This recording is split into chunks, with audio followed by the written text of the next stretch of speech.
The formidable martial artist Yuan Zong, who once slaughtered his entire clan, has been secretly released from the Blue Island prison. This decision was driven by the looming threat, the terrifying figure beneath the deep sea, capable of overpowering countless predecessors who might become the ultimate trump card for Xi'an Nation in countering the chaos of the abnormal martial world. Blue Island Prison, a mysterious facility above the South Sea, was alive with heated arguments. A group of prisoners was fiercely competing for control of a single remote. Amid the chaos, four well-built young men entered the area. Instantly, the uproar ceased. The remote, a bald-headed youth, commanded calmly. The prisoners, who had been on the brink of conflict, immediately handed over the remote with deference. Silence, he added, and the area fell completely still. In the surveillance room, L Group's Minister Zhou Sun and his secretary, Chen Han, observed the scene unfold. Minister, aren't Lu Han and Yin Jun among those prisoners? They were ruthless figures during the crackdown on the abnormal martial arts era. How could a few youngsters subdue them so easily? Chen Han asked, perplexed. Because of the man behind them, Zhou Sun replied, pointing toward the deep sea. In the dark depths of the ocean, a figure was practicing martial arts. With each movement, the surrounding waters surged violently. 9 currents, resembling serpentine water dragons, coiled and twisted as if an ancient beast was awakening. Moments later, the figure emerged from the surface. A helicopter roared overhead, lowering a metallic cage. Yuan Zong, long time no see, Zhou Sun greeted as he approached. Zhou instructor, you've got more gray hairs, Yuan Zong remarked, unsurprised, as if he had anticipated this moment. Zhou Sun embraced him. It's time to return. The nation needs you. Don't refuse again. Old Deng, cut the formalities. Where's what I asked for? Yuan Zong demanded bluntly. Imperial authorization, approved, Zhou Sun replied. Yuan Zong grinned. Now that's more like it. You need me, not the other way around. Those big shots finally came to their senses. I want my 4 brothers to come with me, he added. Not a problem. They were only here because of you, Zhou Sun sighed. I've always believed you weren't that kind of person. If you don't want to talk about what happened, I won't ask. This time, you're being assigned as an inspector. Help me bring order to this chaos. You're my last card to play. For the sake of the time I lent you a few $1,000 back then, don't let me down. Still holding on to that debt? Unbelievable, Yuan Zong teased. But his face quickly darkened, and an overwhelming, suffocating aura of killing intent erupted from him. They'll make them bleed rivers. Watch your words. Fine, they'll convert them with love, Yuan Zong quipped, his smile returning as his killing intent dissipated like receding tides. From the watchtower, Chen Han couldn't help but ask, why was he imprisoned here? A major violent incident, Zhou Sun replied curtly. What kind of incident? Chen Han pondered for a moment. The Funyo village case? All the victims there had the surname Yuan. That's right. Those dozen or so people were his own family. He killed his parents and siblings? Chen Han was stunned. Why? That mystery is something only he knows the answer to. Why would you still recommend him for such an important role? Chen Han pressed. Zhou Sun gazed into the distance. I spent years with him during the peacekeeping period. Though the evidence points to him, I still have my doubts. If he hadn't turned himself in, who could have caught him? After a brief silence, he continued, the abnormal martial world is spiraling out of control. He's the blade we need to cut down this chaos. With no ties holding him back, there's no one more suited for the job. Extra, extra. Yuan Zong and his 4 lackeys are getting released from prison. This news spread through Baishui County Prison like a bombshell. The inmates erupted in cheers, shouting, thank the heavens. Thank the earth. Boss Yuan is finally leaving. Now we can finally watch what we want. Baishui County, located in a remote southwestern region, lagged far behind the coastal areas in economic development. On this otherwise quiet afternoon around 3 or 4 o'clock, a woman, battered and disheveled, stumbled into the police station. Report. I want to report a crime, she screamed hoarsely. Chun Guilong, the young master of Xiongdian Group, has been abducting women, raping them, and trafficking them. The officers on duty exchanged shocked glances, their faces filled with disbelief. In a small town where news traveled fast, such a major accusation was nothing short of an earthquake. What made it even more alarming was that the accused was none other than Chen Guilong, the heir of Xiongdian Group. The bystanders cast sympathetic looks at the woman, who was clearly a victim of severe abuse. Someone muttered quietly, Miss, you're in big trouble for daring to accuse that guy. Not long after, Chen Guilong was brought to the station. Inside the interrogation room, a young rookie officer looked up and sized up the man lounging before him, yawning nonchalantly. Dressed head-to-toe in designer clothing, Chen Guilong wore a watch on his wrist worth more than most people could earn in a lifetime. Chen Guilong, you've been accused of abduction. Before he could finish, Chen Guilong slammed his hand on the table and stood up abruptly. Are you out of your mind? Someone makes baseless accusations, and you just drag me in here? I'm from Xiongdian Group. His eyes flashed with menace. That woman? Huh, she's just a lowlife. 3 million? She must be dreaming. She's not even worth as much as a streetwalker. Tell her that if she dares to slander me, her life is over. The young officer, Chun Liang, was furious and ready to teach this arrogant rich kid a lesson, but his older colleague quickly held him back. Calm down. Remember your position. At that moment, a middle-aged man wearing gold-rimmed glasses knocked and entered the room, introducing himself with a polished demeanor. I'm Luo Yuan, Mr. Chen's lawyer. Mr. Chun, you don't need to say another word. With the arrival of Luo Yuan, the city's undefeated top lawyer, the situation took a drastic turn. Within just 2 hours, the woman changed her statement, claiming she had been talking nonsense. Outside the police station, the battered woman huddled in a corner, trembling. Chen Guilong swaggered out, deliberately stopping in front of her. He slapped her face lightly, mockingly. Sweetheart, you thought you could take me down? Not in this lifetime. Huh. Suddenly, a piercing scream shattered the air. Chen Guilong clutched his bleeding head, stumbling backward. Who the hell are you? Pang Ci, your worst nightmare. A burly figure lunged forward, grabbing Chen Guilong by the throat with one hand. Luo Yuan rushed over to intervene. Luo Yuan, his lawyer. You dare. Smack. A resounding slap sent the famed lawyer sprawling to the ground. Pang Ci pulled out a badge from the National Security Bureau. Obstructing an official operation? All of you can get ready to rot in a cell. He yanked Chen Guilong by the hair, dragging the once arrogant heir toward a black SUV. Chen Guilong. My dad is Chun Xiao from Xiongdian Group. Show some respect. Crack. The sound of a finger breaking was followed by a blood-curdling scream. Chun Xiao might be your dad, but he's not mine. Respect? You wish. Chen Guilong was shoved into the SUV, which sped off into the distance. The young officer, who had witnessed the entire scene, finally snapped back to reality and dashed to the police chief's office. National security? Was that for real?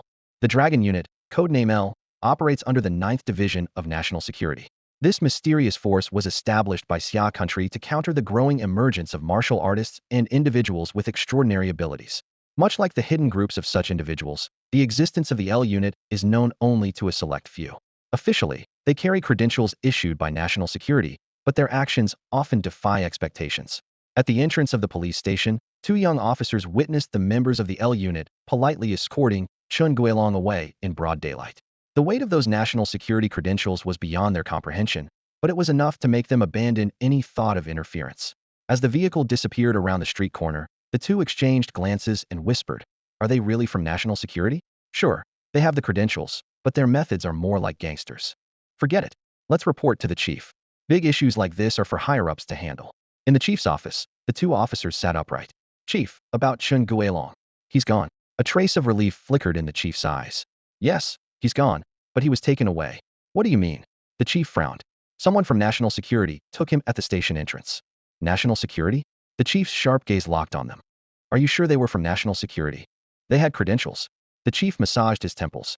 "How did this missing persons case end up involving national security?" "Go check the surveillance footage." In an overgrown, abandoned construction site on the outskirts of town, a business van skidded to a stop in front of a sandpile, its tires kicking up dust. Yuan Zong squatted there, watching Pang Ci yank Chen Guilong by his flamboyantly dyed hair and toss him onto the ground. The pain from his severed finger left Chen Guilong pale and drenched in cold sweat, yet his eyes were unusually clear. "Gentlemen, let's talk this out. I may have been a bit flashy in my time, but if I've offended you, I humbly ask for your forgiveness." Yuan Zong bared his teeth in a chilling grin. "We have no personal grudge against you." "No grudge? Then it's about money, right?" Chen Guilong felt a hint of relief. If money could solve it, then it wasn't a big deal. While silently cursing, "Once I get out of this, you'll pay for this," he plastered on a smile and said, "That's easy to handle. Just name your price." Smack! A slap landed on his left cheek, making it swell to match the right side. "What the hell? You hit me even when I'm offering money. Kid, do you think we're kidnappers?" Chen Guilong was even more confused. "You're not? But your methods are more professional than what you see on TV." Pang Ci pulled out his credentials once again, shoving them in Chun Guilong's face with pride. "Take a good look. We're legitimate national security agents." "National security? Are you kidding me? With your violent thug tactics, you expect me to believe you're national security?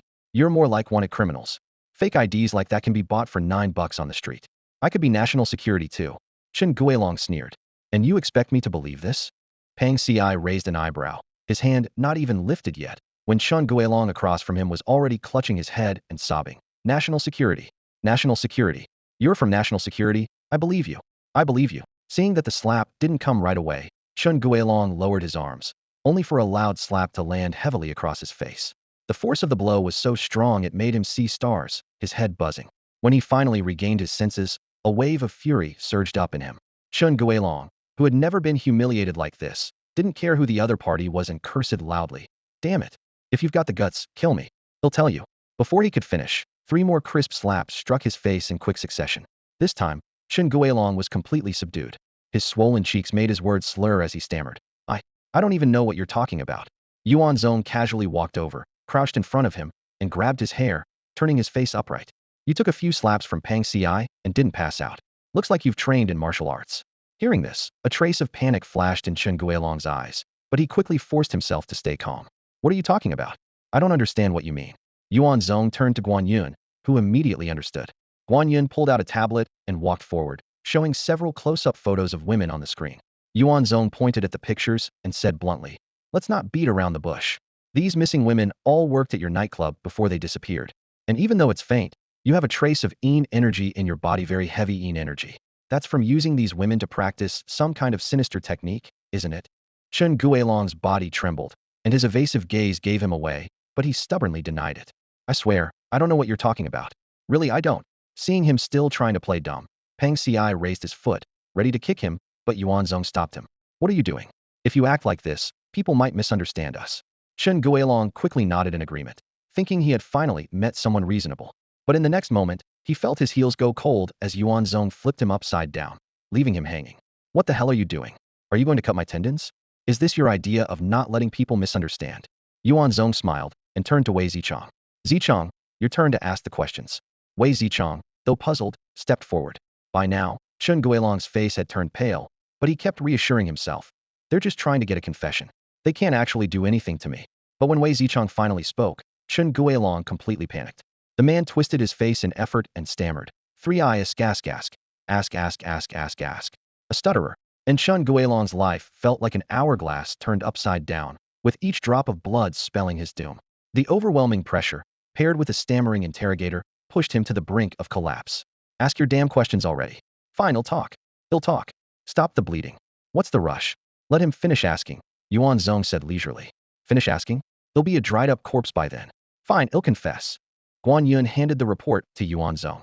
Although he had been listening in the entire time, the report was primarily meant to be submitted to the L Group for credit exchange. The unique aspect of the L Group was that their payments weren't in ordinary currency, but rather in special items. Of course, as a basic benefit, anyone who joined the L Group would receive a monthly salary ranging from 20 to 100,000, depending on their position and seniority, with adjustments made annually. His name is Qing Shi, right? Guan Yun confirmed, a thoughtful glint in his eyes. This kid apprenticed under him, huh? It was evident that this so-called master's martial arts level was also shrouded in mystery. So what's the plan now? Yuan Zong casually tossed the notebook back to Guan Yun, his tone indifferent. Of course, we go find Qing Shi. This is our job, after all. And what about this kid? Without turning his head, Yuan Zong spoke coldly. His aptitude is terrible. Even producing a sliver of inner energy was likely his limit. To reach this stage, he must have drained the Yin energy from at least 7 or 8 women. This method of absorbing Yin is extremely insidious. At best, it drastically shortens a person's lifespan and muddles their mind. At worst, it's lethal.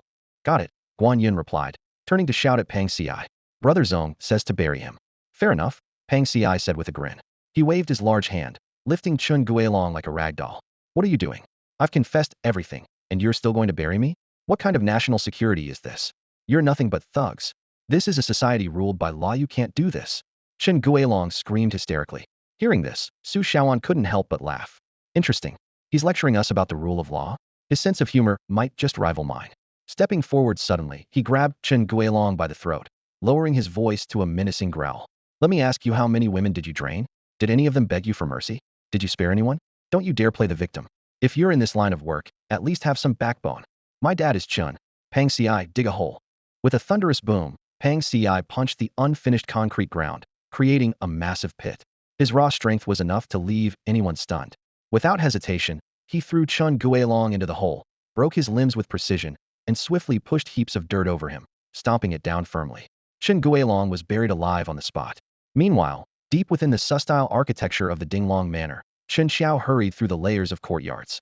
He finally stopped in front of a secluded side residence, taking a deep breath before summoning his courage to knock on the door. Qing Shi. After a long pause, a raspy voice called out from inside. Come in. Chen Xiao pushed the door open, and the scene before him was a striking contradiction. On the bed sat a man cross-legged, his face weathered with age, yet his body appeared as youthful as that of a 20-year-old. His muscles were well-defined, shoulders broad, arms strong, and his abdomen displayed a chiseled eight-pack. His eyes were piercingly sharp. On the floor lay a naked woman, her complexion pale and soft. Her eyes had rolled back, and she muttered incoherently in a state of semi-consciousness. Her life force was visibly draining away, a clear sign she had just fallen victim to the sinister draining technique. Chen Xiao, this had better be important, the man said, his tone laced with irritation. For martial artists, being interrupted during cultivation was a grave offense, especially for those who practiced shortcut techniques. Their minds were already chaotic, and external distractions could easily disrupt their focus. Master Qing, please forgive the interruption. I wouldn't dare disturb your cultivation if it weren't something urgent. A panicked voice broke the silence in the room. Speak, Master Qing replied, his eyes remaining closed. Xiaolong has been taken by two people claiming to be from national security. National security? Master Qing's eyes snapped open, sharp as lightning. L unit. Yes. Chen Xiao's face was filled with anxiety. I suspected it was them, which is why I rushed here to find you. Only you can save my son now. Master Qing fixed his gaze on him. Which team from L unit? Do you have any photos? I have video. Chen Xiao hastily pulled out his phone and played a surveillance recording from outside the police station. Master Qing glanced at it briefly before exhaling in relief. Unfamiliar faces, young. They're probably just rookie patrol officers. It's a minor issue. Really? Master Qing revealed a mysterious smile. Let me teach you something. In the world of martial arts, beyond the gifted ones, fighters face 8 major limits: skin, tendons, bones, blood, organs, essence, energy, and spirit. Those so-called martial arts influencers online might look impressive, but most of them can't break through the first limit in their entire lives. These rookies likely just broke the first limit, a piece of cake. Master Qing, how many limits have you surpassed? Take a guess. Master Qing puffed out his chest, exuding confidence. Chen Xiao's face lit up with hope. Master Qing, please save Xiaolong. He's your direct disciple. Of course. Bring me my weapon. Chen Xiao immediately fetched a pair of metallic claw weapons. Wait for my good news, Master Qing said, taking the claws and heading out. As soon as he stepped out of the room, Master Qing's expression turned grim. Save him? What nonsense. If I kill those rookies, who knows what kind of people L unit will send next. This place is too dangerous now. Time to flee. Just as he stepped onto a rock formation to climb over the wall, a foot suddenly appeared above his head. Zero frame initiation. Where do you think you're going, old man? Boom.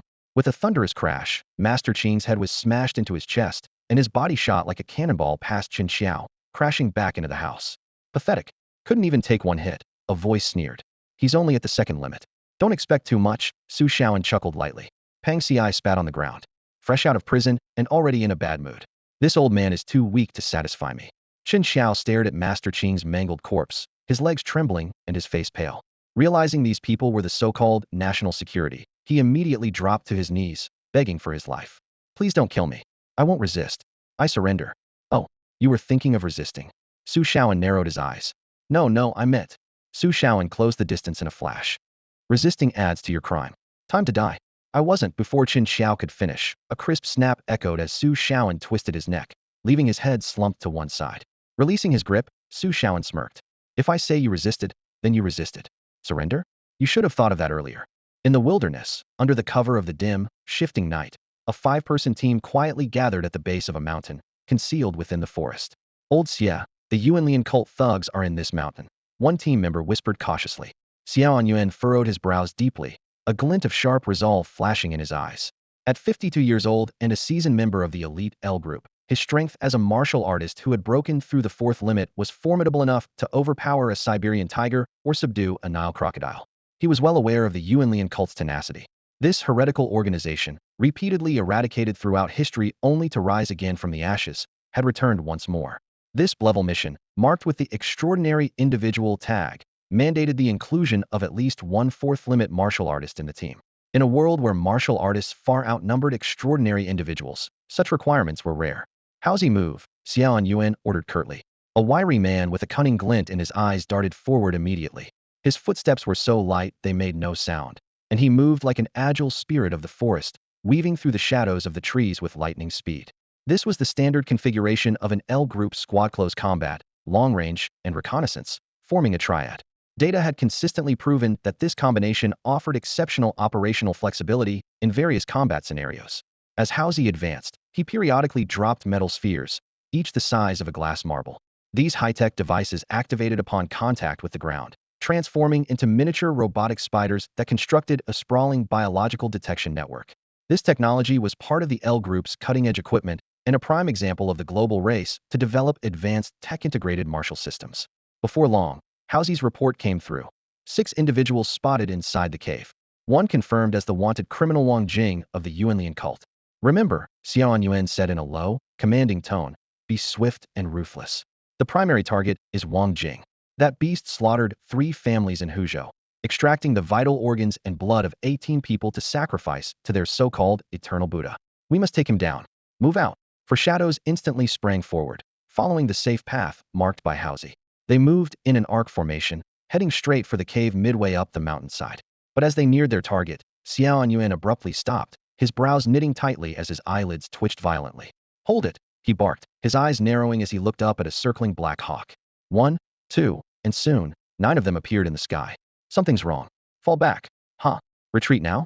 Too late. A mocking voice echoed from above. A piercing screech rang through the forest, shaking the surrounding trees. The team looked up to see a massive black eagle with a wingspan exceeding 5 Matursa black tiger eagle, the fierce beast companion of the infamous elder beast. It dove down like a small aircraft, sweeping over their heads and scattering leaves in a whirlwind. The elder beast is here? We're doomed. Xiao Yuan's expression darkened as he barked his final order. Go. I'll cover the rear. Xiao Yuan, decisive and upright, made the choice of sacrificing himself for righteousness without hesitation. Just then, a crisp female voice rang out above them. Huh. None of you are getting away. On the back of a black tiger eagle stood a young woman wielding a flexible sword. She overlooked the mountain valley with a smile, her every gesture exuding a heroic and valiant air. Good news, it's not that old beast. Bad news, it's his granddaughter, someone identified her. A martial arts prodigy. Damn the intelligence department, one team member cursed. Wang Jing, you bastard, how dare you set us up, the L group. Mark my words, you're dead. Another snarled through gritted teeth. Under the intimidating presence of the black tiger eagle, the 5 of them were nearly powerless to resist and were quickly subdued. A man with disheveled eyebrows crouched in front of Thimmet was Wang Jing himself. He taunted Xie Yuanin while patting his face mockingly. Spouting such foolishness, are you brain dead? As if I wouldn't trick you, you'd still try to kill me anyway. He continued, those old geezers in the sect, all with extraordinary powers but hearts as timid as mice, they make me sick. Xie Yuanin rebuked angrily. Wang Jing, you wiped out 3 entire families, sacrificing lives to the so-called longevity Buddha. You're cruel and inhumane. Karma will catch up to you, you won't die a good death. Huh. Wang Jing laughed maniacally. Death is for the weak, survival is for the invincible like me. Karma? Hasn't anyone taught you to believe in science instead? Let me tell you the truth. Offering sacrifices to the longevity Buddha? Nonsense. I kill people to refine longevity pills that enhance inner energy. It's a sect secret, and trust me, the results are amazing. But ordinary people's life essence is subpar, low success rates, poor quality. Martial artists' life essence, though, that's the real deal. Hearing this, the 5 were both shocked and enraged. Exchanging determined glances, Xie Yuanin and the others resolved to end their own lives. However, Wang Jing was prepared. With lightning speed, he disrupted the inner energy they had gathered and used a special technique to restrain them. Do you think I'll let you die easily after all the trouble of capturing you? He sneered. Just then, a sweet yet chilling female voice chimed in. Wang Jing, stop wasting time with them. This wilderness is so boring. Do we have enough heads yet? If so, let's head back. I still have a few human skins to process. Not quite enough yet, Wang Jing replied. Ugh, how much longer do we have to stay in this dump? If it's not enough, just have Grandpa catch a few more for you. Wang Jing waved his hands hurriedly. Don't joke about that. If the old beast finds out I brought you along to ambush the L group, I'll be lucky to escape with my life. Don't worry, it won't take much longer. Turning back to the 5 captives, he said, I'll offer one of you a chance to live, but only if you lure more L group martial artists to me. Xie Yuanin scoffed coldly. You think we'll betray our comrades and help you? Dream on. Such integrity, as expected of an L group elite. Wang Jing remarked sarcastically before addressing the others. What about you? Anyone want to live? From the moment we joined the L group, we pledged our lives to the nation, one of them declared fiercely. If you're going to kill us, do it quickly and make those pills already. If we can't wipe out you monsters in this life, we'll come for you in the next. Wang Jing frowned, wondering if his luck was truly this bad to have captured 5 unyielding individuals. Sighing, he said, what a pity. If you're all so resolute, there's nothing I can do. Prepare the auxiliary drugs and nail in the energy sealing spikes. They'll be ready for refining soon. Understood, Chief, his subordinates responded, pulling long nails from their sleeves and advancing toward the 5 captives. At that moment, a trembling voice broke the tension. Would you really let someone live? Wang Jing slowly turned his head, a sly smile curling at the corners of his mouth as his gaze settled on the trembling young man. Relax. When I, Wang Jing, give my word, I always keep it. If I promise you a way out, you can trust one won't go back on it. How's he? Xie Yuanen's eyes widened in disbelief, his voice hoarse. Are you out of your mind? You actually believe this nonsense? Don't disgrace the L team. Get a grip. Howzy hung his head low, his voice trembling so much it was almost inaudible. Sorry, brother Xie. Sorry, everyone. I just don't want to die. His face flushed deep red, and he couldn't bring himself to meet the disappointed gazes of his comrades. The weight of guilt threatened to crush him, but the primal instinct to survive was impossible to suppress. Huh. Wang Jing laughed heartily. Sorry for what? Even ants cling to life. What's wrong with wanting to live? Now, tell me, how can we lure more of the L team here? Howzy swallowed hard, his voice barely a whisper. Before we set out, Brother Xie used the L team's special communicator to contact 2 nearby squads to join forces for an ambush, but they both declined. I can send them a distress signal. Howzy, you're a disgrace, his teammates shouted, their eyes burning with anger. Xie Yuanen could only sigh in defeat at this moment. That was all he could do.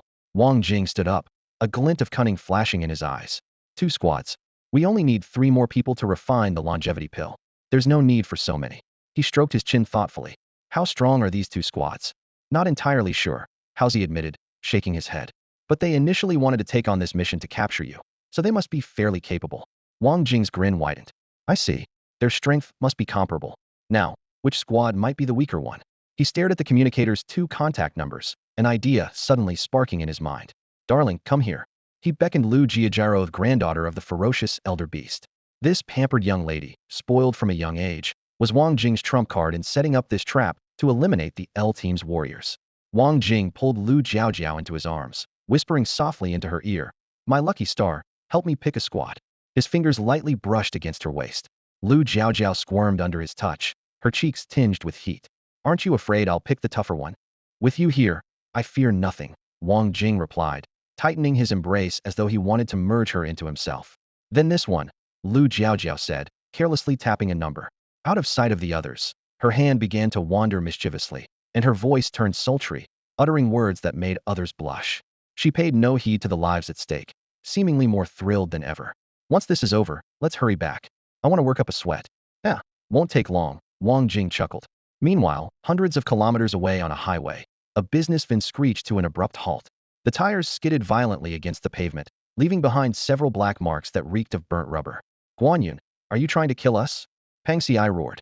Slamming the brakes like that, if I wasn't steady, I'd have flown out of the car. I told you he needs to get a proper driver's license, Su Shaoan muttered in frustration. Guanyun ignored their complaints and turned to look at Yuan Zong. Brother Zong, we just received an urgent distress signal. The reward is insanely generous. Yuan Zong stretched lazily. What are you waiting for? Turn around and floor it. Got it. Brother, you promised to spare my life, Howzy said, his voice trembling with fear as he looked at Wang Jing. The looming threat of death made him desperate to confirm the promise. Relax. Wang Jing, always keep my word. I won't kill you, Wang Jing replied expressionlessly. Howzy let out a sigh of relief, his tension easing slightly. Thank you. Then can you untie me first? Before he could finish, a swift and brutal kick landed on him. Wang Jing's foot slammed into Howzy's face, instantly crushing his nose and sending blood splattering everywhere. Retracting his right foot, Wang Jing's face showed a trace of disdain. Annoying pest. The heavy blow left Howzy's consciousness fading. His head slumped to the side as he passed out. Watching the scene, Xiao Yuan felt a mix of emotions. That Howzy, he deserved it. I told him not to trust him. I told him. Even as he said this, all 4 people present understood the situation clearly. Howzy probably knew Wang Jing might be lying, but like those who choose to believe in lies when faced with fear, he clung to the faint hope of survival in the face of death. Time ticked by slowly. Lu Jiaojiao once again soared into the air on her ferocious black tiger eagle, circling and surveying the mountain forest. The beast's strength was beyond imagination. Even someone as skilled as Xiao Yuan, a martial artist who had broken through the 4th limit, was no match for it. No wonder the Beast Elder had managed to stay in the top 10 of the L Group's most wanted list for years without being captured. In addition to the Black Tiger Eagle, a large number of Black Hawks were scattered around, serving as aerial scouts. At such heights, they were nearly undetectable to anyone below. From the moment they stepped into this territory, every move they made was under the enemy's watch. Brother Xie, don't blame yourself for everything, one of the 4 said, trying to comfort the dejected Xiao Yuan. It's the intelligence department's fault. If we make it out alive, I swear I'll go straight to their door and demand answers. Forget it. Let's not argue about who's right or wrong. In the end, it's our lack of skill, Xiao Yuan said, tilting his head to look at the sky. silently praying that the support team would notice the anomaly and retreat in time. Just then, Lu Jiaojiao's voice came through the earpiece. "They're here. Stay sharp and don't let them notice anything." Almost immediately, the sharp screech of tires skidding on a worn road pierced the air. "They're coming. Driving a van and fast. They're cutting through the drainage ditch to take the turn." The sound of tires screeching grew louder, heading straight for Wang Jing's location. Everyone heard the screeching sound of friction through their earpieces. In the pitch-black night, a piercing screech drew closer and closer, the speed and sharp turns evoking thoughts of the legendary street racer of Mount Akina. The sound carried an indescribable sense of menace, like a feral beast catching the scent of blood and closing in rapidly. Lu Jiaojiao's voice was laced with confusion. "What's going on? They're not even trying to conceal their presence. Isn't this supposed to be a cautious rescue mission?" On the winding mountain road with 5 consecutive hairpin turns, a black blur raced forward at an astonishing speed of 800 miles per hour. As Lu Jiaojiao puzzled over the situation, an abrupt tension gripped her body. Beneath her, the black tiger hawk let out a sharp, alarmed cry. "It's impossible for them to have detected us," she reassured herself from high above. "In a dark and windy mountain forest, how could they possibly spot us?" Before she could finish her thought, a series of sonic booms had already closed in. Lu Jiaojiao's pupils constricted as she saw a streak of white turbulence slicing through the air like a shooting star. The black tiger hawk screeched in distress, hastily folding its wings in front of its body and channeling all its energy into defense. Boom! The deafening roar exploded nearby, and a wave of warm, sticky blood splattered over her, staining her from head to toe. Stunned, she looked at the gaping, bull's-eyed wound in the black tiger hawk's chest. A simple stone, hurled from such a distance, had defied gravity and pierced through a creature even a fifth limit martial artist would struggle to defeat. The gravely injured black tiger hawk faltered and began to spiral downward toward Wang Jing's location. Throughout the descent, Lu Jiaojiao kept her eyes fixed on the van drifting along the dilapidated mountain road like a race car. On top of the van stood a young man, calm and unshaken, his sharp gaze radiating a chilling intensity even from such a distance. "What a magnificent bird, still clinging to life," the young man remarked indifferently. "Guan, did you see the direction it's falling? That's where we're headed." The van roared as it launched off a curve on the winding mountain road, soaring into the air and racing down a silver path illuminated by moonlight, as if aiming to pierce through the stars. "Su Shaoan, do you even know how to drive?" Guan Yun exclaimed in alarm. "Shut up. The shortest distance between 2 points is a straight line." In the forest below, Wang Jing, witnessing everything, was too stunned to speak. The speeding van crashed into a massive boulder, erupting in an explosion, and several figures shot out like lightning. "Stop them!" Wang Jing roared as he turned to flee, no longer caring about Lu Jiaojiao. His loyal subordinates rushed forward, only to be sent flying back instantly, slamming into tree trunks with bones shattered, injuries so horrifying even the Vajra evil monk couldn't inflict.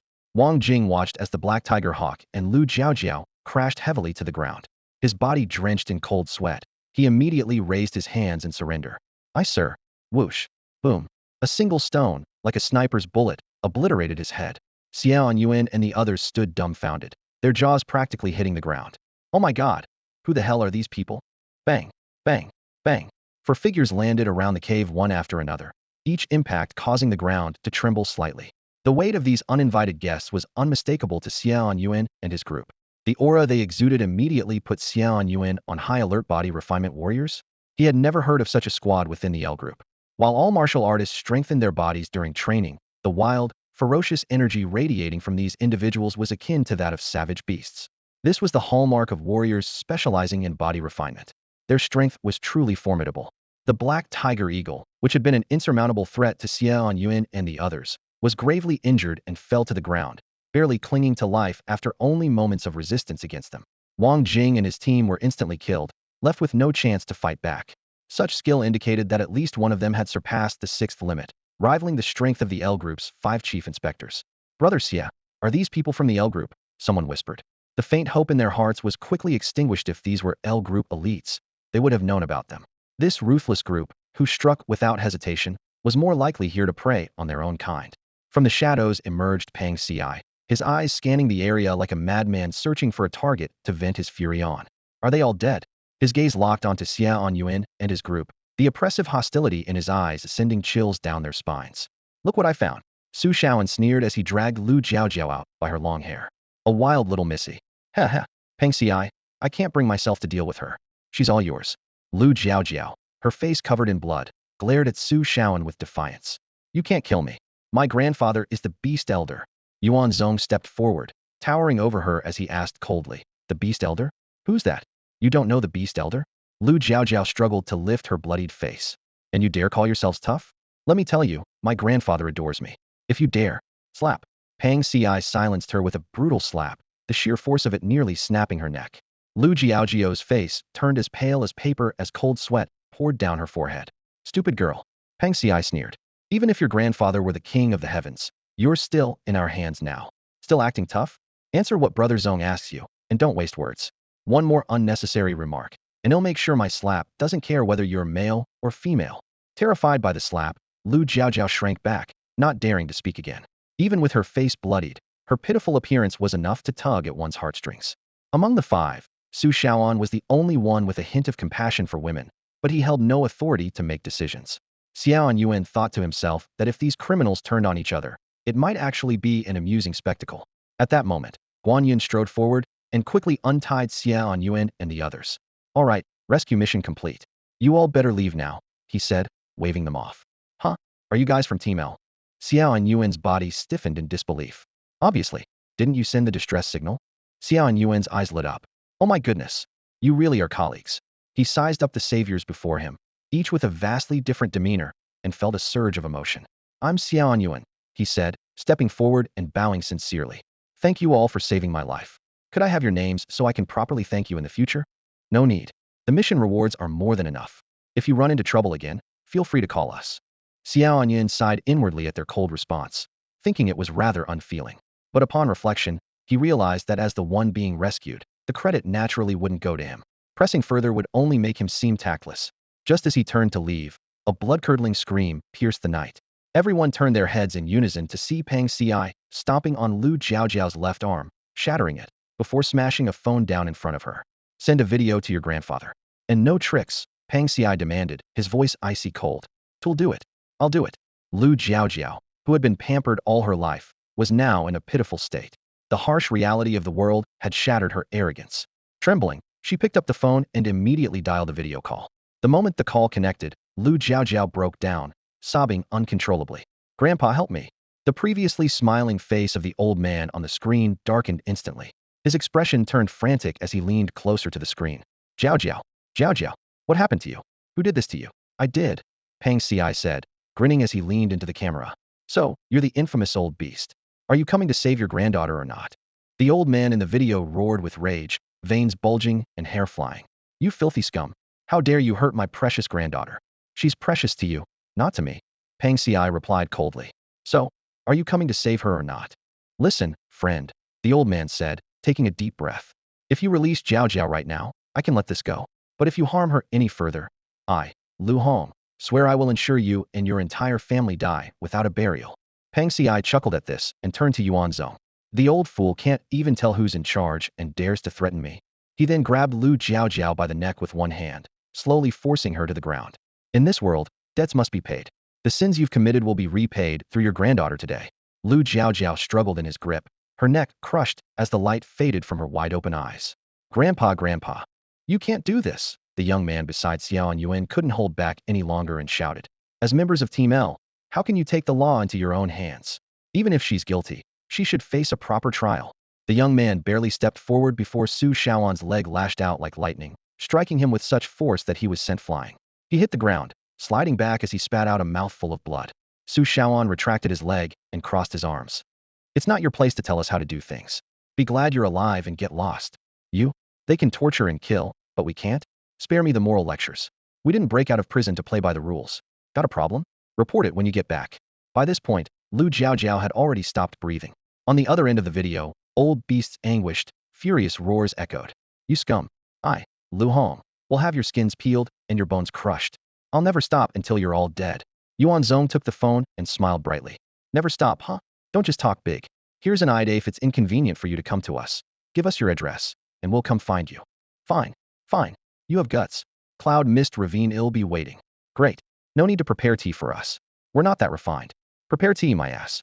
The old geezer wants to reincarnate?" "We're more than happy to help," Pang Ci said, running a hand over his shiny bald head. "By the way, where's this Cloud Mist Ravine?" Guan Yun immediately lowered his head to check the tablet in his hands. Xiao Yuan was the first to respond. "Cloud Mist Ravine is to the south, near the 10,000 southern frontiers. As he spoke, he quickly stepped forward to help the frail young man resembling the Holy Mother, handing him over to a teammate for care. As a seasoned member of Team L, Xiao Yuan had long been accustomed to the brutal methods of these otherworldly martial artists. Yet, looking at the scene before him, he felt a flicker of satisfaction deep in his heart. That person was right. If they could take lives so recklessly, why should we hold back? But such rebellious thoughts against justice were ones he dared not voice, keeping them buried within. After all, the scrutiny from the Internal Affairs Department alone was enough to make him shudder, not to mention the possible consequences.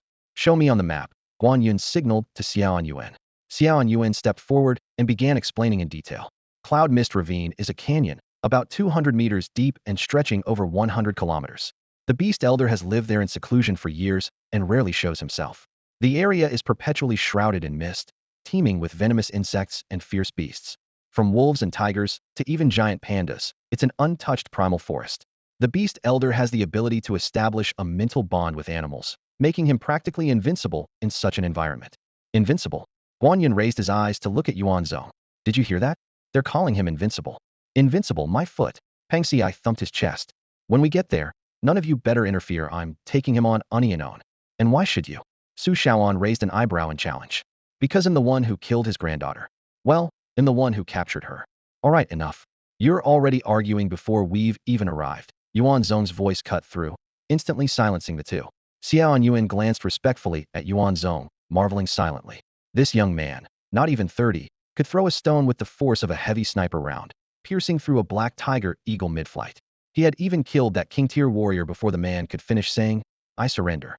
Among the 5 present, the others exuded a feral energy, but Yuan Zong seemed utterly ordinary. If he hadn't witnessed it with his own eyes, who would believe such power could lie in someone so unassuming?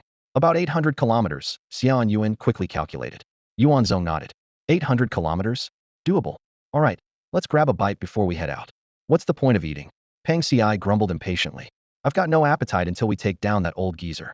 In the depths of the forest at night, the campfire flickered, casting a faint and fragile amber glow. Crack! Crack!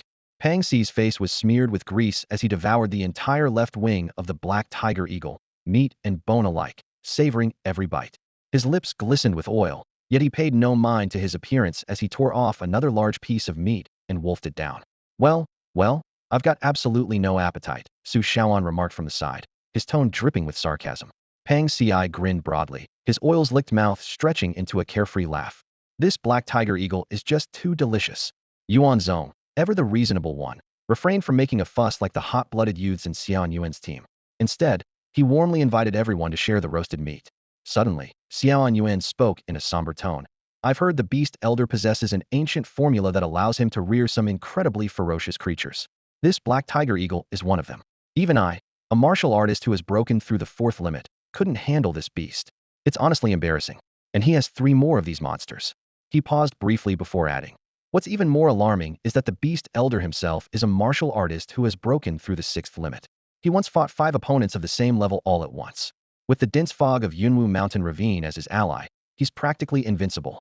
Guan Yun casually tossed a picked clean bone to Pang Xi and turned to Xiao Yuan. Brother, we know you're trying to make us back off, but our business isn't your concern. Yuan Zong stood up, dusting off his pants. We're done eating. Time to move. Now? At this hour? Xiao Yuan looked stunned. Your vehicle's totaled, it's the middle of the night, and there are no tickets for planes or high-speed trains. The 5 of them ignored him. In the next moment, they shot off like arrows leaving the bowstring. With a few leaps, they reached the mountaintop along the winding path, and with another bound, they vanished into the darkness. What the? Xiao Yuan muttered, still chewing on his food in shock. That's not lightness skills they're relying on raw jumping power? They're like 5 monsters wearing human skin. Since when did Group L have people like this? Meanwhile, under the bright moonlight that illuminated Yunwu Mountain Ravine, thick fog shrouded the area, giving it an eerie atmosphere. This was the Beast Elder's carefully chosen stronghold. As one of the hall masters of the Yuanlian sect, he commanded a group of rogue martial artists and vicious fighters. Protected by the Beast Elder, these men often raided and looted, retreating into the ravine when the situation turned unfavorable. They were like a modern-day version of marauding invaders. Just before dawn, the grand hall of a traditional courtyard in the ravine was packed with people, spilling out into the courtyard. At the head seat sat a burly, white-haired elder, his face dark with fury. The crowd trembled in silence. My Jiao Jiao has been killed. The Beast Elder's words sent shockwaves through the room. Everyone knew how much he doted on Lu Jiao Jiao. Anyone who offended her would, at best, be skinned alive, and at worst, be chopped up and fed to the beasts. Now that she had been murdered, who could have committed such a brazen act? She went out with Wang Jing. The beast elder continued, his voice icy. That damned Wang Jing took Jiao Jiao out to ambush Group LS martial artists, but instead, he got her killed. Not only did they kill Jiao Jiao, but they did it right in front of me during a video call. How dare they? His eyes narrowed, filled with murderous intent. Although their faces were unfamiliar, I doubt they'd dare come to Yunwu Mountain Ravine. If we want revenge, we'll have to take the initiative. The beast elder was at a critical moment in his beast-taming process. His bloodshot eyes radiated a bone-chilling coldness. Behind him, a massive Siberian tiger paced back and forth, its fierce gaze brimming with menace. Low, guttural growls rumbled from its throat, intimidating everyone in the hall. Fat dragon, my dong, the beast elder roared. Take your men and search for them. Bring me the heads of the ones who killed Jiao Jiao. Find out everything about them if they have families. Leave no one alive. And if you encounter anyone from Group L, kill them without mercy. Before his words had fully echoed, the tiger behind him let out a thunderous roar, freezing the air in the hall. The three confidants, hearing the elder's promise to heavily reward whoever brought back the killer's heads, had greed gleaming in their eyes. Without a word, Bat immediately led a team and left. Fat Dragon pounded his chest and vowed, I watched Jiao Jiao grow up. I won't return to the gorge until her killers are avenged. My Dong also quickly set out with his men. In the hall, the beast elder gazed at Jiao Jiao's portrait, tears streaming down his face, but his resolve to kill grew stronger. Jiao Jiao, Grandpa will make sure you can rest in peace. Meanwhile, in the damp, misty gorge of Yunwu Mountain, morning fog cloaked the landscape. 5 figures emerged silently through the swirling mist. Guanyin looked slightly weary, a clear sign of the arduous journey they had undertaken. As they waited in the fog, the sound of chaotic footsteps echoed from a distance. Bat's group arrived unexpectedly, their voices filled with excitement as they discussed the bounty for capturing the killers. Memorize the faces of the targets. Bat barked sharply. Suddenly, one of his men spotted faint silhouettes in the mist. Who goes there? The underlings called out warily.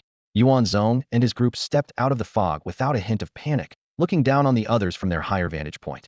Pang Ci sneered. I'm the killer you're looking for. Bat scrutinized the 5 before him, alarmed. The site of Lu Jiao Jiao's murder was 700 or 800 kilometers away, yet these people had managed to arrive here before dawn, a speed that was almost unbelievable. Well, look who walked right into our trap. Bat sneered, giving the order. Take them down. Yuan Zong's lips curved into a faint smile as he coolly uttered 2 words. Get to work. Master, something terrible has happened. The urgent cry pierced through the tranquil misty canyon of Yunwu Mountain, disturbing the silence as it echoed into the beast refining cave, where the elder beastmaster had just entered. A sharp stone shot out like a missile, striking the chest of the messenger with unerring precision.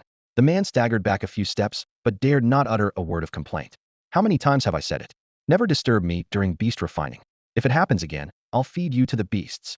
A deep and irate voice thundered from within the cave. Now speak, what is it? The subordinate clutched his chest, his voice trembling. Master, the one who killed your granddaughter has come for you. Bat instance, master, he's been killed by them. A deathly silence fell over the cave.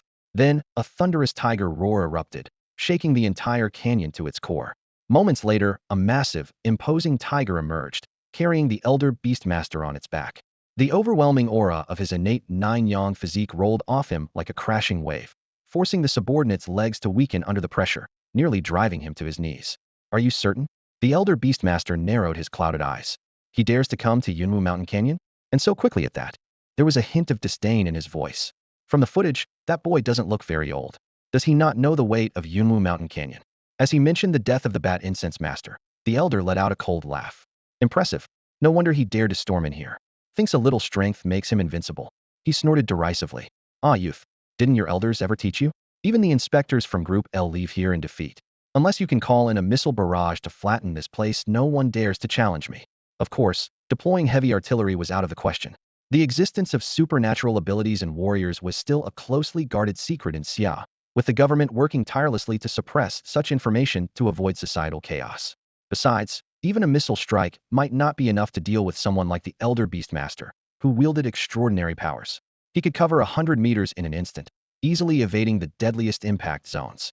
As the number of supernatural warriors grew, it wasn't feasible to bombard each one with heavy artillery. If they blended into civilian populations, what could be done then? Heaven has a path, yet he chooses not to walk it. Hell has no door, yet he barges in. The elder said coldly. Lead the way. The subordinate's face lit up with excitement. At long last, he would witness the master display his unparalleled might. The tiger let out another earth-shaking roar, causing the nearby subordinates' eardrums to ache. Even though they knew the beast was a loyal companion of the master and wouldn't attack without orders, its mere presence filled them with a suffocating tension. Familiar with the canyon's terrain, they took a shortcut and arrived at the scene in less than 20 minutes.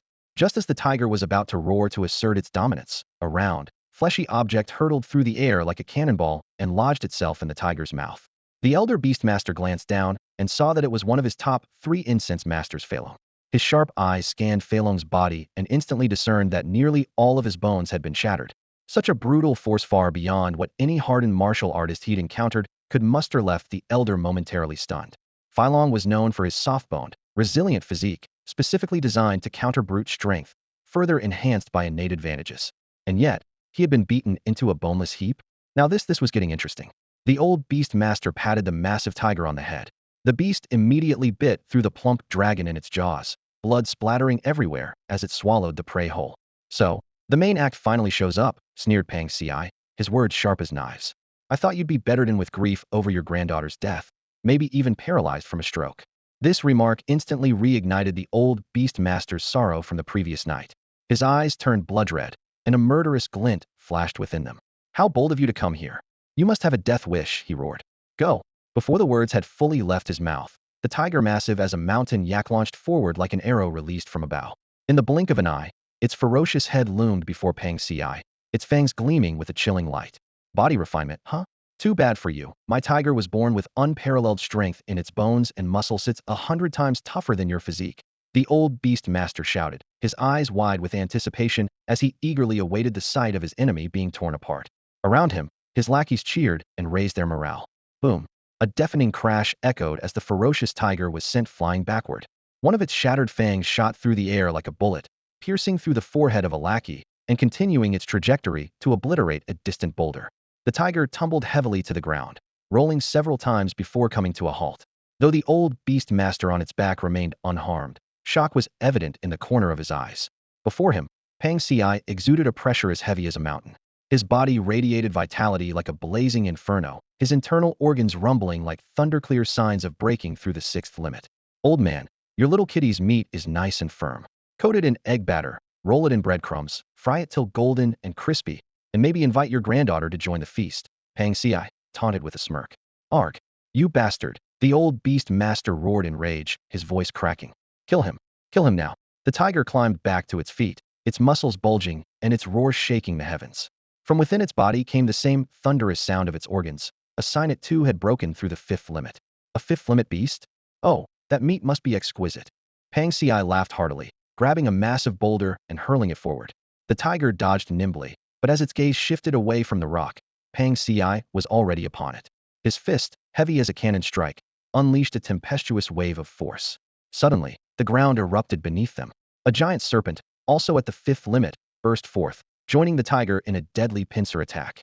The old beast master and his lackeys already envisioned Pang Ci being torn to shreds. Yet, midair, Pang Ci's grin only grew more savage. A crushing aura, as immovable as a mountain, descended with an earth-shaking force. Both the tiger and the serpent let out pitiful cries and collapsed to the ground, trembling. With one hand, Pang Ci seized the serpent by the head and swung it like a massive hammer, smashing it into the tiger. The primal ferocity of the scene left everyone present in stunned silence. How is this even possible? There's no energy aura. His physical body alone is this terrifying? Unbelievable. Wait, this monster seems to be that young man's subordinate. Does that mean there are more like him? All eyes turned to the 4 figures standing motionless atop a large rock, a sense of awe and dread washing over the crowd. God damn it. They're in the king realm. This is a nightmare. Boom. A deafening explosion shattered the tranquility of the forest. The 2 ferocious beasts meticulously raised by the elder beast Mr. a massive tiger king and a coiled giant serpent now lay lifeless in pools of blood, completely devoid of vitality. But what was even more terrifying was the blood-soaked figure of the man standing amidst the carnage. Pang Ci. With his naturally menacing features, his blood-covered appearance now made even the most hardened outlaws present gasp in fear. Old dang, got anything else up your sleeve? Bring it all out to play, Pang Ci grinned, his tone laced with mockery. The elder beast master's bloodshot eyes were filled with both venomous hatred and disbelief. He silently questioned himself. What level of cultivation does this kid possess? The beasts he had raised were born with immense strength, far surpassing ordinary humans after breaking through the 5 limits. Even fighters who had broken the 6 limits would struggle to tame them. Yet, in Pang Si's hands, they were nothing more than fragile toys, easily destroyed. As an otherworldly being himself, the Beast Master had also reached the level of breaking the 6 limits. He originally thought these young people were merely courting death. But now, from the power Pang Si displayed, he sensed something unusual. His own abilities as an otherworldly being were almost completely countered by the young man. If he relied solely on his strength as a 6 limits fighter, he might not stand a chance. Despite realizing the disparity in power, the Beast Master maintained a calm facade and even let out a disdainful sneer. Kid, not bad. You're right, those were just my toys. Since you're so eager to die, I'll grant your wish. Before his words had fully landed, the Beast Master unleashed his internal energy. An invisible force radiated outward, clearing the ground of dead leaves and dust within several meters. His organs rumbled like thunder, his vitality surged, and his aura roared like a tiger descending the mountain. Still have some tricks, huh? A flicker of excitement flashed in Pang Si's eyes. Huh? With a thunderous shout, the Beast Master thrust his arms forward. Arrogant brat. Let's see if you can withstand my heaven-shattering palm. The howling gusts of energy stirred a storm of dead leaves into the air. Heaven-shattering palm? What an overbearing name. Pang Si's expression finally turned serious as he assumed a steady stance. His body stood as immovable as a mountain, and a low rumble echoed from within him as his organs resonated like muffled thunder. In the next instant, a fierce wind swept past. Through the swirling leaves, Pang Si saw that the Beast Master was now far away. What kind of palm technique is this? Does it require running so far to execute? Idiot, he ran away. Su Shaoan couldn't hold back his shout. Realization dawned on Pang Si. A bluff. He roared in fury, his feet shattering the ground beneath him as he launched forward like a cannonball. Old man, is that all you've got? Aren't you going to avenge your granddaughter? Do you seriously think you can escape? Even the Beast Master's subordinates were dumbfounded by this turn of events. They had thought they were about to witness the devastating power of the heaven-shattering palm, and were ready to cheer. Instead, they now stood in awkward silence. In the blink of an eye, the figures of the two combatants disappeared into the distance, leaving behind an eerie stillness. The remaining onlookers exchanged uncertain glances, their heartbeats loud in the silence, their breaths quick and shallow. After a few seconds of tense eye contact, Yuan Zong broke the silence with a faint smile. Don't be nervous. There's still a chance to start over. His words, like a gentle breeze, seemed to ease the tension. The crowd instinctively exhaled, relieved to think they might still have a chance to survive. But in the very next moment, Su Shaoan, Wei Zichang, and Guan Yun vanished from their spots, leaping into the crowd like tigers pouncing on prey. Bang, bang, bang.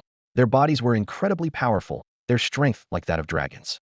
Each punch they threw instantly incapacitated their opponents, draining their life force completely and perhaps even deducting a few years off their lifespan.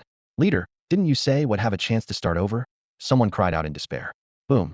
With a single kick, the kneeling bandit was sent flying, blood splattering as his chest burst open and his spine shot out from his back, killing him instantly. Su Shaoan grinned, surrounded by the cacophony of battle cries.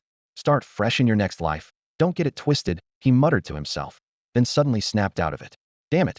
What am I doing cracking jokes at a time like this? Brothers, they've left us no way out. Fight to the death. Charge. Kill. Amid the earth-shaking roars, the henchmen of the fierce beast elder revealed their true colors. They turned tail and ran at an astonishing speed, mirroring their master's cowardice.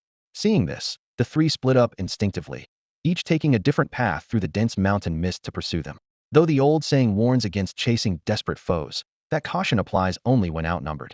Now, with the advantage on their side, it was the perfect opportunity to eliminate these notorious criminals once and for all. Every one of the fierce beast elder's followers had a long rap sheet, and this was their chance to deliver justice. Yuan Zong stood still for a moment, lost in thought, before silently darting off in the direction where Pang Si and the fierce beast elder had fled. His tall, muscular frame moved through the forest like a ghost, in stark contrast to Pang Si and the others, who bulldozed their way forward with brute force. The primeval forest was a sea of towering trees, their interwoven branches forming a canopy of endless green. Beneath the trees, the sounds of fists and feet clashing filled the air, interspersed with curses from both sides. Old man, you've lived long enough to book your coffin, yet you keep running. What? Don't like the feng shui here. Pang Si taunted, relentlessly pursuing. The fierce beast elder was infuriated by the repeated old man insults, but the situation was dire. Dealing with Pang Si alone was already overwhelming, and if the others caught up, he'd truly be doomed. Listen, my friend. He swallowed his anger and spoke quickly. Whatever L group is paying you, I'll double it. Just trip them up a little for me. What do you say? Old man, do you think I'm stupid? If I kill you, everything's mine. Ridiculous. You're not turning it in. Nope. Why would I? The sheer audacity of this bandit logic left the fierce beast elder stunned. Are you even with L Group? Before he could finish, Pang Ci lunged at him again. His fists moved like drawn bows, each punch carrying terrifying force that distorted the very air around them. The oppressive vacuum, the suffocating pressure, and the sheer brute strength piled on relentlessly. Bang! Bang! The fierce beast elder, despite being far stronger than the earlier Qing Shi, struggled to hold his ground. His tough physique allowed him to endure for now, but he was still losing. He tried to command the venomous insects around him to attack Pang Ci, only to realize in horror that his opponent seemed resistant to poison. Die, old man! Pang Ci roared. Under Pang Ci's relentless assault, the fierce beast elder finally faltered, his balance slipping. Seizing the moment, Pang Ci closed in, his right fist exploding forward with a sonic boom. Son of a! The fierce beast elder cursed, raising his arms to block. Boom! With the sickening crack of bones, the fierce beast elder was sent flying, his legs leaving the ground. His arms twisted unnaturally as blood sprayed everywhere. He crashed into a tree, tumbling down like a puppet with its strings cut, and spat out a mouthful of dark, clotted blood. Pang Ci shook the blood off his hands and approached step by step. Old man, you sure talked a big game, but your skills don't live up to it. You can't even beat me, and you dared to go after Brother Zong. Realizing his defeat, the fierce beast elder, coughing up blood, suddenly raised his head. His bloodied teeth gleamed as he snarled, his face twisted in fury. If I can't live, then you're coming with me. Before the words were fully out, the sound of countless cicada wings buzzing filled the air behind him. In the blink of an eye, several eerie green streaks shot through the forest. So fast. Green venom goo explode. Explode. Explode. The fierce beast elder cackled madly. You little brat. To see my green venom goo in action, you can brag about it on your way down the Yellow Springs. Ha ha. The dense forest grew darker, and the mist thickened. The sinister laughter of the beast elder had barely faded when a cloud of deep green toxic fog erupted violently around Pang Ci. The poisonous mist seemed almost sentient, forming an impenetrable shroud of death that encased him completely. A sharp, corrosive sizzle filled the air, twisting and distorting even the surrounding atmosphere under its deadly influence. Pang Ci's expression turned grim as he quickly surveyed his surroundings. Although he had inherited a special body tempering technique from Yuan Zong, one that had forged his body into a fortress of resilience, he was reluctant to gamble against this bizarre toxin capable of corroding the very air.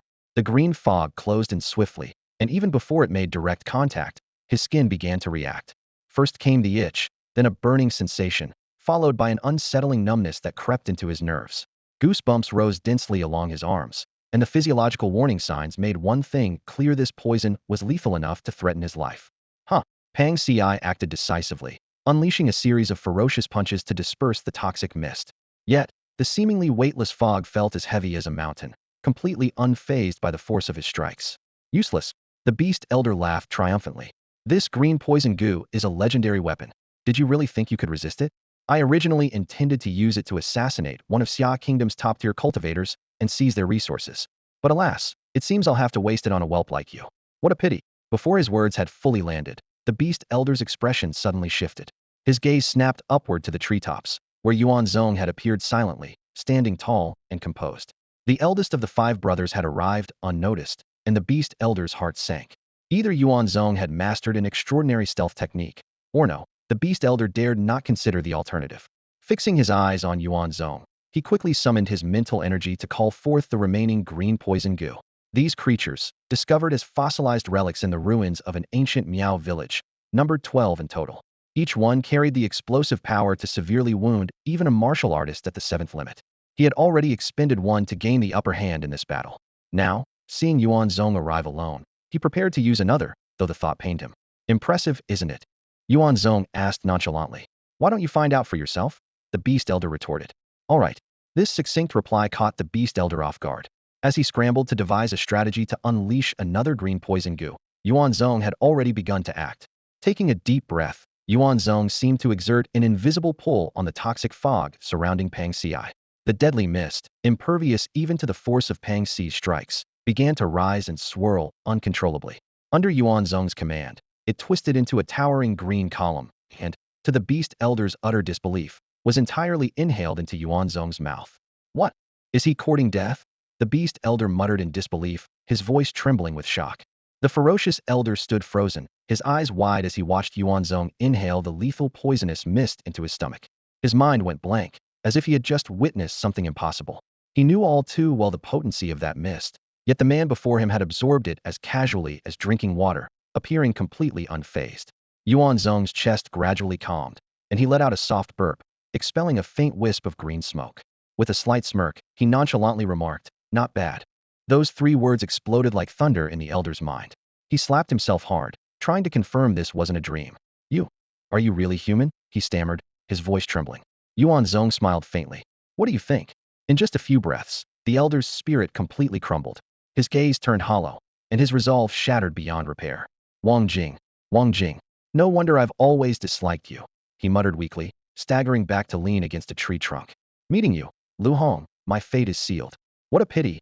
This era, which hasn't even fully unfolded yet, I won't get to see it." At some point, Pang Ci had quietly appeared in front of him. In that moment, Lu Hong, once a figure of terrifying infamy, had no trace of his former aura, resembling nothing more than a dying old man. "Goodbye," Pang Ci said. With a dull thud, all fell silent. Meanwhile, Su Shaoan, Wei Zichong, and Guan Yun were hunting down members of the Yuanlian sect in the Misty Mountain Valley. Those followers, who had once paraded their arrogance under the elder's protection, now fled like terrified stray dogs. "They're dead. All dead. These people are ruthless, they kill on sight, not even giving us a chance to beg for mercy," someone wailed in terror. "Are these demons really from the L Squad? Wang Jing, curse your ancestors to the 18th generation." In a secluded corner of the valley, a few survivors huddled together, trembling. "Call the police. Hurry, call the police. Brother, we're criminal show, can we call the police?" "Screw it. Do you have a better idea?" Outside the Misty Mountain Valley, about 50 L Squad members had already set up a perimeter. They had arrived after receiving a report from Xian Yuan, tasked with preventing the elder's men from escaping into the city. "I really hate coming to this place," one of them muttered. "Over the years, the elder has gathered countless outlaws here. Everyone, stay alert." As a few L Squad members whispered among themselves, a voice suddenly spoke from behind. Startled, they jumped like frightened rabbits. Turning, they saw a dark-skinned man with a braided ponytail standing not far away, a dark gold dagger with a ghostly hilt tucked at his waist. "Ghost Blade Saburo, a Class B wanted criminal," someone exclaimed, recognizing him. To everyone's astonishment, the notorious martial artist immediately threw down his weapon, crouched on the ground, and clasped his head. "I surrender. Please, just take me away." As the group stood dumbfounded, the ground in the distance began to tremble. A figure charged towards them like a ferocious tiger. "Help me!" Ghost Blade Saburo screamed in terror. One L Squad member shouted. "We're from the Xia Nation's L Squad. Stop right there." "Friendly," Su Shaoan responded without looking back, charging straight at Ghost Blade Saburo. With a single punch, Saburo's head exploded like a watermelon, scattering blood and flesh everywhere. The intensity of Su Shaoan's killing intent surpassed anything the others had ever witnessed, even from Class A fugitives. "You friendly?" one L Squad member asked in disbelief. Su Shaoan grinned, revealing bloodstained teeth. "What? Don't I look like it? You've got to be kidding me." Looking at the group of members standing before him, as if facing a formidable enemy, Su Shaoan sighed and reluctantly pulled out his badge. The moment the familiar insignia came into view, the tense expressions on their faces instantly relaxed. "Oh, so you're one of us. No wonder you seemed so familiar," someone exclaimed. To take out Ghost Blade Saburo with one punch, that's strength. Before the words were finished, someone eagerly stepped forward, trying to make a connection. Su Shaoan chuckled inwardly and turned to leave. Just then, a cold voice cut through the air. "Since you're an L team member, why is your killing intent so intense? Ghostblade Saburo had already surrendered, yet you took his life. How are you any different from him?" Su Shaoan stopped in his tracks and turned his head to look at the speaker. It was a young man standing tall with a sword on his back. "You're not as handsome as me, are you?" Su Shaoan suddenly said. The young man froze, confused. "What kind of logic is that? How does that relate to my question? Of course, if you're not as handsome as me, how do you have the nerve to shout at me?" Su Shaoan smirked mischievously. The young man was so infuriated by the absurd reasoning that his face turned pale. "Does being handsome mean you can do whatever you want?" Su Shaoan stroked his chin, wearing an odd smile. "Don't tell me you're jealous that I'm better looking than you. So you're just picking a fight? Your good looks aren't something to brag about. What would I be jealous of?" The young man finally snapped, his voice rising. "Look at you getting all worked up. It's not your fault you're not as good looking as me. You." The young man was livid. "You think you're so special." Su Shaoan waved dismissively, losing interest in the banter, and turned to leave. "Stop right there." The young man leapt forward to block his path. "Your reckless killing tarnishes the name of the L team." Smack! A resounding slap interrupted his words, the force sending him stumbling backward. "Do you think I'm joking with you?" Su Shaoan's smile vanished, his gaze turning icy cold. Clutching his burning cheek, the young man glared at him, his neck stiff with pain. "You dare hit me?" Smack! Another, even harder slap landed, sending the young man flying several meters. So what if I hit you? Su Shaoan sneered, pulling out his L-Team badge and pressing it against the young man's face. I've got credentials. Go ahead, hire a lawyer and sue me, you idiot. Before the young man could respond, Su Shaoan's knee shot up, slamming into his stomach. The young man's face turned red as veins bulged on his forehead, and he collapsed to the ground, retching yellow bile. Without sparing him another glance, Su Shaoan walked away. It wasn't until his figure disappeared that the young man finally managed to catch his breath. His eyes burned with fury as he gritted his teeth. You bastard, just you wait. The other members cautiously approached to help him up. Hong Xiao, why did you even bother? He took out Ghostblade Saburo with a single punch. That's power we can't mess with. Does having power mean you can do whatever you want? Hong Xiao struggled to his feet, shouting angrily.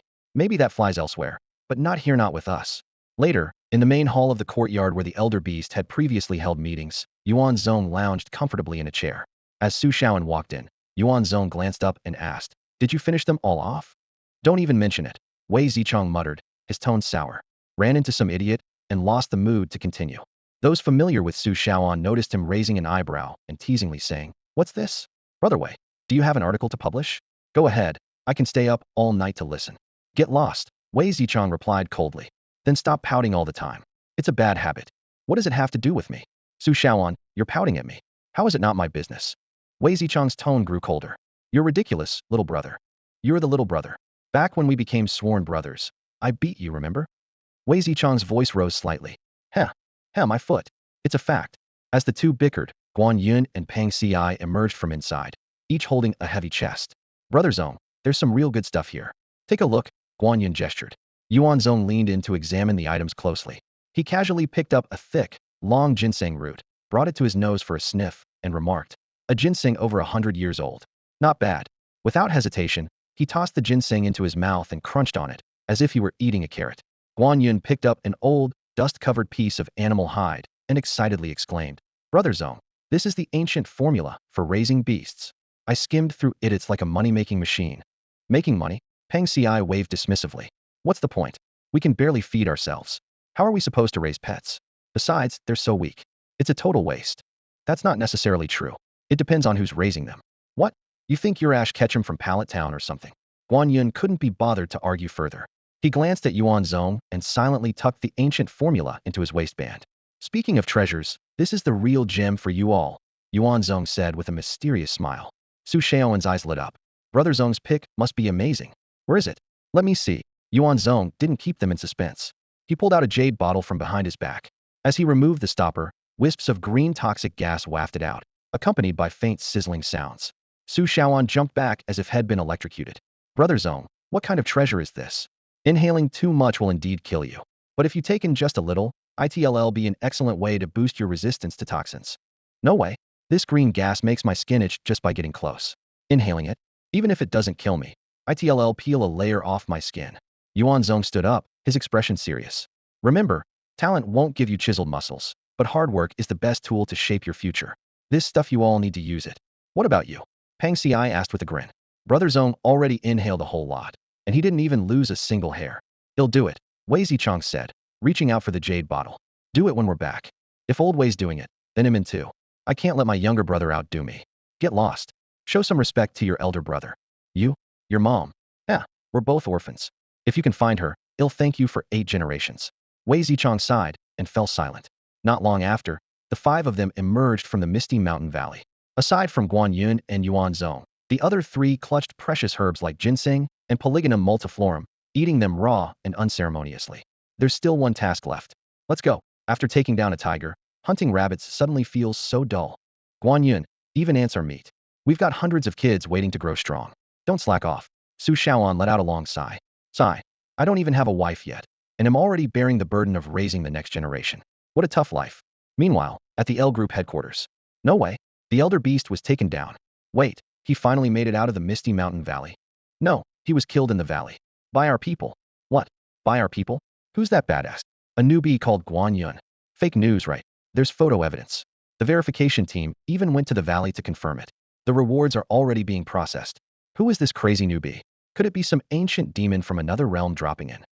The so-called Old Devils from Beyond is a playful nickname used by the L Group to refer to a certain type of special member. In this era of rising martial anomalies, fortuitous encounters have become a shortcut to creating masters. Some stumble upon ancient relics after falling off cliffs, while others accidentally consume mysterious objects that break their limitations and awaken unique powers. These individuals, propelled by their fortuitous encounters, find themselves ahead of the ordinary. Some choose to live anonymously among the populace, while others form their own factions without causing harm. The L Group has established a dedicated department to recruit such talents. Once they join, they are immediately elevated to high-ranking positions, often serving as inspectorsa practice that gave rise to the term Old Devils from Beyond. The businessman sped along the highway, with Guan Yun seated steadily in the driver's seat. On the passenger side, Yuan Zong reclined his seat and held an ancient book in his hands, its cover entirely green and covered in rust. The book's pages, resembling sheets of iron, demanded his utmost attention, with each character requiring a prolonged gaze. From time to time, Yuan Zong would drip his own blood onto the pages, and as the blood was absorbed, certain characters would emit a faint, blood-red glow. As he stared at the glowing words, a distant yet resonant elderly voice echoed in his ears. Sometimes it felt as if the voice had traversed the river of time, and at other times, it reverberated like the morning bells of an ancient temple. In the back seat, Pang Si and Su Shaoan, though often bickering, would always maintain complete silence whenever Yuan Zong read the book. Not only that, they would take on the role of protectors. Anyone daring to disturb Yuan Zong would face the wrath of all four of them. This was because they alone knew that the Nine Cauldron Guide, the book Yuan Zong was studying, was the source of his fortuitous encounter. Through deciphering its secrets with his blood, Yuan Zong had confirmed that this artifact was closely tied to the 9 sacred cauldrons forged by Yu the Great. It seemed to hold the potential to guide them in locating the cauldrons, long lost to the annals of history. The 9 cauldrons, revered as the ultimate artifacts stabilizing the 9 provinces, carried a mythical aura even in official historical records. The mere possession of this guide had elevated Yuan Zong to his current level of power. If they were to truly uncover the actual cauldrons, the resulting fortune would be beyond imagination. After what felt like an eternity, Yuan Zong finally opened his eyes, and the mysterious aura surrounding the green bronze tome dissipated.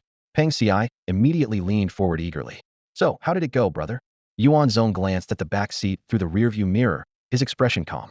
The atmosphere in the car grew tense due to Pang Si's persistent questioning. "You ask every time," Yuan Zong said flatly. "If there's progress, I'll let you know. This ancient script is too demanding. It consumes blood energy like crazy. Even if I exhaust my own, I can't crack it all at once. It'll take time." "Come on. If Brother Zong had good news, he wouldn't keep it from us," Su Shaoan chimed in, sitting up straight. "Why are you so anxious, Pang Si? Look at you craning your neck like that." "Huh. Don't get the wrong idea," Su Shaoan added smugly, tilting his chin to show off his neck. "Handsome guys have long necks. It's aesthetics." "What aesthetics?" Pang Si snapped, shoving Zu's face away impatiently. He then lowered his voice and asked, "Brother Zong, when do you think we'll find the true cauldron? Without it, what's the point of joining the L Group?" Guan Yun immediately retorted, "What do you know? The 9 cauldrons have been missing for ages. Finding them with just the few of us is like searching for a needle in a haystack. Joining the L Group is different too. Can leverage state resources to help." Yuan Zong gazed at the passing scenery outside the window, his tone unwavering. "This isn't something that can be rushed. But don't worry, the 9 cauldrons won't fall into the wrong hands. With this guiding disc in my possession, anyone else who gets them won't benefit. If they're meant to appear, it'll be for us." As dusk fell, the car exited the highway. Their destination was the L Group headquarters in the northern outskirts of Jing. As a newly appointed inspector, Yuan Zong still had important procedures to complete. In an organization with tens of thousands of field agents, inspectors like Yuan Zong numbered fewer than 100. This role granted him access to advanced information stored in the Hongmeng system, which required his personal authorization. "This is the L Group?" Pang Si and Su Shaoan stood at the headquarters entrance, looking slightly disappointed. "Not impressive at all," Su Shaoan agreed. "No wonder their operations aren't great. If you're in the game, at least put some effort into appearances. Let's just leave." "Hey, where did you newbies come from? Acting so disrespectful." A scolding voice came from the security booth. "You should be grateful to join the L Group. How dare you talk like that?" The two turned toward the voicey, a toothless old security guard. Even the security guard's missing teeth. "How shabby," Pang Si muttered. "You little punk. Can't even show respect to your elders." "Huh?" The old man barked angrily. "Old man, don't tell me you're some hidden master like those legendary janitors," Pang Si taunted. "No. Then what are you so smug about? I grew up without parents, never went to school, and have zero manners. Don't bother lecturing me. You brat. Do you know who my son is?" The old man puffed out his chest. Su Shaoan pretended to be shocked as he scrutinized the old man. "Could it be that your son is?" "That's right, my son is." "Aral, the poo-playing kid? What Aral?" The old man froze, only to be met with laughter from the two. Realizing he'd been mocked, the old man fumed. My son is Zhong Zhun, an inspector. Wow, that's so impressive. Pang Si exclaimed exaggeratedly. My brother Zong is also an inspector. Call your son here, let's see if my brother doesn't beat the crap out of him. Exactly. My brother Zong's caliber is beyond your comprehension. Yuan Zong sighed and intervened. All right, that's enough. Don't tease the elder. Sir, I apologize if you're just like this. No harm intended. Let's go. You think you can just leave after mocking my father? Apologize first. A stern voice rang out. The group looked up to see a team approaching, led by a middle-aged man with a serious expression and commanding presence. Apologize? Pang Si grinned, showing no intention of backing down. What are you making a wish? Inspector Zhong is back, someone exclaimed. Wasn't he chasing the Jiangyin Six Fiends? You're behind on the news. The Jiangyin Six Fiends have already been taken down by Inspector Zhong. Really? That slippery group has been on the run for years, and they finally fell into Inspector Zhong's hands. Impressive. Zhong Zhun, a senior inspector of the L Group, was a well-known figure in the world of supernatural martial arts. Not only did he possess the ability to control flames, but he had also trained in a fire-based martial arts technique. Although his mastery of martial arts wasn't considered top-tier, his combat prowess, enhanced by his flame abilities, was formidable. Over the years, countless dangerous adversaries had met their downfall at his hands. Within the L Group, Zhong Zhun was highly regarded by his colleagues. However, there was one point of contention: his father, who worked as a gatekeeper. Zhong Zhun had lost his mother at a young age, and it was his father who had raised him through hardship. Because of this, he held deep affection for his father. It was said that when Zhong Zhun first joined the L Group, he made a single demand that his father be given a position within the organization. This request seemed outrageous at first. After all, the L Group was a secretive organization dealing with supernatural martial arts, and ordinary people were completely unaware of its existence. However, considering Zhong Zhun's exceptional talent, the organization eventually relented and assigned his father the role of a gatekeeper, with the condition that he was not allowed to leave the premises without permission. In hindsight, this decision turned out to be wise. Zhong Zhun's accomplishments were remarkable, and within just a few years, he was promoted to inspector. With Zhong Zhun's rise in status, his father's position also gained respect within the organization. Whether out of sincerity or obligation, most members would greet the elder with a respectful Uncle Zhong. Even representatives from other supernatural factions would make a point to visit the old man during their trips, hoping to build rapport with Zhong Zhun. Naturally, being an ordinary man suddenly surrounded by such reverence from supernatural experts could make anyone a bit conceited. While the elder Zhong had no significant flaws, he had a habit of acting superior and frequently lecturing the younger members. In the early days, a few hot-headed youngsters clashed with him over his attitude. Most assumed that Zhong Zhun, given his rank, wouldn't concern himself with such trivial matters. However, he personally stepped in, reprimanding those young members and making it clear that when it came to his father, he did not care about right or wrong. From that point on, Uncle Zhong's attitude grew even bolder. This also explained why he would so readily jump in to criticize Pang Si's words. Several members passing by paused to observe the scene, casting pitying glances at Yuan Zong and his group. These unfamiliar faces were evidently newcomers to the organization. Among them, Yuan Zong was rumored to have recently been promoted to inspector under exceptional circumstances. Zhong Zhun's sharp gaze swept over the 5 individuals. Although Yuan Zong appeared the least conspicuous, Zhong Zhun's keen instincts immediately identified him as the true leader of the group. That's right. Zhong Zhun, inspector, he announced in a deep voice. Yuan Zong overheard the conversations around him. After roughly piecing together the other party's background, he spoke indifferently. You want us to apologize? With all due respect, you're not worthy. My son is not worthy. The old man sneered as he walked over to Zhong Zhun. Don't think being promoted as a patrol inspector makes you impressive. You probably pulled some strings, didn't you? My son climbed his way up step by step through his own merits. His achievements are far beyond yours. Pang Si's gaze was sharp as a blade, targeting the old man's weakest spot. Old geezer, shut your damn mouth. Have you prepared your coffin? Found someone to check the feng shui? Got your last words sorted? You've got so many things to worry about. Feeling anxious yet? The words hit the mark. The old man's face turned ashen, and a flicker of panic crossed his eyes. A sudden surge of hostility filled the air. Zhong Zhun's figure vanished in an instant. The next moment, his hand was locked in midair against Pang Si's forearm. The onlookers gasped audibly. No one had expected the seemingly brash and loudmouthed man to block the patrol inspector's surprise attack. Impressive, Zhong patrol inspector, someone murmured in awe. But who was that guy? I heard the fierce beast elder was taken down in the Misty Mountain ravine, and it was reportedly a newly joined 5-member team. Could it be them? Visible power surged along Zhong Zhun's arm, but it failed to budge Pang Si. Just as Pang Si was about to mock him, a sudden heat radiated from Zhong Zhun's arm. Crimson flames coiled around Pang Si's right arm like a serpent before erupting violently. The rolling heat forced Pang Si to retreat, landing with a heavy thud. His right sleeve was completely incinerated, and his skin was an unnaturally bright red. Flammability, Zhong Jun said coldly. Do you know why I came back this time? Because the higher-ups said there's a new patrol inspector candidate to assess. Usually, I just go through the motions, but today, you want pass. That's the price for disrespecting my father. Damn it, you really think you're something, huh? Pang Ci stepped forward, his eyes glinting with a fierce light. I'm short on time, so let's have the assessment right here. Seems you're quite confident. Yeah, no pressure beating you. Flames surged around Zhongzhan, and a blazing dragon shot up into the sky. The scorching heat distorted the air, forcing the crowd to back away. If you're ready, come at me. Remember, young people should stay humble. There's always someone stronger. And, Examiner, are you ready? Zhongzhan's pupils contracted sharply.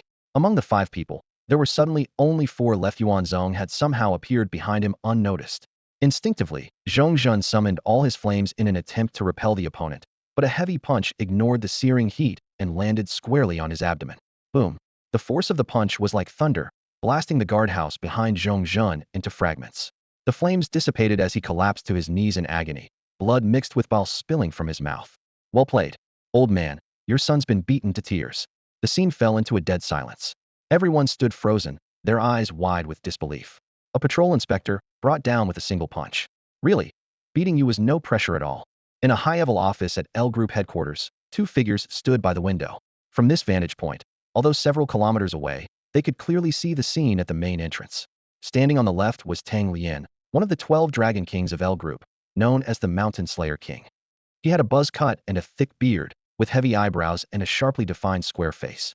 A black-sheathed tang blade hung at his waist, and a cigarette dangled from his lips, releasing thin wisps of smoke as he spoke. The other figure was the Hidden Eye King, whose eyes were covered by a black band inscribed with intricate symbols.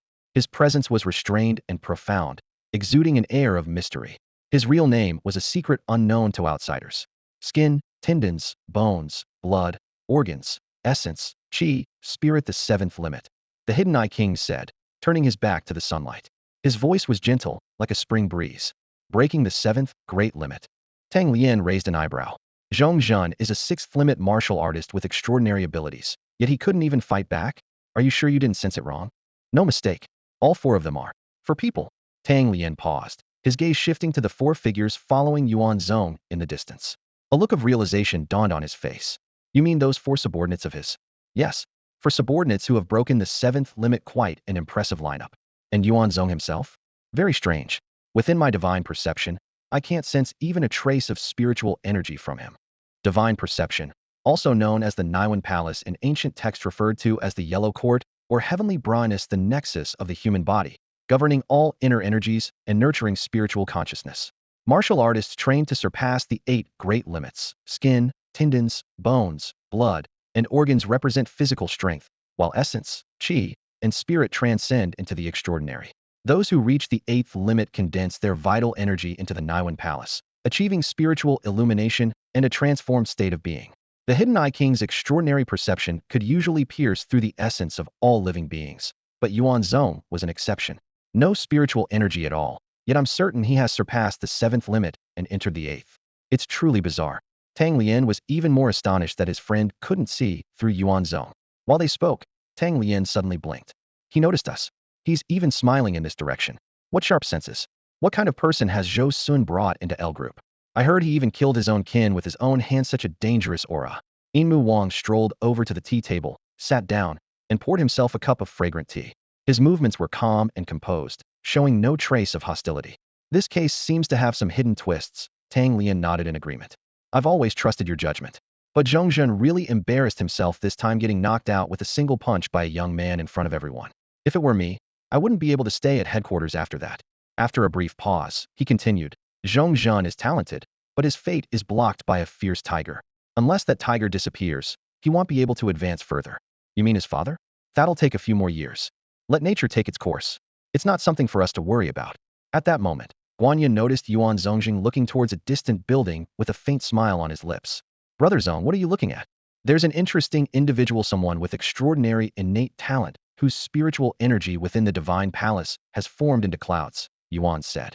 Though Yinmu Wang was famed for his ability to see through everything, he couldn't discern Yuan Zong, who, in turn, saw through him instantly. That remarkable. Seems like the L Group isn't entirely useless, Pang Ci interjected. The L group isn't weak, Yuan explained. It's just that the waters in Xia country run deep. From a global perspective, we're one of the few who have managed to preserve our traditions well. The centuries-old dynasties and millennia-old clans are all shrewd. They remain silent until the moment they strike, and when they do, they astonish the world. Su Shaoan chuckled. No matter how strong they are, they can't withstand Brother Yuan's iron fist. I heard the world's strongest fighters are given kingly titles. Brother Yuan, I've already thought of a title for you. You? Let's hear it. I want to see what someone who didn't even finish elementary school can come up with. One-handed king. One-handed king. Pang Ci snickered. When have you ever seen Brother Yuan use both hands in a fight? Fitting, but it doesn't sound great. Yuan shook his head. I've thought of a title for you too. Go on, let's hear it. Duck King. Wei Zichang couldn't help but burst out laughing. Ha! He gave Pang Ci a thumbs up. That's perfect. As the group bantered, Zhou Sun walked out of the building. Yuan Zong, it's time. Of course, when you summon, how could I not obey? Well said. Let's go. He'll introduce you to the Hongmeng system. Passing through layers of metal doors, the group arrived at a glass corridor. Below were separated research labs, bustling with researchers in white coats. This is where we study anomalies, Zhou Sun explained. We're here. You four wait here. He led Yuan Zong into the final sliding metal door. Inside was a spacious, silver-white room with neatly arranged processors and dense data cables fixed overhead like a spider's web. At the center, on a circular platform beneath a dome, a peculiar spherical object floated midair. Minister Zhou, it's a pleasure to see you again. And this must be Yuan Zong, the new inspector of the L Group. It's a pleasure to meet you. Hongmeng, please guide me well. Yuan Zong raised an eyebrow. Impressive, isn't it? Zhou Sun smiled. Aside from lacking flesh and blood, Hongmeng's thinking is indistinguishable from a human's. Fascinating. Nice to meet you, Yuan Zong. Minister Wen, they're at the headquarters right now. This is the perfect chance to take them down. Inside one of the buildings of the L Division headquarters, Sun Shan reported urgently to Wen Yuan. Standing quietly beside him was a young man familiar with Yuan Zong and his group Hong Xiao, the same person who had earlier accused Su Shaoan of excessive violence. Wen Yuan's name was legendary within the L Division.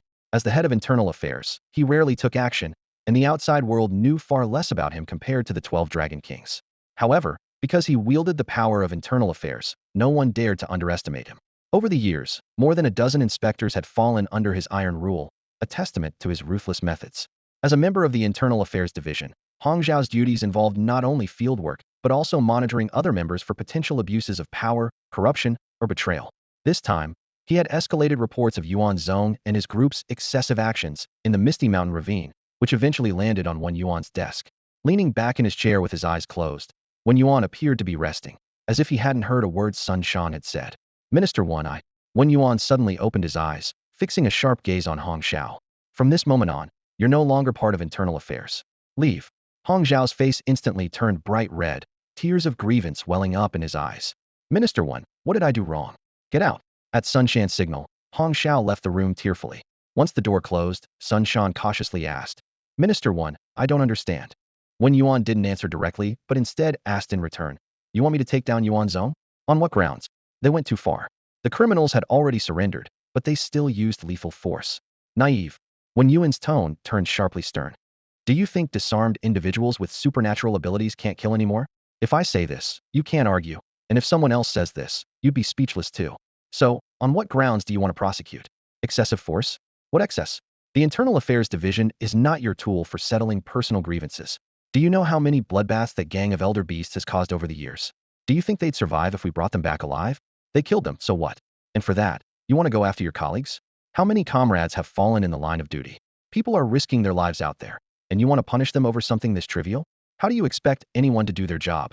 Wen Yuan's eyes gleamed like lightning. Remember, our primary mission in internal affairs right now is to prevent infiltration by external forces. Don't let a scenario like infernal affairs play out within our ranks. Got it, idiot. I understand now. I was being stupid, Sun Shan admitted, his face flushed. If you keep letting attention-seeking clowns into internal affairs, you can leave too. Understood, yes. Why are you still standing here? Stop wasting time. Sun Shan hurriedly exited, wishing he could slap himself. Only now did he realize he had been duped by that kid, Hong Xiao, into filing such a pointless report. The story splits into two threads. After stepping out of the Hongmeng system, the straightforward Pang Ci eagerly approached and asked, Brother, how did it go? Any progress on our matter? Ahem. Su Shaoan cleared his throat, signaling Minister Zhou. Zhou Sun caught on and smiled knowingly. I don't have the time to meddle in your affairs. If you want to talk, do it somewhere else. This place is under comprehensive surveillance. The group tacitly left the headquarters building and got into the business car parked outside. Just as Pang Ci was about to speak, Yuan Zong shook his head and said, "No leads. The Hongming system has no information on the 9 cauldrons." Seeing Pang Ci's disappointed expression, Guan Yun offered some comfort. This outcome was expected. Since the time of Yu the Great, the 9 cauldrons have vanished without a trace after passing through several rulers. If they were that easy to find, they'd probably be counterfeit. Yuan Zong changed the subject. As for Yu Shui, Zhou Sun wants me to take up the role of administrative inspector there to improve the situation. Yu Shui and Nanyun? Guan Yun slapped his forehead, looking troubled. The higher-ups are really giving us a hard time. That place is a mess, lone wolves, gang factions, family influences, all intertwined. It's a nightmare. Guan Yun elaborated further. Nanyun has a diverse ethnic population, a complex martial arts system, and is full of extraordinary individuals. The people there are tough, and it's where L Group's control is weakest. Especially in Yushui, where illegal drug trafficking is rampant. Contrary to their concerns, Pang Ci grew excited. Isn't that perfect? I love places like this, so much fun. Meanwhile, in another office, Zhou Sun pushed the door open and encountered an elderly man from Namlong Bay. "Minister Zhou, how's the situation?" the elder asked. Yuan Zong is already on his way to Yushui in Nanyun. No hesitation? None. He accepted readily, as if unaware of how deep the waters run there. The elder stroked his beard and chuckled. Good attitude. In today's L Group, there aren't many inspectors willing to take on such a tough challenge. Zhou Sun quickly distanced himself. Let me be clear, Yuan Zong has a rather unique approach to things. If he stirs up trouble, don't come blaming me. Why worry? The elder spoke with confidence. The situation there is delicate, and some things aren't meant to be done too cleanly. Sending a newcomer is perfect. If trouble arises and they don't respect him, we don't need to show courtesy either. We might not even have to intervene. You have that much faith in him? Of course, the elder smiled. If L Group gains another Dragon King, it would be a great boon. Meanwhile, rumors about the new administrative inspector were already spreading in Nanyun province. Have you heard? We're getting a new administrative inspector. Another unlucky guy who crossed the higher-ups? Huh, exactly. Who would want to come here willingly? Humph. Whether he's a dragon or a tiger, when he comes to this mountain, he'll either have to bow or lie low. If he doesn't behave, he'll be seeing stars. That's right. We don't need outsiders meddling in our business here. Nanyun, Yushui. By late morning, a business vehicle slowly drove into a lakeside military district. The car came to a steady stop on the old concrete ground. A slightly chubby middle-aged man with a shiny bald head quickly approached, bending down to open the car door. May I ask, who is Inspector Yuan Zong? That would be me, Yuan Zong replied briefly. Oh, I've heard so much about you. The middle-aged man immediately broke into a warm smile. Inspector Yuan, welcome. I'm Zheng Dayu, the acting administrative officer of the Yushui branch. Yuan Zong displayed an approachable demeanor, shaking hands and exchanging pleasantries. Comrade Zheng, you've worked hard. Not at all, not at all, Zheng Dayu said with a laugh. Inspector Yuan, after your long journey, I've already arranged a welcoming banquet. The group got back into the vehicle and headed toward the city. Along the way, Zheng Dayu enthusiastically introduced the local area. The place, once an old military district, was now repurposed. The ancient red brick buildings were covered in moss, exuding a sense of history at every corner. Brother Zheng, Yuan Zong inquired. I've heard that Yushui is full of mountain strongholds and that the powers of the supernatural martial world run deep here. Could you give me some insight? As a newcomer, I'm worried about stepping on the wrong toes. The others in the car smiled quietly at his words. Zheng Dayu quickly waved his hand. Oh no, Inspector Yuan, please don't be so formal. Just call me Dayu. He then provided a detailed explanation. The Yushui branch's jurisdiction included 6 surrounding counties and their affiliated towns. In addition to upholding the law and managing supernatural martial offenders, they also had to maintain delicate relations with the local supernatural martial forces. You should definitely take some time to meet a few key figures, Zheng Dayu suggested. First, he introduced a senior figure known as the Buddha. This elder was the core leader of one of the most influential ancient strongholds in the area.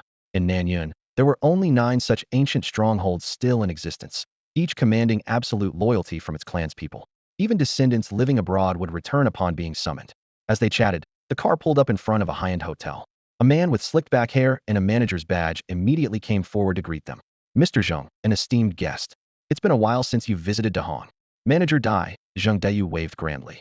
Today's esteemed guest is this gentleman here. Is the 4-direction pavilion available? It's available, it's available. This way, please. Dai Maoshan discreetly glanced at Yuan Zong with curiosity. As an ordinary person with some knowledge of the supernatural martial world, he understood that anyone who could command such respect from Zheng Dayu must be someone extraordinary. So young, he thought to himself. Could he be the heir of a prominent family? The 4-direction pavilion was indeed impressive. The restaurant occupied a vast area and was designed in the architectural style of a wealthy Jiangnan household. Pavilions and corridors were adorned with rock gardens and stone bridges. At the center of the lake stood the Four Directions Pavilion, an upscale private dining room, which clearly suited Yuan Xuanshir's taste.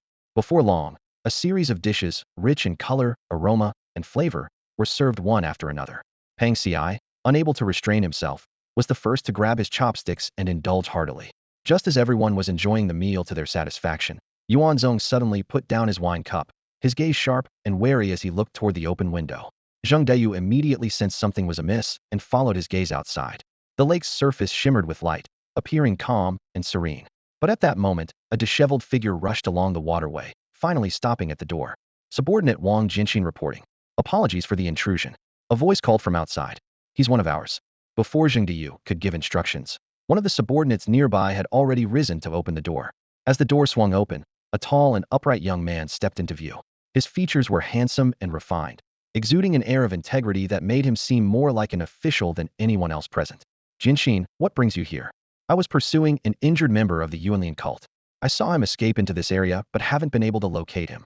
Yuanlian cult again. They've been quite active lately. Pang Xi raised his eyebrows, setting down the pork trotter in his hand.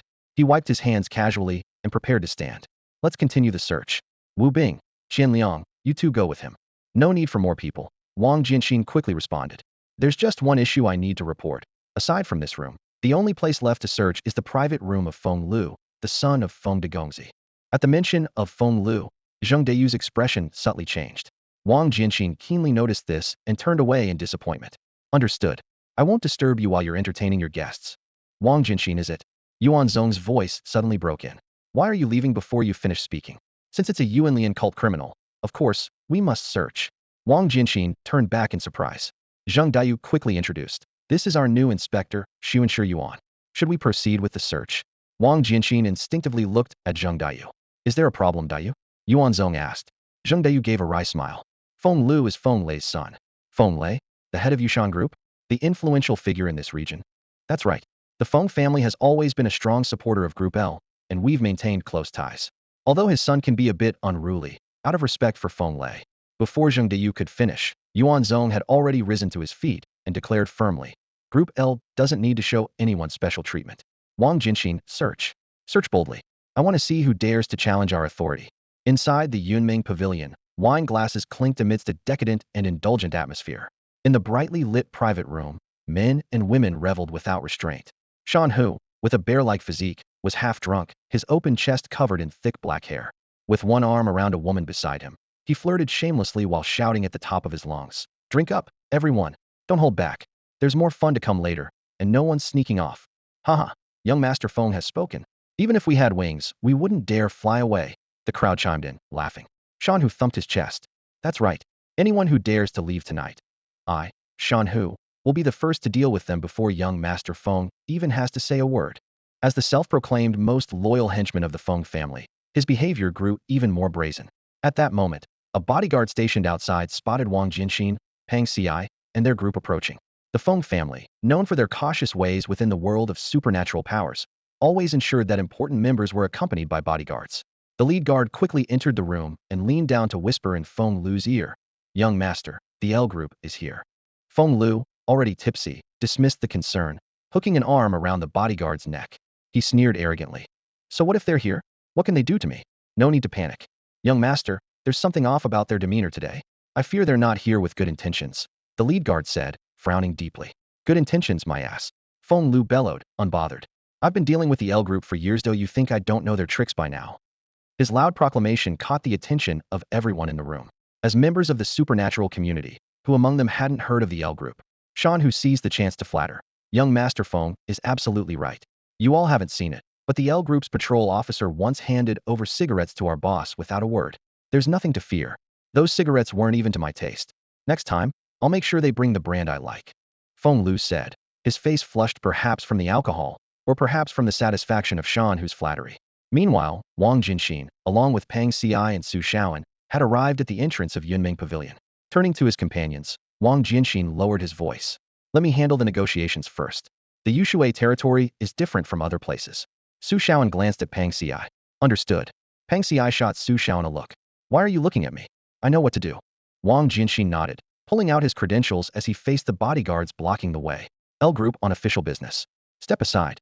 The guard remained unmoved and was about to respond. This isn't the time to. Whoosh. A sudden gust of force sent the guard flying into the private room like a cannonball, crashing into a table laden with food and drinks. The unexpected turn of events threw the room into chaos. Wang Jinxin froze in shock. Dude, didn't you say you'd be measured? Pang Ci snorted coldly. I showed the credentials, and they still refused to move. Clearly, they needed a good kick. Let's go. With that, he strode inside. Su Shaoan patted Wang Jinxin's shoulder. This is just how we operate. You'll get used to it. Who the hell are you people? Feng Lu's furious roar echoed from the private room. He never would have imagined that the usually mild-mannered L Group would show up to the Yushui territory with such audacity. Facing Feng Lu's rage-filled glare, Pang Ci raised a finger and pointed at him. Shut your mouth. L Group on official business. God damn it. Impressive, aren't you? Where's Zheng Daiyu? Tell him to come out and see me. Shan Hu, reeking of alcohol, puffed out his chest and clenched his fists as he shouted loudly. As Feng Lu's lackey, he took advantage of his drunken state to flaunt his arrogance. Who the hell are you? A newbie, huh? You don't know my boss, young Master Feng Lu? Believe it or not, I'll have you kicked out by tomorrow. Before he could finish his sentence, a bottle came hurtling through the air and shattered against Shan Hu's face. Shards flew everywhere, eliciting shrieks from the women around them. Before Shan Hu could even react, a figure had already closed the distance between them. Despite Shan Hu's bulky physique, he only managed to throw a reflexive punch, which was effortlessly deflected. In the next instant, a vice-like hand clamped around his neck, lifting him off the ground like a helpless chick. You're quite bold, huh? Do your family know about this? Do you believe I'll kill you right here?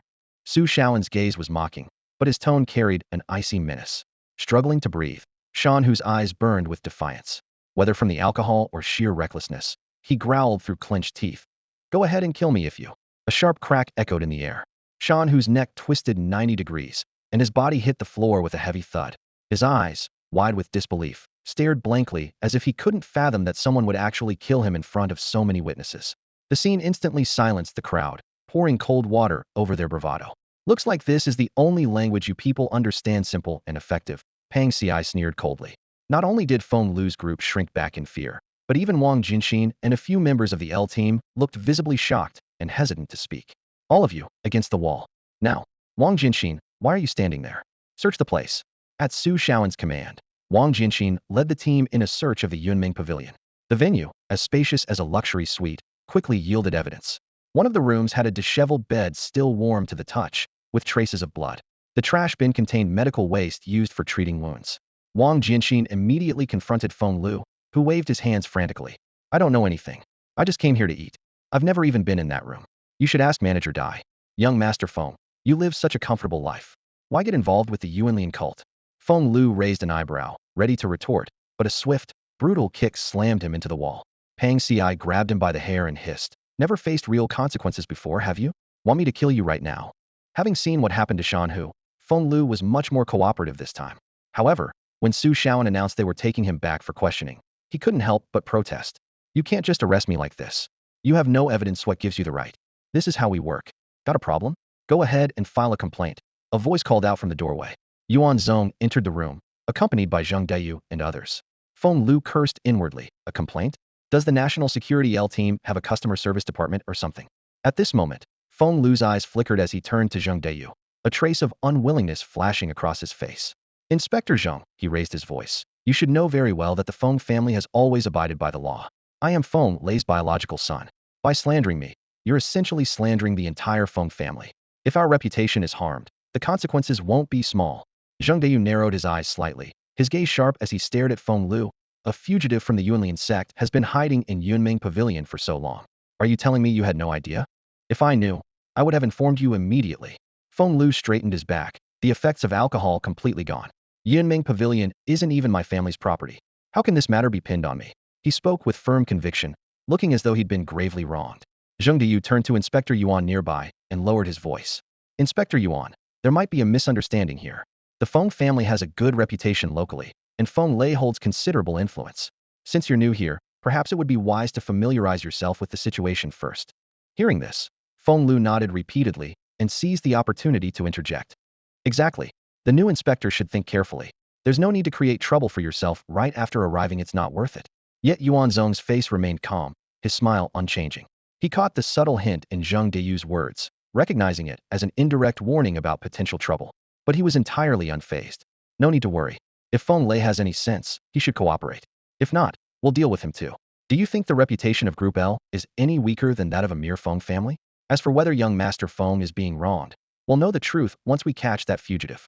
He shifted his gaze to Wang Jinxin. You mentioned earlier that the fugitive is connected to magic drugs? Wang Jinxin nodded in confirmation. That guy is one of the key distributors of magic drugs in the southern district of Yushui City. He possesses a unique supernatural ability. Although he isn't very strong in combat, he's extremely tricky to deal with. This time, we came the closest, but unfortunately, we only managed to injure him severely, and he escaped.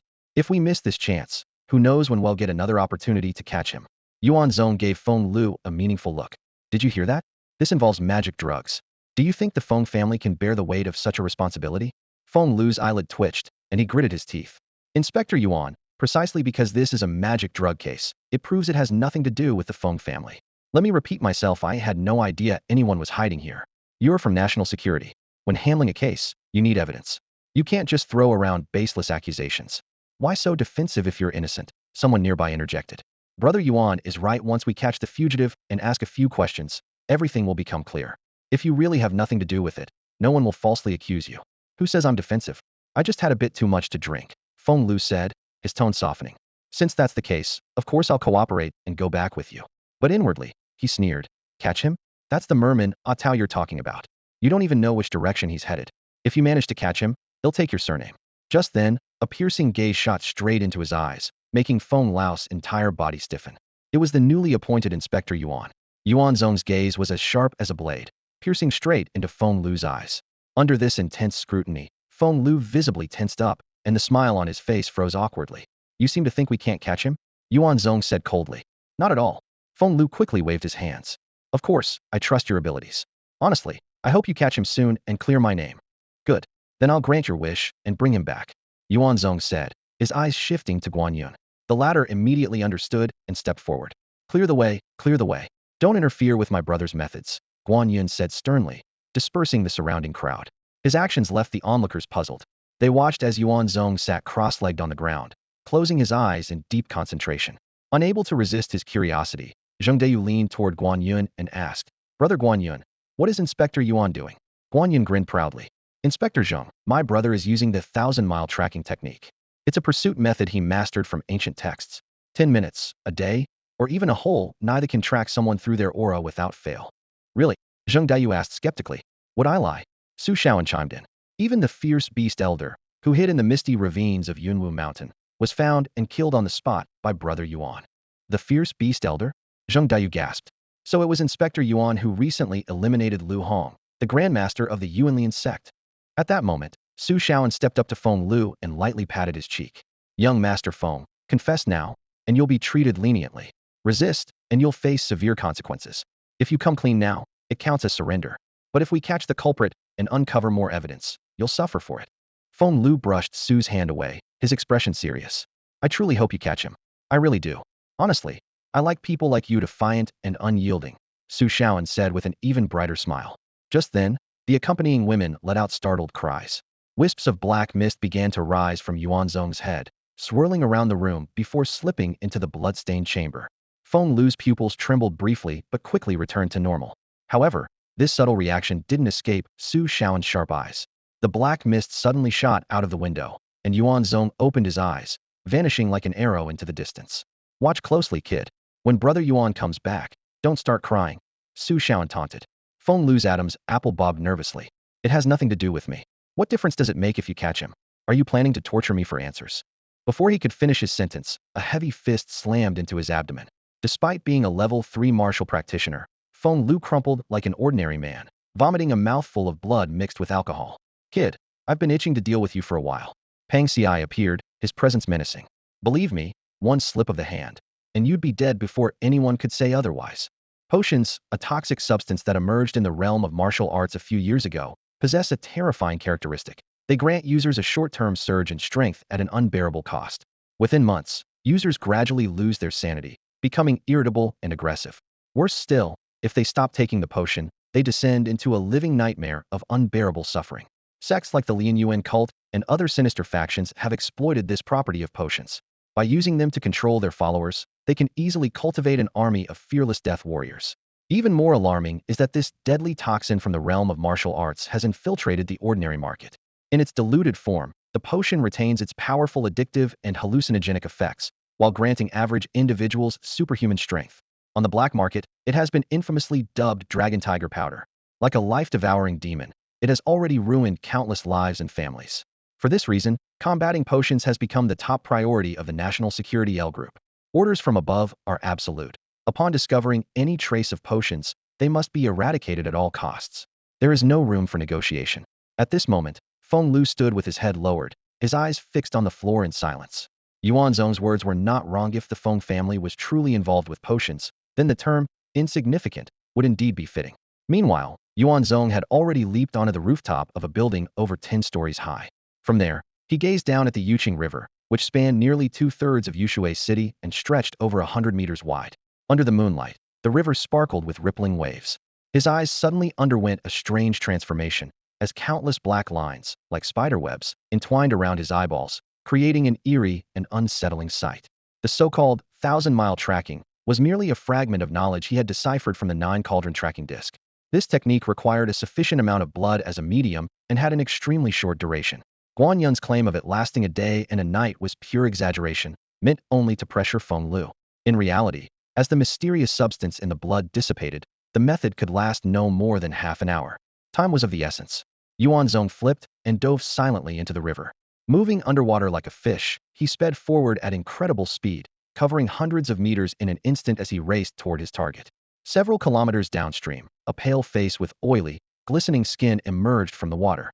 Behind his ears were gill-like organs, reflecting a strange sheen under the moonlight. This fugitive, nicknamed Fishman, was Zhang Tao, who had escaped from the Yunming Pavilion. Using his unique fish-mimicking ability, he had repeatedly eluded the L Group's pursuit. Zhang Tao climbed onto the riverbank and spat angrily in the direction of the city. Although he had escaped once again, his fury was far from quelled. His carefully constructed stronghold had been destroyed, and he had narrowly avoided death by a sword. How could he swallow such humiliation? "You damn bastards, always trying to mess with me," he cursed bitterly. Gurgle. Zhang Tao's stomach growled in protest. The use of his supernatural powers not only drained his mental energy, but also severely depleted his physical strength. He stood in place, panting, his damp clothes clinging to his body. Suddenly, his gaze landed on a small courtyard not far away, a modest farmhouse with a tiny vegetable patch beside it. A faint light emanated from the house, casting a warm and inviting silhouette. A young girl was busy at the dining table in the courtyard, clumsily arranging bowls and chopsticks. "Dad, come eat the noodles," her clear voice rang out, though tinged with a hint of confusion. Zhang Tao squinted and noticed that the girl's eyes were lifeless. She was blind. Silently, he approached the table, grabbed a pair of chopsticks, and began devouring the noodles ravenously. "Dad, slow down. There's more in the pot," the girl said with an innocent smile, her eyes curving into crescent moons as she listened to the sound of eating. On this summer night, the girl wore a short-sleeved shirt with a cartoon print. Her youthful figure was a stark contrast to the flamboyant women Zhang Tao usually encountered. His gaze darkened, and a twisted desire began to stir within him. Most people, seeing such a pitiable blind girl, would feel compassion, but he harbored sinister intentions. After finishing the last bite, he abruptly stood up, grabbed the girl's hair, and slammed her onto the table. Her scream had just escaped her lips when he silenced her with a slap, leaving her dazed. "Shut up," he snarled as he roughly tore at her clothes. Just as things were about to spiral out of control, a tremendous force flung Zhang Tao across the courtyard. He barely managed to stabilize himself midair, landing with one hand pressed to the ground. It was then that he noticed another figure had appeared at the table, standing between him and the girl. "You bastard! Ruining my fun," he roared, feigning bravado while frantically calculating his escape.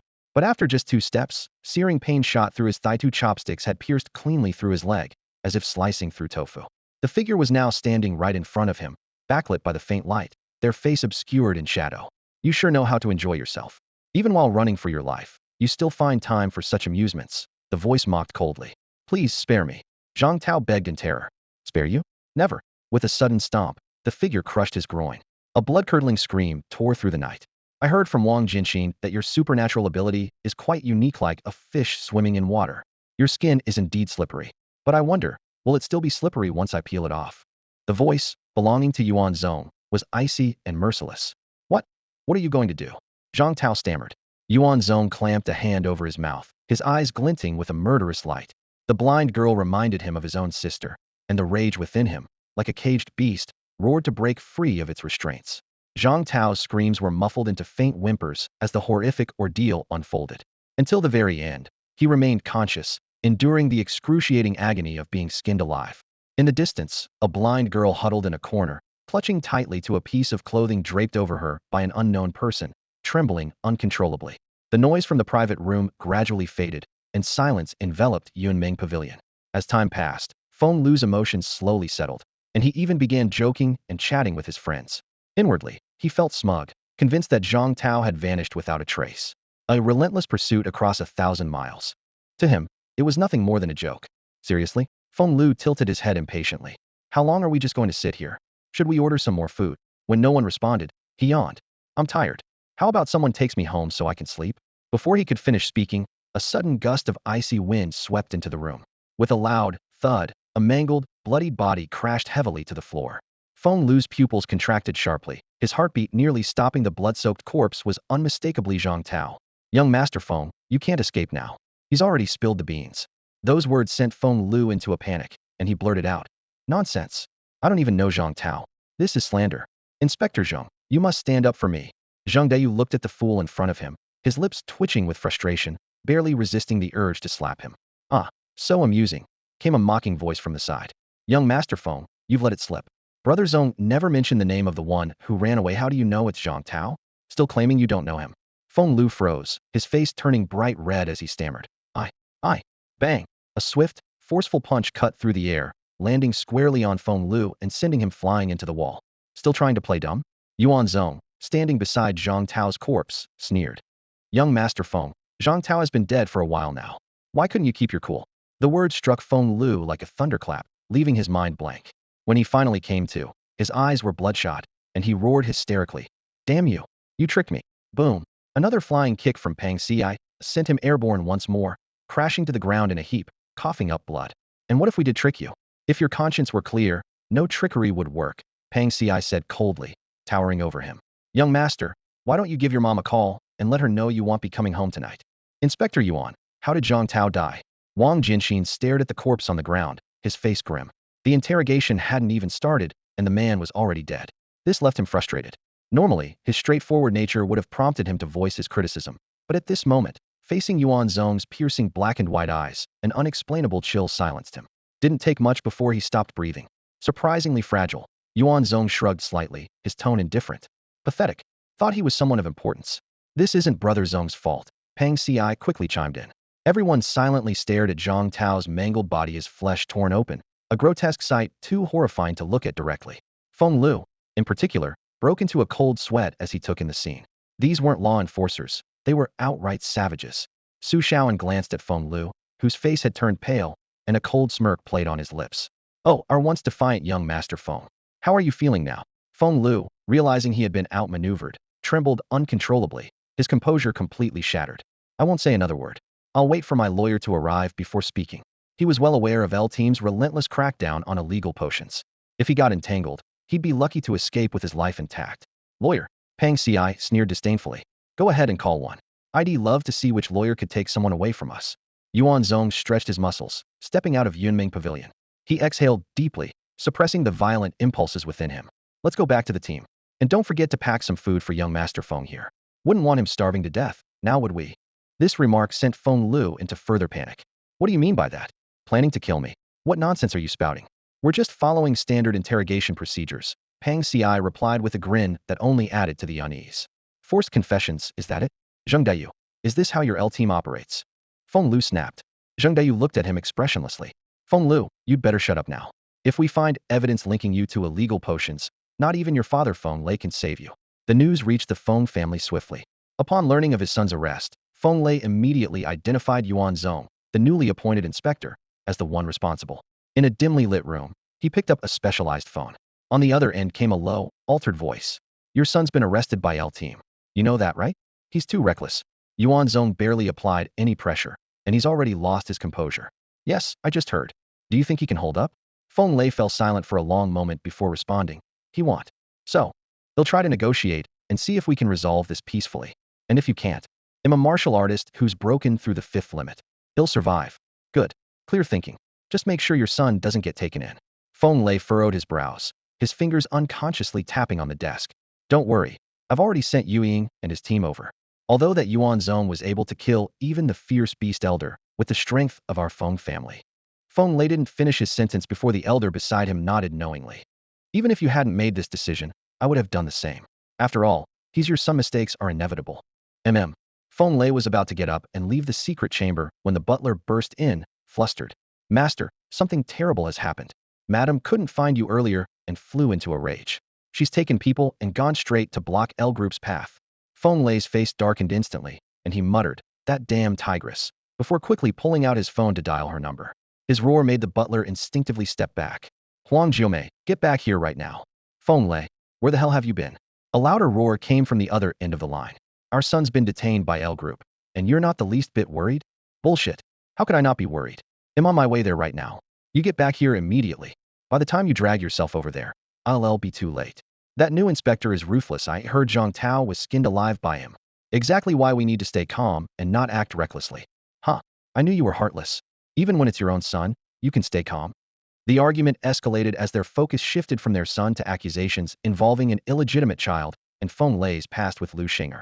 The butler shook his head as he listened, thinking to himself that women were truly impossible to reason with.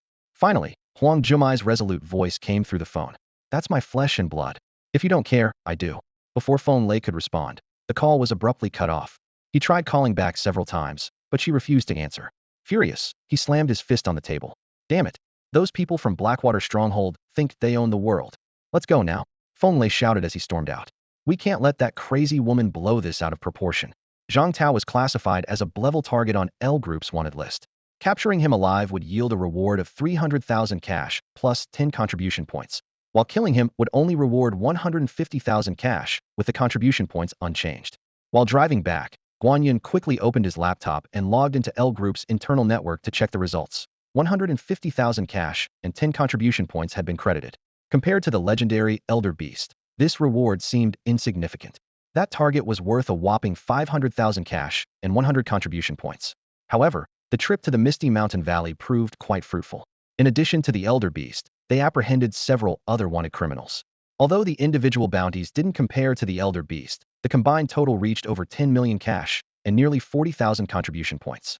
Following Yuan Zong's instructions, Guanyin transferred 10.5 million out of the 11.5 million into the designated account, leaving 1 million for daily expenses. As the convoy steadily exited the city, Yuan Zong suddenly turned his gaze forward and said calmly, I have to say, our L Group doesn't have much of a reputation in the Nanyun region. Anyone thinks they can challenge us. Zheng Dayu looked puzzled. What? A few minutes later, when the convoy came to an abrupt halt, he turned to Yuan Zong in shock. Such long-range sensing ability was beyond even a senior martial artist who had broken the 6th limit a level far above his own, as someone who had just passed the 5th limit. Could Yuan Zong have already reached the 7th limit? At such a young age, Zheng Dayu couldn't help but lament the end of his own martial journey. Who here is Envoy Yuan? Came a familiar female voice. Zheng Dai's face instantly changed. It was Huang Jiumei, Feng Lao's mother, notorious for her fierce protectiveness. Feng Lao's personality was almost entirely the result of her indulgence. Yuan Zong glanced at Zheng Dayu, who quickly explained, she's from the Blackwater Stronghold. In the Nanyun region, everyone gives them a wide berth. Seeing Yuan Zong's questioning look, Zheng Dayu elaborated. Although the Blackwater Stronghold isn't the oldest in Nanyun, it's home to many figures restricted by special circumstances. Back when the Xia Kingdom was founded, a few brave warriors from the stronghold achieved great feats in battle. If not for their backgrounds, they might have been listed among the founding heroes. Because of this, the higher-ups have always turned a blind eye to their activities. Help! Mom! I'm here! Feng Lao's bloodied face suddenly appeared at the car window, and he shouted desperately, as if clinging to his last hope. Seeing her son in such a miserable state, Huang Jiumei was both furious and anxious. Yuan Zong had already stepped out of the car and walked forward. Ma'am, I'm Yuan Zong. How can I help you? Huang Jiumei wasted no time. You've captured my son, Feng Lu. I'm here to take him home. He is suspected of being involved in potion smuggling and needs to be taken in for investigation. If nothing comes up, he can return home in a few days, Yuan Zong said calmly. Huang Jiumei immediately frowned upon hearing this. She had heard of Yuan Zong's methods before coming here. Even Zhang Tao had been skinned alive by him. How could she entrust Feng Lu to someone like this? Especially when Feng Lu was already suffering. Inspector Yuan, think about it. Does my Feng family lack money? Do we need to resort to smuggling illegal goods? It makes no sense, Huang Jiumei said, suppressing her anger. Fair point. Yuan Zong nodded, but his tone remained firm. However, this is a serious matter, and it needs to be thoroughly investigated first. These words completely enraged Huang Jiumei. In the Nanyuan region, she had always gotten her way, and now her fury was even more intense. If you think it makes sense, why investigate? Isn't my Feng family's guarantee enough? Before Yuan Zong could respond, Pang Ci stepped forward with a mocking laugh. Auntie, are you out of your mind? Even someone like me, who didn't finish elementary school, knows about avoiding conflicts of interest. Your Feng family has money. Who knows if it's all from smuggling potions? Huang Jiumei clenched her fists, barely containing her rage. Stop slandering us. Fine, I'll use the Haishuazai stronghold as collateral. That should suffice, right? Surely you've heard of Haishuazai. Get lost. Pang Ci snapped irritably. Even if the king of the heavens himself vouched for him today, would still have to investigate first. Are you refusing to show respect? Before Pang Ci could answer, Yuan Zong spoke coldly. That's right, no respect. Even if they were here in person, my stance wouldn't change. We are law enforcers, not some gangsters. 3 seconds step aside. And if I refuse? Obstructing official duties will lead to arrest. If you resist, you'll be executed on the spot. Huang Jiumei sneered. Quite the impressive authority. As a member of Group L, do you dare to kill recklessly? Or have you really forgotten whose territory Nanyuan is? What about Nanyuan? Yuan Zong laughed in anger. Isn't it still part of Xiaogua? Local forces dare to challenge the central army? Your ancestors earned you some respect, but don't push your luck.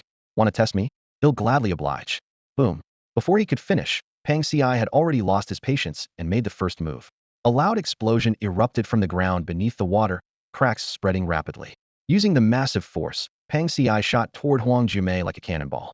Damn it, he's showing off again. Su Shaoan cursed quietly on the side. Step back, miss. The bodyguard protecting Huang Jiumei reacted swiftly the moment Pang Ci made his move. His muscular frame shot forward like an arrow, taking a single stride to position himself in front of Huang Jiumei. With his right hand, he gently pushed her to a safe distance, while his left hand clenched into a fist, ready to counter. The muscles in his arm instantly bulged, and his skin took on a metallic sheen. As he threw his punch, the air itself seemed to crackle with the force. An empowered martial artist, gasped the onlookers. As the niece of Lu Yiri, the leader of Heishui village, and someone he treated as his own daughter, it was astonishing that Huang Jiumei's personal bodyguard was a martial artist with the power of iron skin transformation.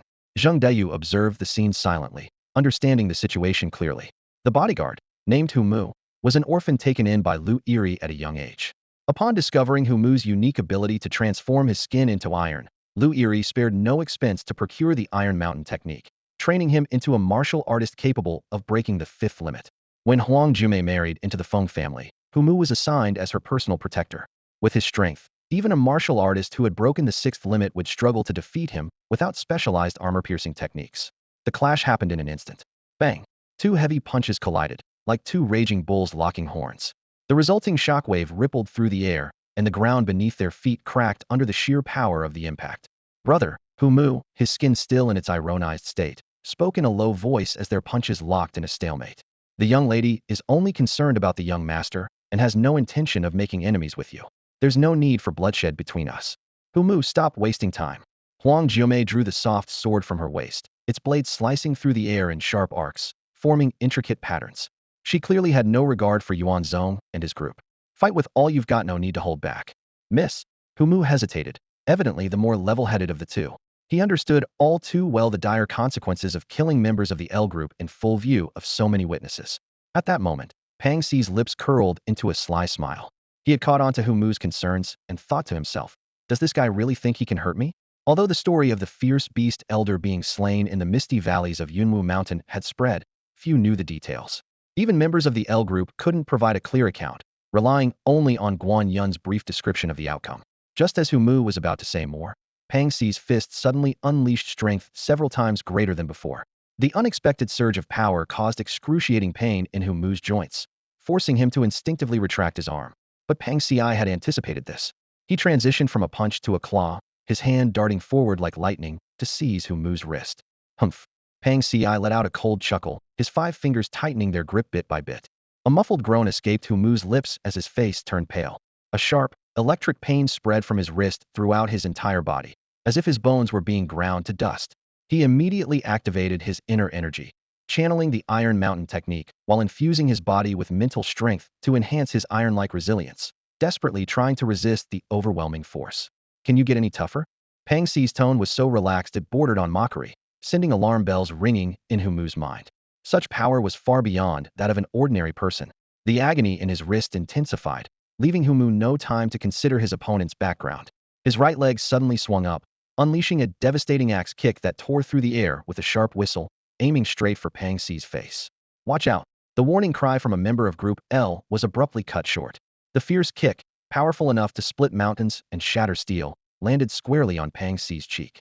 The forceful wind rippled his robe, but he merely tilted his head slightly, emerging completely unscathed. The sight left everyone present gasping in shock. Zheng Deyu's eyes widened in disbelief. Even Hu Mu stood frozen in place. This level of defense was beyond anything he could comprehend.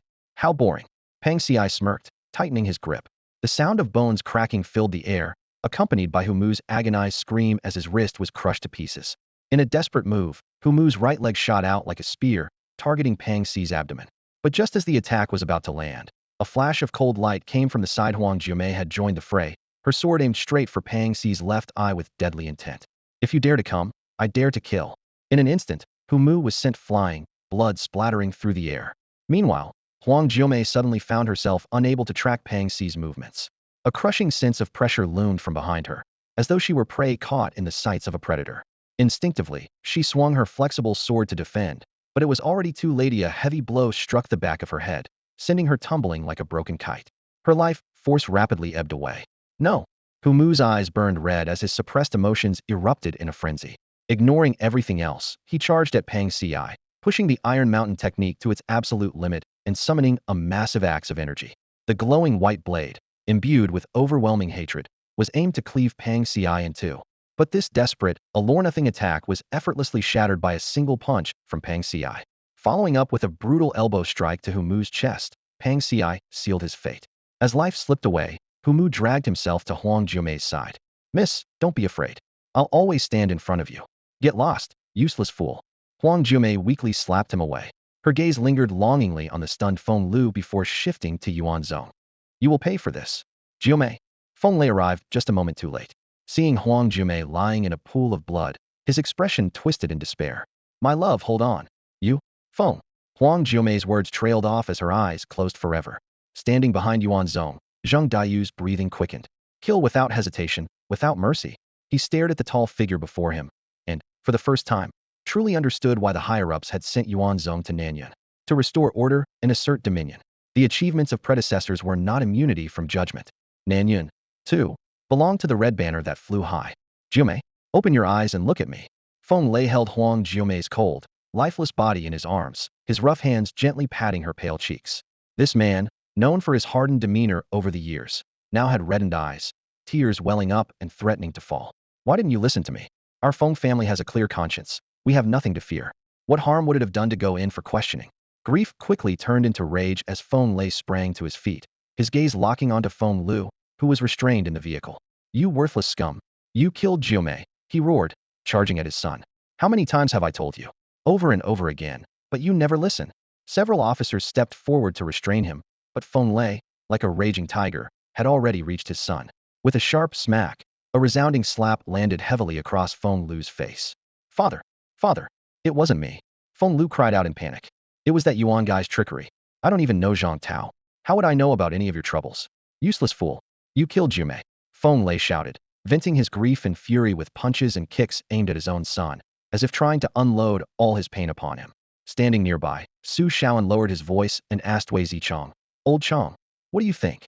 Is this a ploy?" Wei Zichong shook his head, a perplexed expression on his face. Beside them, Pang Xi wiped his bloodstained knuckles and said coldly, "Watch closely. If they dare intercept the vehicle, we'll take care of him too." Feng Lei dragged his son from the vehicle and continued beating him on the ground. His tears and furious shouts were a mix of disappointment in his son and grief for his late wife. It wasn't until Zheng Deyu stepped in, unable to watch any longer, that the assault stopped. "Feng Lei, stop it. If you keep going, you'll kill him." By the time Zheng Deyu managed to pull Feng Lei away, Feng Lu lay on the ground, too injured to speak. If this was an act, Feng Lei's performance was masterful. "Disperse, everyone. Give them some space," Zheng Deyu ordered, noticing Feng Lu struggling to breathe. He quickly directed the surrounding officers to step back. Meanwhile, about 7 or 8 kilometers away on a mountainside, a figure observed the scene through military binoculars. "The new inspector is ruthless, daring to go after Huang Jiumei like that," he muttered under his breath. I can't tell if he's truly unafraid of the old guard at Heishan's stronghold or just ignorant. Turning to the towering man beside Hema, giant nearly 2 meters tall, added, "It's your turn, big sniper." The stoic giant nodded silently and stepped forward. Planting his feet firmly in a horse stance, he began rotating his right arm at an incredible speed. The motion was so rapid that his sleeve shredded, revealing a metallic arm beneath. As he let out a low growl, his muscles bulged, his veins pulsing with energy. His skin flushed red, steaming with heat like a warhorse after a relentless charge. He was building up power. Moments later, the metallic arm began to glow faintly, and the palms split open, revealing a black, gaping muzzle like the mouth of a cannon. After half a minute of dead silence, the cybernetically enhanced brute finally made his move. His upper body suddenly lunged forward, his metallic right arm spinning at high speed. A custom-made magnetic armor-piercing round shot out from his arm in an instant, moving so fast, it was almost invisible. "Goodbye, young Master Feng." The boss sneered coldly through his binoculars, eagerly anticipating Feng Lu's head exploding. Bang! The gunshot thundered like a crack of lightning. It wasn't until the bullet was mere tens of meters from Feng Lu that Pang Ci, Su Shaoan, Zheng Deyu, and Feng Lei sensed something was amiss and instinctively looked up. But before their gazes could fully shift, a blurred projectile shadow had already streaked past them, heading straight for Feng Lu, who was lying on the ground. What the hell? The boss, peering through the binoculars from afar, saw a figure suddenly rush into view. His pupils trembled, but his shock quickly turned into a smirk. "You must be joking. Even if you manage to block it, so what? It's just one more corpse to add to the pile." This was no ordinary round, it was a bona fide magnetic armor-piercing bullet, crafted from a special metal. Despite being the size of a fingernail, it weighed over 10 pounds and was specifically designed to deal with martial artists who fancied themselves invulnerable. Bang! The armor-piercing round exploded, arcs of lightning engulfing the figure. "Job's done." The boss's words were cut short as a tall, unyielding silhouette emerged from the smoke and dust. His eyes widened in disbelief, muttering "no way" over and over. To withstand a sniper shot equipped with a magnetic armor-piercing round, was this even human?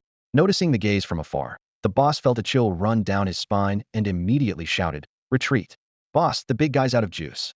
The enhanced brute had exhausted all his strength using the special technique and now lay limp on the ground, unable to move.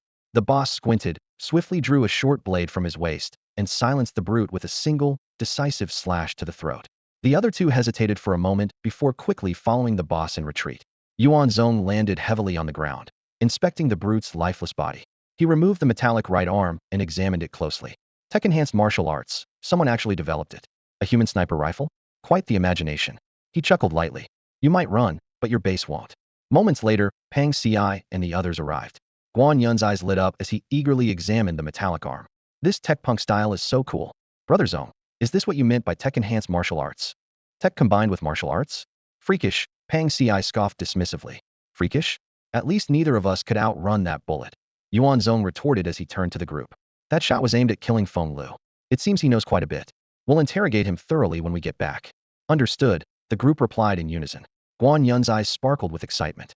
"Brother Zong, this metallic arm would fetch at least $1 million on the black market. Forget tech-enhanced martial arts, this is basically a walking ATM." Technological martial arts, a field born during the era of modern technological advancements and the revival of martial arts civilization, has become a groundbreaking science. Its emergence drew significant attention from nations worldwide, as they saw it as the key to creating super soldiers, hoping to mass-produce powerful warriors through this technology. However, the plan quickly revealed serious flaws, especially in Myligian. Some of the super soldiers there, after acquiring immense power, spiraled out of control due to a lack of proper management and a sense of belonging, leading to another Homelander incident.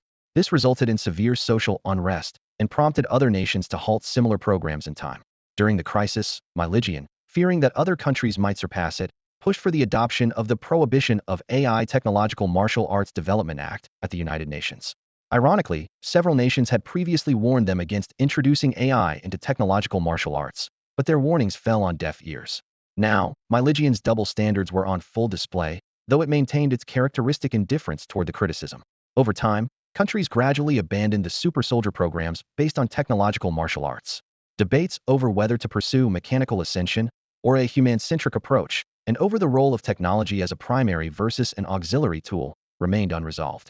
Research into technological martial arts shifted from national efforts to private organizations. Yuan Zong had encountered some technological martial artists a few years ago.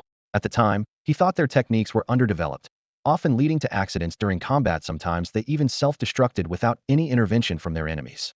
However, upon meeting them again, he realized the technology had advanced significantly. For instance, the concept of transforming the human body into a sniping weapon was a testament to the creativity and imagination involved. In the technological martial arts community, there is a well-known saying: as long as the technology is strong enough, even a novice who has just broken through the first major limit can defeat a master at the 8th limit. This was evident from the performance of the humanoid sniper rifle. Despite its cultivation level being far inferior to that of Pang Ci and others, its bullets could penetrate their defenses. If not for Yuan Zong's intervention, Feng Lu would have truly met his end. After hearing Yuan Zong's explanation, Guan Yun, who was always cautious, couldn't help but warn, looks like we'll need to be extra careful when dealing with these technological martial artists in the future. We can't let some rookie take us out. What's there to be afraid of? Pang Ci said dismissively. I'd love for them to come looking for trouble. Just this one severed arm is worth millions. Where else can you find such a profitable deal? Classic Pang the Bold, the group teased. That's right. The bolder the person, the greater the rewards, he replied confidently. Meanwhile, in another forest, the cleanup squad that had escaped the cliff using individual flight devices had come to a stop. The team leader immediately reported their mission failure to their shadowy employer. Clearly, the news came as a shock to the employer, who was well aware of the sniper's capabilities. This weapon, specifically designed for long-range assassinations, had never failed before. Its most remarkable achievement was eliminating a target protected by a martial artist at the 7th limit. The employer couldn't comprehend how Yuan Zong had managed to effortlessly counter the heavy sniper technique equipped with a magnetic armor-piercing round in such a situation. How old is he? And how could he possibly be this powerful? The employer murmured to himself. Boss, what should we do now? Came the question from the other end of the communicator. Should we keep waiting for an opportunity and act when the time is right? After a prolonged silence, the voice on the other end finally spoke. A fierce dragon, indeed. Just come back for now. By now, they're probably all at the division headquarters. Do you really think you can storm into the Yushui division and silence them? The boss smirked slightly. Fair enough. After hanging up, he and his men let out a collective sigh of relief. The oppressive presence left by Yuan Zong weighed heavily on them, especially after watching him take to the skies. They feared he might descend upon them at any moment. Meanwhile, at the Feng family estate, Feng Lei stood in the grand hall alongside several core members. Huang Jiumei's lifeless body lay in the center, her face covered with a white cloth. After receiving a call from the boss, Feng Lei stepped into the secret chamber alone. Boss, I did my best. This isn't about whether you tried your best, came the deep voice from the communicator. Yuan Zong, that young man, is a huge problem. I've contacted several higher-ups, but none of them have the means to transfer him away. It seems the top brass is starting to take serious action in our Nanyan territory. Feng Lei's expression darkened. If that's the case, our family's business might. Humph. The other voice interrupted with a cold snort. After all these years, we've invested so much money. The higher-ups can't just wash their hands of this. If I go down, this whole ship goes down with me. They can't control that dragon Yuan Zong, but if we can kill him, all our problems will be solved. Feng Lei recalled the earlier encounter, his face growing even grimmer. Boss, this young dragon isn't just fiery, his fists are like iron. I saw it with my own eyes. Mu, one of Jiumei's most capable men, didn't even get a chance to strike before being taken down by one of Yuan Zong's subordinates in just a few moves. And Yuan Zong himself? He stopped heavy sniper fire with his bare hands. And he has 3 more subordinates like that. A cold laugh came through the communicator. A dragon crossing the river stirs up waves. But why should we be the only ones suffering? In Nanyun, whose hands are truly clean. If they want to sit back and watch us test Yuan Zong's strength, they're living in a fairy tale. Here's what you'll do next. At the same time, in L Group's Yushui division, Feng Lu was securely restrained in a chair designed specifically for interrogating martial artists and special individuals. Yuan Zong sat leisurely nearby, staring directly into Feng Lu's venomous gaze. If looks could kill, none of us would even get a chance to reincarnate, remarked Pang Ci, visibly annoyed by the glare. Feng Lu, do you think you can kill us all with just your eyes? He taunted. Go to hell. Feng Lu's bloodshot eyes burned with hatred as he spat through gritted teeth. You killed my mother, you'll all die horrible deaths. Su Shaoan sneered and slammed a stack of documents onto the table. Each page detailed heinous crimes, all tied to Feng Lu. Among them were cases of young girls brutally assaulted and murdered, making Su Shaoan wish he could kill Feng Lu on the spot. You seem angry. Why? Is it because you think you and your mother have the right to torture and kill others, but no one else can touch you? Feng Lu didn't even glance at the documents. Stop accusing me. If you've got evidence, then convict me. Though every case was connected to Feng Lu, each one lacked critical evidence, preventing a solid case from being built. Still, anyone with half a brain could see the truth. Having witnessed his mother's death, Feng Lu's previous cowardice was replaced by a defiant, door-die attitude. Quite the tough guy, Pang Si commented with a grin. He suddenly stepped forward and slammed a heavy fist onto Feng Lu's hand, which was pinned to the table. Bang! A sickening crunch echoed as the hand shattered, and one of Feng Lu's fingers flew off. He let out a blood-curdling scream. Pang Si grabbed the mangled hand and began to apply pressure, intensifying the pain. Sorry, but lack of evidence won't stop us from dealing with you. I love tough guys like you. Are Inspector Yuan and the others still interrogating Feng Lu? Late at night, Zhang Diyu pushed open the door to the office and asked the subordinate on duty. Inside, only a desk lamp was lit, casting a dim yellow glow as the staff member yawned while organizing files. No, Feng Lu couldn't hold out and passed out a long time ago. He's already been sent back to the detention room, the staff member replied, putting down the files. After hesitating for a moment, they added, Inspector Zhang, do you think their methods won't cause trouble?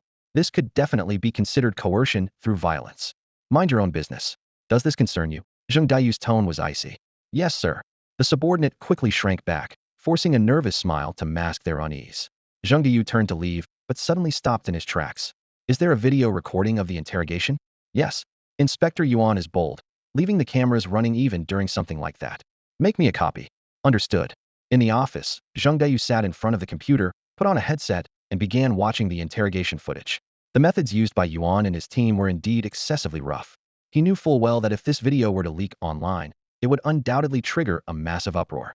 Those aware of the context might applaud, but uninformed viewers would likely target Yuan Zong and his team, bringing significant negative repercussions to the department. However, Zhang Dayu had no intention of releasing the video. The consequences were clear. Whatever happened to Yuan Zong, he himself would undoubtedly be taken in by the L Group's Internal Affairs Division. After all, the higher-ups were currently trying their best to suppress any leaks about the supernatural world. Watching the resilient Feng Lu in the video, Zhang Dayu couldn't help but let out a breath of relief.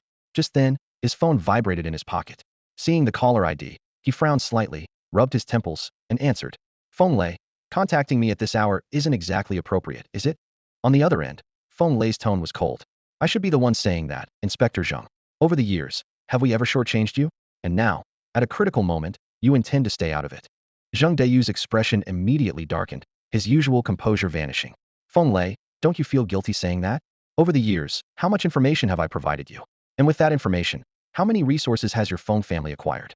Anything I took from you is insignificant in comparison. After a brief silence, Feng Lei softened his tone. All right, let's not point fingers at each other. We're in the same boat, after all. Zhang Dayu sighed inwardly, thinking, if only I had known, I wouldn't have started this in the first place. Once you get involved in something like this, there's no clean way out. Fine. What do you want me to do? It's simple. Since Feng Lu is still alive, he needs to serve a purpose. All you have to do is pass along a message to him. What message? Cause chaos. Zhang Dayu immediately understood Feng Lei's intention to incite the entire Nanyan region's forces against Yuan Zhong. It was a devious move. If Yuan Zhong ended up entangled with these local power players, he'd be in for serious trouble, even if he survived. While many of these old figures had retired, their ambitious descendants were relentless and would stop at nothing for cultivation resources. None of them were clean, to begin with. Feng Lei, sometimes I think you're worse than Huang Jiumei. Even a tiger doesn't eat its cubs. Faced with these mocking words, Feng Lei's eyes flickered with disdain. He was long past the age where words could easily provoke him. In a cold tone, he retorted, if I were Huang Jiumei, this boat would have sunk years ago. Do you really think it'd be your turn to play these petty tricks? He paused, his voice turning sharper. Zhang Dayu, if you're going to act like a whore, don't pretend to be virtuous. How much faster have your abilities progressed compared to others? And what did you trade for those advancements? Don't you have even a shred of self-awareness? You can't even. Feng Lei, are you looking to die? Zhang Dayu abruptly interrupted him, his voice filled with anger. Feng Lei smirked coldly, his lips curling into a sneer. Oh, what's wrong? Struck a nerve? Fine, I'll stop. But do us all a favor, drop that holier thanthu act. It's disgusting. The next day, inside the interrogation room, through the one-way mirror, Zhang Dayu stood in the observation room, watching Pang Si land blow after solid blow on Feng Lu. Each punch connected with sickening force, making Zhang Dayu frown deeply. This isn't going to work, he muttered to himself before pushing open the door to the interrogation room. Inspector Yuan, if this continues, Feng Lu won't hold out much longer. Yuan Zong replied nonchalantly, he'll be fine. If he cooperates, great. If not, so be it. Then why resort to this kind of torture?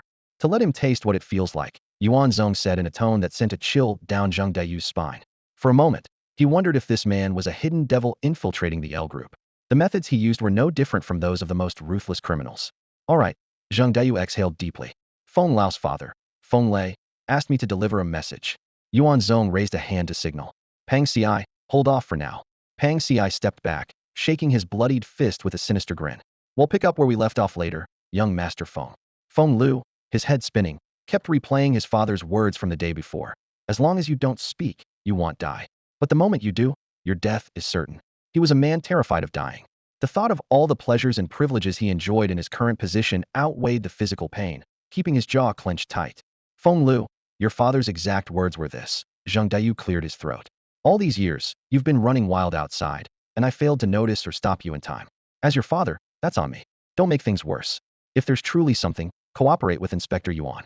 No matter what, your father will always stand behind you. Feng Lu stared blankly at Zhang Daiyu, tears and laughter spilling from him at the same time. Huh, now he wants to play the loving father? Didn't care about me before, but now he wants to act like he does?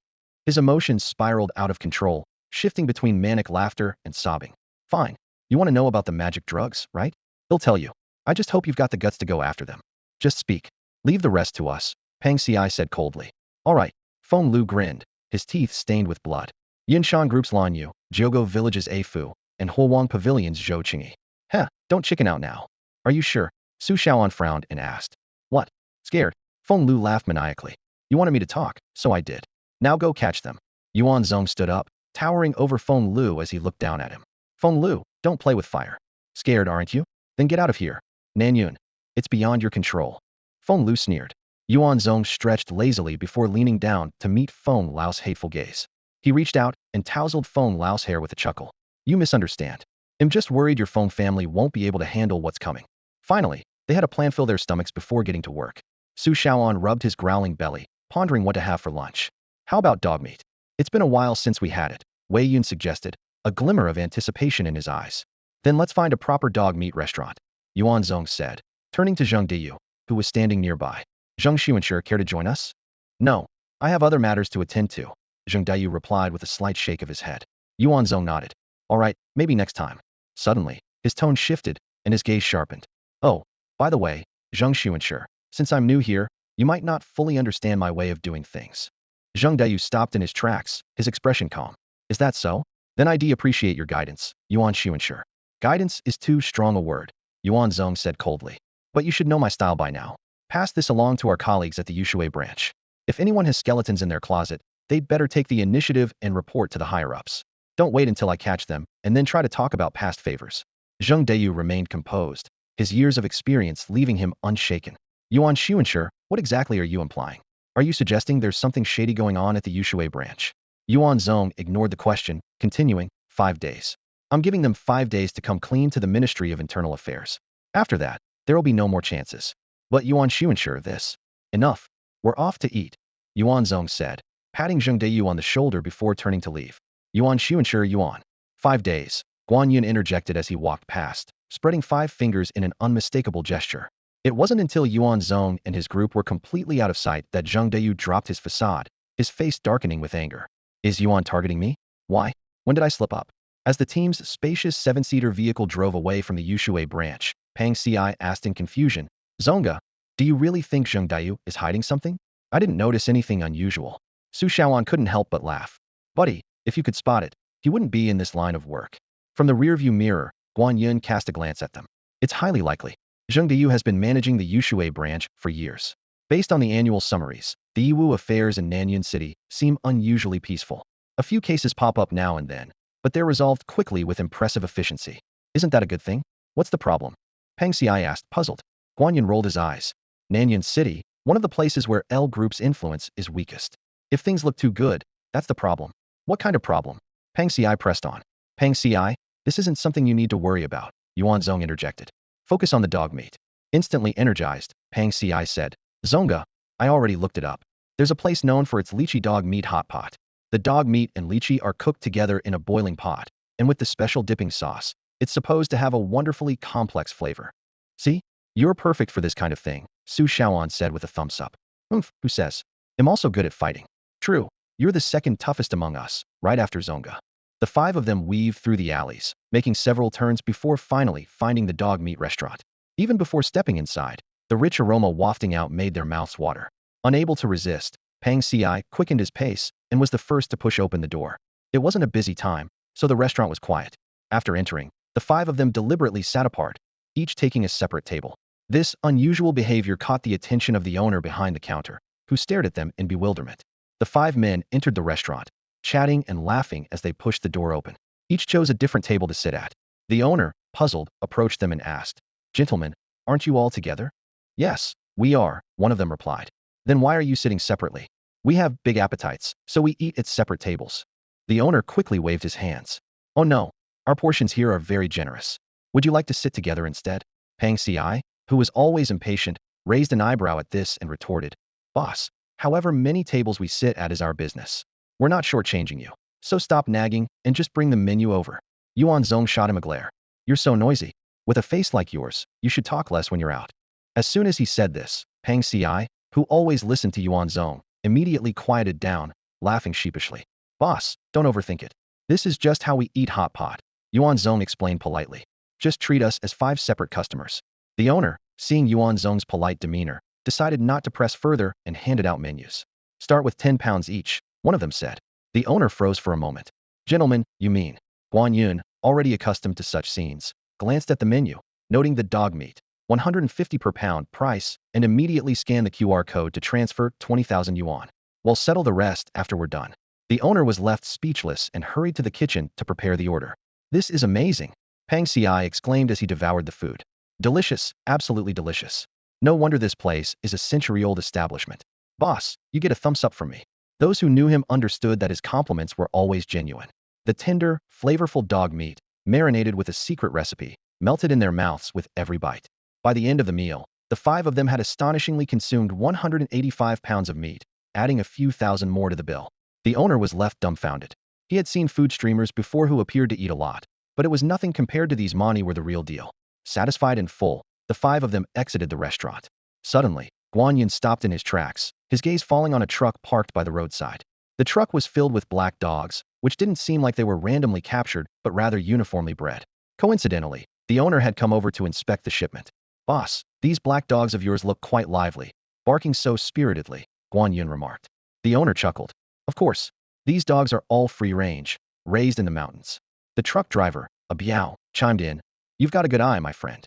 My boss has leased several mountain areas specifically for raising these dogs. We don't feed them. They forage in the wild, so they're full of flavor. No wonder they taste so good." Guan Yin nodded. "Boss, could you sell me one?" "Which one are you interested in?" the owner asked. Just then, one of the black dogs in the cage began barking, revealing a small, plump puppy nestled under its belly, its bright eyes gleaming. "A Biao, what's going on? Why is there a puppy here?" the owner asked, startled. "Boss, I didn't notice. It must have gotten mixed in during loading," a Biao explained hurriedly. "All right, just take it back later," the owner said dismissively. "Boss, I'll take this puppy. Is that all right?" Guan Yun asked. "Sure, 500 yuan, the owner replied. "Deal," Guan Yun agreed. As Yuan Zong walked around the truck, he smiled and asked, "Boss, these dogs are impressive. What breed are they?" "Just Chinese rural dogs," the owner replied casually. Yuan Zong nodded thoughtfully before suddenly saying, "Boss, maybe it's time to consider switching to a different line of work." "Huh?" The owner was taken aback. As they took the puppy away, the mother dog watched them leave with teary eyes, barking incessantly. Just as the cage was about to be closed, a voice rang out from the alley. "Enough with the barking. It's so annoying." Pang Ci stormed back, looking fierce. "Boss, I'll take this one too." Without waiting for a response, he grabbed the cage and pulled the mother dog out. "I've already transferred the money."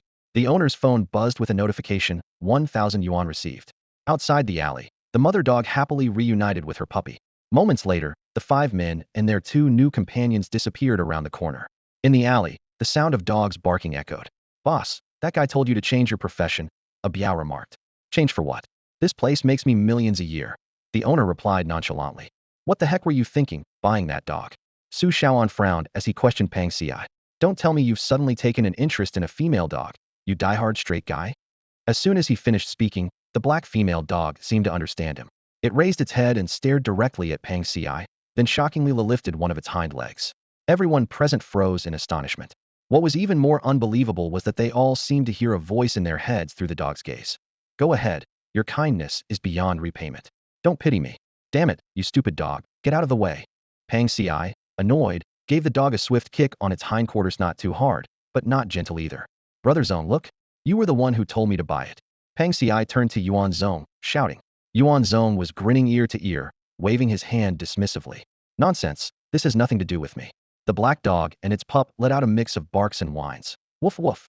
Whimper. Pang Xi had finally had enough.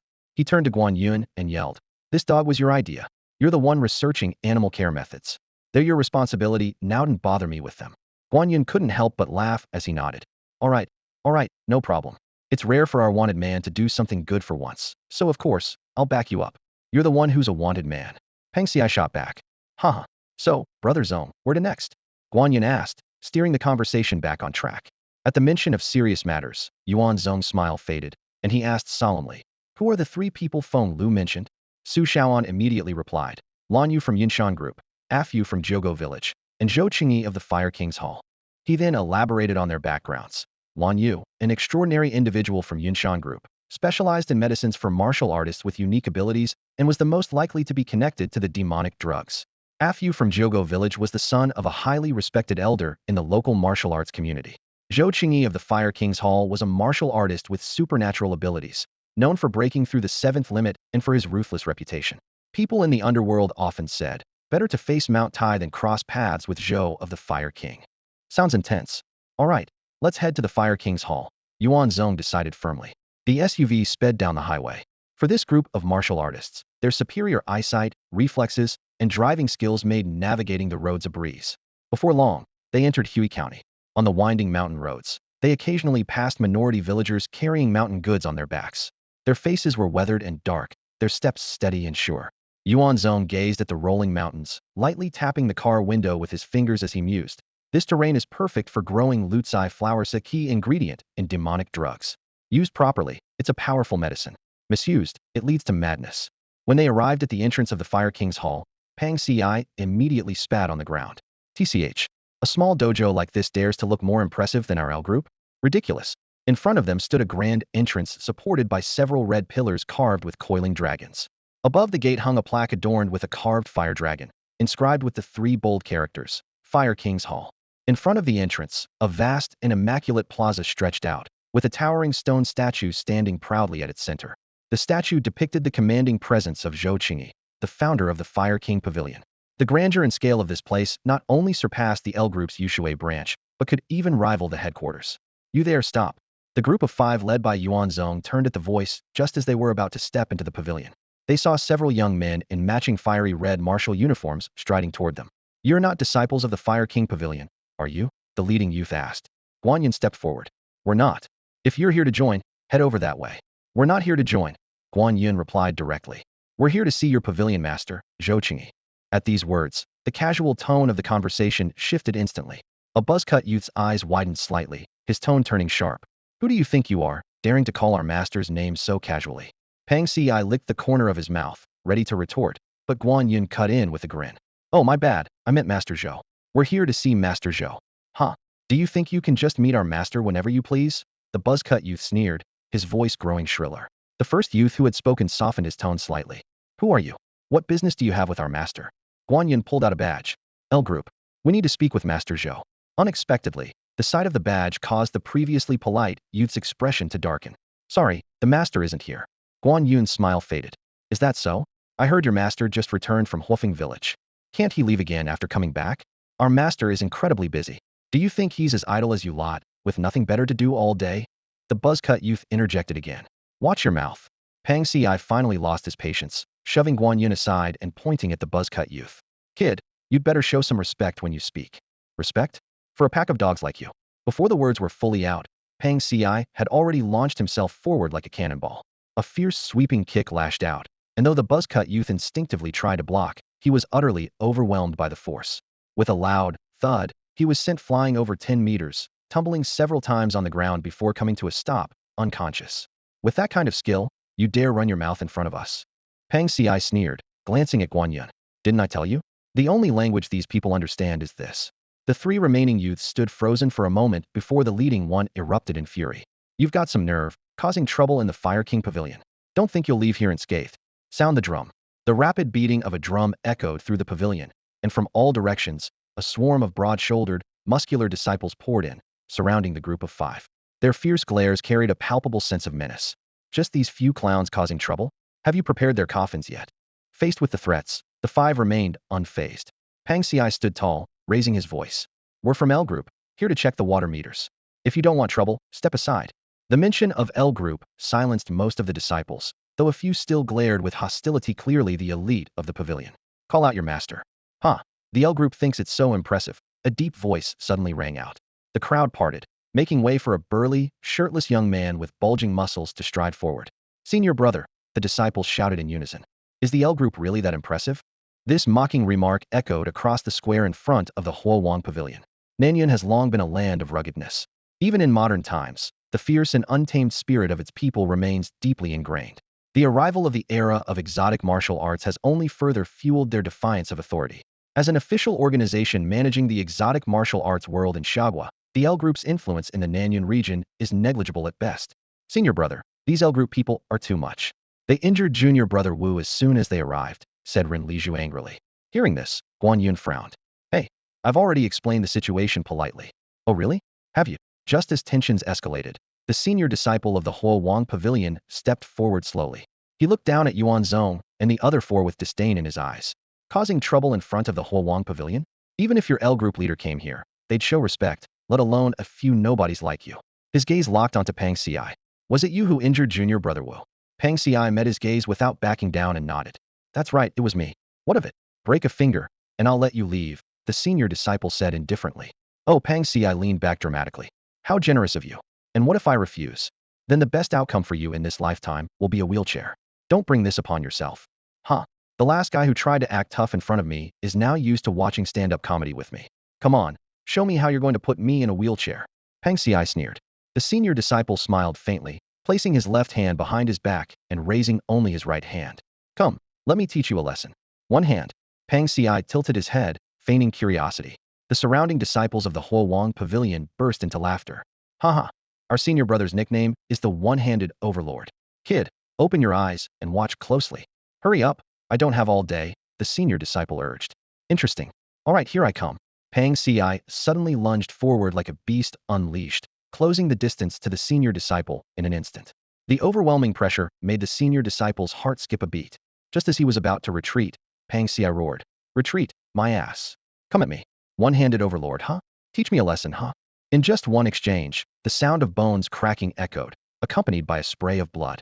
The senior disciple's arm was torn off entirely. His agonized screams filled the square, plunging everyone into a stunned silence. I'm the one-handed overlord. You can't beat me. The senior disciple roared in fury, unleashing a gust of tangible wind pressure as he struck out in desperation. In the next moment, the senior brother with a severed arm swung his remaining limb. The sound of his bones and blood surging echoed like the roar of a wild beast. He unleashed a full-force punch, compressing the air into visible ripples, with enough power to shatter a heavily armored tank, aiming straight for Pang Ci's chest. However, when this mountain-crushing, waterfall-breaking punch landed on Pang Ci, it was as if it struck an unshakable boulder. The force rebounded, instantly rendering the senior brother's last arm useless. His clothes tore apart, yet Pang Ci stood motionless. Overlord? You, Pang Ci sneered. In this world, only one person can claim the title of Overlord. It's not me, but it's definitely not you. Before the words fully left his mouth, Pang Ci had already closed the distance in a flash, grabbing the senior brother's head with one hand and smashing it fiercely against his raised knee. A thunderous crash followed, and the hearts of the Fire King Dojo disciples skipped a beat. When the dust settled, their invincible senior brother lay flat in a pool of blood, with blood gushing from his right shoulder and his head grotesquely deformed. The disciples were left dumbfounded. The senior brother who had always subdued challengers with a single hand was defeated in just one exchange. Pang Ci casually tossed the severed arm onto his opponent's body and sneered. Now this is what single-handed means. You, a mere six-limit breaker, think you're qualified to teach me a lesson? He then raised his head, glaring toward the depths of the Fire King Dojo, and roared. Zhou Qingyi, if you keep hiding, I'll tear this dojo down myself. As his voice echoed, a scorching aura erupted from within the dojo.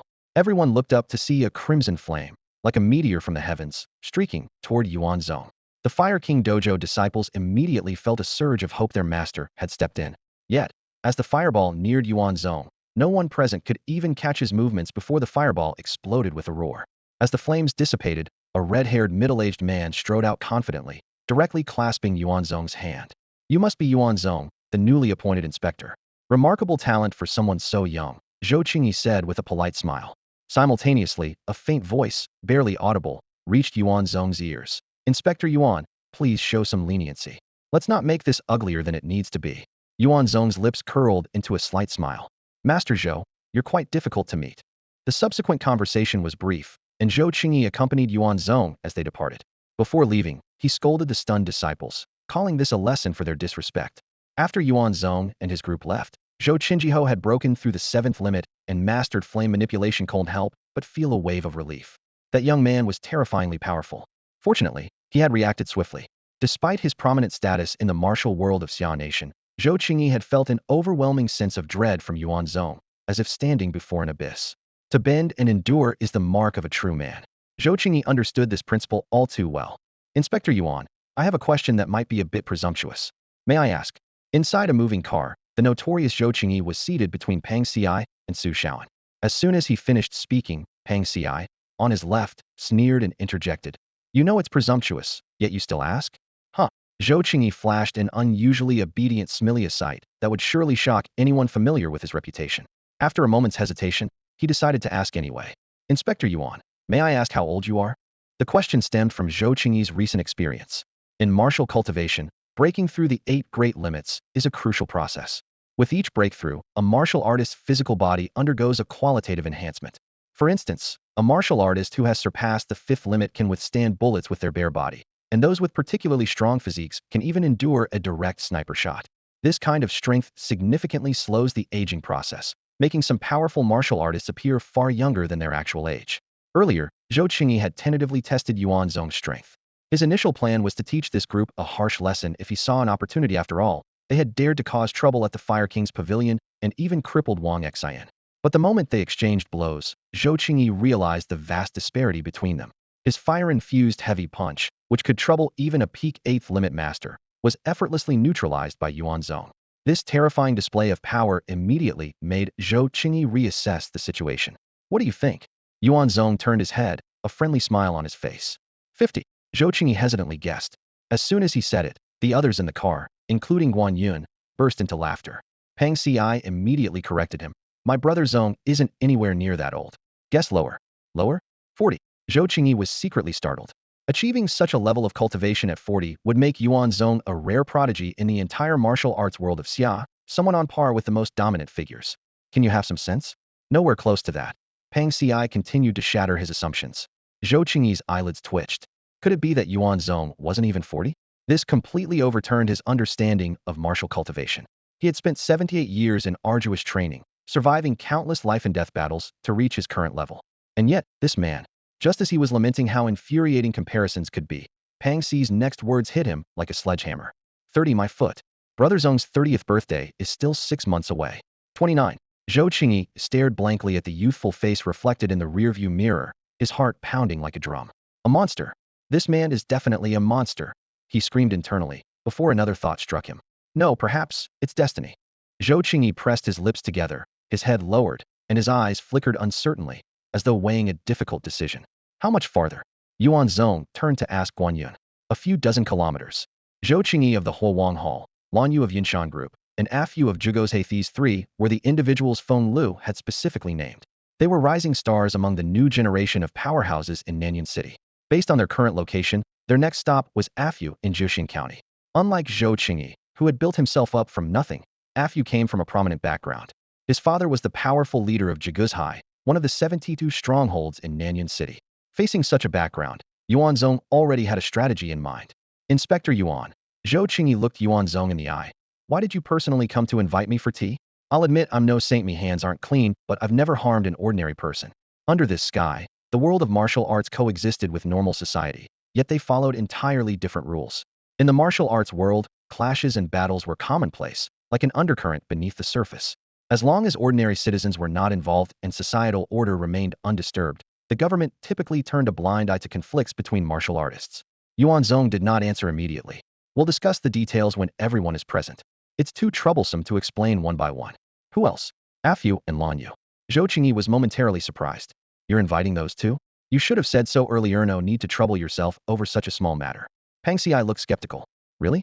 We're part of the L group. Do you think a single phone call from you will make them come willingly? Without a word, Zhou Qingyi took out his phone and sent the same message to 2 contacts, one represented by a wolf avatar, the other by a cartoon icon. Hey, the new Inspector Yuan wants you, me, and Afulon you to head to the Yushui division for tea. I'm already on my way. The message quickly reached Afu in Jiuxin County and Lan Yu, who was currently training at a mountain retreat. You already went? Is he strong? Afu asked. Sigh. Zhou Qingyi responded.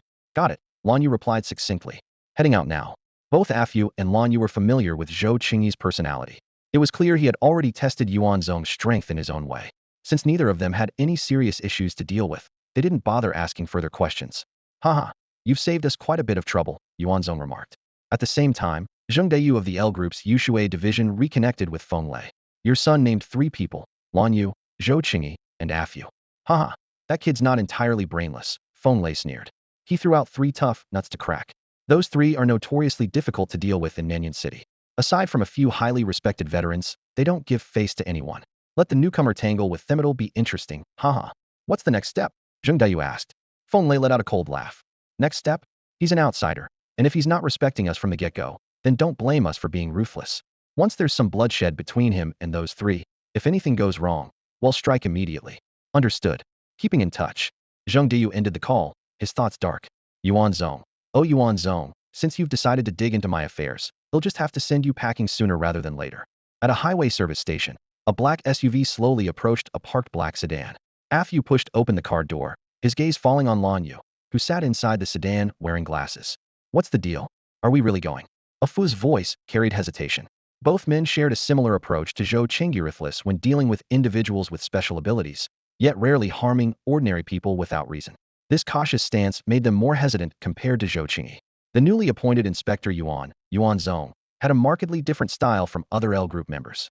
Just days ago, he had not only slain the ferocious elder beast that had been hiding in the misty valleys of Yunwu Mountain for years, but also eradicated all of the elder's disciples, showing no mercy. Lan Yu adjusted his glasses, a hint of worry flickering in his narrow eyes. Yuan Zong's ruthless methods made him uneasy, fearing this trip could lead to a dead end. It's not that. Afu leaned against the hood of the car, his brows furrowed. If he's coming, he's coming. But why us? Could it be he wants to use the 3 of us to make a statement? The thought wasn't unreasonable. Zhou Qingyi, Afu, and Lan Yu were of similar age, and their cultivation had reached the 2nd tier of breaking through the 7th limit. Their reputation in Nanyan City had grown prominent in recent years. If Yuan Zong wanted to establish authority, they were indeed ideal targets. If he's trying to make an example of us, there's no running from it, Lan Yu sighed. The resources they had accumulated over years of effort were hard to abandon unless they were certain Yuan Zong intended to kill them. In this era, resources were the foundation of advancing in cultivation. Without financial support, the path forward was nearly impossible. Zhou Qingyi wouldn't sell us out, would he? Lan Yu rubbed his temples, his tone filled with doubt. Damn it. The more I think about it, the more I feel like heading back, Afu said. Yuan Zong's strength is formidable. I can't afford to provoke him. He'll retreat to the village and see if he has the guts to drag me out. What now? The illegitimate son wants to crawl back and rely on others again. Lan Yu sneered. Come on, why bring that up? I've worked hard to reach this level. Depending on others beats getting myself killed, doesn't it? Lan Yu shrugged. Fine, you've got to retreat. I don't. Let's part ways here. If something happens to me, they'll count on you to collect my body. Are you serious? This is such a mess. Forget it. We'll go together. Afu decisively climbed into the passenger seat of Lan Ye's car. Wait, you're not retreating to the village anymore. Not going back. I don't think Zhou Qingyi would stoop so low, Afu grinned. Let's go meet this new Inspector Yuan. Heh, I hear he even took down Huang Jumei. That kind of nerve, I'm curious to see it for myself. Lan Yu started the car. Oh, sounds like you know something. Yeah, Heishui village was blown up.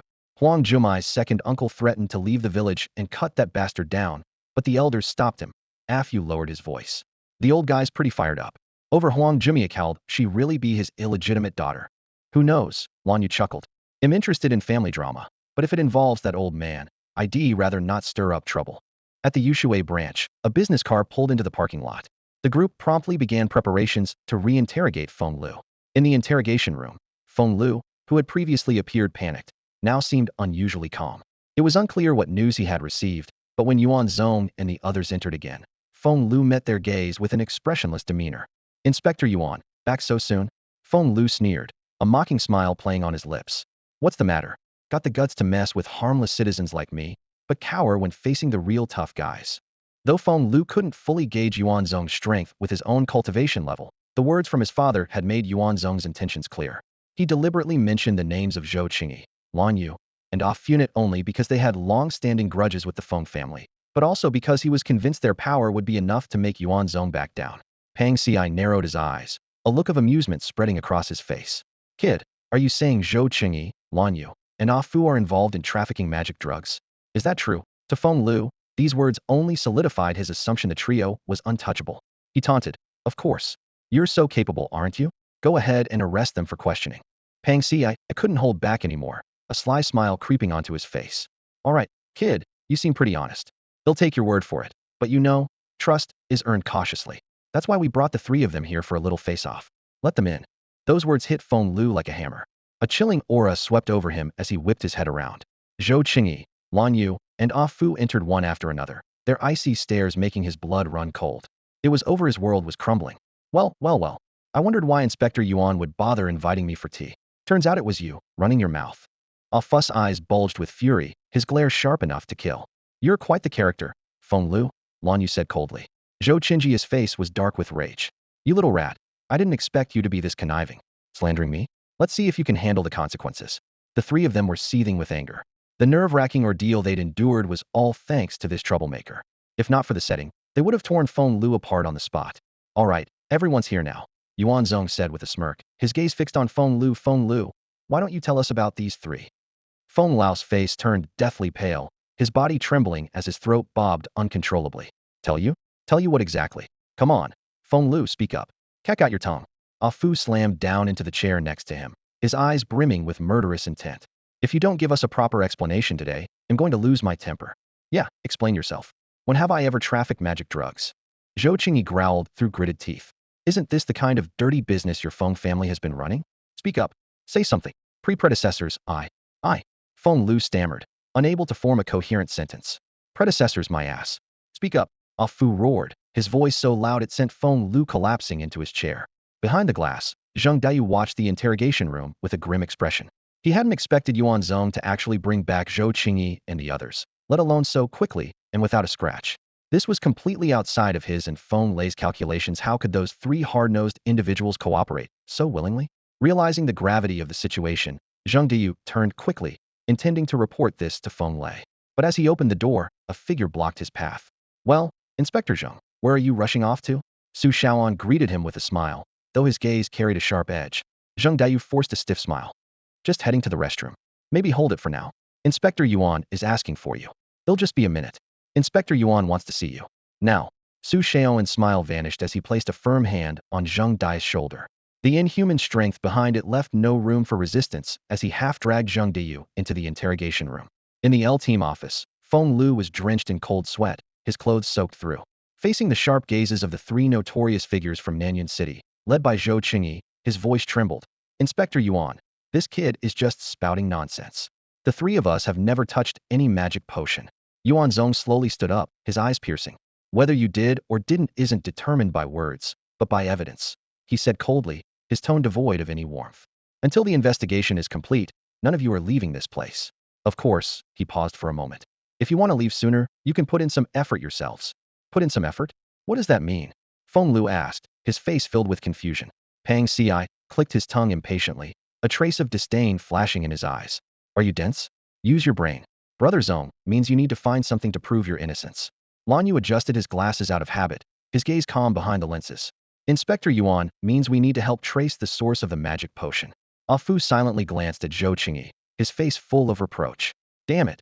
You didn't mention we'd be jumping into a fire pit before we came. Zhou Qingyi shrugged innocently. If you put it that way, prison food doesn't sound so bad after all. Yuan Zong, quick to notice their hesitation, spoke in a chilling tone. What's the matter? Unwilling. Zhou Qingyi gritted his teeth and spoke frankly. Inspector Yuan, it's not that we're unwilling. We're just afraid. You're afraid to investigate them, but you're not afraid to defy the L-team? Yuan Zong's eyes glinted coldly. Do you believe I couldn't find a place to bury all of you by tonight? Zhou Qingyi's face turned pale instantly. Come on, it's broad daylight. Don't say such scary things. You're a government official. You have to follow procedures. Procedures, my ass, Yuan Zong interrupted bluntly. Non-cooperation equals death. That's just how we operate. Seeing their continued resistance, he delivered an ultimatum. Either cooperate or die. Headquarters didn't send me here for fun, and I don't have time to waste. Let's get this done quickly. And honestly, do any of you have clean hands? Just do the job. If anyone stands in your way, we'll deal with them. Zhou Qingyi suddenly looked up, a determined glint in his eyes. That's all I needed to hear, Inspector Yuan. We'll take the job. Wait. Ah Fu waved his hands frantically. When you said we, you're not including me, right? Lan Yu also took a step back. Actually, we're not that close. No way. Zhou Qingyi, have you lost your mind? You actually dared to take this job? Fine, take it if you want, but why drag us into it too? As soon as he stepped into the small office, Ah Fu couldn't hold back and lashed out at Zhou Qingyi. Ah Fu hit the nail on the head. Magic potions were a universally acknowledged taboo in their world. Sure, the profits were astronomical, but it was an utterly immoral and treacherous trade. Nanyun, located on the southwestern border of Xia, was home to all kinds of outlaws from various countries along its lengthy border. These people, in their pursuit of quick riches and cultivation resources, would stoop to any level. They colluded with local forces to smuggle magic potions on a massive scale, completely disregarding the unwritten code of not harming future generations. Their ruthless methods were enough to make even the toughest players in the underworld steer clear. What made it even more dangerous was the complex and deep-rooted network behind the magic potion trade. The notorious Yuanlian sect was involved, making the waters even murkier. I'd rather rot in a labor camp than get involved in this mess. It's not worth it, Lan Yu said firmly while polishing his glasses, seated in his chair. Zhou Qingyi had anticipated this reaction from the two. He calmly poured himself a glass of water, downed it in one go, and then sat down. With a look of exasperation, as if scolding them for their stupidity, he said, "Are you two idiots? Do you really think I, Zhou Qingyi, am some brainless fool? Well, time reveals a person's true nature, and their brain too. You seemed fine before, but now." A Fu shook his head. "Get lost. You think I'm dragging you into the fire pit? Isn't that exactly what you're doing? Of course not. I'm leading you onto the fast track, don't you get it? The fast track? To death." A Fu sneered. "Can I finish what I'm saying? Go ahead. Let's see what kind of nonsense you're trying to sell us this time." Zhou Qingyi straightened up and said seriously, "A Fu, Lan Yu, we're living in an era of explosive growth in extraordinary martial arts. In the future, more and more individuals with powerful abilities and exceptional talent will emerge. In the face of such times, don't you feel a bit powerless, just like I do?" He stood up, his tone carrying a hint of self-mockery. "I, Zhou Qingyi, a lone wolf, got lucky in my early years and accidentally awakened flame-based powers, which allowed me to step into this world of extraordinary martial arts beyond ordinary people. At first, I thought I was a god, standing above all others. But now, after weathering countless storms, all I've managed to build is this little Fire King dojo. Outsiders may think Zhou Qingyi is impressive, with over 1,000 disciples, but in the eyes of the real giants, my achievements are nothing. My flame powers and martial skills are even less significant. Brother, this sob story of yours. What exactly are you trying to say?" A Fu interrupted impatiently. Zhou Qingyi smirked coldly. "Yes, I'm pitiful, but you two aren't much better off.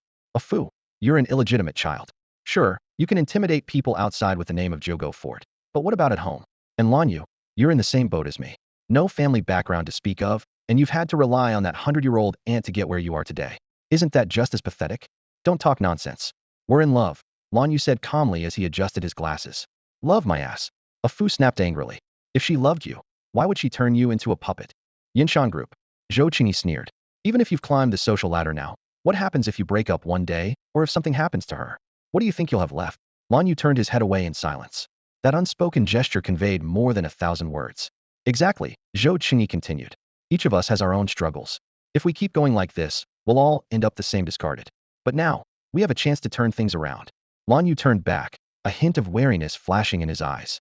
"And for that, you're willing to jump into the fire? What did Yuan Zong promise you?" Zhou Qingyi shook his head. "If a beggar promised you a mountain of gold, would you believe it? But a true lord doesn't need to make promises. Just by following him, even the smallest reward he offers is real wealth. I'm willing to serve Yuan Xuanshi for one reason as a true powerhouse." His tone grew heavier as he spoke. "Take me, for example. I've mastered the flame of anomalies and broken through the 7th barrier. That makes me a notable figure in the martial world, right? But in front of him, I wasn't even qualified to make him take a step. He subdued me with one hand." These words left Ah Fu wide-eyed. Even the perpetually stoic Lan Yu, though feigning indifference, had a flicker of emotion in his gaze. After all, among the three of them, Zhou Qingyi was the strongest. Even if Ah Fu and Lan Yu, both of whom had only broken through the 6th barrier, teamed up, they wouldn't stand a chance against Zhou Qingyi. And now, someone had managed to subdue him with a single hand? Could it be that he's reached the pinnacle of the 8th barrier? Lan Yu couldn't help but ask. Moreover, Zhou Qingyi lowered his voice. He's only 29. That statement hit them like a hammer, shattering their composure. Even Lan Yu, known as the cold-faced CEO, couldn't maintain his usual stoicism. Shock was written all over his face. The three of them had achieved their current level of success only after decades of effort. The youngest among them, Ah Fu was 58, while Zhou Qingyi was 73, though their martial prowess allowed them to retain the appearance of men in their 30s. 29. Ah Fu blurted out, "Are you sure you didn't misjudge?" Zhou Qingyi's expression was resolute. "Why would I lie about something like this? Besides, don't you have any sense of his age yourselves? He does seem young." Lan Yu adjusted his glasses, his tone contemplative. Zhou Qingyi continued, "And it's not just him. The four people around him aren't ordinary either. I observed them, all of them have broken through the seventh barrier. Their physical strength and combat abilities are extraordinary, likely the result of some special training method. That ferocious elder who was wiped out recently? They say Yuan Xuanshi didn't even do it himself. It was his most ruthless subordinate who took care of it. You're saying those four are that strong because of Yuan Zong?" Lan Yu interjected. 9 times out of 10, Zhou Qingyi confirmed. Ah Fu rubbed his hands together in excitement. Hearing all this, it does sound worth it. If we can align ourselves with such a promising powerhouse, the three of us might finally turn our luck around. Now you understand why I made this move, Zhou Qingyi said with a smug smile. Lan Yu pondered for a moment. There's still one question. Do you really trust him? What if he's just using us and discards us once we've served our purpose? Zhou Qingyi didn't have a definitive answer. He shrugged. Haven't we gambled enough times to get here? Fortune favors the bold. Ah Fu nodded firmly. Being someone else's doormat might be safer, but this time, I'm in. Zhou Qingyi nodded, then turned his gaze to Lan Yu. After a long pause, Lan Yu took a deep breath. What about the Feng family? Zhou Qingyi burst into laughter. Now that's the spirit. At our age, it's time to take some risks. The Feng family? After what they've done to us, we'll make sure they're wiped out completely. Hey, race the plan well, rally our forces, and take down the Feng family. Most importantly, we need to secure what Yuan Xuanshi is looking for. I've had enough of the Feng family, Ah Fu said with a grin, his eyes glinting with menace. If it weren't for the dangerous drug traffickers backing them, I'd have dealt with them long ago. Since we're all on the same page now, Zhou Qingyi suggested, should we come up with a name for ourselves? Yuan Xuanshi is part of Group L, which stands for Dragon, Lan Yu said, snapping his fingers. How about we call ourselves Tiger the Three Tigers? The Three Tigers sounds perfect, the other two echoed in unison. Quickly, Lan Yu, Zhou Qingyi, and Ah Fu left the Yushui branch under Yuan Zong's watchful gaze. As soon as they stepped into the car, they began deploying their plans without delay. Zhou Qingyi, Wei Cheng, gather all the inner disciples of the Fire King Hall immediately, Lan Yu commanded in a deep voice. Ah Fu, Pighead, get everyone back here now. Assemble and get ready to fight. Zhou Qingyi followed up with a sharp order. Everyone, wait for me in the basement of the Yunshan group, Lan Yu added, his tone carrying a hint of sternness. In the office, Guanyin looked at Yuan Zong with a smug smile. Brother Zong, you still got it. Took down the fake troops in just a couple of moves. Leaning lazily against his chair, Yuan Zong replied casually, fake troops? These are just local militias. Down here in Nanyun, there are too many factions. The local L group is unreliable, so this is the only way. At the end of the day, we're outsiders. How could we ever be as familiar with the terrain as the locals? He glanced meaningfully to the side. Isn't that right, Inspector Zheng? Zheng Deyu, who was being restrained, had a face like thunder. Gritting his teeth, he snarled. Inspector Yuan, I don't care what you do, but why are you holding me here? Yes, your fists are strong, but that doesn't mean you can act lawlessly. I'm a patrol inspector, for heaven's sake. What gives you the right to treat me like this? If you think I'm in the wrong, report me to the Internal Affairs Department. Yuan Zong cast him a cold glance. Report you to Internal Affairs? And then what? By the time they investigate, how many more complications will you stir up? I've been burned by that before. Detain first, investigate later, it's more efficient. And what authority do you have to detain me, a patrol inspector? Zheng Dayu shouted furiously. Boom. A heavy punch landed in Zheng Dayu's stomach like a thunderbolt, dropping him to his knees as his face contorted in pain. Pang Ci sneered from the side. Having strong fists does let you act lawlessly, doesn't it? You can't deny that. Guanyin stepped forward. Inspector Zheng, we did some homework on Nanyun before coming here. Patrol inspectors come and go, but you've held this post for years. Your annual reports always paint a picture of peace and prosperity. Even a fool can see there's something fishy going on. Do you have any proof? Zheng Dayu lifted his pain-stricken face and spat venomously. Yuan Zong, he'll remember this grudge. Sure, my fists aren't as strong as yours, but there's always someone stronger than you. A flicker of cold light passed through Yuan Zong's eyes as he slowly rose from his chair and walked toward Zheng Dayu, step by step. His voice was low and icy. I used to be a soldier, part of the peacekeeping forces. Once, I got shot in the stomach, my guts spilling out. That was the closest I've ever been to death. But do you know what almost killed me? It wasn't some vicious criminal. It was someone I had captured, tied up, and deemed harmless. His gaze was as sharp as a blade. After surviving that, I learned a crucial lesson. The deadliest threats often come unexpectedly, and the most unexpected threats often come from those you think are harmless. The best way to handle such situations is to be overly cautious, so Before the sentence was finished, Yuan Zong's fingers struck like daggers, piercing Zheng Dai's forehead. Blood streamed down, blinding Zheng's eyes. Staring in disbelief, he stammered, You dare to kill me? Why wouldn't I? Yuan Zong smirked faintly. Even if you are innocent, threatening me means you die. In his final moments, Zheng Dai managed to choke out a few words. So you're still part of the system? Killing me over a threat? How are you any different from a thug? Yuan Zong crouched down, locking eyes with Zheng's lifeless, wide-open stare. He let out a cold chuckle. The last lesson my family taught me was this. Being a good person, the kind who fights against evil, comes at too great a cost. Be a villain who deals with other villains. That's the only thing that will make you fear me. The words echoed through the night. Inside the Fire King Hall, Zhou Qingyi's figure loomed large in the dim light. 500 core disciples stood in neat rows, their black long blades glinting menacingly under the moonlight, the air thick with murderous intent. They all understood their mission for the night. Eliminate the Feng family, leave no one behind. Tonight, no mercy for the targets. Zhou Qingyi's voice was as cold as ice. I want the Feng family wiped out, down to the last living chicken. Yes, Master Zhou. The 500 disciples roared in unison, their voices shaking the heavens. This was an elite force meticulously trained by Zhou Qingyi over the years, each of them having surpassed the second major limit. The operation was divided into 3 fronts. Zhou Qingyi personally led the main force to storm the Feng family headquarters. Afu commanded a team to ambush the mountain road in the Nanyun region, intercepting the Feng family's convoy transporting magical drugs. Lan Yu was tasked with clearing out Feng family properties and capturing known key figures. This was a carefully orchestrated siege aimed at providing Yuan Zong with irrefutable evidence to trace the source of the magical drugs. A torrential downpour before dawn came at just the right moment. The convoy of vans halted silently at the foot of the mountain. The disciples of the Fire King Hall, armed with long blades, moved like shadows, surrounding the Feng estate. The Feng family had anticipated trouble, with sentries stationed all around. Zhou Qingyi moved like a phantom, his blade flashing in the rain, carving a zaped trajectory. 5 sentries fell silently to the ground. Elsewhere, senior disciple Wei Cheng and others were systematically clearing obstacles, advancing toward the estate.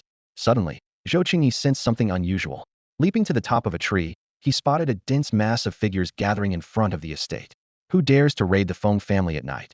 Feng Lei stood with a gun in hand, his voice brimming with anger. Zhou Qingyi laughed loudly in the rain. It's me, Zhou Qingyi. Feng Lei, your son's been running his mouth in Group L, accusing me of trafficking magical drugs. A son's debts are paid by the father. Have you prepared your neck? Master Zhou, there must be some misunderstanding. Feng Lei's tone softened noticeably. Misunderstanding, my ass. Disciples, attack. Zhou Qingyi bellowed. Amid the thunderous roar of the storm, Wei Cheng struck first. His spear shot forward like a bolt of lightning, piercing through several men. With a deft twist, he swept the spear horizontally, claiming more lives in one fluid motion. Zhou Qingyi, aren't you afraid of the powerful figures backing me? Feng Lei's face turned pale. Zhou Qingyi sneered. Powerful figures? With you as their lackey? Save your breath. Time to gow whatever you have to say it in your next life. The Yuanji nightclub was one of the establishments under the control of the Feng family. This luxurious venue catered to all tastes, offering everything from youthful, vibrant college students to sophisticated, alluring married women. From the cool and elegant Lu Ruyan to the wild and uninhibited party girls, every kind of beauty imaginable could be found here. For the right price, even the most exotic offerings, women who were martial artists or gifted with unique abilities were available, earning the nightclub its reputation as a paradise for men. This golden goose brought the Feng family an endless stream of wealth. On a stormy night, with heavy rain pouring down, luxury cars continued to come and go from the entrance. In stark contrast to the brightly lit front hall, the back alley was dim and silent. 7 or 8 of the Feng family's enforcers leaned against the wall, smoking and chatting idly. These guards were no ordinary men. Each had surpassed the first or even second limit of martial prowess, more than capable of handling most emergencies. This level of security had proven reliable for years. Yuan Jin, the Feng family's cash cow. Open the doors, and the money flows in by the millions. A drunken voice echoed in the alley. Hey handsome, want some fun? A hoarse female voice chimed in. The enforcers chuckled knowingly. One of them nudged the newest recruit, Xiaoxia. Want to give it a try? That woman used to be quite a beauty. Haha, don't scare the rookie. She's a biochemical carrier now. Even a second-limit martial artist couldn't handle her, another jeered. A woman covered in festering sores crawled toward them. Her emaciated frame still faintly hinted at the grace she once had. Give me some bliss powder, and you can do whatever you want. She begged. Xiaoxia kicked her away in disgust. She rolled on the ground a few times, but crawled back like a dog. Please, just a little bliss powder. One of the enforcers laughed mockingly, recalling how proud she used to be. He kicked over a trash can, spilling foul-smelling slop onto the ground. "Eat this, and it'll give you some bliss powder," he said, pulling out a small packet of multicolored powder. Without hesitation, the woman lunged at the slop, licking it up desperately. The men roared with laughter. "With bliss powder, there isn't a woman we can't break." Suddenly, the laughter from one of the younger enforcers at the edge of the group came to an abrupt stop. He was staring toward the far end of the alley, where several shadowy figures had appeared without warning. The figures multiplied quickly 5, 10. A chilling aura of murderous intent began to fill the rain-soaked air. Screech, the sound of gleaming blades dragging against the walls, echoed ominously. "Something's up. Get inside," the leader of the group shouted, starting to turn. But before he could move, a hand pressed down firmly on his shoulder. He looked up to see a bespectacled man with a calm, cold expression staring back at him. "You," he began, but before he could finish, a dagger engraved with a coiled golden serpent was thrust into his heart. "I'm not a good person," the man said quietly, "but he'll say this killing should at least leave some dignity." As the dagger plunged in and out of flesh, each thrust accompanied by a muffled sound, the man finally collapsed lifelessly to the ground. Only then did Lan Yu slowly lift his blood-streaked, handsome face, his gaze icy cold. His subordinates, understanding his unspoken command, pounced on the guards like wolves. The glint of blades flashed as they swiftly cut the men down. "Move in. Raise hell," Lan Yu ordered, his voice calm, yet commanding. With that, his men stormed the Yuanjin nightclub, their presence exuding a menacing aura. Lan Yu stood still, his eyes fixed on the woman in front of him. She remained unfazed by the blood-soaked carnage around her. Instead, she eagerly tore open a small bag and inhaled the drug within, her expression one of intoxicated bliss amidst the bodies and pools of blood. The silver pendant on her chest swayed with her movements, its engraved words, peace and happiness, glaringly ironic. Without a word, Lan Yu turned, casually kicking a stone that flew with deadly precision, piercing her temple and leaving her forever lost in her illusory euphoria. Inside the nightclub, chaos reigned. Screaming men and women scrambled to escape, while members of the Feng family who rushed out to confront the intruders were swiftly cut down by Lan Yu's men. "Who the hell are you? Do you even know whose territory this is?" A bearded man with a severed arm roared, his voice trembling with fear. He was soon dragged before Lan Yu by one of his loyal enforcers. "Stop shouting. If I didn't know whose place this was, I wouldn't have bothered coming," Lan Yu replied coldly, placing a foot on the man's head. He pulled out his phone, comparing a photo. "It's you. Qian Yuliang." "Lan Yu. So it's you. Is your Yinshan group trying Toa?" Before Qian could finish his sentence, Lan Yu increased the pressure on his foot, the sickening crack of bone resounding. "You'll speak when I let you. For now, keep quiet." "Thanks. Boss, we found this." Several subordinates carried over a box containing 5 or 6 kilograms of the drug. A faint smile appeared on Lan Yu's face. "Not bad. Take both the goods and the people. Leave a few guys to tear this place apart." Just then, a voice message came through on his phone. "Damn it. Lan Yu, come save me. I've got the worst luck. Ran into those Yuanlian sect lunatics." Lan Yu's eyes narrowed. Without hesitation, he launched himself upward, scaling walls and leaping between buildings, racing toward the coordinates sent by Ah Fu. Meanwhile, Zhou Qingyi received the same news. The Diamond Demon Monk, a sect leader of the Yuanlian sect, was a formidable martial artist who had surpassed the 7th limit and had even killed others of similar strength. His mastery of diamond hard bones earned him the nickname Living Diamond, and his status ranked higher than the infamous Elder Beast. While Elder Beast hid in the depths of Yunwu Mountain to evade the L Group's pursuit, the monk moved openly, unafraid of danger. "Damn it, what's that guy doing here? Ah Fu, God help him," Zhou muttered, quickly sending a message to Yuan Zong. At the branch office, Yuan Zong dashed out like a tiger unleashed, each step covering 100 meters. The energy rings trailing behind him detonated like sonic booms, resembling a fighter jet in full thrust. A business car followed closely, with Su Shaoan sticking his head out. "Diamond Demon Monk, huh?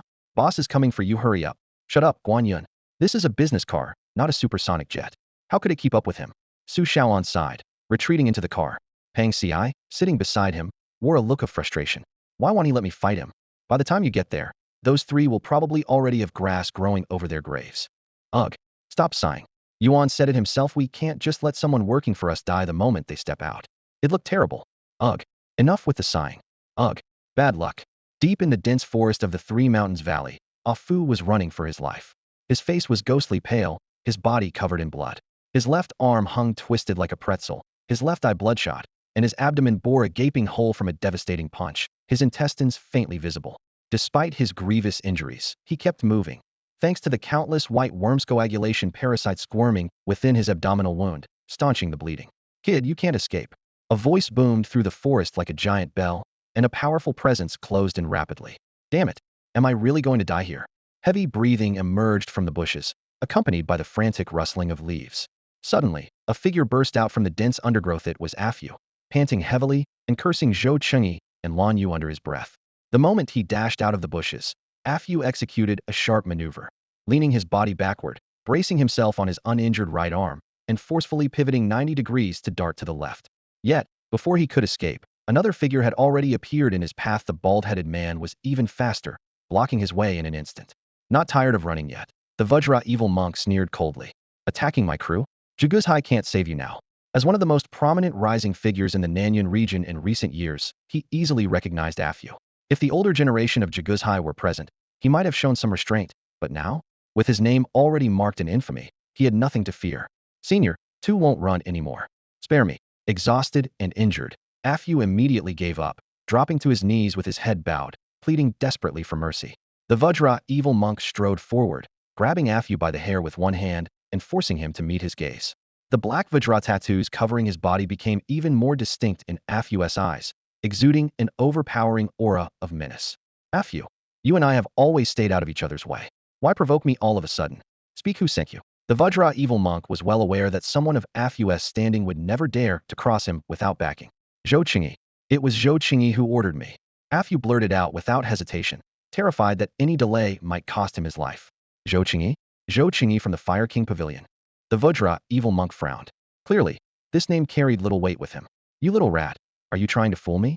Does Zhou Qingyi have the guts for that? No, that coward wouldn't dare offend you. Senior, but there's someone behind him. Who? The new inspector of the Jade Water Division of the L Group. His name is Yuan Zong. At the mention of this name, the Vajra evil monk's eyebrows shot up, and his killing intent surged. Yuan Zong. The same Yuan Zong who killed my old brother, the fierce beast elder. Among the 8 hall masters of the Yuanlian sect, the Vajra evil monk had been closest to the fierce beast elder. Yes, that's the one. Afu nodded frantically. He's come to Nanyuan. He captured Zhou Qingyi and the rest of us. We had no choice otherwise. How would we dare touch your belongings? The Vajra evil monk gave a slight nod, finding Afu's words plausible. After the fierce beast elder's death, he had specifically inquired about this Yuan Zong.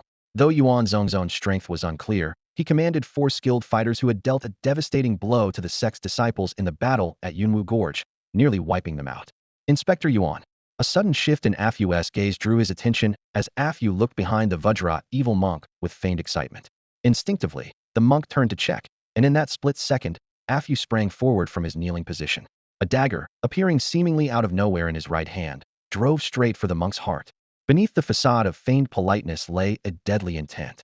Trapped in a desperate situation with no way out, Afu demonstrated astonishing quick thinking. His eyes burned with the sheer desire to survive, locking onto the vital spot at his opponent's chest. The poisoned dagger in his hand was poised to strike, and if it hit its mark, even a master who had surpassed the 8th limit would fall. Old Deng, die for me. As the dagger was about to pierce flesh, Afu's lips curled into a faint smile, victory seemingly within his grasp. But that fleeting smile vanished almost instantly, replaced by a look of utter terror. He looked up to see the demonic monk Jin Gang, tilted his face, peering down at him with disdainful malice in his eyes. Getting on in years, and still playing these tricks? This is nothing but leftovers to me. All right, time for you to hit the road.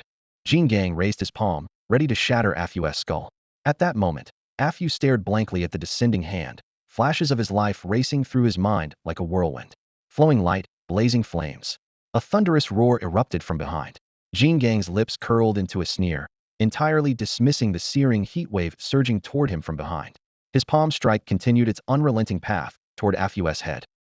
Anyone I want dead, not even the heavens can save them. 100 million. Spare him.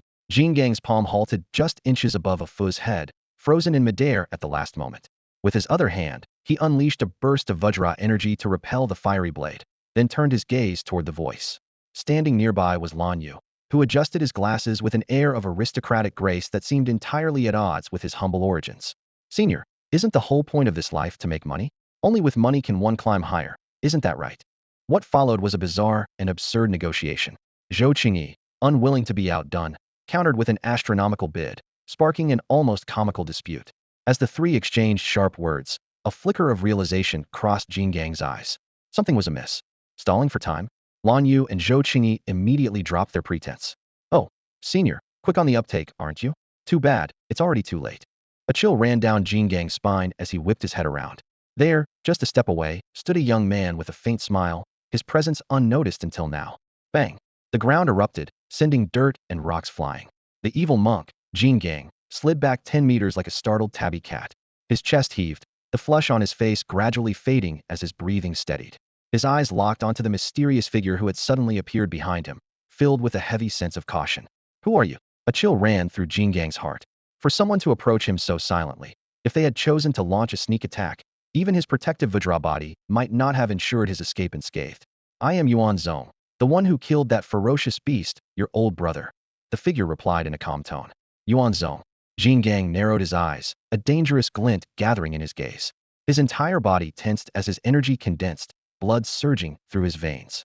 The roar of thunder seemed to echo between his organs, his vitality surging with power. The pressure was overwhelming, far exceeding his expectations. At this moment, Jin Gang resembled a beast cornered by a formidable rival, his entire being on high alert, ready to strike at any moment. When he first heard that Yuan Zong had defeated the ferocious elder of the beasts in the misty ravines of Yunwu Mountain, he had been utterly shocked. This was an individual he had never even heard of, yet he managed to kill the elder in his own domain. It was well known that the elder was not only a master who had broken through the sixth limit, but also an expert in beast taming, capable of commanding venomous creatures and fierce animals. In the ravines, he was practically invincible. Countless L Group investigators had suffered at his hands. Even though Jin Gang considered himself more powerful, he knew that defeating the elder in the ravines would have been nearly impossible. To the side, Lan Yu and Ah Fu silently observed this rising star among the investigators. While his aura was impressive, whether he was as terrifying as Zhou Qingyi claimed could only be proven in battle. Lan Yu, in particular, had her reservations. Although she had agreed to ally with Zhou Qingyi against the Feng family and the dark forces behind their potion trade, she had left herself an escape route. Her next move depended entirely on how this young man, whom Zhou Qingyi so highly regarded, performed. So you're Yuan Zong? You killed the ferocious elder, the leader of our Yuanlian sect's beast faction, and now you're here to ruin our business? Do you really think the Yuanlian sect is so easy to bully? Jin Gang's voice was filled with anger, though he showed no intention of retreating. After all, how could one gauge an opponent's strength without testing them in combat? That's right. I do think your Yuanlian sect is easy to bully. What's the problem? Yuan Zong replied bluntly. Such provocation was intolerable. Jin Gang roared in fury. You arrogant brat. Boom. With a thunderous crash, a massive tree nearby was snapped in half, sending a storm of wood splinters hurtling toward Yuan Zong like torrential rain. Heavy footsteps followed closely, each one causing the ground to tremble as if a giant elephant were stomping through the forest. Vajra's 8 wraths.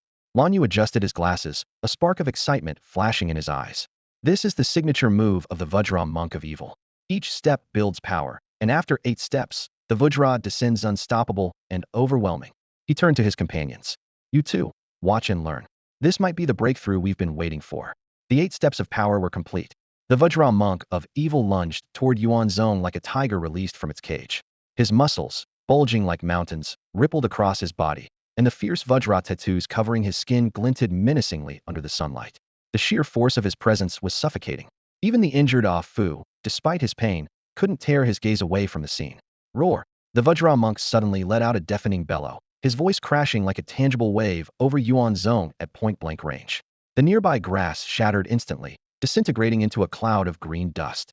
Lan Yu and the others hastily covered their ears, but Ah Fu, a fraction too slow, already had blood trickling from them. What a wily old fox. The 8 wraths of Vajra weren't enough, had to throw in the Vajra roar too. Zhou Qingyi exclaimed. At this range, using sound to dominate the field, what an entrance. Truly a master of his craft. Boom. A shockwave erupted with a thunderous blast, and a black figure was sent hurtling backward like a kite with a broken string, skimming across the ground. The figure smashed through more than a dozen trees before crashing heavily into a hillside, sending a storm of dead leaves and dust into the air. Lan Yu, Zhou Qingyi, and Ah Fu stood frozen, wide-eyed, staring at Yuan Zong, who casually patted the dust off his pants where he stood. In perfect unison, they turned their gaze toward the distant slope. There, the Vajra monk of evil lay in a deep crater, his chest caved in, completely motionless. The 3 instinctively swallowed hard. Zhou Qingyi, did you take notes? Take notes, my ass. Like Zhu Beiji eating ginseng fruit. Lan Yu muttered under his breath. When Pang Xi arrived at the scene, the first thing he saw was Lan Yu and Zhou Qingyi standing respectfully, bowing before Yuan Zong. This silent display spoke volumes. They had clearly been awed by Yuan Zong's strength. A real lady killer, huh? TSK. Su Shaoan couldn't help but tease. Brother Zong, where's the Vajra evil monk? Guan Yun asked urgently. Yuan Zong simply tilted his chin, signaling toward the distance. Guan Yun immediately charged over like a man possessed, skillfully rummaging through the Vajra, evil monk's corpse. He had always enjoyed this corpse-looting process, as it often yielded substantial rewards. And sure enough, he wasn't disappointed this time. Guys, check this out. Guan Yun grinned, holding up a black jade pendant and even bringing it to his nose for a sniff. This jade even has a fragrance. Pang Si walked over, glanced at it, and dismissed it with a shrug. Just a piece of broken jade. Look how excited you are. Idiot. Su Shaoan took the jade pendant for a closer look. This jade looks ancient, and with that unique fragrance, it must be extraordinary. Condensed fragrance black jade. Lan Yu, who was standing in the distance, exclaimed after a single glance, aided by Su Shaoan's description. You know what this is? Guan Yun tossed the pendant to Lan Yu, who was striding over. Lan Yu caught it, examined it carefully, and confirmed. It's indeed the legendary condensed fragrance black jade. I never expected the Vajra evil monk to possess such a rare treasure. A rare treasure? Guan Yun's eyes lit up. Tell me more. Pushing up his glasses, Lan Yu began to explain in detail. I once read about it in a compendium of rare artifacts. The heavens and earth produce miraculous jade, imbued with divine essence, emitting a unique fragrance that calms the mind, wards off external evils, and sharpens focus. It's said that some powerful factions in the martial world possess such jade, but it's extremely scarce and usually reserved for core members or those of great merit. Wearing this jade while cultivating can bring tranquility to the mind and significantly enhance progress. Hearing this, even Pang Si realized this was no ordinary item. So, it must be worth a fortune, right? Priceless, Lan Yu replied instantly. Fantastic, Guan Yun exclaimed in excitement. Do you have any connections? Let's sell it. Sell it. Lan Yu was taken aback. Zhou Qingyi chimed in at the right moment. I heard about an auction house once selling a similar piece for 780 million. We've hit the jackpot. Su Shaoan nodded vigorously. Just in time too, those kids back home aren't getting enough nutrition. This money will solve that problem. Zhou Qingyi and the others immediately caught onto the key point: kids at home lacking nutrition. Was this guy planning to feed them cash? Inspector Yuan, everyone, Lan Yu said seriously. I suggest we keep this jade. If money is the issue, the three of us have enough to help out. He certainly wasn't about to let this perfect opportunity to show his generosity slip by. Yuan Zong instantly defeated the evil monk with a single, decisive move, showcasing his overwhelming strength and leaving everyone present in awe. Witnessing this, Lan Yu's eyes lit up as he seized the opportunity and said, Inspector Yuan, with your abilities, if you wanted to make money, there'd be plenty of people willing to hand it over to you. This remark made Zhou Qingyi and Ah Fu's eyes brighten, and they nodded fervently in agreement. They both thought Lan Yu's suggestion was brilliant. It wasn't every day they could align themselves with someone so powerful.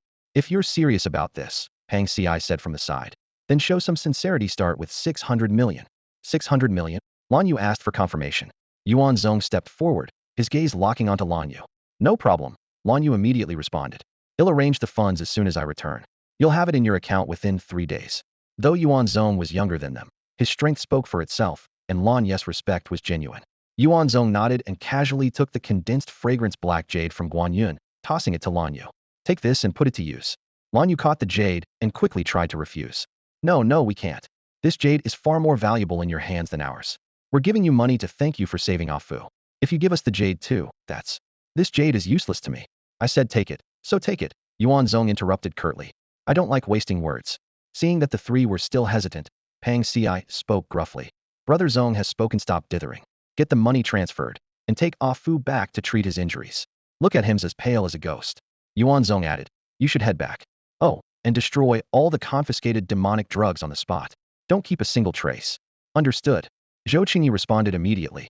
With that, Yuan Zong turned and left, while Pang Si hoisted the corpse of the evil monk and followed. Once Yuan Zong and his group had gone far enough, Zhou Qingyi could no longer hold back his excitement and burst into laughter. Haha, what did I say? This ship is solid, isn't it? Even the usually composed Lan Yu couldn't hide his excitement, his hands trembling slightly. Brother Zhou, you really found the right person this time. Even the pale-faced Ah Fu momentarily forgot his pain. This man is definitely a benefactor. Not only is he incredibly powerful, but he's also so generous. Who knows? Maybe, just like Brother Zhou said, we can rise to prominence by riding his wave.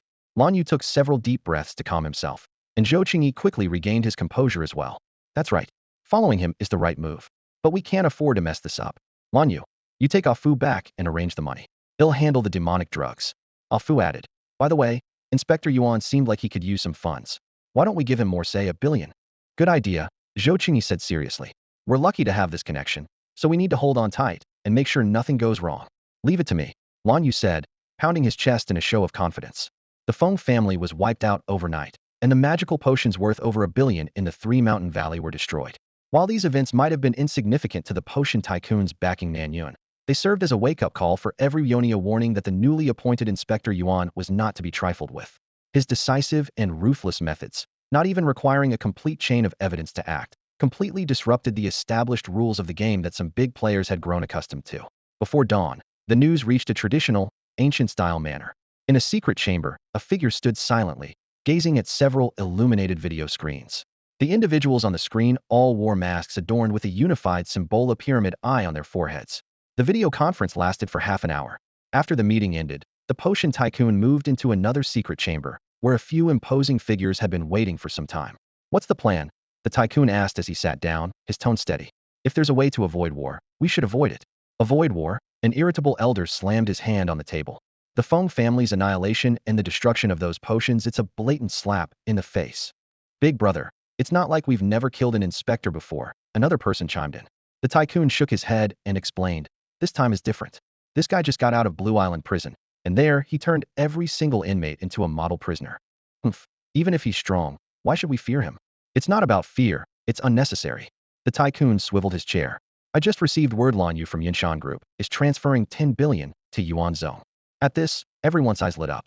Someone immediately suggested reporting this to the Ministry of Internal Affairs, but the tycoon dismissed the idea outright. Fool. If he likes money, isn't that a good thing? Yinshan gave him 10 billion. We'll give him 20 or 30 billion. If money can solve the problem, then it's not really a problem, is it? As daylight broke, in the training grounds of the Yushui branch of Group L, Yuan Zong was observing the sparring session of Peng Ci, Su Shaoan, and Wei Zichang. The thunderous sounds of their combat made the walls tremble, leaving others in the training grounds visibly uneasy.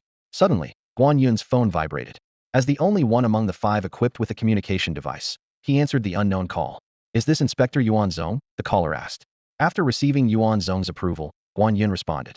The caller got straight to the point, saying they wanted to send a small gift and needed a discreet private account. Minutes later, the account showed a deposit of 10 billion.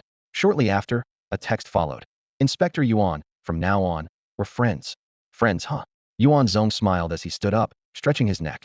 All right, Guan Yun, stop sitting around. Get up and loosen up a bit. Guan Yun's face instantly fell. Huh. Seeing this, Peng Ci and the others immediately separated, their expressions turning serious. In the blink of an eye, Yuan Zong appeared in the center of the training ground. He said calmly, enough talk. Come at me. This is going way too smoothly. The potion master sat in a large leather chair, his fingers tapping anxiously on the desk. Yuan Zong not only accepted the 10 billion without hesitation, but also used a domestic account directly. Such an overt move set off alarm bells in his mind. Even with the precedent of the Yinshan Group, this behavior still seemed unusually out of place. In their circle, friendships were often built on mutual leverage. This made the potion master wonder, could this be a sting operation? Would the money ultimately end up directly in the national treasury? With these thoughts in mind, he immediately issued a command through a special communicator. Keep a close watch on that account. Track where the funds are going. If the money just sits there or gets transferred to certain specific accounts, there might be a problem. Understood, his subordinate replied. If he spends it on himself, it's probably fine. Setting down the communicator, the potion master frowned deeply. Yuan Zong's way of handling things was far too unconventional, entirely unlike any government official he had dealt with before. This unpredictable behavior was proving to be a real headache. Not long after, his subordinate called back with an update. Boss, the money's on the move. It's all being used to trade with medicinal suppliers near the Changbai Mountains. Resources for cultivation? The potion master's eyes narrowed. We're verifying the specifics now. A moment later, more detailed information came through. Confirmed. Yuan Xuanshi spent the entire sum on cultivation, resources, all items focused on boosting vitality and physical strength. But the quantity is absurdly large, far beyond what 5 people would need. The potion master silently reviewed the dossier on Yuan Zong and his 4 companions spread out on the desk. Though the information was limited, it was enough to deduce that they followed a path of physical refinement in their cultivation. This type of martial artist indeed required a significant amount of vitality-enhancing resources, but the sheer scale of these purchases seemed highly unusual, even for 5 individuals. Seeing their boss in deep thought, the subordinate hesitated before suggesting, maybe it's because they're incredibly powerful? Especially that young Yuan Zunshai, perhaps his strength comes from relying heavily on medicinal resources. A walking medicine jar? The potion master's frown deepened further. Do you think you can create experts just by throwing resources at them? At such massive doses, without special methods, it would ruin them instead. After much deliberation, he issued another order. Keep tracking where those resources are going. If something seems off, there's definitely more to it. Understood. They'll have the L group investigate further. We'll have results soon. This was why the potion master's illicit potion business in the Nanyun region had always been difficult to eradicate. Over the years, he had cultivated numerous undercover operatives. A few days later, at the base of the northern side of the Qinling Mountains, near an entrance to the wilderness, several figures hid among the shrubs, quietly observing a group of young people loading crates of supplies. Qin 2. It looks like these cultivation resources are being taken into the mountains. Who are these youngsters? They all look so full of energy, one of them murmured. Qian Mao, the team leader who had already surpassed the fourth limit, gave a low warning. Quiet. Before long, hundreds of crates were carried by the group along a secluded, rarely traveled path, disappearing deep into the Qinling Mountains. Let's move, Qian Mao ordered softly. As time passed, dusk settled over the mountain forest.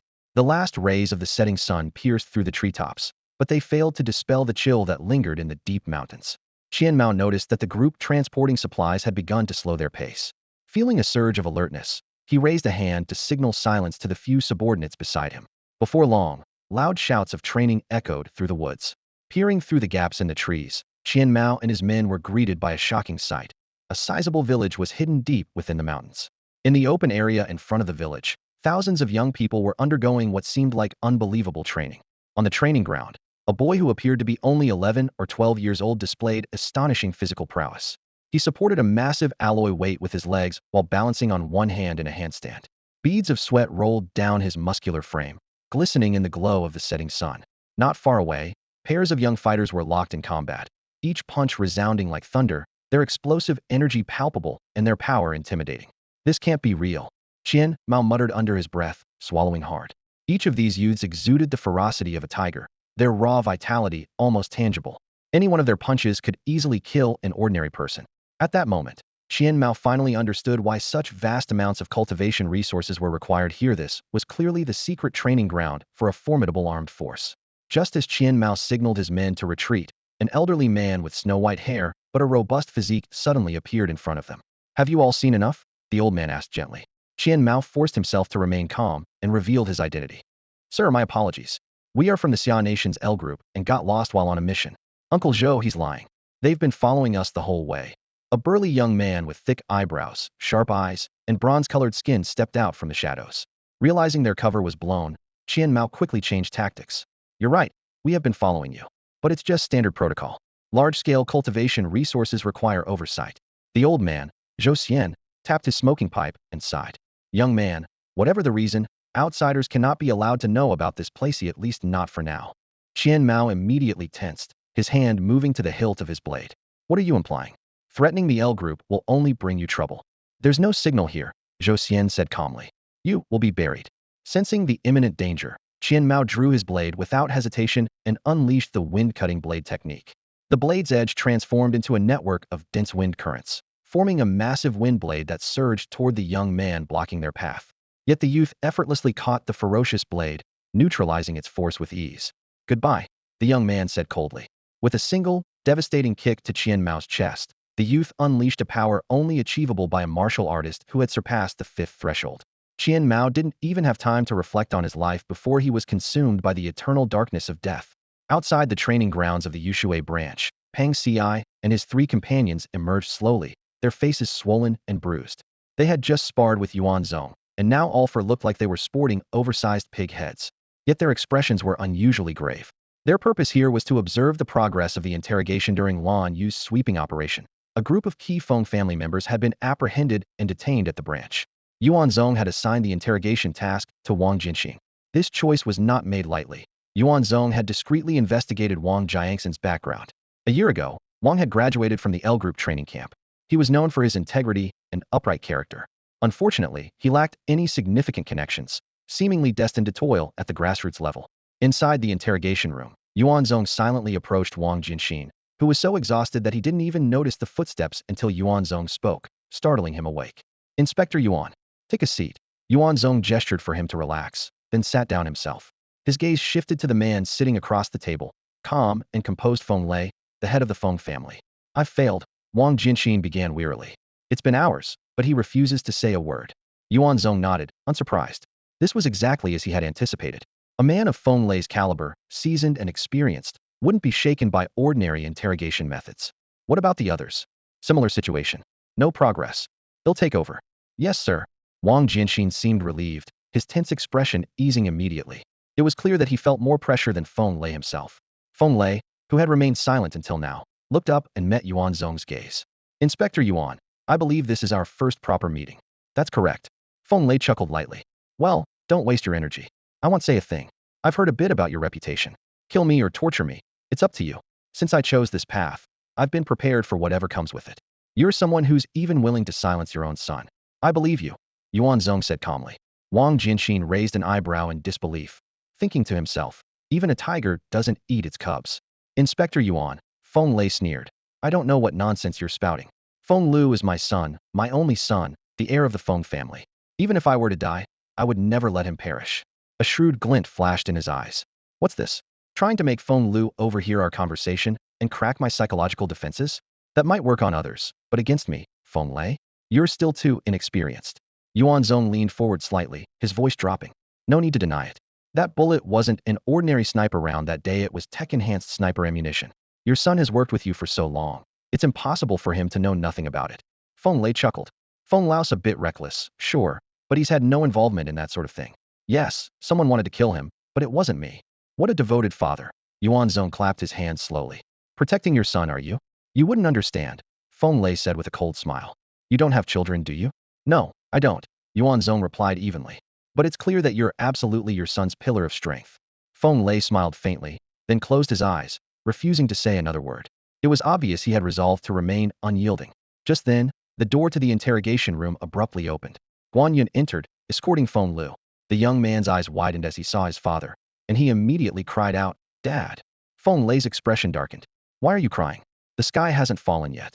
At the moment Feng Lu received some kind of message, the fear in his eyes quickly faded, and he visibly relaxed. Seeing this, Feng Lei straightened his chest and was about to boast when suddenly, a figure appeared in front of him like lightning. It was Yuan Zong. Yuan Zong struck down with a single palm, shattering Feng Lei's hand instantly. Blood splattered onto Feng Lu's face, and the sudden turn of events left him trembling in fear. Yuan Zong didn't stop there. Pressing down on the mangled hand, he sneered as he stepped closer. You think you're still in charge just because you're in my hands? You said the sky hasn't fallen? Tell me, is the sky you're talking about your son's sky? Let's find out. Before he finished speaking, Yuan Zong's bloodstained hand clamped down on Feng Lei's face. As the pressure increased, the sound of bones cracking echoed, and Feng Lei's facial bones began to shatter. His eyes filled with blood, turning a ghastly crimson. Witnessing this, Wang Jianxin turned pale, wanting to speak but too afraid to intervene. Yuan Zong then turned to Feng Lu, who was slumped on the ground. Kid, your father said the sky hasn't fallen. Do you really think there's still a way out of this? That you'll walk out of here unscathed? Huh. Yuan Zong, hate trouble. If I can't get answers, he'll just bury you both and look for other leads later. He issued a chilling ultimatum. He'll count to 3. If you don't tell me what I want to hear, your father dies. 1, 2. At 2. Yuan Zong's lips curled into a disdainful smile as his fingers tightened, 2 of them piercing into Feng Lei's cheekbones. This sudden act completely broke Feng Lau's mental defenses. No, don't kill my dad. He'll talk. He'll tell you everything. Feng Lu shouted in desperation. Feng Lei, despite being in excruciating pain, tried to stop his son with his eyes. Yuan Zong sneered. Feng Lei, don't waste your energy. You might never understand this, but to him, you are the sky. And now, that sky is about to collapse. Speak. Foye. It's Foye. Feng Lu cried out. The words had barely left his mouth when a sharp crack rang out. Yuan Zong had snapped Feng Lei's neck. Father! Feng Lu screamed, his voice filled with anguish. Damn you. I told you everything. Why? Why? Yuan Zong wiped the blood from his hands and, meeting Feng Lau's hateful gaze, replied calmly. You think talking could turn back time and erase your sins? Watching your father die hurts, doesn't it? But how many fathers have you taken from others? That's nonsense. Where's your evidence? Where's the proof? I don't need evidence to do my job. No evidence. What kind of investigator are you? You're no better than us, taking lives without cause. Feng Lu turned to the others in the room. What are you all standing around for? Didn't you see him kill someone? Arrest him. Aren't you supposed to be enforcers of justice? Wang Jiangxin's jaw tightened as he looked at Yuan Zong, his expression filled with doubt and conflict. Stop shouting. If you miss your father, you can join him. Yuan Zong gestured to Guanyin, who immediately ended Feng Lau's life. The red light of the surveillance camera blinked, recording everything. Yuan Zong left the interrogation room and headed straight to the restroom to wash his hands. Hearing footsteps behind him, he saw Wang Jiangxin's flushed face in the mirror. Say what you want to say. Holding it must be uncomfortable. Wang Jianxin immediately blurted out, Inspector Yuan, I admire your courage in fighting evil, but what you're doing is wrong. Your actions show, are they any different from theirs? Yuan Zong smiled. Oh, so you're saying I'm a thug? After a brief hesitation, Wang Jianxin mustered his courage and nodded. In a way, yes. Yuan Zong splashed some water onto his face. Nonsense. I'm on the government's payroll. How could I be a thug? If you've got time to complain, go clean up the interrogation room. Inspector Yuan, I'm not done. Enough, Guan Yun interrupted, placing a hand on Wang Jiangxin's shoulder. Kid, your sense of justice is admirable. You're like a hero standing in the sunlight. What's that supposed to mean? Let's hope you never have to find out. Guan Yun followed Yuan Zong out. Wait. Wang Jianxin suddenly called after them. Guan Yun turned back. What now? Still hung up on it. There's footage of the interrogation. If you really can't let it go, file a report. No, it's not that. Did he just say FOE? Yes, so? How could it possibly be FOE? FOE? That sounds familiar. Guan Yun stopped in his tracks and waved at Wang Jianxin. Come here for a moment. In the office, Yuan Zong leaned back in his chair, his feet casually propped up on the desk, rocking the chair lazily with a nonchalant demeanor. FOE, right? I've heard of him. When I first arrived, Zheng Dayu mentioned him. He said FOE is the leader of the oldest village in Nanyun and has good relationships with several other ancient villages. He's very influential. Wang Jianxin nodded. That's correct. FOE's influence goes beyond the world of the Yiwu. To the general public in Nanyun, he's seen as an outstanding entrepreneur, kind-hearted, almost like a living Buddha. The Yiwu world operates in the shadows of the public domain, so naturally, the two are closely tied. Oh, I see. So FOE is quite famous. What's his real name? Zhou Xiong. Guan Yun immediately searched the name on his phone. In an instant, Zhou Xiong's basic information popped up. Brother Zong, that's right. He's not just a well-known entrepreneur, but also a public representative. His businesses span almost every industry, from cutting-edge technology to everyday essentials. He's also a famous philanthropist. Whenever the country faces a disaster, he always contributes generously. Wang Jianxin nodded in agreement. Exactly. Zhou Xiong has a great relationship with our L group. He's the leading figure of justice in Nanyun. To say he's the mastermind behind drug trafficking. Honestly, Inspector Yuan, I find that hard to believe. Could this be a trap set by Feng Lu? Didn't he previously accuse Zhou Qingyi, Lan Yu, and Ah Fu of similar things? Yuan Zong leaned back, closing his eyes. What you're saying isn't impossible. Wang Jianxin nodded fervently, worried that Yuan Zong might act rashly and land himself in a mess. But what if it really is FOE? This question left Wang Jianxin stumped. He froze, unsure how to respond. What if it really is FOE? Wang Jianxin frowned. If FOE truly turned out to be the mastermind behind drug trafficking, it would be a huge problem. His downfall would impact countless families living in Nanyun, causing significant upheaval and potentially triggering social unrest. If it really is FOE, then. After a moment of hesitation, Wang Jianxin laid out all the potential consequences, which made Yuan Zong burst into laughter. Confused, Wang Jianxin looked like a child who had gotten a simple question wrong, his face turning red. Inspector Yuan, did I say something wrong? Yuan Zong stopped laughing and shook his head. No, you were right. Then why were you laughing? I was laughing at how you're meddling in things that aren't your business.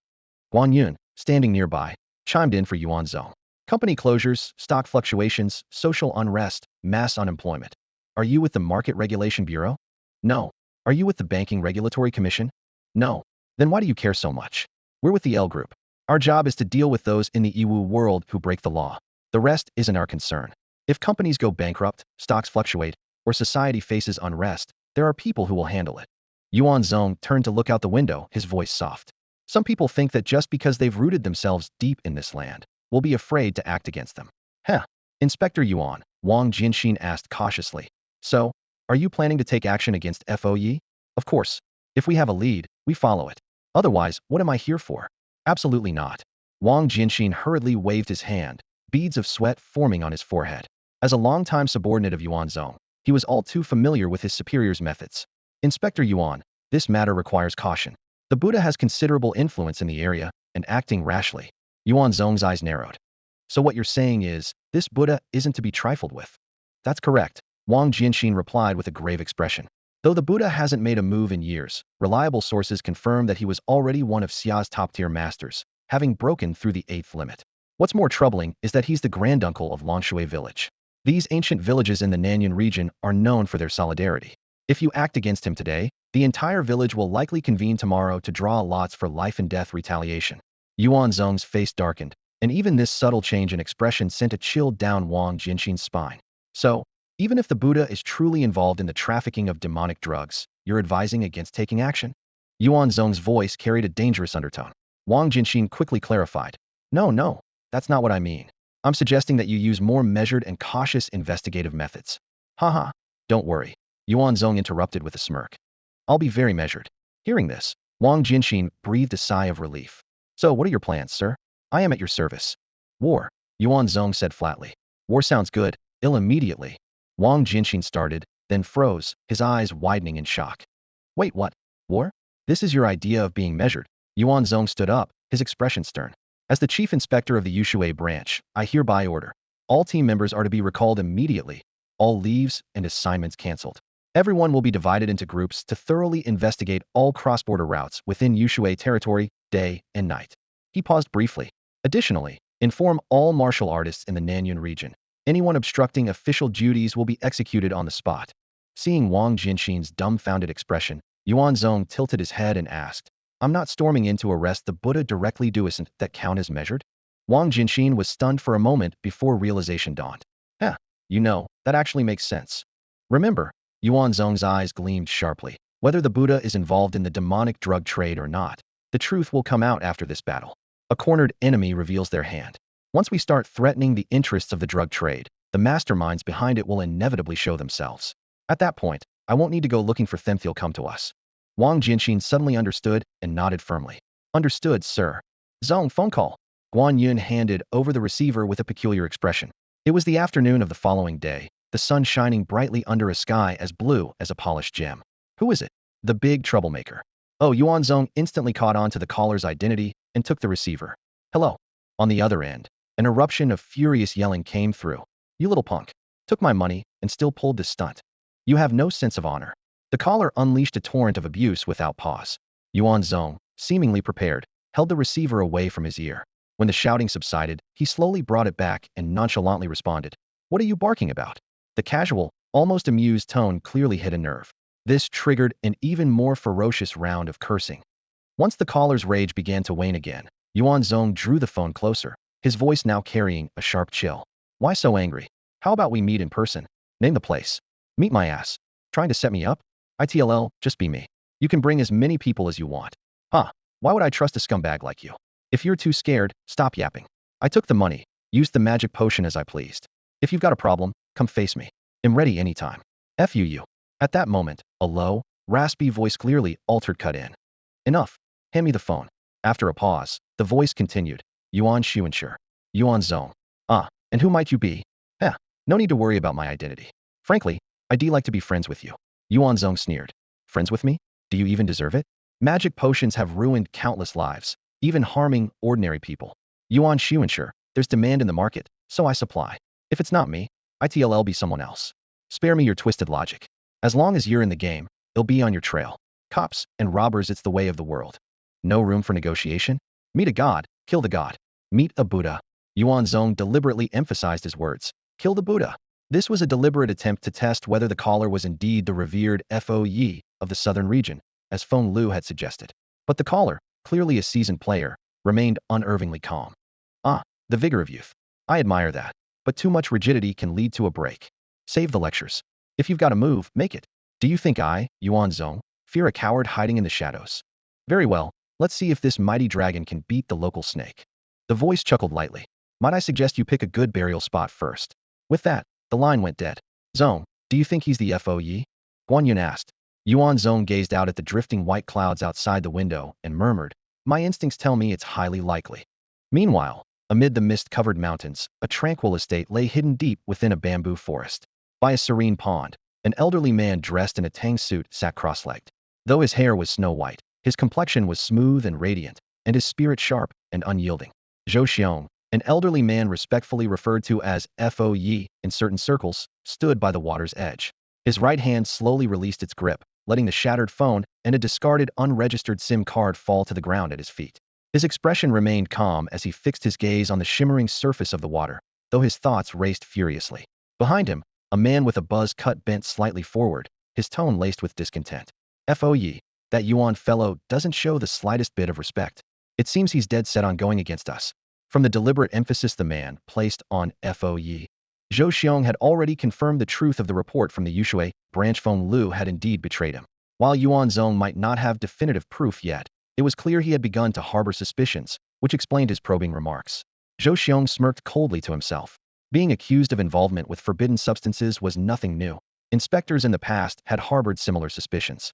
But Yuan Zong was not like those others. He didn't wait for airtight evidence. His methods were more akin to counterterrorism operations than routine investigations. Against such an opponent, stalling was futile.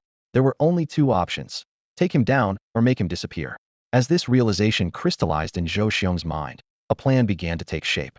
Young people with power tend to have egos, I get that, he muttered to himself. But he's come to the wrong place. I thought the higher-ups wanted to settle accounts with Nanyun, so I've been holding back out of courtesy. Since he's unwilling to sit down and talk, he'll find that I, Zhou Xiong, am no pushover. Turning to his trusted aides standing beside him, Zhou Xiong began issuing instructions. Taizhan, hey, race what I want you to do. Not long afterward, an official complaint from Nanyun landed on the desk of Wen Yuan, head of the Internal Affairs Department at L Group headquarters. The letter detailed two major violations allegedly committed by Yuan Zong. First, accepting 10 billion yuan from Blue Rain along with an equivalent additional sum. Second, executing Inspector Zheng Diyu on the spot, without following any formal review process. What made the complaint even more shocking was that it was jointly signed by over two-thirds of the Yushui branch's L Group members, more than 436 individuals in total. Wen Yuan leaned back in his office chair. As the highest-ranking official in L Group's Internal Affairs Department, his unkempt appearance seemed almost at odds with his position. His curly hair was a mess, a tuft sticking up wildly on the left side of his head. His face was unshaven, and the scent of cigarettes clung to him. It was hard to reconcile this disheveled figure with his authority. He lit another cigarette, taking a deep drag as his sharp eyes settled on the 6 core leaders standing on either side of his desk. In the silence, Sun Shan, who interacted most frequently with Wen Yuan, was the first to speak. Minister, a joint complaint signed by hundreds of people is no trivial matter. If this isn't handled properly, the fallout could be significant. Although there was manipulation behind the scenes, the facts remained undeniable. The atmosphere in the conference room was heavy, with several senior officials from the Ministry of Internal Affairs seated in a circle, their expressions solemn. Our L Group is fully responsible for all matters in the realm of anomalous powers, wielding immense authority, one leader said in a deep voice. Precisely because of this, members are highly susceptible to temptations from various parties, leading to betrayal. A key responsibility of the Ministry of Internal Affairs is to prevent and investigate such occurrences. Yuan Zong accepted a bribe of 2 billion as soon as he arrived in Nanyun. Another person interjected, tapping the table heavily with their fingers. If this matter is left unresolved, it will set a terrible example for other members. What's even more shocking, a third person raised their voice, is that a patrol envoy, a pillar of our L Group, dared to kill someone without hesitation, completely ignoring the review process. Such brazen defiance, if left unpunished, will lead to disastrous consequences. Sitting at the head of the table, Wen Yuan nodded repeatedly, his furrowed brows clearly showing his agreement with their words. Exactly, Wen Yuan said coldly. Taking bribes so blatantly, his subordinate Guan Yun acted as the intermediary, even using the 4 major banks as channels. This is outright disregard for the Ministry of Internal Affairs and a blatant mockery of the law. His tone grew harsher. Even I need to go through multiple layers of approval and complete all procedures to execute a patrol envoy. But him? He simply acted on his own, leaving the Ministry of Internal Affairs utterly humiliated. As soon as he finished, the other leaders who had yet to speak voiced their agreement, unanimously calling for severe punishment for Yuan Zong. In that moment, the ministry's core leadership had reached a consensus: this audacious individual must be dealt with decisively. However, just then, Wen Yuan suddenly massaged his temples, his expression troubled. This unusual gesture immediately caught everyone's attention. Minister, what's wrong? Someone asked urgently. Wen Yuan lowered his hand and let out a long sigh. You may not know this, but Yuan Zong has significant backing. He was personally recruited by Minister Zhou after consulting with Nanlong Bei, and he was granted special privileges upon joining. Nanlong Bei, Sun Shan and the others exclaimed, their faces filled with astonishment. Special privileges? How special are we talking? Wen Yuan's gaze turned grave. Imperial Decree Special. What do you think? These words landed like a hammer, plunging the entire conference room into a deathly silence. Imperial privilege? In the conference room, Sun Shan and several core leaders of the Ministry of Internal Affairs exchanged stunned glances, their eyes betraying their shock. They knew all too well the weight those 2 words carried. With just those 2 words, the Ministry of Internal Affairs can't make a case out of Yuan Zong killing Zheng Diyu. One leader muttered in a low voice, his tone tinged with helplessness. What about bribery? Surely that can't be covered under such privilege, Sun Shan asked with a frown. Are you really that naive? Another leader scoffed. If something as serious as killing an inspector can be authorized, what's a little bribery? Besides, did you see the way he took the money? He did it openly, with no fear at all. If we push too hard, we'll only end up embarrassing ourselves. The room fell into a brief silence. Indeed, with the imperial privilege granted to Yuan Zong, even the killing of an inspector was tolerated. Compared to that, bribery seemed trivial. So, are we just going to let this complaint slide? Sun Shan asked, his face darkening. What will the hundreds of members in the Nanyuan region think? What happens to the ministry's authority? How are we supposed to maintain order after this? Maybe we should consult the higher-ups in Namlong Bay, someone suggested. Wen Yuan immediately shook his head. We can't go to Namlong Bay. If the higher-ups dared to use Yuan Zong and granted him such extensive authority, it means they know full well that he's a double-edged sword. The fact that they still chose to use him shows they're using this blade to break the current stalemate. As long as Yuan Zong doesn't cross their bottom line, no one will touch him. So what can we do? Sun Shan spread his hands in frustration, his face full of helplessness. Seeing his subordinates murmuring among themselves without a solution, a hint of disappointment flashed in Wen Yuan's eyes. Can't you think of another way? Another way? The group looked up, puzzled. Yuan Zong's authority conflicts with ours, and we can't move against him. Isn't this a deadlock? Wen Yuan stood up, his gaze sharp. Is it really unsolvable? What if Yuan Zong were one of us? The words hit them like a bolt of lightning. Sun Shan and the others suddenly lit up with realization. That's right. Make Yuan Zong one of us, they exclaimed, enlightened. The Ministry of Internal Affairs is responsible for internal oversight, and in special cases, we can handle things with special measures. Even if his methods in dealing with Zheng Diyu were questionable, as long as he's one of us, the ministry's reputation remains intact. As for the bribery, someone added, their eyes glinting. Gathering evidence and conducting investigations takes time. We can just keep investigating indefinitely. Brilliant, absolutely brilliant. The group praised in unison. Wait, someone raised a concern. If Yuan Zong suddenly becomes part of the ministry, without an official appointment document, wouldn't that raise suspicions? Simple, another quickly replied. While claim he was secretly appointed as a special investigator for the Nanyuan region by the Ministry of Internal Affairs, and the lack of documentation was for confidentiality purposes. This really is the best solution, Sun Shan said, giving Wen Yuan a thumbs up. The minister truly has foresight. Wen Yuan waved his hand dismissively. Now that we've figured it out, get to work. Sun Shan didn't leave immediately, his face still showing a trace of dissatisfaction. Minister, while this might be the best solution, I can't help but feel frustrated. Yuan Zong is the one causing us trouble, and not only can't we deal with him, but now we have to clean up his mess. No matter how I think about it, it doesn't sit right with me. Wen Yuan waved his hand lightly, signaling. Enough, get to work. His voice carried no emotion. After Sun Shan left, the atmosphere in the conference room subtly shifted. One of the leaders, Qi Yingfeng, fixed his gaze on Wen Yuan and spoke. Minister, you don't actually want to deal with Yuan Zong, do you? Wen Yuan's eyes landed on Qi Yingfeng, the speaker. Among the leadership team of the Internal Affairs Division, this young man, though the youngest, was the one Wen Yuan valued the most. Earlier, when Sun Shan and the others unanimously demanded action against Yuan Zong, Qi Yingfeng was the only one who remained silent. And why do you think that? Wen Yuan asked. Qi Yingfeng paused in thought before speaking slowly. Within L Group, due to the unique nature of our work, our Internal Affairs Division doesn't have harmonious relationships with the other members, and there's even a hint of hostility. But at the end of the day, we all share the same goal: maintaining stability in the world of extraordinary powers. His voice grew firmer. In today's world, extraordinary power factions in various countries are rising at an unprecedented pace. The Fusang General Bureau, the Nordic Divine Mountain, the Western European Papal Court, the American Bureau of Anomalies, and countless other groups, large and small. Among all these nations, none have as complex a landscape of extraordinary powers as we do. The ancient martial clans, combined with the emerging extraordinary factions, have already shown signs of defiance. In the face of the turbulent international extraordinary power dynamics, unity and cohesion are the top priorities. Qi Yingfeng's gaze sharpened. At this moment, to break the deadlock quickly, we need a sharp blade. Yuan Zong is that blade. While a sharp edge can easily cut the wielder if mishandled, as long as he continues to clear the path ahead for us, a few scratches on the palm and arm are a small price to pay.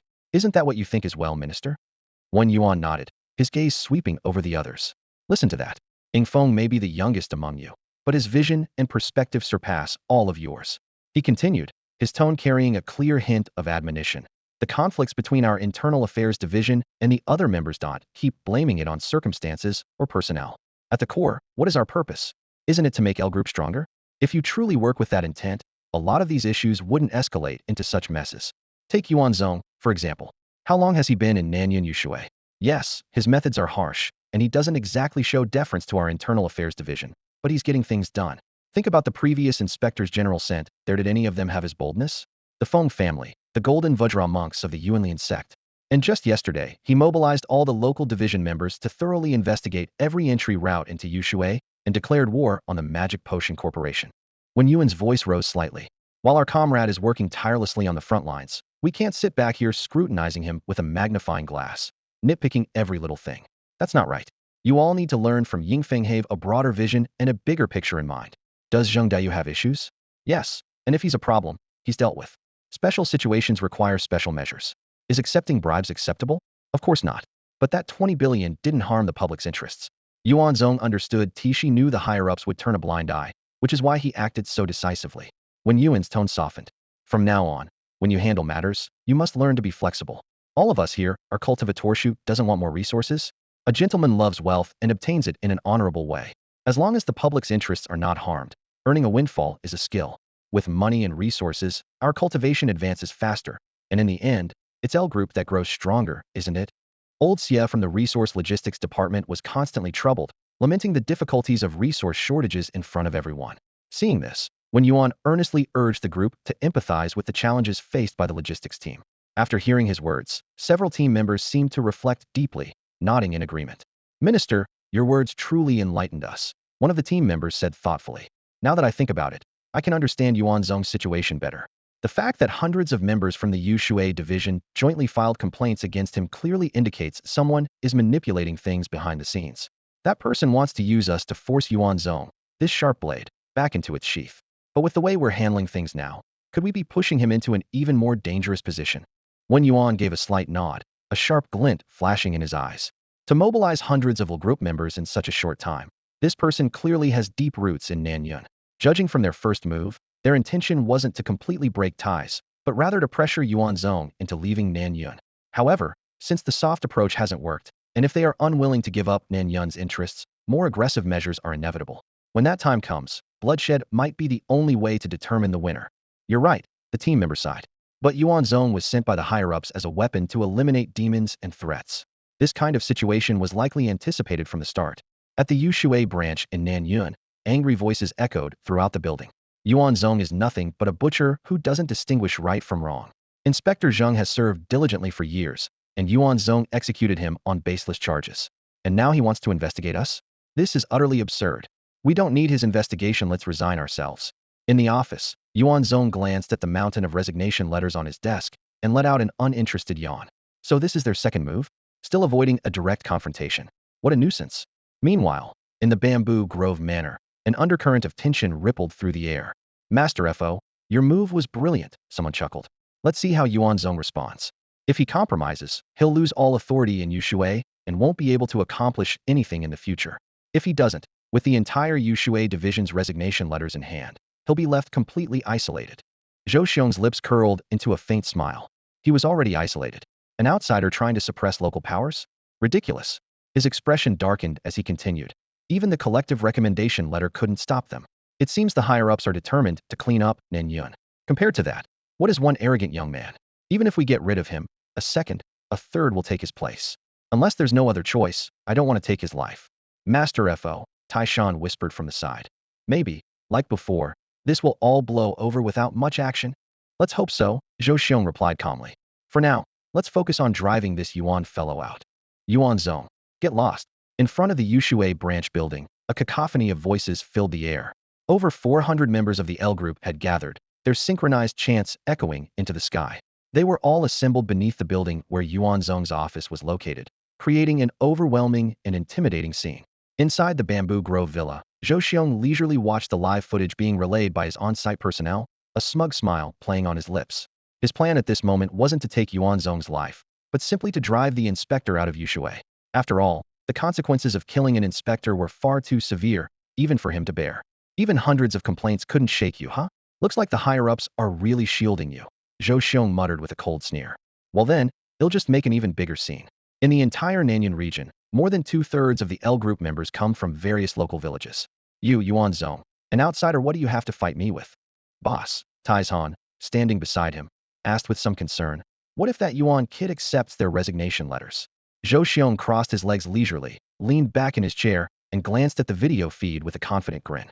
"That's exactly what I'm hoping for. I'm waiting for him to make that move." Zhou Xiong's tactics went far beyond this. Over the years, he had built an extensive network of connections in the upper echelons. While those protectors couldn't openly target Yuan Zong, they could certainly assist covertly. For instance, by applying pressure to prevent L group members from neighboring areas from reinforcing Yushui, they could support the resistance of these 400 members, submit resignation letters en masse, and initiate a strike. When the chaos gives rise to some demons or monsters, things will get really lively. Zhou Xiong's eyes gleamed with malice. Social unrest, or even riots. Let's see how long the higher-ups can sit still. A few civilian deaths would already be a major incident, but what if it's a dozen? Or dozens? They'll have no choice but to remove Yuan Zong. Zhou Xiong had long seen through the intentions of the higher-ups. Sending Yuan Zong here was undoubtedly a move to clean up Nanyun. Yuan Zong was chosen not only because of his strength, but also because he had no ties to the Nanyun region. Unlike others who were deeply entangled with local powers, Yuan Zong had no reason to hold back. Those who were capable had too many scruples, and those who dared to act lacked the strength. Only Yuan Zong had both the ability and the resolve to act decisively. In that case, what if he swallows his pride and endures it? Taizhan, not the sharpest tool in the shed, asked. Endures. Zhou Xiong chuckled confidently. That's fine too. Most of those L group members are young men from the villages. They listen to us, not him. If we want to stir up trouble, it's as easy as snapping our fingers. If the higher-ups insist on keeping him here, they'll make sure Yushui never sees a day of peace. But what if they send reinforcements from elsewhere? Zhou Xiong snorted. Do you think capable fighters grow on trees? 400 people aren't just 4 or 5. You can't just transfer them at will. The L group is already short-staffed due to the rapid growth of the supernatural world. Take the members in Nanyun, for example. Back then, the higher-ups had to negotiate with us village leaders to recruit them. Huh. And now they want to burn bridges after crossing them? Ridiculous. So, Taizhan grinned. You've got Yuan Zong cornered, boss. No matter what he chooses, it's a dead end. Huh. Zhou Xiong laughed triumphantly. That kid may be strong, but he's still too green. If he wants to take me on, he'll need to grow up a bit first. Just as Master Fo and Taizhan were popping open champagne to celebrate the imminent departure of the troublesome figure, the square in front of the Yushui branch office was teeming with noise and chaos. Hundreds of L group members crowded together, their anger palpable as they glared at the office's main entrance. Yuan Zong stepped out of the building at a leisurely pace, hands in his pockets, his expression calm as he stood on the steps, looking down at the crowd. What's all this racket? Do you think this is a marketplace? Yuan Zong's voice wasn't loud, but it was enough to momentarily still the commotion around him. The crowd parted, forming a path as a leader strode forward, pointing a finger directly at Yuan Zong's face. Yuan, Inspector Zheng was an excellent leader, and you killed him without any justification. How are you any different from the criminals we apprehend? Exactly, voices echoed from the crowd. A murderer like you has no right to be the chief inspector of Yushui. Emboldened by the support, the leader pressed on. Hundreds of us signed a collective petition against you, and yet you came out unscathed. Your connections must run deep. But this is Yushui, not a place where you can throw your weight around. If the higher-ups don't remove you, we'll all resign together. L Group is supposed to uphold justice in the supernatural realm. But you, Yuan Zong, are the biggest injustice of all. Brothers, if they don't give us an explanation today, we'll all go home and take care of our kids. Give us an explanation.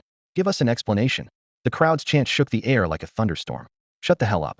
A thunderous roar from Pang Ci silenced the uproar instantly, like a bolt of lightning cutting through a storm. In the ensuing silence, Yuan Zong raised an eyebrow. Didn't you all already resign?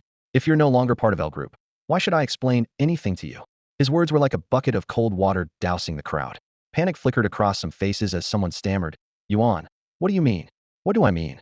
Yuan Zong sneered. Your resignation requests? I approve them. As of now, none of you are members of L Group anymore. Outsiders aren't welcome here. Leave. Inspector Zhou. You said he wouldn't agree to it. Panicked voices broke out.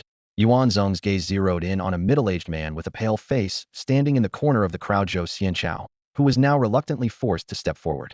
Stop panicking. Zhou Xianchao barked, trying to maintain his composure. Resignation isn't that simple. It's not something he can decide with just a word.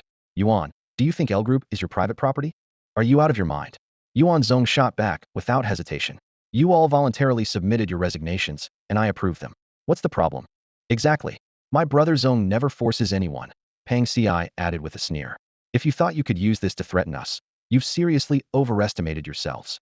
Zhou Xianchao was momentarily speechless, his face turning red as he finally blurted out. You're lawless. Out of touch with the people. With someone like you as a malignant tumor in this team, it's only a matter of time before it falls apart. I warn you. Before he could finish, a sudden gust of wind surged toward him.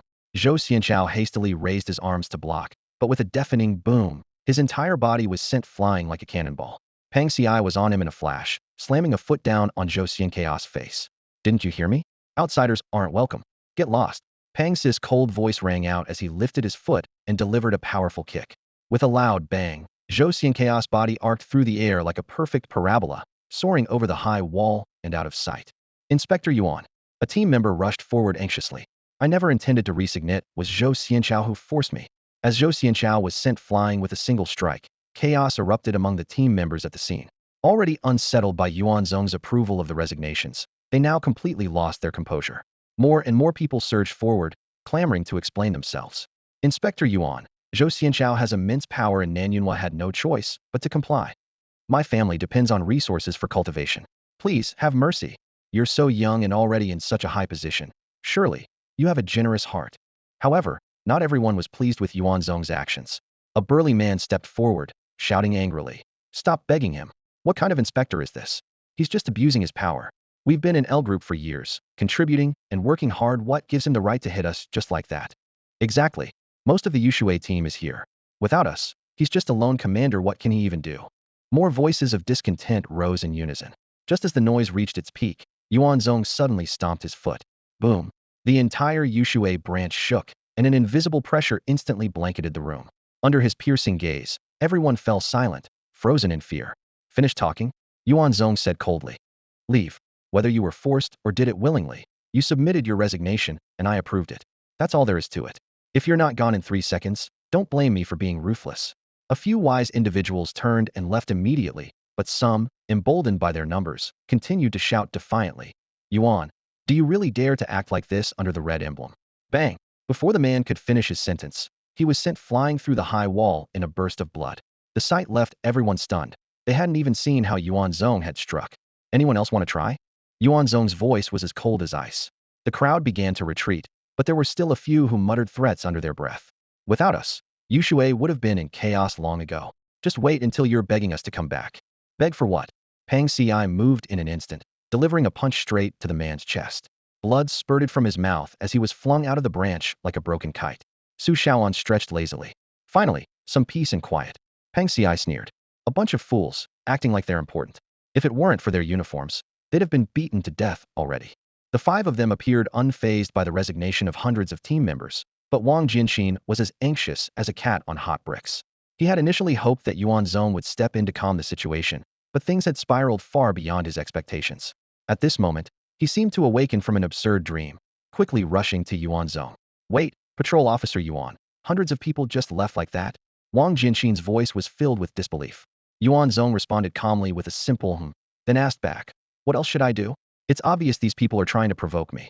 Should I just swallow my pride and let it slide? Exactly. Pang Ci immediately chimed in, his face full of disdain. If we let this slide, I wouldn't be able to sleep at night, and my mind wouldn't be at peace. Wang Jianxin stomped his foot in frustration. I get what you're saying, but many of them were coerced into this. Keeping them here could still be useful. At least we'd have people to get things done. Now that they've all left, won't the whole Yushui district be thrown into chaos? Yuan Zong shook his head firmly and replied, no need. If these people can be manipulated once, they can be manipulated a second and third time.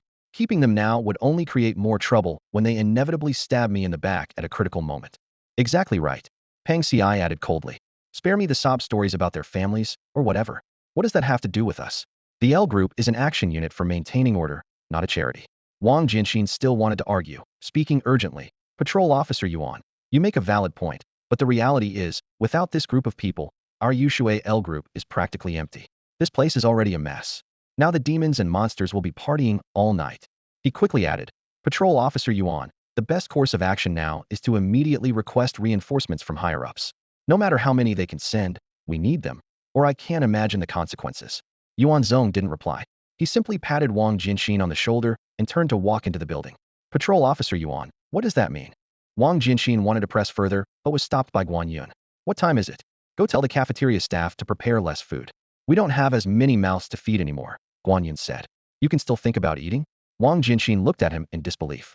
Su Shaoan, walking alongside, smirked slyly. If you ask me, we should allocate the costs of those people among ourselves. Maybe even upgrade to some premium ingredients, huh? Agreed, Wei Zichong responded succinctly. Meanwhile, observing everything through a video feed, Fo Yi and Tai Shan watched as Yuan Zong dismissed the threat of hundreds of resignations with indifference, severing ties with them without hesitation. A smug smile appeared on Fo Yi's face. I thought he might be someone worth noting, but turns out he's just a hot-headed fool acting on impulse. He can't even see such an obvious trap, huh? As he spoke, a trace of malice flashed in his eyes. Send a message to the Yuanlian sect and tell their people to stretch their muscles a bit. And those thugs on the streets tell them to stir up more trouble. I want to see just how long the higher-ups will keep indulging him. The events at the Yushui branch were monumental, as over 400 members of the L group broke away from the organization. This shocking news quickly sent ripples through the Nanyuan province and the entire world of martial arts wielders, sparking intense curiosity and speculation among those involved in the field.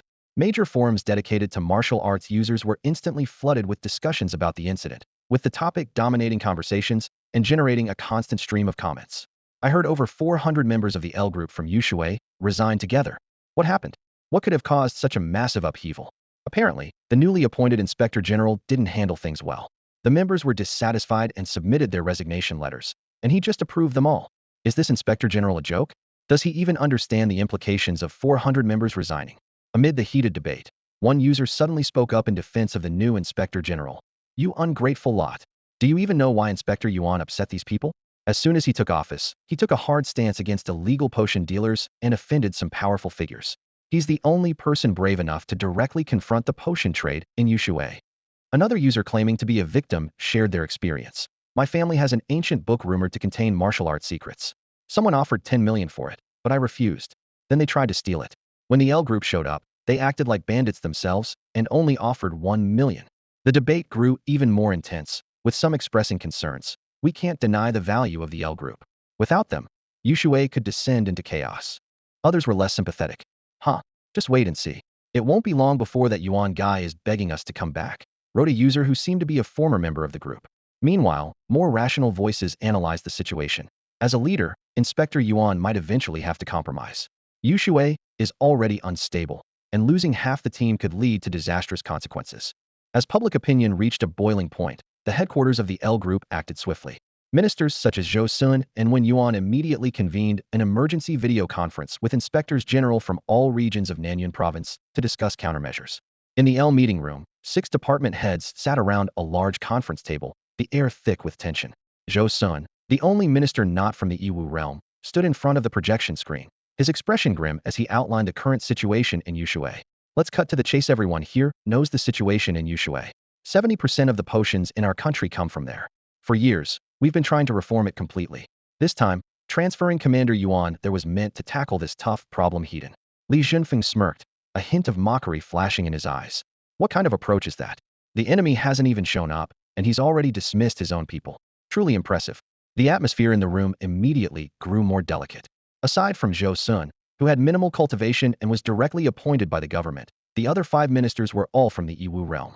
Li Zhenfeng's words were like a stone thrown into calm water, stirring a wave of agreement among the others. Zhenfeng, this isn't the time for sarcastic remarks, Zhou Sun said, frowning deeply. There's intel indicating that many individuals on the wanted list have been spotted in Yushui. With such a significant manpower shortage, their sudden emergence is clearly a bad sign. So, you're planning to mobilize reinforcements from other provinces? As soon as Zhou Sun nodded in confirmation, he was met with strong opposition. Several inspectors voiced their concerns, citing the surge in Yiwu-related incidents across the country and the widespread shortage of personnel. Filling a gap of over 400 positions was no small task. Short-term support might be possible, but permanent assignments were out of the question. If no reinforcements are sent, Yushui is bound to face a major crisis. Zhou Sun raised his voice. Li Zhenfeng spoke leisurely. There's an easy solution, just have Inspector Yuan bring back all the team members he dismissed. I've already spoken to him about it, but he refused. Zhou Sun shook his head. After making such a public display, he can't backtrack without losing his authority.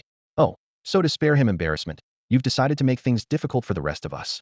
Li Zhenfeng sneered. He cares about saving face? Fine, then pull him out and send someone who doesn't mind cleaning up the mess. That's not an option. Zhou Sun rejected the idea immediately. Over the years, how many inspectors have been sent to Yushui, and what were the results? Right now, reforming the Yiwu realm within our borders is the top priority. Yuan Zong's methods may be drastic, But you have to admit when it comes to getting things done, he delivers. Ridiculous. He's about to cause a major disaster in Yushui, someone shouted angrily. Nanlong Bei has repeatedly emphasized that issues within the Yiwu realm must be resolved internally and must not spill over into the civilian population, potentially causing societal unrest. And now, with things in such disarray, you still think he's capable? As the only minister with direct access to Nanlong Bei, Zhou Sun held the highest authority, despite his weaker cultivation compared to the others. He spoke firmly. Let me make one thing clear: Yuan Zong cannot leave Yushui. On that basis, figure out a way to give him some support from other regions. The room fell silent. Zhou Sun's eyelid twitched slightly, his gaze darkening. This was the awkward position he now found himself in, despite being the highest-ranking official. Most of his subordinates were aligned with the other 5 ministers from the Yiwu realm. What's with the silence? Finally, Li Jinfeng broke it. No need to rush, Minister Zhou. Since you've put it that way, we'll all pitch in. Gu Wei, why don't you start? Gu Wei, the inspector from Phoenix City, managed a pained smile. Look, my team is also severely understaffed. I've been submitting requests for additional personnel every month. Cut the excuses. Fine. Ill allocate 3 people. Just 3? Are you kidding me? Zhou Sun was about to erupt when Li Junfeng interjected. All right. In that case, let's have each region contribute 3 personnel. That adds up to a few dozen. Minister Zhou, will that suffice? Zhou Sun scanned the room, his gaze lingering on every individual who deliberately avoided his eyes. A deep sense of helplessness welled up within him. Fine. Make the arrangements immediately. The reinforcements must arrive in Yushui by tomorrow. Meeting adjourned. He left the meeting room in quick strides, his personal secretary following closely behind. At the corner of the hallway, Zhou Sun leaned slightly toward him and whispered, "Approve Yuan Zong's request. Handle it discreetly." After the secretary departed, Zhou Sun pulled out his phone and dialed Yuan Zong's number. Yuan Zong, I've played along with your act and approved the resources you asked for. Don't let me down. Don't worry, Minister Zhou. Yuan Zong's laughter came through the line. Don't worry. I can't help but worry. I'm already regretting letting you loose. Want me to come back? Come on, just get to work. Do you have any idea how many wanted criminals have surfaced in Yushui? The more, the merrier. Yushui, Yuan community. This high-end residential area, tailored specifically for individuals with special martial abilities, features duplex apartments in nearly every unit, 1 floor for daily living, and the other dedicated exclusively to training. Many members of Group L have chosen to settle here. The morning sunlight streamed through the glass windows, casting its glow on Zhou Xianchao's pale, ashen face. The room was thick with the suffocating scent of medicine. Standing by the bed were a woman with a face full of worry and an elderly man with a solemn expression. The old man was meticulously wiping the blood from the wounds with a white cloth. That's enough, stop crying, the old man said gently as he tended to the injuries. I've already set the broken ribs in his chest. However, the attack was so ruthless that his internal organs are damaged. It'll take a considerable amount of time for him to recover. Thank you, uncle, the woman said gratefully. Take good care of him. I'll arrange for nourishing spiritual items to be delivered regularly, Zhou Tai replied. He was about to leave when a faint voice stopped him in his tracks. Zhou Xianchao had struggled to open his eyes and attempted to sit up, only to collapse back onto the bed in pain. The woman rushed forward to assist him, but he pushed her away. Uncle, Zhou Xianchao's face twisted with anger. Don't make it sound so simple. Do you think I don't know the state of my own body?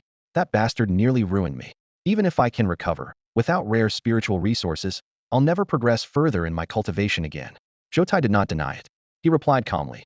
If you need anything in the future, just ask. As long as it's not excessive, the clan will provide it. To hell with that. Zhou Xianchao roared. I have no hope for my cultivation anymore. What's the point of anything else? I followed your advice, and look where it got me. Now, I want Yuan dead. Zhou Tai shook his head coldly. Yuan Zong has a special background. Even with hundreds of people filing complaints against him, he remains untouchable. Taking his life would bring unimaginable trouble.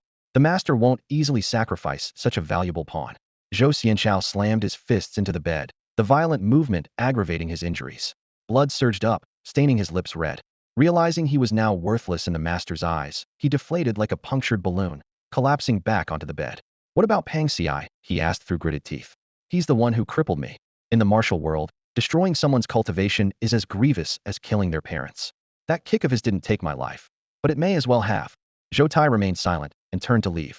Zhou Xianchao erupted in fury, grabbing a bottle of medicine from the bedside table and hurling it toward the door. To hell with you, he roared, the outburst causing another mouthful of blood to spill onto the sheets. Calm down, honey, the woman pleaded, rushing to his side. Get out, he snapped. A storm was brewing. At that moment, many figures within Yushui's martial community could feel the tension in the air, the foreboding sense of an impending upheaval. Nanyuan has always been one of the more chaotic regions of Xia country. a place where demons and spirits have long hidden and foreign warriors often mingle. During this unique period, with the heavy pressure above suddenly lifted and the secret manipulations of the Buddha behind the scenes, countless fugitives long hunted and forced into hiding began to rally around this plan. For them, the chance to blunt the edge of Group L was an opportunity they could not pass up. Among all the provinces in Nanyun, the Yushui branch faced the most difficult circumstances.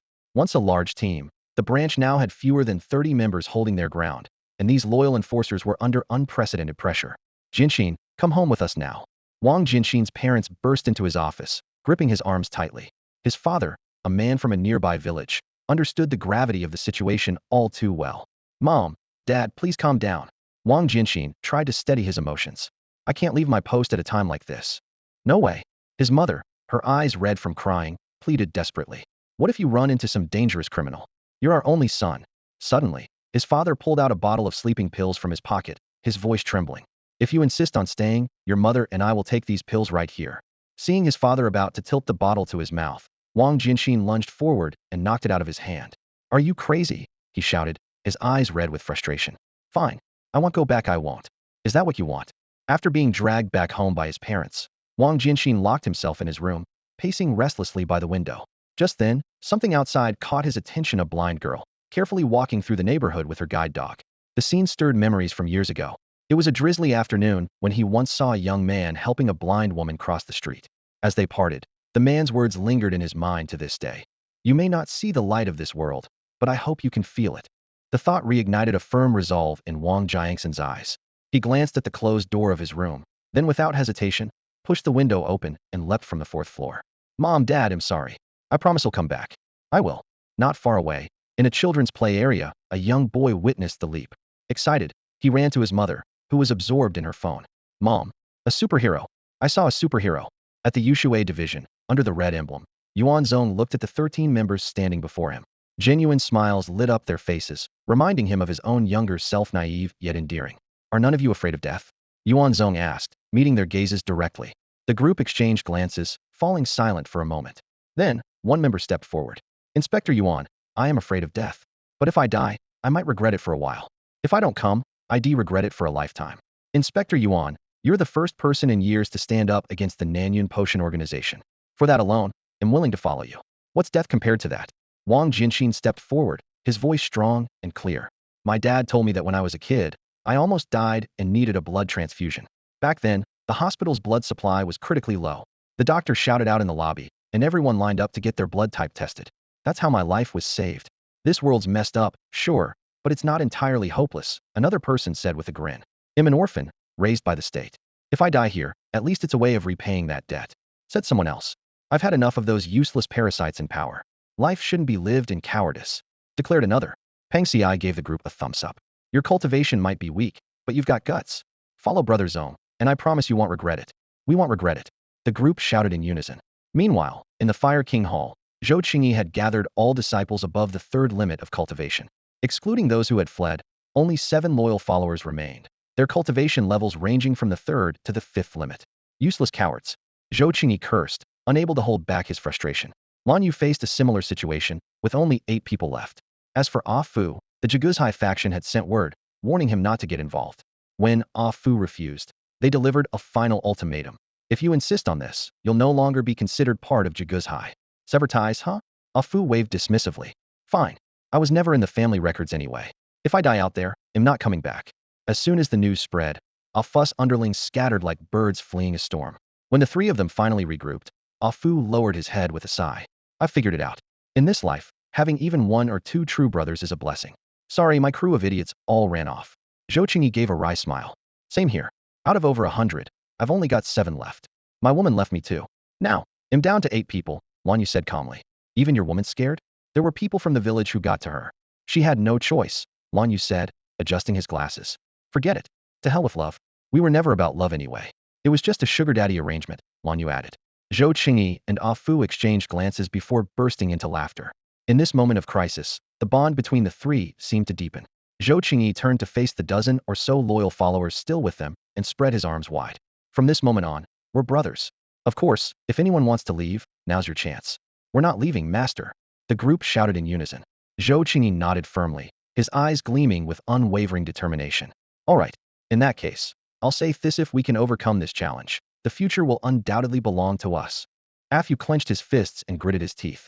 They may look down on us now, but one day, they'll wish they could reach our level. This resolute determination was something both Lan Yu and Afu deeply believed in. For this reason, the three of them did not hesitate to stake their futures on Yuan Zong. Time flew by, and evening descended with heavy clouds gathering over Yushui. Amid the low rumble of thunder, raindrops as large as beans poured down, and the sky darkened in an instant, resembling ink. With manpower severely lacking, Yuan Zong was forced to spread his resources thin. He knew better than to place too much hope on reinforcements from the major provinces that Zhou Sun had mentioned. Before departing, he reminded everyone once again, if you encounter enemies with overwhelming strength, do not fight Heaton. Pang Xi, Su Shaoan, Wei Zichong, Guan Yun, and I are all ready to provide support at any moment. Even now, there were matters Yuan Zong kept strictly to himself. He couldn't be certain about the loyalty of those who remained. To prevent any leaks in his plans, he chose silence. As night fell, Wang Jianxin and a colleague lay in wait among the mountain ridges at the border of the Xia Kingdom. This treacherous mountain range had long been a major route for smuggling illegal magical substances. Every year, colleagues from the Yushui division patrolled this area, and every year, some never returned from these woods. Jianxin, do you think we can hold the line this time? His colleague whispered. After the incident with the Nanyun L unit, those drug traffickers have been restless. Rumor has it they're planning to smuggle in hundreds of tons of magical substances. Wang Jianxin turned, feeling the raindrops trickling through the treetops, and replied in a low, steady voice. The outcome is uncertain, but as long as we give it our all, there's no need for regret. His colleague clenched his fists. My son was poisoned by those drugs. Not only has his cultivation been completely ruined, but he's barely alive now. Wang Jianxin sighed deeply, unable to offer more than his silent sympathy. Meanwhile, in the Julin manor, Master Fo, it's time. Get everyone moving. Taishan understood. Amid the rainy night, one infamous criminal after another emerged outside Yushui City, their eyes glinting through the downpour as they peered at the countless lights within the city. Haha, rotting away in the mountains was driving me mad finally. I can stretch my legs. Oh, how I miss those lively performances right before they die. Explosions are the finest form of art. Haha, I heard there's a ruthless inspector trying to cut off our income. Boys, let's teach him a lesson. The shadowy figures dashed through the forest, heading straight for Yushui City. Suddenly, a streak of crimson flashed through the rain. A criminal leaping over a mountain stream collapsed lifelessly, his blood mingling with the flowing water. The abrupt turn of events sent the others scrambling for cover behind rocks and tree trunks. Who's there? Your worst nightmare. In the darkness, Su Shaoan stood tall, gripping a black bough with a long spear planted firmly at his feet. His gaze was cold and menacing as he addressed the group. This area is off limits. Anyone who approaches will die. Before his words could fully echo, another arrow sliced through the rain, piercing a criminal's skull with deadly precision. Fear gripped the group, but rage contorted their faces. A master archer, let's take him down together.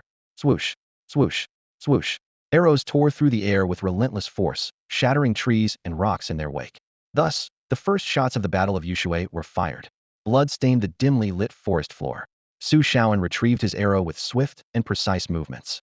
With a light leap, he landed on a tree branch and moved like the wind, darting through the canopy toward the next battlefield. Yuan Zong's orders were simple: strike fast, and it quickly. As he rushed toward his destination, an urgent plea crackled through the communicator. Enemy team of over 10 has breached the perimeter at Black Eagle Ravine, requesting immediate backup. Pang Xi, Wei Zichong, and Guan Yun all heard the message at the same time. I'm on it. Su Shaoan responded without hesitation. Go. Yuan Zong confirmed tersely. Mission claimed. This all stemmed from a directive Yuan Zong had issued earlier as the inspector of Yushui. All individuals with supernatural abilities were to remain in home isolation. Violators would face severe consequences. The order caused an uproar on the Yushui supernatural forums, with many loudly proclaiming, "Forget it, I'll do what I want." Despite their bravado, most stayed obediently at home. On a rainy night like this, any supernatural individual entering Yushui from outside the territory likely had ulterior motives. When Su Shaoan arrived at Black Eagle Ravine, the sound of intense combat was already emanating from the woods. He swiftly knocked a blood-stained arrow onto his bow. His blood surged with energy, and with a single step, he shattered a thick tree trunk beside him. Like a cannonball, he launched himself forward, covering 1,000 meters in an instant.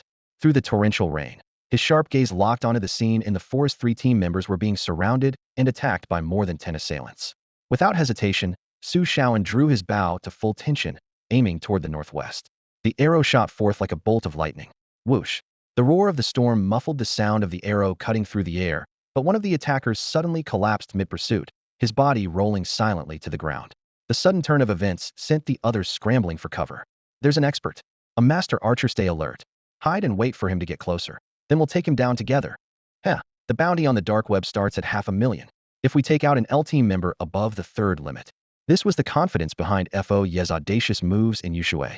The rise of supernatural abilities had already caused significant disruption in Xia. While the authorities sought to maintain control, their efforts were often futile. These factors emboldened Fo Yi to openly challenge Yuan Zong's faction, to hold on to everything he had here. Fo Yi was willing to take any risk. Brother, if we take down a few more team members this time, we can afford Dragon Tiger pills and stand a chance of breaking the 5th limit. Yeah, but the older brother's words froze mid-sentence as his pupils shrank in horror. A streak of white, like a hypersonic missile, appeared on the other side of the tree where his younger brother was hiding. Before he could even shout a warning, the white streak had pierced through the trunk and drilled straight through his brother's skull. Ah! He gasped sharply, his breath catching in shock. The arrow was not only blindingly fast, but also devastatingly powerful. Could someone be killed with such precision, even behind cover? Was it clairvoyance? Luck? Either way, it was clear that no place behind the trees was safe anymore. There was no time to mourn his younger brother's death. He decisively stepped back, retreating from the dangerous tree, and dashed toward cover behind a rock 10 meters away. His inner energy surged rapidly through his body as his steps became swift and light. The piercing whistle of arrows slicing through the air came one after another. The moment anyone dared to reveal themselves, the cold arrows would accurately pierce their target. In the blink of an eye, the 12-man team had been reduced to just 4, the survivors fleeing desperately through the forest. Shit, every shot's a headshot tear, they using an aimbot or something? Hauga, what's happening? Bad luck, we've run into a master archer. This place is too dangerous, we need to leave. How are we supposed to get out of here? A lean man named Guofeng suddenly halted in his tracks and turned to Hauga and the others.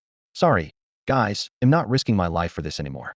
Taking a deep breath, he released a unique, ethereal inner energy that swirled around him, even drawing the falling raindrops into its flow. Guofeng, help us! Hauga shouted through gritted teeth, cursing this untrustworthy coward under his breath. Your speed is unmatched, you could cover us. Eh, when disaster strikes, everyone fends for themselves. Even couples are like that, let alone us. Bye-bye, see you around if we're lucky. Before he finished speaking, Guofeng activated his 9 steps of the gale technique. His figure flitted through the forest like a phantom. Each step left a trail of wind in its wake, his speed surging and waning in cycles. He truly seemed to be walking on air, moving with an effortless grace. I dash again. Guofeng called out smugly. Just then, an arrow grazed his forehead. He looked up to see Su Shaoan standing on a tree branch, lowering his bow with a look of surprise. Oh, so close, but not quite, Guofeng sneered, a mocking grin on his face. Su Shaoan raised an eyebrow and knocked another arrow. The sound of the arrow slicing through the air was sharper, faster, but it only shattered a piece of rock this time. Haha, trying to hit me? Go practice for a few more years. Shoot, keep shooting. Don't stop. I dash. Just as Guofeng was about to escape into the rain-soaked night, he suddenly froze, like a startled cat. A spear had appeared before him, its gleaming tip waiting silently for him to collide with it. In a split second, he mustered every ounce of strength to halt his momentum, but the spearhead still managed to pierce an inch into his forehead.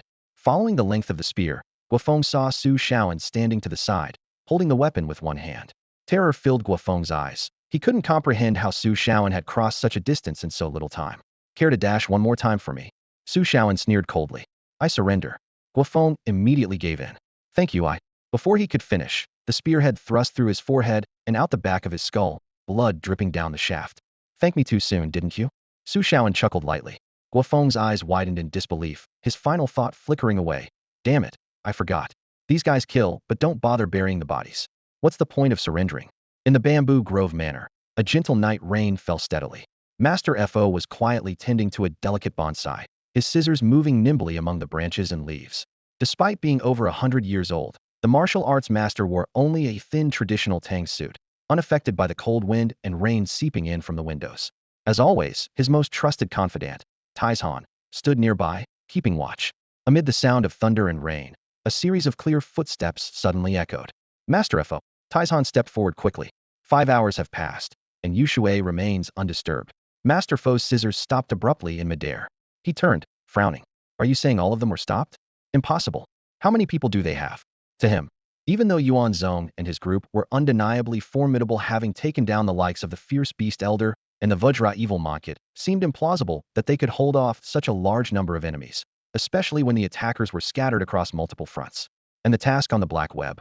Plenty have taken it up, Taizhan replied. The mercenaries alone outnumber Yushua's group members by 6 to 1, not even counting others. As they spoke, a shadow darted in from outside. The newcomer was a short-haired woman with a stern face. Her legs, made of metal, marked her as a technologically enhanced martial artist. Master FO, she reported gravely. The mountain forest is littered with casualties, but Le Groupe has only lost 2 members. Judging by the traces at the scene, the battles were extremely brief. Neither the Black Web mercenaries nor the underworld fighters could last even half a round against Yuan Zong's 4 companions. Master FO raised an eyebrow but quickly returned his focus to the bonsai. I see. So, it's the 4 of them running around putting out fires. He chuckled softly. The time has come for the real feast to begin. Yuan Zong, unless you've mastered the art of cloning yourself. At the same time, a formidable group was advancing rapidly toward Yushue. Clad in attire representing various ethnic groups, each member exuded an unsettling aura. They were the elite of the Yuanlian sect, a nefarious organization with roots tracing back to the Tang and Song dynasties. Though not the most powerful in terms of martial prowess, they were infamous for their resilience. The fierce beast elder and the Vajra evil monk 2 of our 8 hall leaders have fallen. This debt must be avenged. The sect leader commands us to kill Yuan Zong and his 4 companions and restore the sect's honor. We shall obey the sect leader's orders. This group was far from the ragtag mercenaries encountered earlier.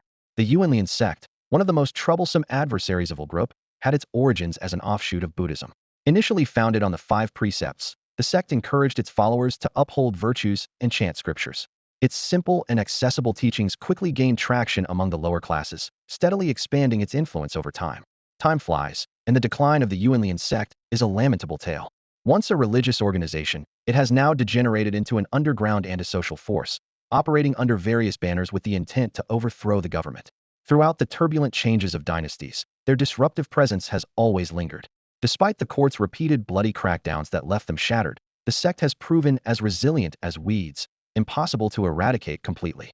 Now, with the meteoric rise of the Iwu world, the Yuanlian sect has resurfaced. They have opened numerous channels, recruiting a large number of notorious Iwu criminals. Intelligence from Group L reveals that the Yuanlian sect is not only adept at brainwashing, but also possesses an extreme secret technique capable of enabling ordinary people to quickly ascend into the Iwu ranks. Their organizational structure includes 1 leader, 3 protectors, and 8 hall masters, among whom the Elder Beast and the Vajra Evil Monk are 2 of the 8. In the shadows, Wang Jinshin and his companions wore increasingly grim expressions. While they had anticipated the involvement of these rats, they had never imagined such an extravagant lineup. The wanted list prominently displayed the names of the Yuanlian sect's hall masters, protectors, and leader, all of whom Wang Jinshin was familiar with. Lady He, Zhuang Zhuzhu, was one of the Yuanlian sect's hall masters. Though her strength was only at the level of breaking the 5th limit, she wielded a deadly power of allure. A single glance from her could captivate someone's soul, making them willing to risk everything for her. Meanwhile, Wang Gong, known as the 100 Butcher, was also a hall master but relied purely on brute strength to ascend. This master, who had broken the 7th limit, possessed no Iwu abilities but had honed a unique external refinement martial art. He could effortlessly shift between softness and hardness, soft as water to neutralize immense force, hard as iron to withstand cannon fire. Coupled with his menacing pig-slaughtering blade technique, ordinary 7th limit warriors were nothing more than lambs to the slaughter before him. What shocked Wang Jinshin the most was the White Lotus palanquin gliding through the forest. In the Iwu world of the Xia Kingdom, only 1 person traveled this way: Silver Prince, one of the 3 protectors of the Yuanlian sect. It was rumored that his Iwu abilities were so powerful they had altered his physical form, forcing him to remain hidden within the palanquin. This formidable 7th limit master was reputed to be invincible among peers, thanks to his unparalleled Iwu powers. Wang Jinshin swallowed hard, staring at the approaching group from a distance, feeling a chill run through his body. He placed a firm hand on his companion's shoulder, fearing the young man might crack under the pressure and reveal their location. Though Wang Jinshin did not fear death otherwise, he wouldn't be here facing such an overwhelming disparity in power. Stepping out now would be pure suicide, even if they were government officials. However, he underestimated the opponent's capabilities, particularly the sensory prowess of Lady He, Zhuang Zhuzhu. When she turned her head toward their hiding spot, Wang Jinshin suddenly heard a melodious laugh echo in his mind. In that moment, she seemed to transform into a celestial beauty, ethereal and breathtaking. Come, Lady He raised her hand gently, her soft, enchanting voice piercing through the layers of trees, striking directly at their souls. Without hesitation, Wang Jinshin and his companion stood up and began walking toward her. The moment Wang Jinshin took a step forward, a flicker of horror flashed in his eyes. He bit down hard on his tongue, the sharp pain instantly dispelling the eerie allure that had taken hold of him. To be influenced from such a distance was terrifying beyond belief. Blood seeping from the corner of his mouth, Wang Jinshin shook Wu Tang awake and yanked him along as they fled. At the same time, he urgently spoke into the satellite communicator on his collar. Inspector Yuan, the insect spotted. One guardian, 2 hull masters. Requesting reinforcements. Before he could finish, the dry leaves ahead suddenly scattered. A hulking figure landed heavily on the ground. The man, with a face full of scars and a bare chest, stood like a massive boulder. His menacing gaze could make even a vicious dog cower, and it was locked firmly on the two of them. Run! Wang Jinshin's heart sank as he forcefully shoved Wu Tang aside with his left arm. Plunging his sword into the ground, he kicked up a flurry of leaves and dirt, hoping to obscure the enemy's vision and buy Wu Tang time to escape. Wang Gong let out a cold chuckle, drawing a butcher's knife from his back. With a flick of his wrist, the blade gleamed white, slicing through the drizzle in a perfect arc, avoiding the trees in its path. Ah! A scream echoed as Wu Tang fell to the ground, blood quickly pooling beneath him. Wang Jinshin turned his head, and his heart felt as though it would shatter. Xiao Tang! My leg, my leg! Wu Tang clutched his bleeding thigh, veins bulging on his face, a mix of agony and terror etched into his expression. Ah! Wang Jinshin roared in fury and despair. His thigh muscles bulged, ripping through his pants as he charged at Wang Gong with unprecedented speed. His inner energy flowed into his blade, slicing through the wind and rain. Clang! The full-force stab landed squarely on Wang Gang's chest. Wang Jinshin's hands trembled as he stared at the bent sword, despair creeping into his eyes. Wang Gong hadn't even bothered to defend himself, allowing the blade to pierce him. This utter disregard left Wang Jinshin feeling utterly powerless. Snap! The sword, bent to its limit, broke with a crisp sound just like Wang Jinshin's spirit. Wang Gong casually swatted him with a palm, sending him flying like a broken kite. His right shoulder exploded in pain as he slammed into a tree 10 meters away. His internal organs shook violently, and he spat out a mouthful of blood, his body instantly drained of strength as if he were on the brink of death. Pinned against the shattered tree trunk, Wang Jinshin could no longer muster the strength to lift his head. His gaze dropped to the ground, where the scattered leaves blurred before his eyes. He could see a pair of feet slowly approaching. He knew his end was near. In his final moments, he weakly muttered into the communicator. Inspector Yuan, please tell my parents their son was unfilial. Don't mourn me. How touching, Wang Gong sneered, his bloodthirsty grin widening. Don't worry, we'll send them down to join you soon enough. Hearing this, Wang Jinshin seemed to come alive for a brief moment. He lifted his head abruptly, staring daggers at Wang Gong, and let out a blood-choked roar. You dare? Of course I dare, Wang Gong sneered with a twisted grin. Wang Jinshin's body trembled violently. Summoning the last ounce of his strength, he reached for his broken sword. Killing people is so much more fun than slaughtering pigs, Wang Gong remarked, savoring the moment. He raised his foot, hovering it above Wang Jinshin's head, ready to crush it with a single stomp. Just then, his sharp hearing picked up a faint voice from the communicator. Jinshin, you won't die. Wang Gong burst into laughter. Won't die? He's right under my foot. How could he possibly survive? Die! Wang Gong roared, channeling all his strength into his right leg as he prepared to stomp down. Suddenly, Wang Gang's body stiffened, a chilling sensation shooting from his heel straight to the crown of his head. As a seasoned warrior accustomed to life-and-death battles, his sense of danger far surpassed that of ordinary people. At that very moment, a suffocating killing intent enveloped his entire body, like a venomous snake locking its gaze on its prey.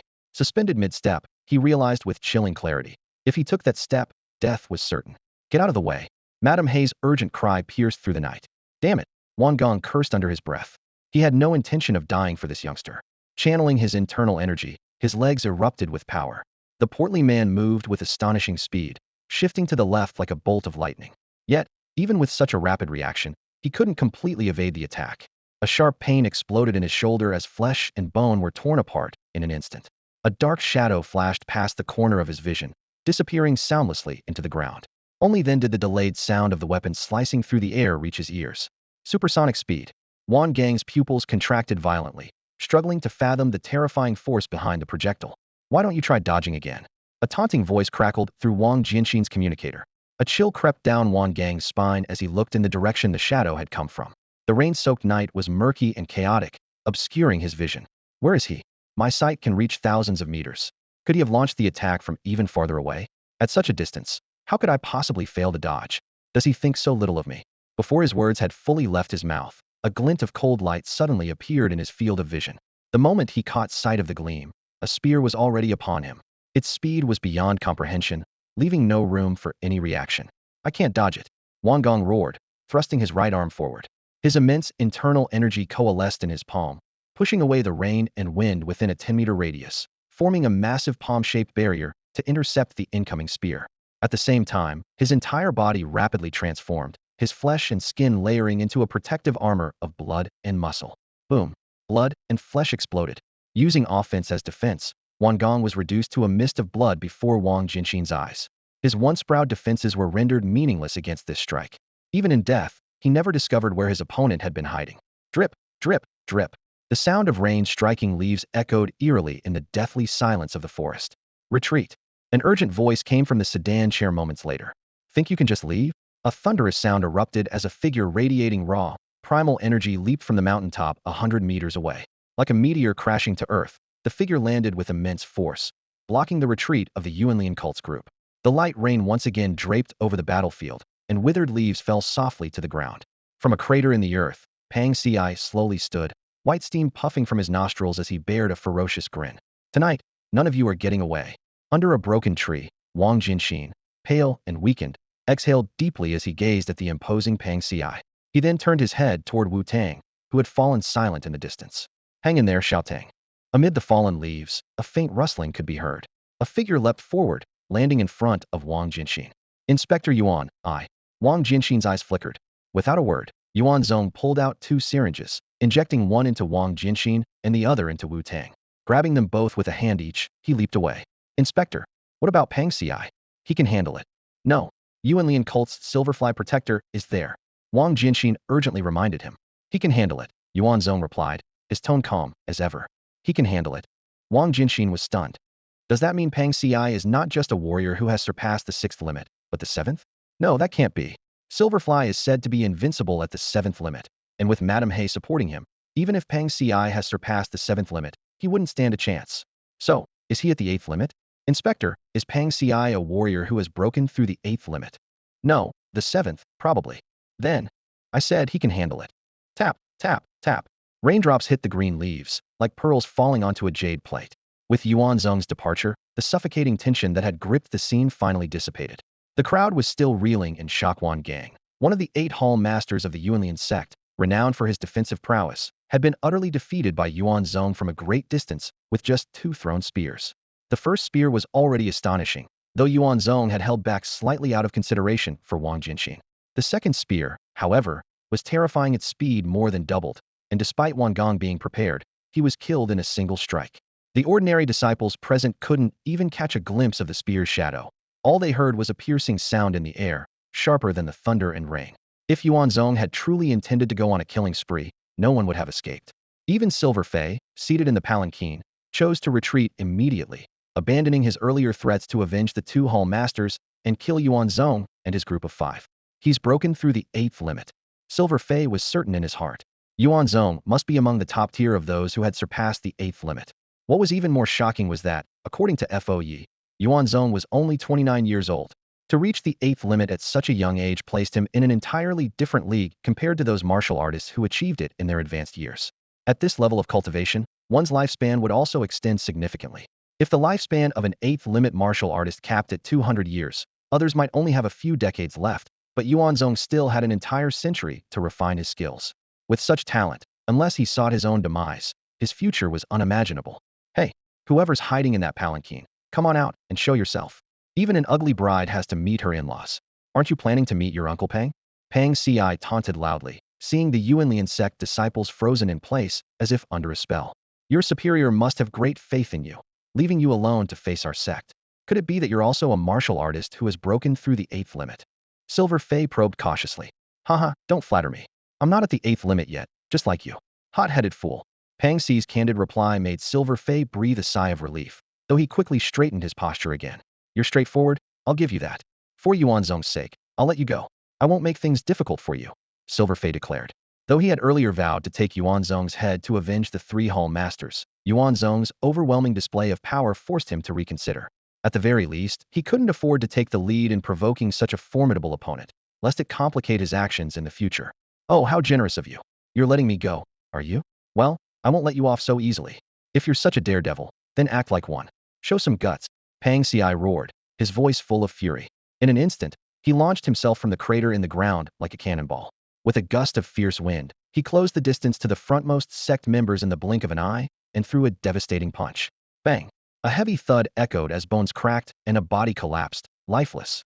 Pang Xi moved like thunder, his fists and kicks unleashing a relentless assault on the surrounding cultists. The heavy, resounding thuds of impact echoed as every strike he delivered was as powerful as a falling mountain and as swift as lightning. Despite being armed, the cultists could not withstand his chaotic yet overwhelming attacks, their weapons and bodies sent flying through the air. A body cultivator. Step aside. Let me take him down with poison. A man with a turban wrapped around his head and bare feet stepped forward. He raised the gourd hanging at his waist and blew forcefully toward Pang Xi, releasing a cloud of black mist. The surrounding cultists quickly retreated, thinking they were about to witness the fall of the seemingly invincible Pang Xi. After all, everyone knew that body cultivators were notoriously vulnerable to poison. But Pang Xi didn't play by the rules. Charging straight into the poisonous fog, he moved like lightning, snatching the gourd from the man's hand. With a sinister grin, he sneered, "What good are you?" He then smashed the gourd onto the man's head with brutal force. The gourd shattered, drenching the man in black poison. The sound of sizzling corrosion filled the air, followed by the man's blood-curdling screams that echoed through the rain-soaked forest. "Use poison you can handle yourself, idiot," Pang Xi growled, sending the man flying with a single kick before turning his murderous gaze toward the rest of the cultists. Inside the sedan chair, Yinfei Gongzi's expression darkened. Watching his subordinates fall one after another, he spoke in a cold voice, "A cornered dog will bite. It seems we can't hold back anymore." Zhuzhu. From the shadows emerged Madame Zhuang Zhuzhu, her movements graceful and serpentine. As she approached Pang Xi, her hypnotic sway drew all eyes to her. A few cultists, terrified by Pang Xi's overwhelming presence, attempted to flee, but with just a glance from her, they froze in place. Moments later, like moths to a flame, they threw themselves at Pang Xi. "What a magnificent body," Zhuang Zhuzhu purred, her enchanting eyes sparkling with desire. "Having you by my side would be most satisfying." Her voice dripped with seduction as her pink eyes locked onto Pang Xi. Sure enough, he turned his gaze toward her. "Come to me," she whispered sweetly. Pang Xi began to walk toward her, and her excitement grew, her body trembling as she gazed up at his towering, muscular frame. "Auntie, why are you so excited?" The innocent, bewildered question froze Zhuang Zhuzhu's smile in an instant. Instinctively, she tried to back away, but it was too late. Pang Xi's iron-like fingers clamped around her slender neck, her spine creaking under the pressure. "You, how can you?" Zhuang Zhuzhu stammered, her voice trembling with shock and fear as she realized her mental enchantment had no effect on him. "Seriously, how did you even become a hall master of the Yuan Lian cult? Compared to the others, you're way too weak. Spare me. I can serve you," she begged desperately. "Serve me? You're nothing." Pang Xi sneered. With a sudden squeeze, a sickening crack echoed through the forest. Just like that, the once alluring woman met her end. In mere minutes, Pang Xi had slaughtered more than half of the cultists. The remaining survivors were paralyzed with fear, their eyes darting toward the sedan chair, silently pleading for Yinfei Gongzi to intervene. After a tense pause, a hand covered in silver scales emerged from the chair. Scales? A hand with scales? Scales growing on a hand. As Yinfei Gongzi stepped out completely, Pang Xi finally understood what people meant by strange illness. The man's entire body, including his face, was covered in shimmering scales. "Huh. No wonder you hide like a shy maiden. Turns out you're too ugly to show your face, you carp demon." Pang Xi mocked with a boisterous laugh. "A carp spirit." The word struck young Master Yinfei like a heavy blow to the chest. The remaining cult members glanced back and forth between their protector and the laughing Pang Xi, their eyes wide with astonishment. This Pang Xi, whom they had just met for the first time, had unerringly exposed the protector's true nature with a single sentence. The cult members struggled to suppress their laughter, but the approval in their eyes was unmistakable. Each gaze felt like a sharp blade slicing into Yinfei's darkened expression. His fists clenched tightly, knuckles turning white, as his nails dug deep into his palms. Once, he had been an ordinary man, but since transforming into his current form, his life had been turned upside down. Even with his newfound extraordinary powers, the disdain and scorn in the eyes of ordinary people never ceased. Day after day, their rejection twisted his heart into something unrecognizable. The first time he killed someone who looked at him with that expression, he felt an unparalleled thrill. Yes, he was far superior to these mortals. How dare these inferior beings mock one chosen by the gods? If they were so eager to die, he would oblige them. A body-refining warrior, huh? Yinfei sneered. What a coincidence, I'm quite confident in my own body as well. With a sharp whistle of air being torn apart, his figure vanished in an instant. But Pang Si's battle instincts far exceeded expectations. He dropped low suddenly, sweeping his right arm horizontally. The explosive crack of air reverberated as he precisely intercepted Yin Fei's strike. Yin Fei's hand, covered in silvery scales, transformed into a blade-like edge, radiating internal energy as it slashed down viciously. With a deafening crash, the force shredded the flowers and grass within several meters like a storm of knives. Yet Pang Si's physical resilience was far beyond what Yin Fei had anticipated, leaving him momentarily stunned. Before he could process his surprise, his knee shot forward like a battering ram, aiming directly for Pang Si's midsection. With a resounding impact, Pang Si was sent hurtling skyward, crashing through layers of treetops. Yin Fei bent his knees, gathering power, and in a flash, leapt above Pang Si. Amidst the pouring rain, Yin Fei stretched his body, channeling all the energy of his seventh limit break into his right leg. Silver moon slash, he roared internally, swinging his leg in a silver crescent arc that tore through the storm, striking Pang Si with crushing force. Boom! Pang Si plummeted like a meteor, slamming into the ground and creating a massive crater over 10 meters deep. But Yin Fei's assault didn't end there. Thick tree trunks whistled through the air like javelins, embedding themselves in the crater and forming a dense forest of wood around Pang Si. Looking down at the pinned Pang Si, Yin Fei smirked coldly. This is the power you mocked. Have you felt its simplicity now? He turned to leave, only to hear a voice call out from behind him. Retreat? Retreat to where? A sudden commotion emerged from the hornet's nest, causing Yin Fei Gongzi to stop abruptly. He frowned and stared in that direction, a flicker of disbelief in his eyes. He knew all too well the devastating power of the Silver Moon Killa domineering strike technique, combining centrifugal force, internal energy, and otherworldly strength. Even a martial artist who had surpassed the seventh limit would be gravely injured if merely grazed by it, let alone someone like Pang Si, who had taken the blow heeded without any defense. Suddenly, the tree trunk was blasted away by a tremendous force, scattering debris everywhere. A figure leaped out of the pit, tattered and disheveled, but wearing a sinister grin. Huh, interesting, Pang Si sneered as he stood at the edge of the pit. His tone carried a hint of disdain. Your strength is decent, and your speed isn't bad either. But at this level, you dare claim to be invincible below the eighth limit? How laughable. Without a word, Yin Fei Gongzi assumed a combat stance. As his internal energy surged, a mist began to form around his body, a clear sign that he was on the verge of breaking through to the eighth limit. Since you're so resilient, you're worth my full effort. You're barely worth me taking this seriously. Pang Si shot back with a mocking grin. Taking this seriously? Yin Fei Gongzi raised an eyebrow, a flash of anger in his eyes. Let me tell you a secret, Pang Si suddenly said. Even 100 of me couldn't beat Brother Zong. Before Yin Fei Gongzi could respond, a fierce gust of wind surged toward him, sending dried leaves swirling through the air. His pupils contracted sharply. The opponent's speed was too fast to track. Pang Si's breathing was like thunder, and his fist carried the weight of a mountain. Try my mountain-shaking punch. It might feel a little heavy. The terrifying aura made Yin Fei Gongzi's scales stand on end. The speed was overwhelming. There was no time to evade. In desperation, he crossed his arms into an shaped shield, hoping to block the heavy punch at the critical point. Boom. The moment their fists collided, Yin Fei Gongzi's mind was shaken to its core. The sheer brute force was beyond his limits, like an ant trying to stop a chariot. Even his scaled arms, protected as they were, cracked and fractured under the pressure. The residual force of the punch slammed directly into his chest.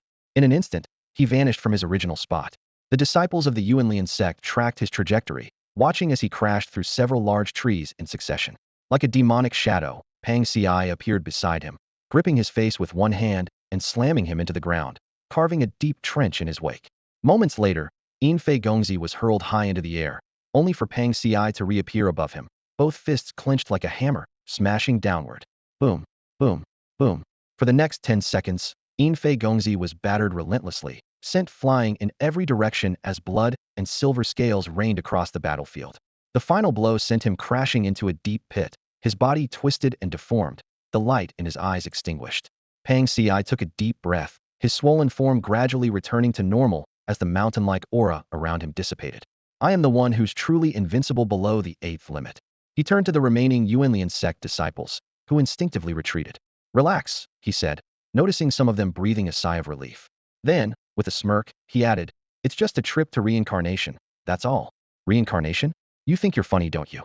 The rain poured relentlessly, its icy drops washing away the bloodstains scattered around Yushui.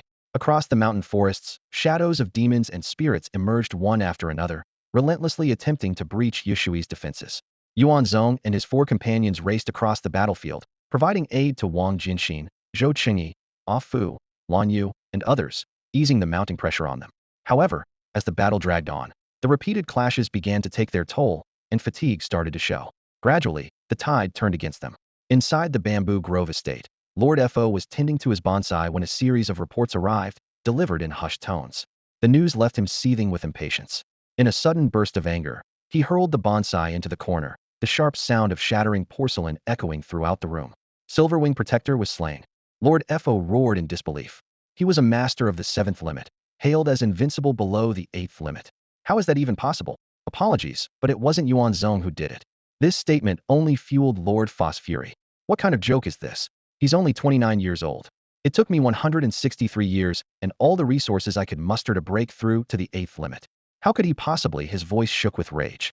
At that moment, he finally grasped why the higher-ups of Group L placed such importance on Yuan Zong. A martial artist who reached the 8th limit at such a young age would be a treasure to any faction. Sending someone like him to Nanyun's Yushui was a clear sign of the higher-ups' determination to bring Nanyun under control. Xia Kingdom, O Xia Kingdom, Lord Fo spat through gritted teeth. The ancestors of Nanyun's clans built their legacy with blood and sweat, and yet you dismiss their contributions as worthless? Without them, would the Xia Kingdom even exist today? And how much have we really taken from you? Bang, bang, bang. He smashed several valuable artifacts in quick succession before taking a deep breath to suppress his anger. Only then did Taizhan dare to step forward and speak. Lord Fo, what do we do now? Dawn is approaching, and Yushui remains untouched. Our plans have been completely thwarted. The rogue martial artists we recruited online have suffered heavy casualties, with many fleeing the battlefield. The Yuanlian sect, Serpent Gang, Bai Hall, and Iron Blade Society have all sustained immense losses. Silver Wing Protector, Old Snakehead, and Jiang Dongi have been killed. The factions are all requesting to retreat. We've lost. Perhaps we should temporarily withdraw. Lord Fo paced back and forth in the room for a moment before abruptly looking up and declaring resolutely, "No. Why not? The situation is clear. Yuan Zong has secured Yushui. Calmer now." A glint of ruthlessness flashed in Lord Fo's eyes. "We still have a trump card. They're like a rubber band stretched to its limit on the verge of snapping. How many men can Yushui's division and Zhou Qinjia's trio possibly muster? Even with Yuan Zong and his companions assisting, the rest of them must already be at their breaking point. This is a battle of endurance, and they've reached their limit. Now is the time to press forward with everything we've got." He turned to gaze at the thunderous, pitch-black night sky. "More importantly, I've already made arrangements with those above. If chaos breaks out in Yushui and a dozen or so civilians die, they'll have grounds to remove Yuan Zong for negligence. If we retreat now, we'll only pave the way for his success. After that, trying to move this giant Buddha statue became even more challenging." Taizhan glanced at the side profile of the Buddha master, calculating in his mind. Many of the extraordinary fighters involved in this chaos were notorious figures on the wanted list. Just the credit for taking down those prominent figures like Yinfei's protector would be enough for Yuan Zong to claim rewards and rise in status. If they retreated now, it would only solidify his position further. But our current strength is already stretched to its limit. Taizhan was about to speak when the Buddha master took a deep breath, a glint of ruthlessness flashing in his eyes. "Double the bounty on the dark web. Also deploy Shadow Phantom." Shadow Phantom. Taizhan's pupils contracted. "Buddha Master, Shadow Phantom is our core asset. If we suffer losses, better to risk breaking a few bones." The Buddha Master interrupted coldly. "What I fear most is failing to drive Yuan Zong away. A 29-year-old breaking the 8th limit. Either we drive him off, or we kill him. Which do you choose?" Taizhan heard the determination in the Buddha Master's voice and understood there was too much at stake for him to back down now. "Understood. They'll deliver the orders immediately." "Wait." The Buddha Master's expression darkened with murderous intent. "If we can't kill Yuan Zong, then those will group members and Zhou Qinjia's 3 little brats, kill every one of them if possible." "Yes." After Taizhan left, the Buddha Master stared into the distance, gritting his teeth. "Yuan Zong, you want to outmatch me." Before long, the battlefield situation shifted drastically. Zhou Qingyi, Lan Yu, Fu, and others felt the pressure surge. A large number of fully equipped elite fighters suddenly joined the fray, including some powerful, cyber-enhanced warriors. "How are we supposed to fight this?" someone exclaimed in panic. Yuan Zong immediately sensed the change in the situation, a trace of cold determination flashing in his eyes. "They finally arrived. Guanyin, let them out. Focus on those tech-modified warriors." "Understood." Minutes later, the sound of helicopter rotors echoed through the stormy night sky. Dozens of helicopters hovered high above, and on each one stood a figure wearing a specially designed collar. "Isn't that Shadow Blade, Injun?" Someone recognized one of them. "Wasn't he supposed to be in indefinite detention by the authorities?" "And that's Lu Han. They say his extreme ice power can even slay those who've broken the 8th limit." These are all legendary figures from the underworld. Why are they following the authorities? Speaking into his communicator, Yuan Zong said calmly, anyone who tries to escape dies. Anyone who slacks off dies. Consider this your chance to breathe fresh air. Don't take your lives for granted. At his words, these once defiant powerhouses collectively shrank back, as if recalling the terror of their time in Blue Island prison. Don't worry, Boss Yuan. We'll make them cry for their mothers. Let me be your most loyal lackey. Damn it, you're Shadowblade. Have some dignity. Shut up. The title of most loyal lackey is mine. Boss Yuan, can you personally guide me after this mission? We'll see how you perform, Yuan Zong replied. As soon as the words left his mouth, several figures leapt from the helicopters, diving from hundreds of meters above, racing to join the fray. Anyone who steals my kill brother or not, we're done. Screw you. After a night of thunder and rain, the world seemed renewed. The morning in Yushui City slowly awakened as sanitation workers began sweeping the rain-soaked leaves scattered across the streets. The aroma of breakfast wafted from roadside stalls, while a few early risers hurried along, preoccupied with their livelihoods. A group of disheveled, reedy teenagers stumbled out of an internet cafe, their strained silence hinting at tensions from last night's team gaming session. On the surface, it was an ordinary morning. Yet just the night before, a bloody battle had unfolded in the surrounding forests. Now, the police's special operations unit had quietly infiltrated the woods, discreetly handling the aftermath of the carnage. For years, the existence of the otherworld martial realm had been tightly concealed by the authorities. Even when rumors occasionally surfaced, citizens born under the Red Banner dismissed them with a laugh. Within the Bamboo Grove Manor, Taizhan reported the battle's outcome to the master. Upon hearing the news, the powerful warrior, who had broken through the 8th boundary, was struck as if by lightning. He stumbled back several steps, his legs giving out as he collapsed into a chair. His face aged visibly, as though a decade had passed in an instant. The Shadow Phantom Task Force, over 100 men, only 8 returned, the master murmured, his voice trembling. They were my elite troops, forged with immense resources. Taizhan observed the master's devastated state, his own anger dissipating into a heavy sigh. If only his advice to retreat earlier had been heeded, things wouldn't have come to this. The pain of losing everything overnight was indeed unbearable.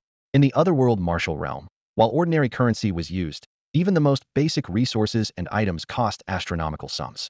These augmented fighters, often called Peidoan warriors, required significant investments in 2 areas, pharmaceuticals and implanted equipment. Even those with extraordinary talent could only save slightly on medicinal costs. To reach combat power beyond the 5th boundary, a minimum investment of tens of millions was necessary. With each breakthrough to a higher level, the costs multiplied exponentially. Over 100 elite augmented warriors had been wiped out like this, not only depleting the master's strength, but also nearly taking his life. What exactly happened? The master asked through gritted teeth. Could that Yuan fellow really have the ability to clone himself? Taizhan shook his head. It wasn't cloning, it was reinforcements. Reinforcements? The master's eyes widened. But they said it would take at least 7 days for personnel from across Nanyun to arrive. Where did he get reinforcements? Were they from another stronghold? Not from another stronghold, Taizhan replied gravely. They were wearing special collars, prisoners from Blue Island Penitentiary. Among them were individuals you'd recognize, Shadowblade, Injun, Lu Han. This revelation left the master even more stunned, his eyes wide with disbelief. How is that possible? How could those prisoners escape from Blue Island? And they've always been rebellious. Why would they take orders from the authorities? I've tried recruiting Shadowblade, Injun, myself, even promising to help him break through the 8th boundary, yet he refused. What on earth did the authorities offer them? A chilling thought crossed the master's mind. Could this be a scheme from above to take me down? But he quickly dismissed the idea, shaking his head. After all, they were all in the same boat, bound together by mutual interests. Such betrayal was unlikely. Taizhan pressed his lips together, his expression hesitant. If those people capsized, they would undoubtedly fall into the water as well. Sensing his reluctance to speak, Master Fo impatiently snapped. Spit it out already. Master Fo, those people seem to be following Yuan Zong's orders. From the accounts of the few shadows who returned, they all called him Boss Yuan. Boss Yuan? Master Fo raised an eyebrow, a flicker of surprise flashing in his eyes. Are you saying it's not the authorities pulling the strings, but Yuan Zong himself, who single-handedly managed to make these people willingly serve him? Taizhan fell silent for a moment before replying slowly. It seems that way, but... He shook his head. It's hard to believe. Do you know who people like Injun are? Master Fo sneered. They were all legendary figures in the extraordinary martial arts world over a decade ago. Most of them operated alone and were powerful enough to break through the 7 limits without the backing of any organization. These people, each with the strength to challenge even those who surpass the 8 limits using their extraordinary abilities, are not the type to bow down to anyone. Master Fo grew more agitated as he spoke. If such proud and defiant individuals were willing to live under someone else's thumb and take orders, how could they have ended up captured and thrown into Blue Island prison by the authorities? Their arrogance knows no bounds. It's impossible. Yuan Zong absolutely doesn't have what it takes to subdue these people. I couldn't even recruit a single Injin despite trying repeatedly. How could he have recruited all of them? Suddenly, a sharp glint appeared in Master Fo's eyes. You mentioned earlier that they were all wearing collars? Tieshan's face lit up with realization. Oh right, the mental suppression collars. Mental suppression collars. Master Fo murmured thoughtfully. These were technological devices developed by the Xia government, said to effectively suppress the abilities of extraordinary individuals. Many factions had tried to uncover their secrets, but had failed. So that's it. Master Fo's eyes gleamed with delight. It seems those collars are even more intimidating than we thought. Even those people couldn't resist and chose to submit. Master Fo, what are you implying? Those collars, Master Fo sneered. Yuan Zong has planted a ticking time bomb for himself. Huh. While Master Fo's side was caught in a storm of emotions, Yuan Zong's side was filled with laughter and cheers. Under Guan Yun's leadership, Zhou Qingyi and the others had thoroughly looted the deceased. Just the components salvaged from the bodies of the enhanced martial artists were estimated to be worth over 10 billion. In addition, they had intercepted a large quantity of magical drugs intended to be smuggled into Xia. Guan Yun deliberately set aside a portion, planning to sell it to the extraordinary martial arts communities in nearby countries like Han and the island nations. Rumor had it that Xia's finished magical drugs were all imported from abroad. Yuan Zong planned to turn the tables on them using their own methods. If the higher-ups learned of this, even Zhou Sun would likely shake his head at Yuan Zong's actions. Such a move, if discovered by other nations, would certainly tarnish Xia's reputation. But Yuan Zong couldn't care less about such matters. He had two main objectives for joining the L group: to investigate and locate the 9 cauldrons, and to make money. Of course, all of this was done within the bounds of his principles. With his current strength, not joining the L group and cooperating with the authorities would have caused them more trouble. By not opposing them, and even helping maintain order in the extraordinary martial arts world, Yuan Zong considered this his ultimate act of patriotism. After their massive haul, Yuan Zong didn't forget about his loyal and hardworking subordinates. Guan Yun gathered everyone, and Yuan Zong began distributing the spoils. Wang Jinxin, you're a swordsman. This 9-vein sword chi technique suits you well. Take it and practice with it, but don't foolishly report it to the organization. Return it after you're done. Zhou Qingyi, this is the Fire Tuo Demon Subduing Palm. TSK, a real treasure. Don't lose it. Zhou Qingyi held the manual for the Fire Tuo Demon Subduing Palm, his hands trembling with excitement. This was the signature martial art of the notorious Fire Tuo, which had been lost for over a decade after Fire Tuo was killed by the authorities. He never expected it to resurface among demons and monsters, let alone that Yuan Zong would be so generous. Brother Guan Yun, Zhou Qingyi said emotionally. From now on, even if Inspector Yuan asks me to dive into a pit of fire, I'll do it without hesitation. My goodness, 16 secret goo cultivation method. Ah Fu grinned like a fool. Even my own father never gave me anything like this. Lan Yu, the Great Freedom Prajna Sutra. Sigh. Lan Yu let out a soft sigh. Sigh for what? Aren't you happy? No, it's just a shame I didn't meet Inspector Yuan sooner. Zhou Qingyi smirked proudly. See, getting on this ship was the right call, wasn't it? You're absolutely right, boss. Master Fo hurriedly dialed a secret number, his fingers trembling slightly, like a gambler staking everything on one final bet. On the other end of the line was a powerful and influential figure. Through their conversation, Master Fo finally uncovered the truth. Yuan Zong had been able to discreetly mobilize the prisoners of Blue Island Prison, all thanks to Minister Zhou Sun working behind the scenes.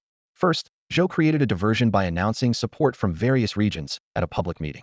Then, using his special authority, he facilitated the temporary release of Blue Island inmates through South Dragon Bay's permissions. The powerful figure on the phone was clearly caught off guard by Yuan Zong's hidden move, leaving Master Fo unprepared. While frustrated, the two of them simultaneously realized the key to Yuan Zong's control over these unruly veterans: the fear instilled by the dog collars. Thinking back to the early days of the L Group's formation, it was marked by a ruthless crackdown and unambiguous show of force.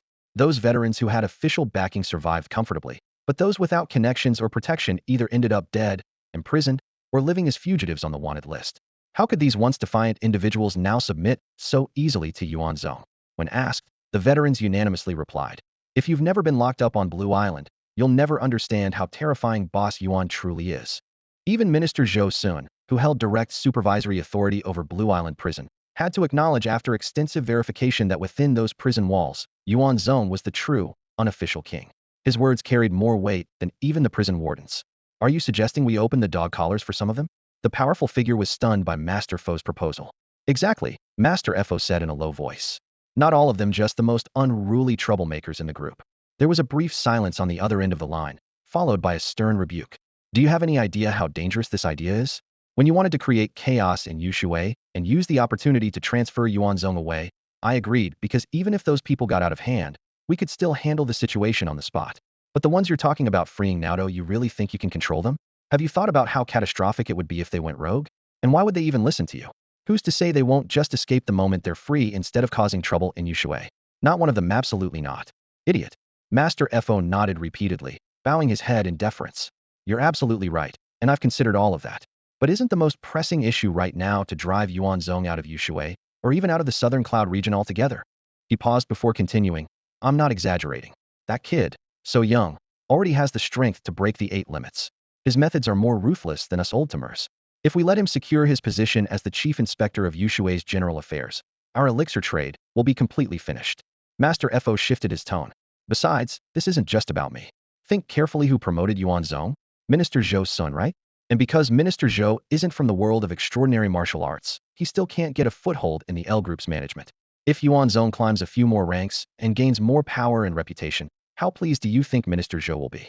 Killing the Elder Beast in Misty Ravine, taking down the Vajram monk, and now adding Yushui's elixir trade to his achievements, these accomplishments combined are enough for Yuan Zong to cement his place in the L Group. Just think about it, how long has he even been part of the L Group? The momentum was indeed overwhelming. Every word from Fo Yi hit the nail on the head. Yuan Zong was undoubtedly a critical piece strategically placed by Minister Zhou for Group L. Shadow Blade Yin Zhan, Lu Han, Fierce Beast Meng Gutong, Zhuofei Yunwei. Fo Yi slowly listed 9 names, each one enough to send chills down anyone's spine. If these people were to regain their freedom, not even a top-tier master like Yuan Zong could stop them. If even one of them escapes, you'd better prepare to face the consequences. A mysterious smile played at the corner of Fo Yi's lips. I can give you the secret key to the dog collar, but are you confident you can deliver it to them? Don't worry, I've made my arrangements. There are still a few hidden sentries within the Yushui group who haven't abandoned their posts. The scene shifted to the open grassland in the southern forest of Yushui, where Yuan Zong was hosting a welcome feast for Yin Zhan and the others who had come to assist. Just these few baskets of dumplings? Someone complained. Yuan Zong shrugged. Budget constraints. Oh, come on. I just saw Guan Yun hauling off a ton of tech equipment. The smell of money is practically wafting over here. That hasn't been sold yet. At least get some beer. I want some 1982 newer Hong. Matai? It has to be Matai. Feigning annoyance, Yuan Zong reached to take the food away. Not hungry, are you? Hey, no. Well, eat. Well, eat. The group quickly changed their tone. Bring another 10, no, 20 baskets. Nearby, Guan Yun rolled his eyes. Slow down, will you? The rolling pins in the city's breakfast shops are probably smoking by now. At that moment, 9 sneaky team members quietly slipped into the group. One of them tapped Yin Zhan lightly on the waist, giving him a meaningful look while revealing a phone in his palm. On the screen, a video was playing, clearly displaying a 28-character key sequence that changed every 3 seconds. Yin Zhan's eyes lit. Yupit was the unlock code for the dog collar. This system, reportedly managed by the Hongmeng backend, was believed to be unbreakable. He scanned his surroundings cautiously, then gave the team member an approving smile. His fingers flew across the screen, inputting the rapidly shifting code. With a click, the dog collar unlocked. Finally, Yin Zhan stretched his neck, exhaling a satisfied sigh before raising his hand and shouting, another basket of dumplings. The team member was dumbfounded. Senior, the collar's off. Why aren't you running? Run? Why would I run? Yin Zhan chuckled, patting the young man on the face. Kid, do you really think this dog collar can completely suppress old-timers like us? Before the team member could react, Yin Zhan suddenly shouted, Boss Yuan, this kid's trying to betray Yoha unlocked my dog collar. Immediately, similar cries erupted around the area. Got one over here too. Damn, can't believe the key actually worked. Boss Yuan, I just stretched my neck a bit, I'll put it back on in a minute. The 9 team members watched in stunned silence as this group of ungrateful seniors not only refused to flee, but also turned them in. One thought echoed in their minds. Seniors, you're seriously the worst. Guan Yun paced back and forth in front of the 9 subordinates who were glaring at him with fury. He rubbed the bridge of his nose and sighed. You can never be too careful. Who would have thought? With so few people under me, there's still a traitor. His tone carried a hint of helplessness, yet he seemed to feel somewhat guilty for his own predicament. Not far away, Yin Zhan was instructing the 9 to put on the specially made metallic collars again. This is the only way I feel safe, Yin Zhan said softly, a cold smirk tugging at the corner of his lips.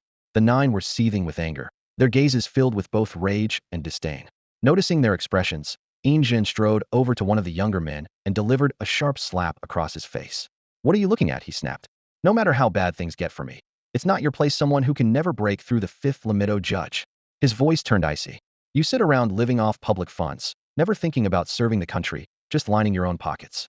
And you think you're qualified to say anything?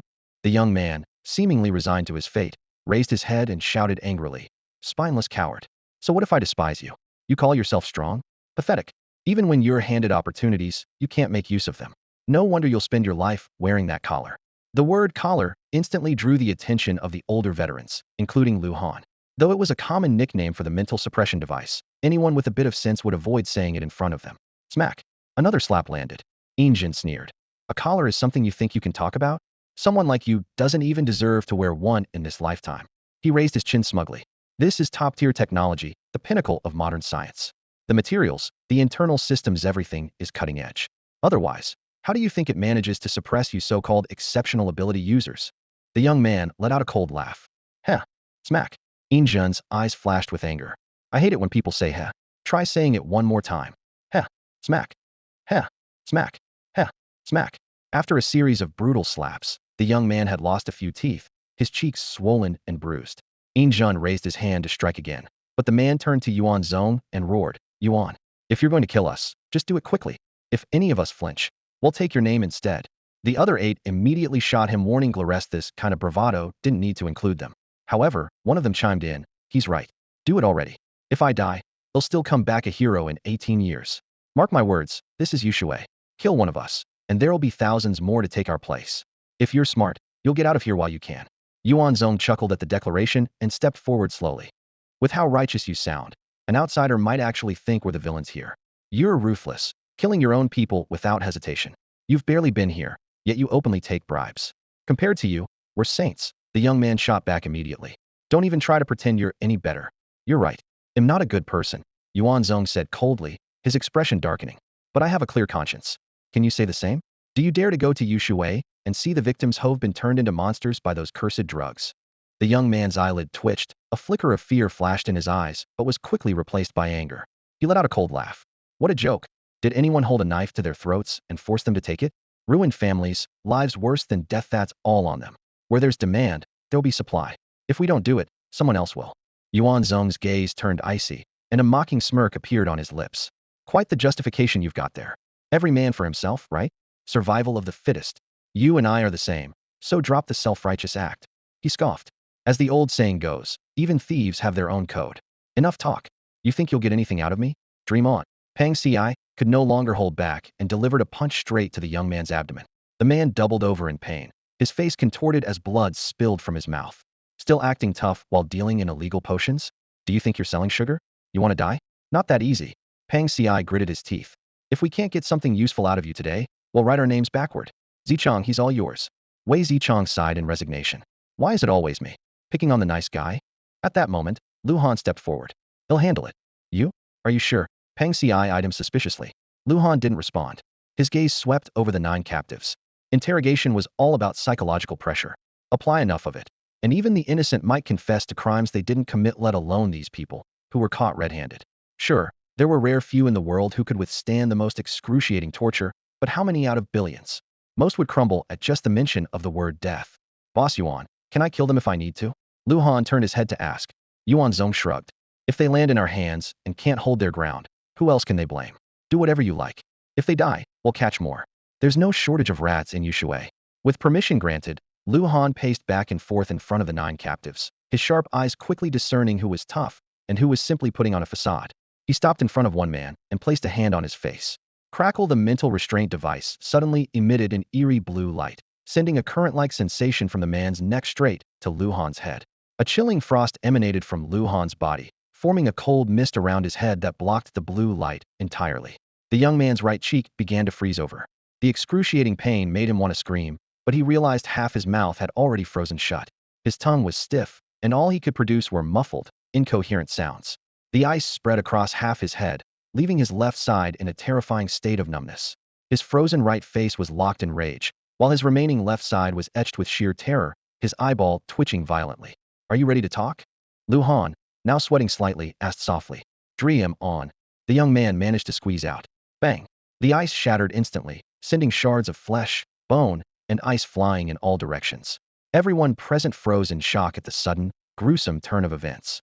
Even more horrifying, the young man, now missing half his head, didn't die immediately. He could clearly feel the emptiness on his left side, and his remaining right eye could even see the void where his left side once was. Oh, he screamed in agony. My face. My face. Don't worry, Lu Han said calmly. It'll all be over in a few minutes. A few minutes? Kill me. Kill me now. The remaining 8 captives turned deathly pale. Lu Han ignored their reactions and moved to the next target. As he raised his hand, a foul smell hit his nose. The man had already wet himself in fear. They'll talk. They'll tell you everything. The man collapsed to the ground, trembling. It was Uncle Taizhan. He's the one who ordered us. Lu Han's lips curled in a faint smirk. Hard as nails, huh? This is it. The bamboo grove villa was shrouded in silence. Fo Yi leaned against a bamboo chair, his face haggard, the furrow between his brows deeper than it had been a few days ago. His vacant eyes stared into the distance. He didn't need to wait for Taizhan to report back. He already knew in his heart the final trump card to drive away Yuan Zong had likely failed.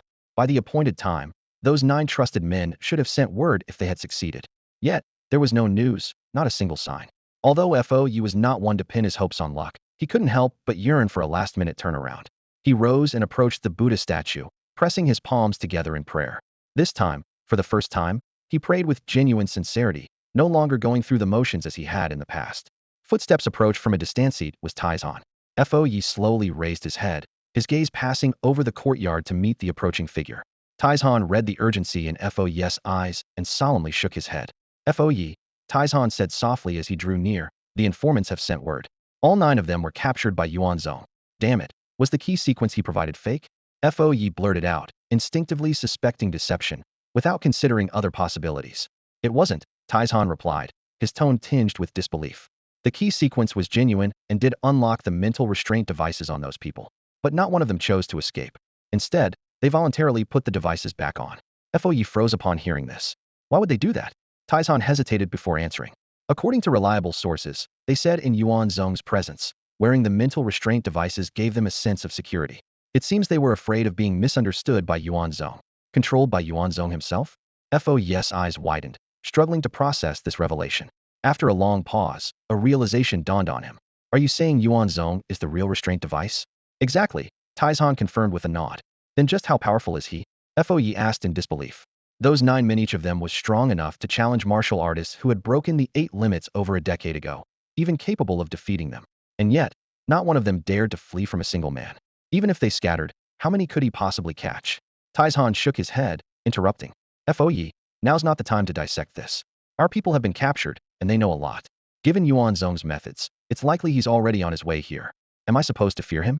Fo Yi retorted instinctively, but quickly changed his tone. We're heading to Jiogo village. To where? Taizhan asked, puzzled. Shouldn't we return to our stronghold? With Uncle Lao there, no matter how strong Yuan Zong is, he won't be able to take you. Or shouldn't we just leave the country altogether? Fo Yi closed his eyes and took a deep breath. When he opened them again, his gaze was firm and resolute. To get to this point, Master Fo has never been one to hesitate or waver. Sitting in the main hall of the Bamboo Grove estate, a flicker of determination crossed his aged face. I've killed those who deserved it, and gritted my teeth to kill those who didn't, he said, his fingers lightly tapping the armrest. Taishan, it seems there's no way to drive him out of Yushui. Taishan instantly grasped the implication in Master Fo's words. If he couldn't be driven away, then he should be made to stay forever. Master Fo. Taishan hesitated before speaking. He's highly valued by those above. He's not like the inspectors of the past, so young, yet already at the 8th level. With such talent, if we make a move, won't it provoke even greater backlash? The L group above, or the higher-ups in the Xia kingdom, will they really tolerate the fall of such a genius? Give me a cigarette. Taishan was momentarily stunned, but quickly pulled out a pack. Master Fo hadn't touched tobacco for decades, but today, Master Fo took a deep drag, the smoke swirling around him. This Yuan Zong, the more I deal with him, the more troublesome he seems. Killing him, no matter how difficult the cleanup is still better than being constipated. If he stays here, we can't do business. The villages in Nanyun, the higher-ups in the Xia kingdom, who among them isn't relying on this business to exchange for cultivation resources? He paused. Besides, even if we wanted to retreat, there's no way out for us now. Taishan remained silent. As someone from the outskirts of a village, with no exceptional talent, he understood better than anyone what Master Fo had sacrificed to reach his current level of power, breaking through to the 8th stage. If it could be said that he had made a deal with the devil, then his soul had long been sold. Go to Jogo village, Master Fo suddenly instructed. Tomorrow is the new village chief's sacrificial ceremony. All kinds of people will be present. He gave Taishan a meaningful look. The law doesn't punish the masses. Killing Yuan Zong cannot be done by me alone. Those words made Taishan's mind clear in an instant. If Yuan Zong were to fall at the hands of many, Master Fo's burden would be significantly reduced. If handled properly, Master Fo might not even be directly implicated. Even if the higher-ups were enraged, with certain protective forces in place, the chances of escaping were high. By the time Yuan Zong and his men arrived at the Bamboo Grove estate, Master Fo was already gone. On the lake's surface floated more than 20 corpses, all of them ordinary servants. Conflict in the martial world is understandable, Wang Jianxin said, clenching his fists tightly, but dragging innocent people into it crosses the line. He glanced at his phone and said urgently, Master Fo headed to Juka County. Tomorrow is the Jogo village. Let's go after him, Yuan Zong interrupted, his gaze fixed on the bodies floating in the lake. But tomorrow is the sacrificial ceremony, and many. I don't consult the calendar to enforce the law, Yuan Zong said coldly. The moon hung bright in the sparse sky as crows flew south. Master Fo sat grim-faced inside his latest model private helicopter. After discreetly dealing with all the gardeners and servants in the estate who were privy to certain information, he immediately set off for Jogo Mountain in Juku County. The sky had not yet darkened when the helicopter landed steadily on an open grassy field near Jogo Mountain. Setting foot on the ground, Master Fo immediately summoned Taishan. Make sure the Shadow Force is fully in position. The defensive battle at Yushui 2 days prior had dealt a heavy blow to the Shadow Force, but this time, he resolved to commit all his remaining strength. After issuing instructions to Taishan, Master Fo headed straight for Jogo village. Along the way, he continuously contacted key figures from various villages with whom he had cultivated beneficial relationships over the years. His meticulous planning was now paying off, as a web designed specifically for Yuan Zong was quietly taking shape. Morning arrived in the blink of an eye. Jogo village, one of the 9 oldest villages in Nanyuan province, was built along the mountain slopes. The mountain paths were lined with layered terraces, creating a breathtaking view. By 8 a.m., the base of the mountain was already bustling with activity. Reception staff efficiently guided the guests arriving for the grand ceremony. In the parking lot, luxury cars were gathered in abundance. The younger generation showcased trendy outfits, while the elders adhered to the traditional attire of their respective villages. Among them was Leimu, a young man with a striking resemblance to Afu in his features. Dressed in black cotton trousers and a silver thread hat, he quickly approached when a low-profile black sedan arrived. He opened the door for the passenger in the rear seat. He Mingsheng. Uncle He, you're finally here. Grandfather has been waiting for you in the village since early morning. Although He Mingsheng was no longer the current leader of Heishui village, his influence and reputation in the village remained strong. Major decisions still required his approval. Ah, Leimu, it's been a while. He Mingsheng looked him up and down. You've grown taller, and your abilities have reached the 6th barrier. I hear your brother has even broken through to the 7th. Your grandfather, Lei Ku, is truly blessed to have grandsons like you too. Leimu responded humbly with a smile. You're too kind, Uncle He. I'm still far behind Ego. Although Heishui village was not among the 9 ancient villages, its unique historical roots meant it was home to many skilled individuals. Its exclusion from the top 10 was only due to its relatively short history. He Mingsheng glanced up toward the mountain and suddenly asked, have you seen Lu Kuan? Lu Kuan, also known as Second Master Lu, was the uncle of Huang Jiomei, who had been killed by Pang Xiai a few days earlier. Upon hearing of his niece's death, Lu Kuan had been ready to descend the mountain that very night to seek vengeance, only to be dissuaded by He Mingsheng. As a former village leader, He Mingsheng was well aware that Nanyuan province was a thorn in the side of the Xia kingdom. The newly appointed Inspector Yuan Zong had arrived in Yushui with an iron fist, transforming the region's dynamics in just a few days. If not for his unique credentials, one might assume he was a dragon crossing the river to claim territory. Yuan Zong's decisive and uncompromising approach made it clear to He Mingsheng that the higher authorities were determined to bring order to Nanyuan and Yushui. The last thing he wanted was for Lu Kuan to stir up trouble during such a sensitive time, potentially making Heishui village an example of what not to do. Huang Jiomei was of little significance in He Mingsheng's eyes. It was merely Lu Kuan's infatuation with her that made her a point of contention. As an elder who had been secluded in cultivation for years, He Mingsheng rarely left the village. However, the news from last night shattered his peace. Lu Kuan had led a group from Blackwater village to Jogo village, swearing vengeance for Huang Jiomei. He had already pieced together the story. It was all orchestrated by a man known as Fo Yi. Cornered by the newly appointed inspector, Fo Yi was now scrambling to gather allies. The core figures of the ancient villages were all somewhat aware of Fo Yi's schemes. Although He Mingsheng harbored disdain for the man, Many in his village were entangled in complex ties of mutual benefit with him. Now that Fou was seeking their help, those who had once benefited from him found it difficult to refuse. With the new chieftain's inauguration ceremony at Jogo village bringing all the clans together, it was a convenient opportunity to unite against the aggressive Inspector Yuan. Uncle He, there's no need for you to personally get involved in such a minor matter, Lei Mu said in a low voice, sensing the elder's intentions. With so many villages gathered here, do we really need to worry about an inspector? I doubt he even dares to come. He Mingxing merely smiled without responding. These young men, born and raised in the supernatural circles of Nanyun province, had grown accustomed to the near-sovereign status of the 9 ancient villages. Their arrogance and complacency were inevitable. There was no point in saying more, so he chose to remain silent. At that moment, a young man hurried over and whispered into Lei Mu's ear. Brother Mu, that Inspector Yuan has arrived, and he's brought quite a number of people, including Afu. With He Mingxing's cultivation level, every word of the whisper reached his ears clearly. Oh, he actually dared to come. Lei Mu raised an eyebrow. No wonder he's been such a headache for Fou. Seems he has some guts. Let's go have a look. He Mingxing followed calmly. At the parking lot at the foot of the mountain, Yuan Zong led a group from the Yushui division, accompanied by Zhou Qingyi and his men, heading toward Jogo village. All members of the L group were armed. Just as they were about to step past the stone marker engraved with the words, Jogo village, several young men suddenly appeared on both sides, blocking their path. Please stop, one of them said politely. Yuan Zong halted. What's the matter? May I ask if you have an invitation? No, we don't. Then I'm afraid we'll have to ask you to turn back. Today is a significant occasion for our village, and no one is allowed entry without an invitation. At this point, Afu stepped forward from the group. Along, Ahu, it's me. Recognizing an old acquaintance, Lei Long and Lei Hu broke into smiles. Brother Fu, you're back. With all the excitement in the village, of course I had to come back and see it for myself. Afu laughed, then introduced. This is Yuan, the newly appointed Chief Inspector of Yushui City. He's here to join in the celebration. Chief Inspector? The brothers exchanged uneasy glances. Brother Fu, how about you wait here while we check with Brother Mu? Check for what? Afu waved dismissively. Inspector Yuan just took office recently. It's perfectly understandable if he didn't receive an invitation. I'm sure the chieftain would welcome him. Although his reasoning was sound, the straightforward brothers remained firm, insisting on consulting Lei Mu first. As they spoke, Afu decisively stepped forward and pushed the two apart. At that moment, a chilling voice echoed from a distance. Lei Fu, if I recall correctly, you've already severed ties with Jaguzhai, haven't you? What's this? Still can't figure out where you stand. Hearing this, Afu's expression changed dramatically as he turned to look. Lei Mu was approaching with a group of people in tow, his strides steady and intimidating.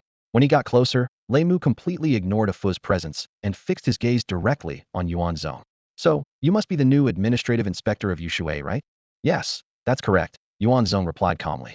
Lei Mu scrutinized Yuan Zong from head to toe before letting out a sharp, mocking laugh. So young.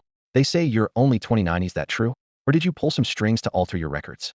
These words stirred murmurs among the onlookers. Breaking the 8th limit at just 29? Surely he must have used connections to fake his credentials. Pang Sis' eyes turned cold as he retorted bluntly, huh? Do you think everyone's like you, breaking into the 6th limit only in your 30s or 40s? Pathetic. The remark was like a slap in the face, not only to Lei Mu but to everyone present. Breaking into the 6th limit at 30 or 40 was considered pathetic. Then what did that make the rest of them, who hadn't even reached that level? Lei Mu's face darkened with rage at being publicly humiliated on his own turf. Your inspector hasn't even spoken yet. Who are you to interrupt? No manners. Pang Ci was about to fire back, but Yuan Zong placed a firm hand on his shoulder, stopping him. Lei Mu, we've come a long way to visit. Aren't you going to invite us in for a drink? Yuan Zong asked in a composed tone. You don't have an invitation? Lei Mu replied coldly. Out of respect for the L group, I'll allow only you to enter. Remember, it's for the L group's sake, not yours, Yuan Zong. The atmosphere immediately grew tense, with both sides glaring at each other, their hostility palpable.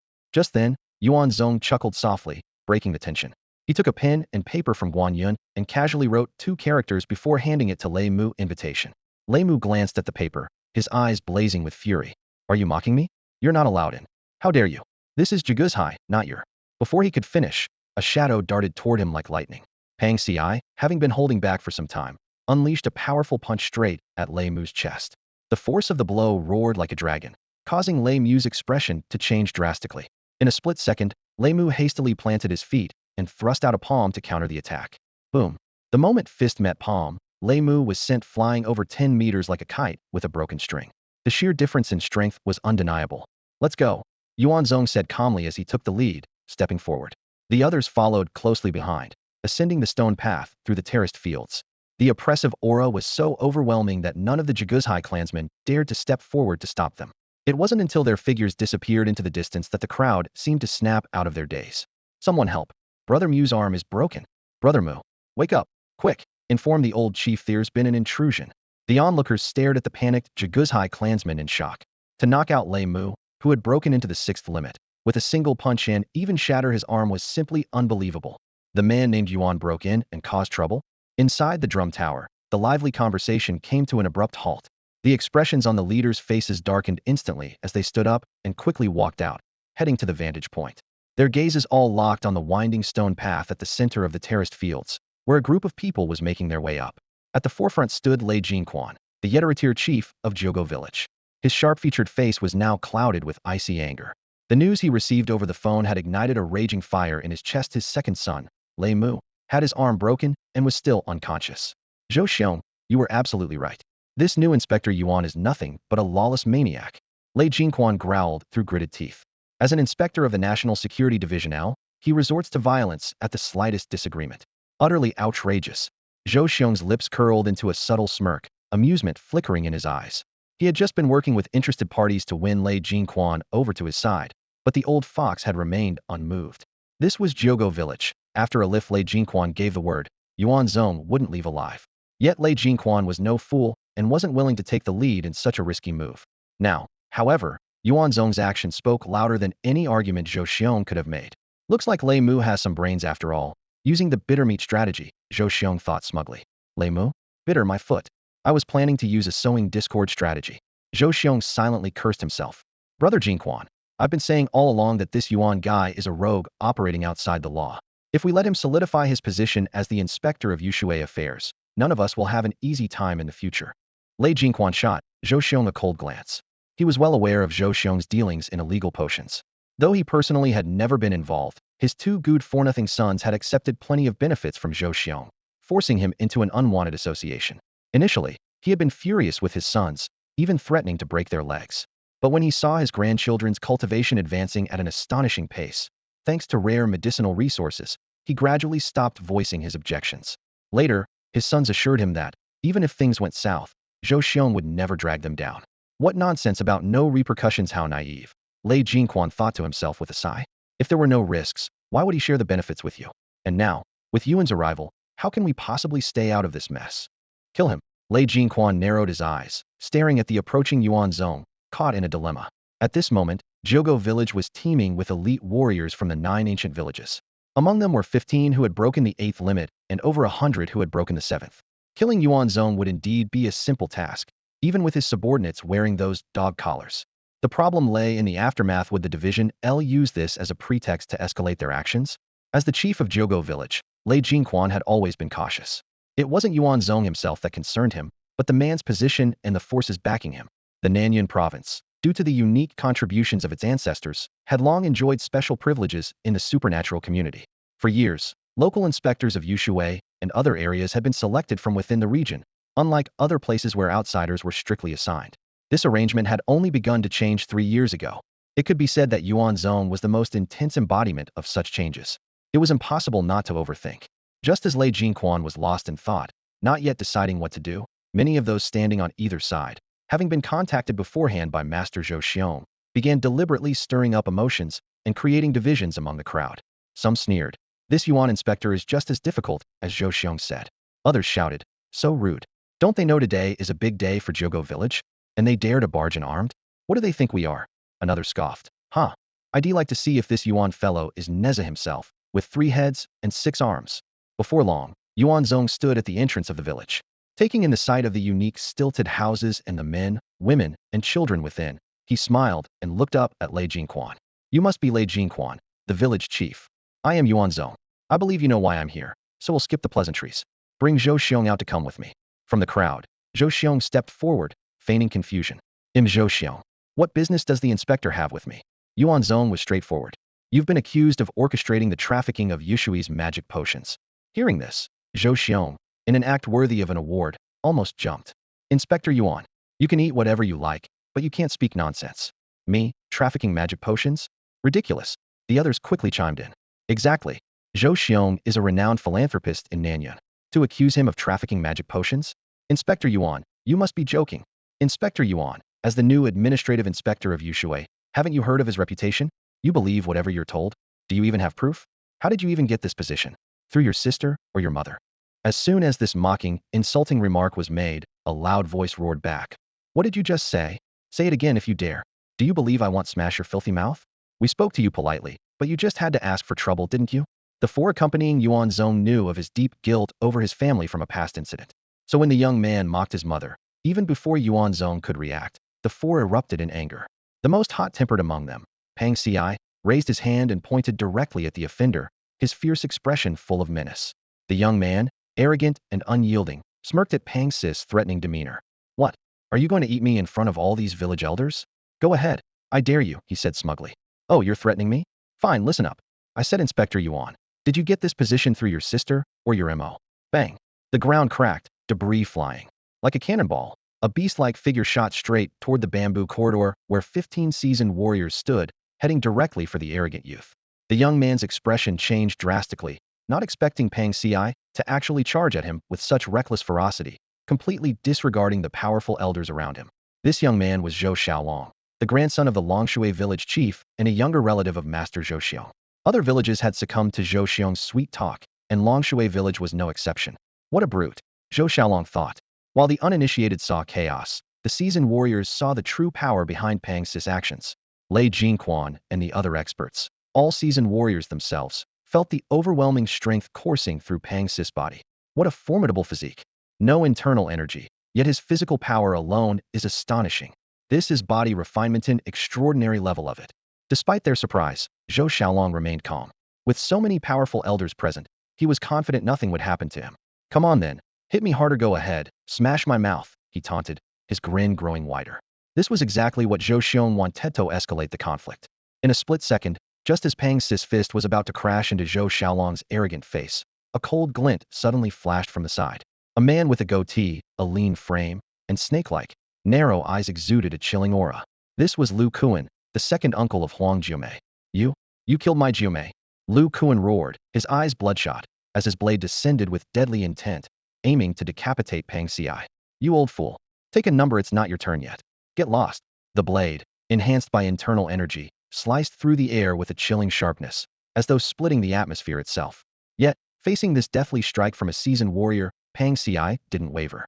He didn't abandon his plan to smash Zhou Xiaolong's mouth. Instead, he extended his right arm, swinging his fist toward the blade with unwavering determination. Zhou Xiaolong almost burst out laughing. Is this guy insane? Is he trying to pull some stunt for attention? Clang. The blade met the fist with a resounding metallic ring. Zhou Xiaolong's grin froze, his eyes trembling in disbelief at what he was witnessing. In midair, Pang Ci not only blocked Lu Kuan's blade with his bare hand, but, using incredible core strength, transformed his fist into a palm, grabbed the blade, and, with a twist, used Lu Kuan's own momentum to hurl him aside. The next moment, Pang Ci's shadow loomed over Zhou Xiaolong, the oppressive weight of his presence forcing the young man to retreat step by step. Go on, keep laughing. You like to run your mouth, huh? Do you even have the strength to back it up? Raising his hand, Pang Ci commanded. Block this, if you can. Boom. Boom. A deafening roar echoed in Zhou Xiaolong's mind as his consciousness gradually plunged into a dark abyss. His blurred vision caught sight of a towering figure steadily approaching. Instinct for survival drove him to let out a faint, pleading cry. Now you want to beg? Too late. Pang Ci sneered viciously, grabbing Zhou Xiaolong, who was buried in the ruins of the stilted building, with one hand. Clenching his right fist, his arm turned into a blur, unleashing a barrage of ferocious strikes. Thud, thud, thud. The rapid punches pounded Zhou Xiaolong's body like the relentless fire of a machine gun, each blow carrying the force to shatter bones.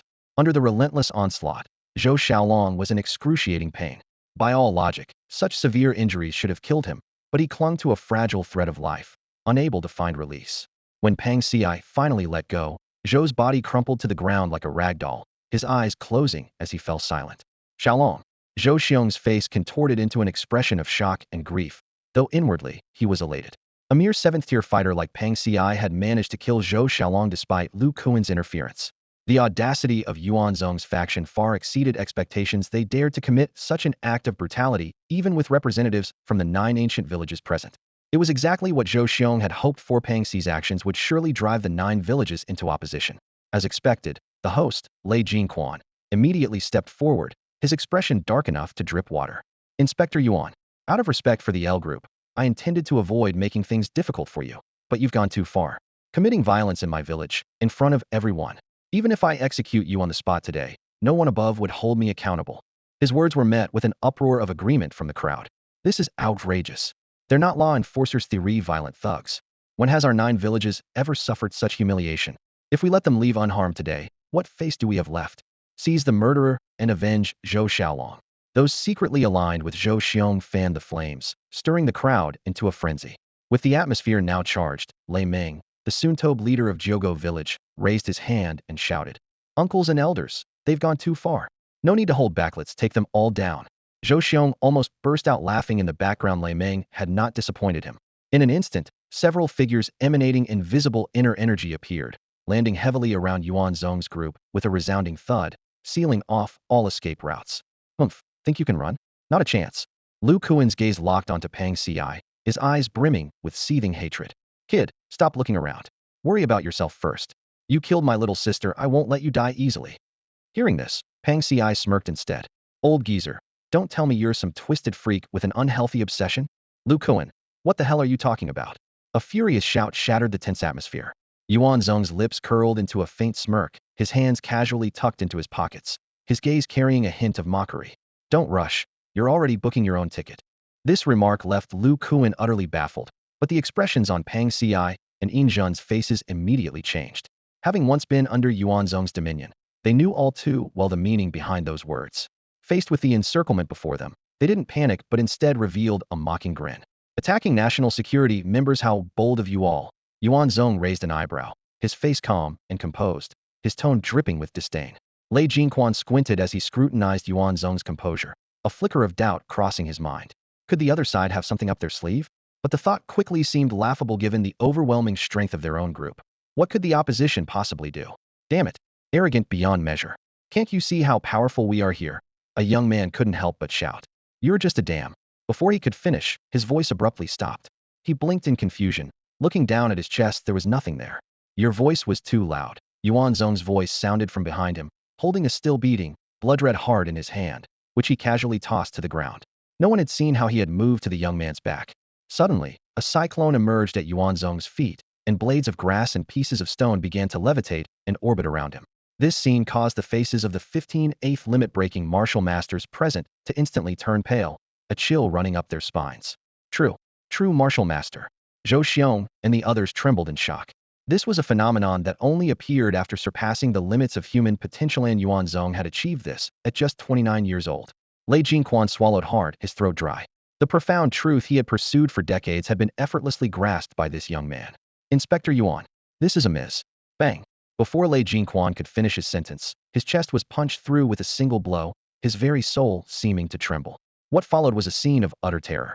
Lu Kuan, Wu Wanshan, Sai Yen one by one, the so-called top-tier 8th limit-breaking martial artists of Xia's supernatural martial world, were utterly powerless before Yuan Zong. Not a single one could withstand even one punch from him. Lei Meng watched the carnage unfold, his pupils contracting violently. He finally understood what a true disparity in strength looked like in front of this monster. The so-called 8th limit-breaking masters were no more than paper tigers. As Yuan Zong approached Zhou Xiong, the so-called Buddha Lord, all courage to resist drained from him. The overwhelming power of a true martial master was utterly despair-inducing. Yuan Zong, if you dare harm the Buddha Lord, I'll make sure you all pay with your lives. The final roar was filled with powerless fury. Yuan Zong turned his head in the direction of the sound, his gaze piercing through the layers of terraced fields stretching thousands of meters away. There, he saw Tai Shan with eyes blazing in fury, surrounded by a group of tech-enhanced warriors poised for battle.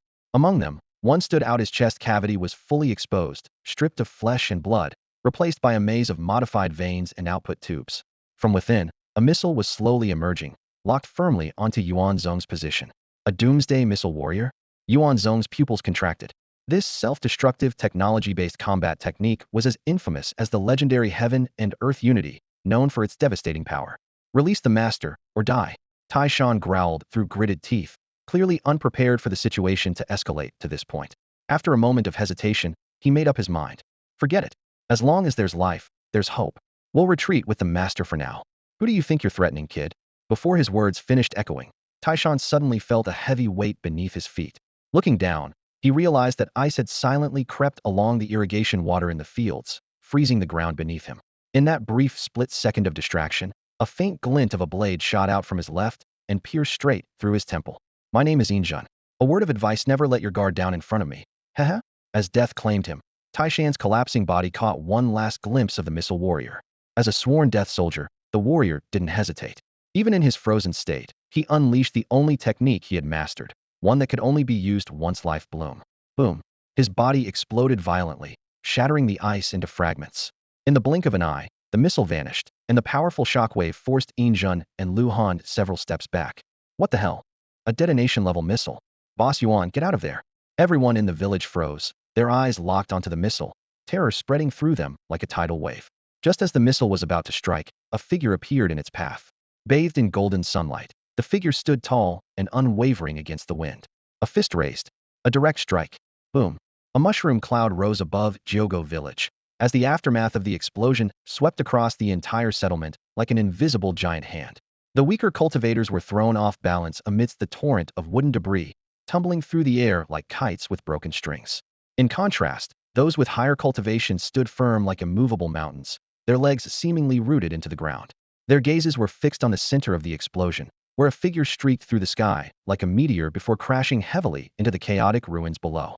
As the echoes of the explosion gradually faded and the dust settled, countless eyes turned toward the same spot. Their expressions varied.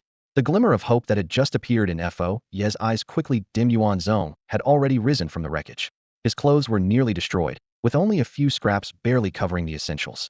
His exposed bronze-toned muscles rippled like rugged mountain ridges, exuding both a lean, powerful elegance and a sense of unyielding resilience, forged through countless trials.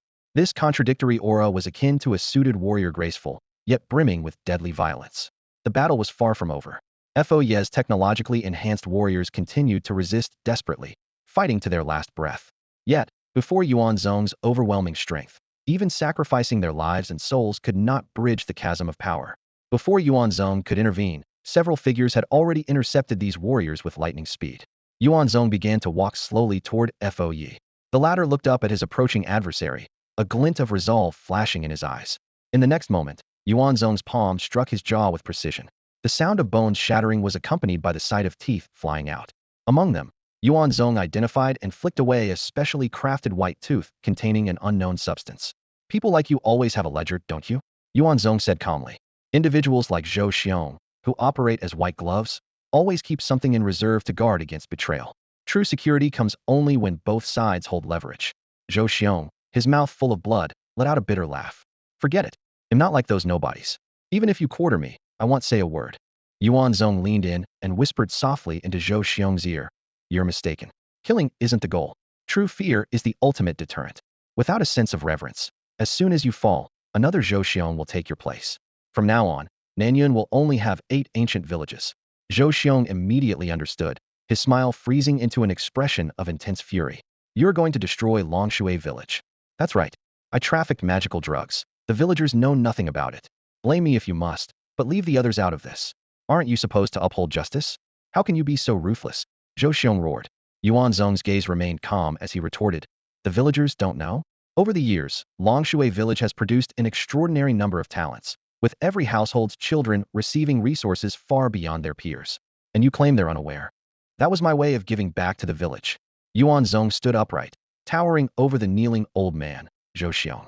His gaze was as sharp and merciless as a blade, devoid of any compassion. Better to kill the wrong than to let the guilty go free. Since the wealth you've enjoyed was built on the suffering of others, it's only right that you bear the consequences, Yuan Zong said, his voice utterly devoid of warmth. You, Zhou Xiong choked on his words for a moment before erupting in a heart-wrenching roar. Yuan Zong, you can't kill us all. The heavens are unjust, the world is full of thieves. If you have the guts, tear the heavens apart. Mark my words, even as a ghost, I won't let you go. A cold glint flashed in Yuan Zong's eyes. Zhou Xiong, your hatred is misplaced. You should blame yourself, not me. It was you who fought so hard to secure this fate of annihilation for Longshui village. A mocking smile curled on his lips. And if you do become a ghost, make sure to come find me. Before the words fully left his mouth, Yuan Zong's right leg lashed out like lightning. With a dull thud, Zhou Xiong's head fell to the ground. Afu, this is your village now. Stay and take charge, Yuan Zong said as he turned to the others. As for the rest of you, listen closely. Everyone I point to is guilty of trafficking demonic drugs alongside Zhou Xiong. Execute them on the spot. Yes, sir. On the terraced fields, a line of people was executed under the watchful eyes of the crowd. The soil turned red with blood. Afterward, Yuan Zong immediately led his men to Longshui village, while the others dispersed to various villages. News of what happened at Jogo village spread quickly. Even the true martial-level experts in other villages dared not resist the members of Yuan Zong's team, who had broken through the second realm. They cooperated obediently with the investigation, knowing full well that the fearsome Yuan Zong was orchestrating everything from the shadows. When they arrived at Longshui village, Wang Jianxin looked at the unsuspecting villagers, oblivious to the calamity about to befall them. He hesitated and said, "Inspector Yuan, perhaps we could. The blood spilled in Longshui is for the sake of all of Yushui, and even Nanyun." Yuan Zong interrupted. "To rebuild order, they must remember this pain etched into their bones, unforgettable for generations." With that, he waved his hand. "Surround the entire village, raise a monument, and proclaim the law." That day, the waterways of Longshui village ran red with blood. Countless heads fell under the flash of blades. Throughout it all, Yuan Zong stood atop the drum tower, watching coldly. His entire being radiated an aura of deathly menace, like a war god incarnate on the battlefield. The demonic drugs of all Nanyun flow through the gateway of Yushui. 80% of the demonic drugs in the entire Xia kingdom spread from Nanyun. If we can't control this place, what hope is there for the rest? Yuan Zong surveyed the surroundings. "Relay my orders. Send people to thoroughly investigate every village. Inspect all irregular martial artists. Record their cultivation levels, the powers they've mastered, their techniques, and martial arts. Anyone who conceals their cultivation, refuses to comply, or hides their abilities, execute them. For technologically augmented fighters, inspect their chip cores. Those excessively equipped with heavy weaponry must have their implants removed. Refusal to comply, execute them. Pay special attention to Heishui village." Understood. Yuan Zong's decisive and ruthless methods left Yin Zhun and the others with a newfound respect and fear for him. This man's brutality far exceeded their expectations. "Old Han, aren't you scared?" Yin Zhun asked Lu Han in a low voice. Lu Han silently turned away and adjusted the collar around Yin Zhun's neck. "Be careful. Don't wear it crooked." "Got it. What about mine?" "It's a bit off. Let me fix it." "Thanks." The next day, news of Longshui village's annihilation spread like wildfire through the Nanyun martial arts community. Countless people broke into cold sweats upon hearing it. Damn, where did this king of hell come from? Dropping the hammer right from the start. This business is done for. Time to disappear. Brother, we only used a little, didn't traffic it. It's not worth dying for, let's go turn ourselves in. Let's go, hurry. Shit, is this guy fighting terrorism? People downstream from Longshui said the rivers turned red. This is lawless. He's bound to face charges. The news quickly reached other provinces. Dear heavens, please don't let that demon come here. The story even spread to the international martial arts community, where forums exploded with discussion. Well, so much for defending our human rights with this going on.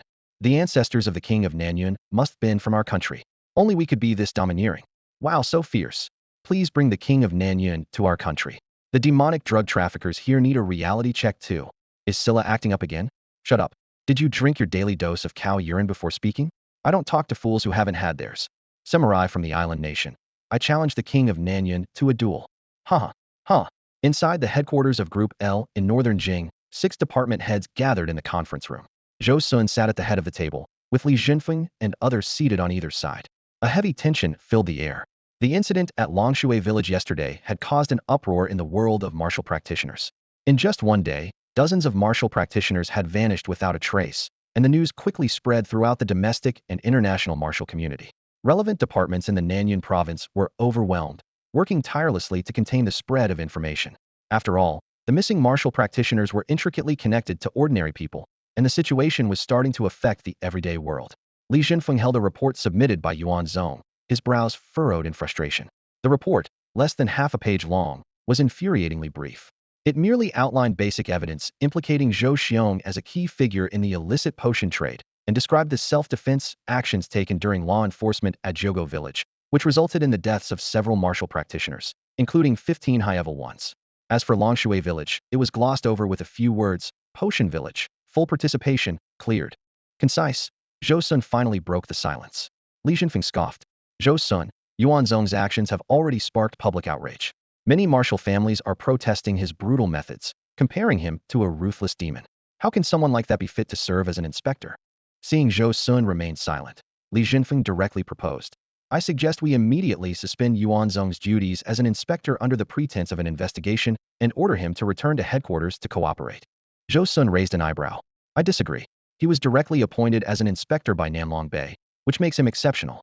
To exercise authority over him, we either need approval from Nanlong Bei or his own consent. Li Jinfeng slammed the table. Zhou Sun, are you out of your mind? If we can't even control one subordinate, where does that leave us, the 6 departments? Exactly. If the department heads can't manage him, we might as well just make him a department head himself. Others chimed in. Foolish. The voice came from Wen Yuan, who had been dozing off, instantly drawing everyone's attention.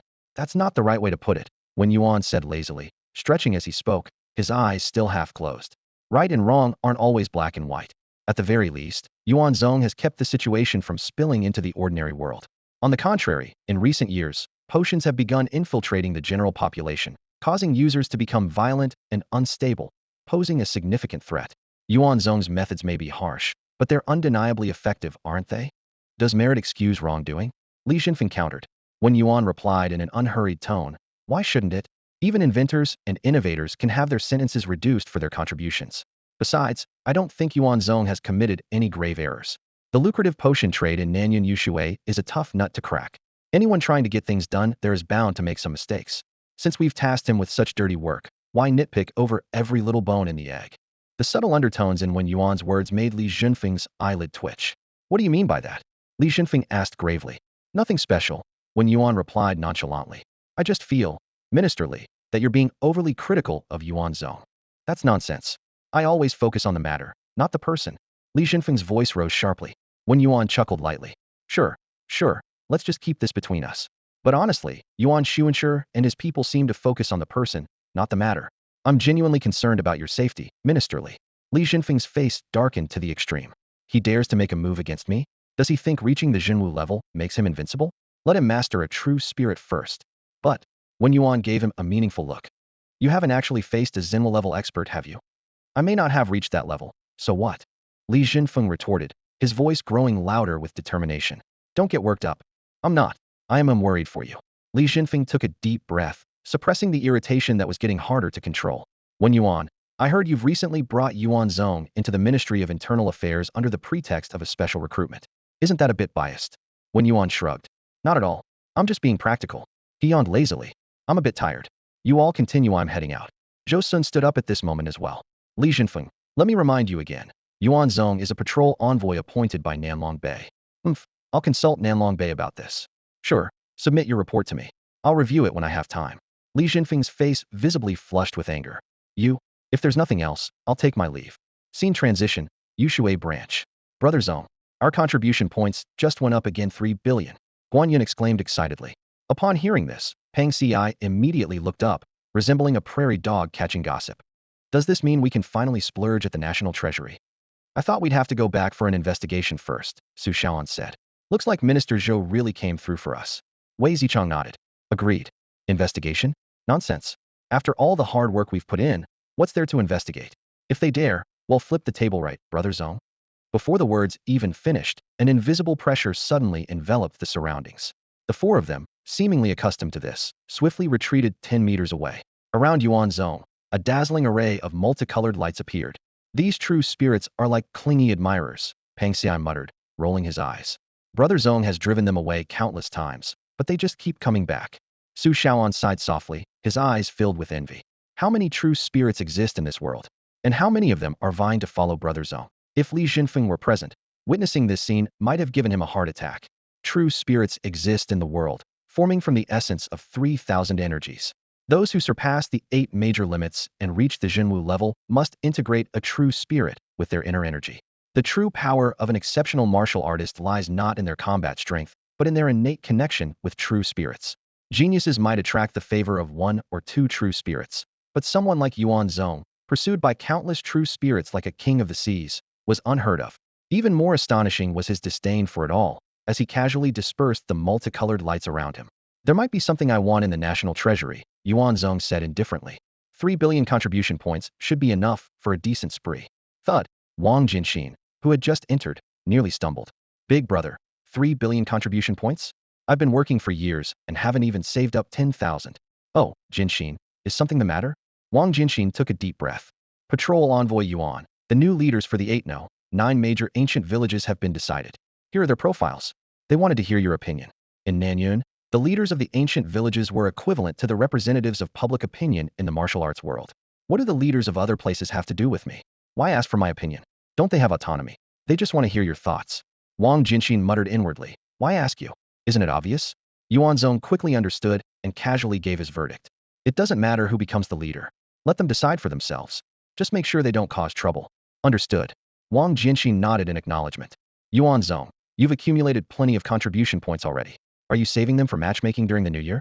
The National Treasury just received a few ancient artifacts. Hurry back. Lots of people have their eyes on them. Don't let outsiders take the good stuff. Come on. Family. Zhou Sun's urgent message flashed on the screen, his words brimming with impatience. Yuan Zong immediately set aside his tasks and boarded a private jet amidst the respectful farewells of Zhou Qingyi and the others. The sleek silver aircraft cut through the clouds and disappeared into the azure sky. Zhou Qingyi turned to leave, but was stopped by a Fu. Brother Zhou, why are you in such a rush to go? A Fu asked. Without breaking stride or turning back, Zhou Qingyi replied. Didn't you just become the leader of Jiogo village? Don't you have things to do? Half of Jiogo village collapsed. They're busy with reconstruction, and they don't need me meddling. A Fu said with a helpless shake of his head. Lan Yu adjusted his glasses and said sharply, the only reason you became the village leader is because of Boss Yuan. To put it plainly, you're just a figurehead. The villagers don't really want to trouble you. Zhou Qingyi stopped in his tracks, turned around, and said seriously, A Fu, are you holding back for some reason? Boss Yuan killed your father, Lei Jingquan. That grudge, Lan Yu began, but A Fu cut him off. Don't overthink it. I'm just an illegitimate child, A Fu said calmly. My mother worked as a servant in their household, and I grew up no different from the other servants. That old man's death doesn't bother me, neither have the desire nor the ability to avenge him. His tone hardened, and a fierce glint appeared in his eyes. That bloodline of his, I'll make sure it ends with me. Let him glare uselessly from the grave.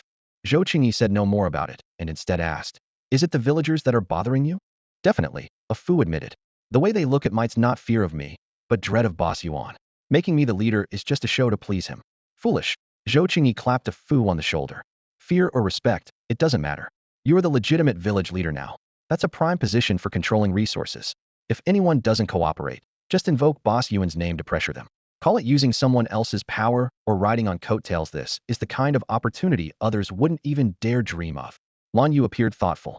From the conversation yesterday, it's clear Boss Yuan wants the three of us to grow quickly and establish ourselves as a force to be reckoned with in the supernatural martial world of the Nanyun province, working alongside Group L to maintain order. Exactly, Zhou Qingyi agreed. There are 3 main types of power in Nanyun province: ancient villages, local martial arts schools, and corporate martial arts families. The 3 of us happen to represent one of each. With Boss Yuan backing us, everything's been going smoothly. If we can't make something of ourselves now, that would truly be embarrassing. As the two were about to respond, the roar of an engine interrupted their conversation. A sleek black limited edition sports car glided into the airport. Its butterfly doors rose gracefully, revealing a woman of extraordinary presence. Her hair was a shimmering silver white, yet her skin was alabaster smooth, exuding a timeless elegance. Every movement spoke of refinement and authority. She was none other than Situ Yiyun, the ageless goddess and richest woman in Nanyun province. At 87 years old, she was as radiant as ever. In the eyes of those with extraordinary abilities, Situ Yiyun was undoubtedly a wealthy woman. She controlled several mines rich in rare metals, capable of producing valuable weapons suitable for martial artists. Lan Yu, are you still in touch with that old woman? Ah Fu raised an eyebrow and asked. No, she reached out to me. Lan Yu adjusted his glasses. And you just gave her what she wanted? I didn't, Lan Yu replied seriously, then stepped forward. I'm going to see what she wants. Even without thinking, it's obvious she's trying to use you to get close to Boss Yuan. Ah Fu said, frustrated. Don't let yourself get caught up again. Actually, it's not entirely a bad idea, Zhou Qingyi said thoughtfully. Ah Fu froze, following Zhou Qingyi's gaze. There, Situ Yiyun gracefully stepped out of her car, her skin smoother than that of a young model, her figure impeccably maintained. With her advanced cultivation and substantial wealth, her appearance remained that of someone in her early 30s, her skin as flawless as a peeled egg. Holy crap, this is my first time seeing her in person. Is Grandma Situ really this stunning? Ah Fu was dumbfounded. Lan Yu, you never mentioned this before. You just weren't paying attention. Although she rarely shows up these days, there are still photos of her from her younger years online, Lan Yu explained, then added, don't get the wrong idea. Meeting her is purely for the benefit of our 3 Tigers gang. You better be doing this for the gang. I bet the old lady knows how to take care of people. Times have changed, second brother. Zhou Qingyi patted Lan Yu on the shoulder. Now she's the one trying to climb up to you. We need to stand our ground. And how do we stand our ground? Ah Fu asked knowingly. By raising the price. Raise your sister's price. I'm not going to let her keep me anymore. For free. Zhou Qingyi asked. Then it'd be better to sell, Ah Fu quipped. Meanwhile, a plane was flying straight into a thunderstorm. Damn it, Guan Yun. Do you even know how to fly a plane? Su Shaoan yelled, staring out the window at the raging lightning, practically jumping out of his seat. If we fall from this height, it's going to hurt like hell. Focused on the controls, Guan Yun nodded. Of course I can fly. Isn't it steady? Steady my ass. Even I know not to fly into a thundercloud. Knowing how to fly doesn't mean I know how to read all these instruments, Guan Yun said matter-of-factly. All these fancy gadgets, radars, gyroscopes, airspeed indicators, do you understand them? Are you kidding me? And you call yourself a pilot? I can fly, can't I? Brother Zong. Su Shaoan turned to shout. We're going to die because of this idiot. Let's jump. He turned his head, only to freeze. Everyone else had already put on parachutes and was casually sipping coffee. You guys. Stay calm. Maybe it'll be fine, Yuan Zong said calmly. Yeah, even if we fall, we won't die. What are you so scared of? Peng Xi chimed in. Wei Zichong simply nodded with a quiet Even the two black dogs had parachutes strapped on. What about mine? You gave the dogs parachutes. Su Shaoan cried out in panic. I'm an animal lover, Wei Zichong replied calmly. At that moment, Guan Yun suddenly leaned forward in the cockpit, his eyes fixed on the upper windshield.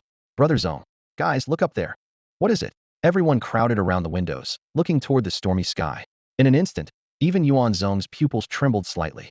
At the far end of the raging thunderstorm, a twisted image appeared, like a mirage. In the vision, streaks of light darted across a vast, cloud-filled sky at incredible speed. An ancient, majestic aura unfolded like a grand scroll, filling their view with an overwhelming presence.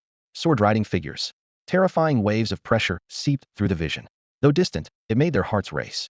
Under Yuan Zong's intense gaze, several streaks of light converged, their sword energy weaving into a dazzling net, slashing toward a massive, roaring, unidentified creature. Crack! Boom! The lightning surged, shattering the mysterious vision into fragments. The private jet pierced through the dense thunderclouds, emerging into clear skies with black smoke trailing from its body. Su Shaoan slumped in the leather seat, wiping cold sweat from his forehead. Turning to Yuan Zong, he asked, Bro, what was that just now? I've heard of mirages over the ocean, but I never thought such a phenomenon could appear in the depths of thunderclouds at 10,000 meters. Truly eye-opening. A mirage, also called a fata morgana, is a natural phenomenon caused by the refraction and total internal reflection of light, Yuan Zong explained. Under specific conditions, illusory towers and cities can appear in the air or on the ground. Those are virtual images created by atmospheric refraction of real objects on Earth. That's easy to explain, but the visions above the thunderclouds. He frowned in thought. Refraction? Refraction of Hongdian World Studios. As the pilot Guan Yun was about to speak, Su Shaoan immediately cut him off. Captain, please focus on flying. Stop steering us into dangerous places. Yuan Zong picked up where they left off.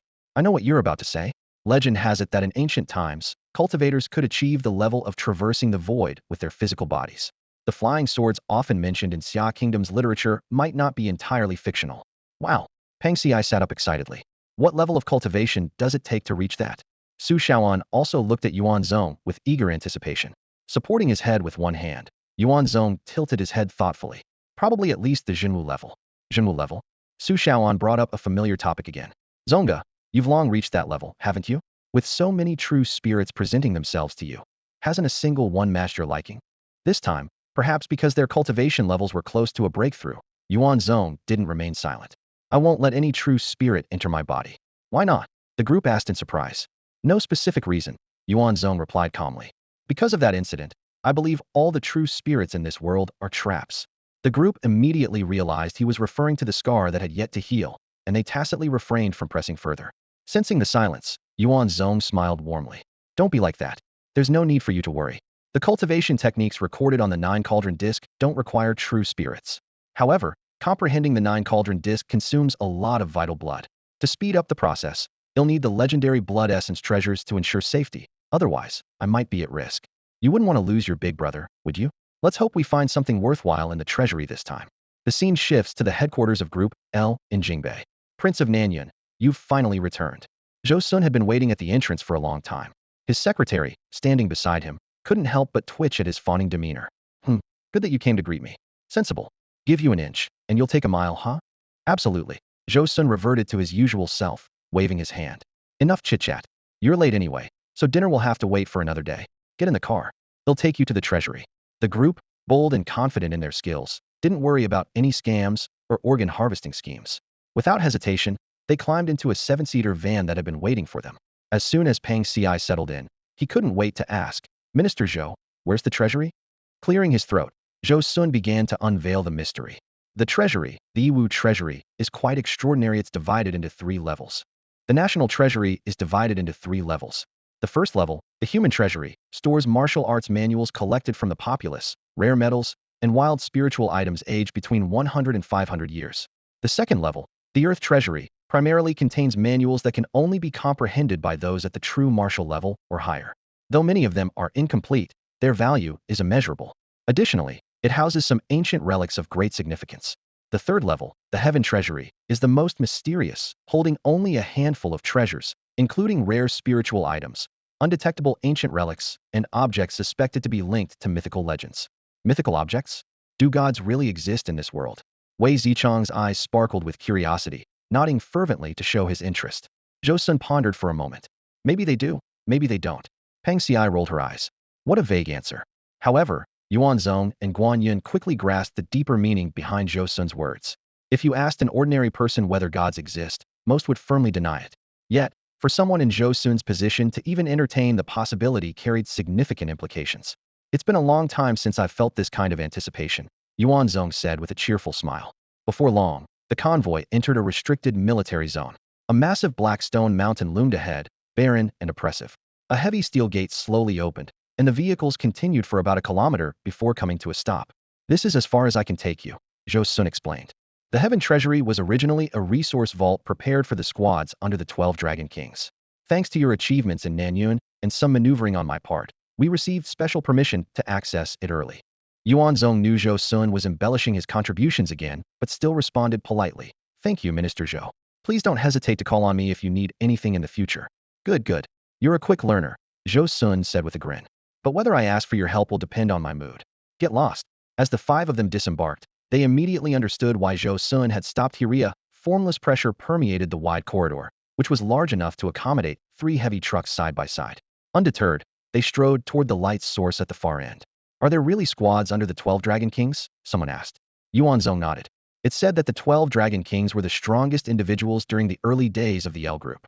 After the crackdown ended, they withdrew from the public eye and each formed their own elite martial squads. Are they strong? Even the weakest members have surpassed the 7th level. Impressive, Guan Yun mused. Then the 12 Dragon Kings must have reached the true martial level themselves. That's quite the pressure. Su Shaoan, Brother Zong, couldn't you defeat them without using your true spirit? Take a guess. Yuan Zong replied with a mysterious smile. As they approached the light source, their sharp hearing picked up voices ahead. Why hasn't it started yet? Apparently, they're waiting for a few prisoners. Prisoners? What kind of prisoners? Just some troublemakers from Nanyun Yushui who were released from Blue Island prison. How do people with that kind of background qualify to be L Group members like us? And now they even get special access to the Heaven Treasury before us. We're part of the elite squads under the 12 Dragon Kings. What bad luck.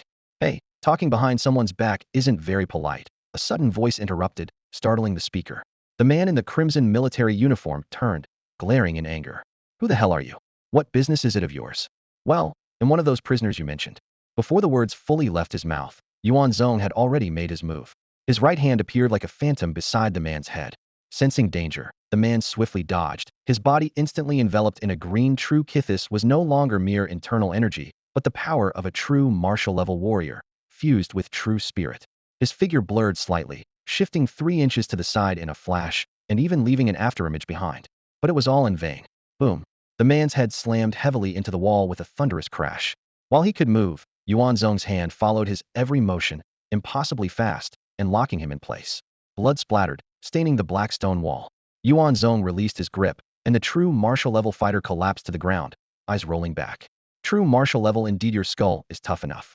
You're bleeding a lot, but it's just a scalp wound. The skull is intact. You'll live, though you'll likely miss this trip to the treasury, Yuan Zong said nonchalantly. Next time you want to gossip behind someone's back, make sure to do it under a blanket.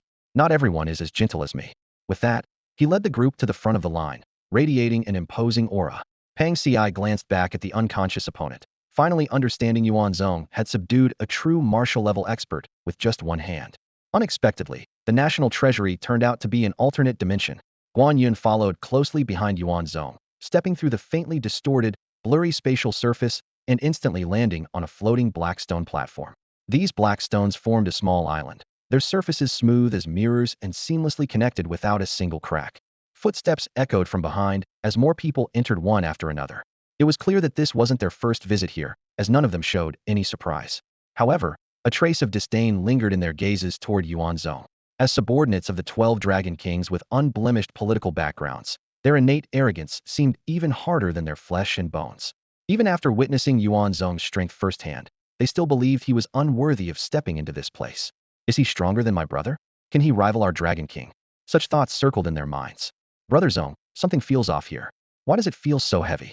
Pang Ci twisted his neck, producing a series of cracking sounds.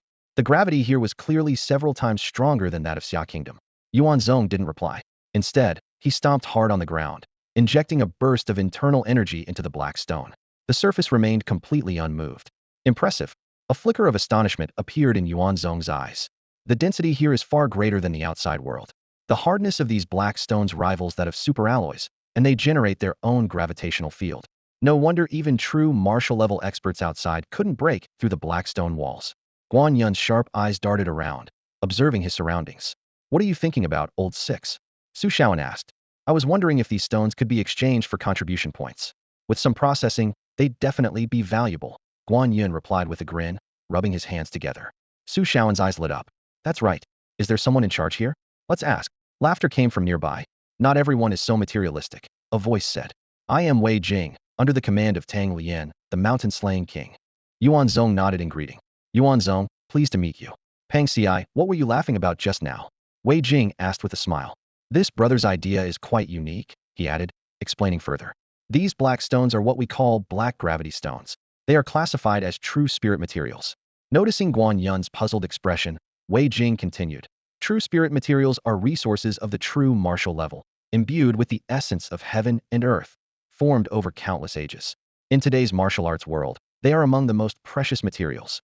Guan Yun immediately dropped to the ground, greedily running his hands over the black stones. Wei Jing laughed even harder. I can answer your earlier question. These black gravity stones may appear scattered, but they are actually one cohesive entity. Their high density, extreme hardness, and gravitational properties make them impervious even to missile strikes. If you have the capability, feel free to take them.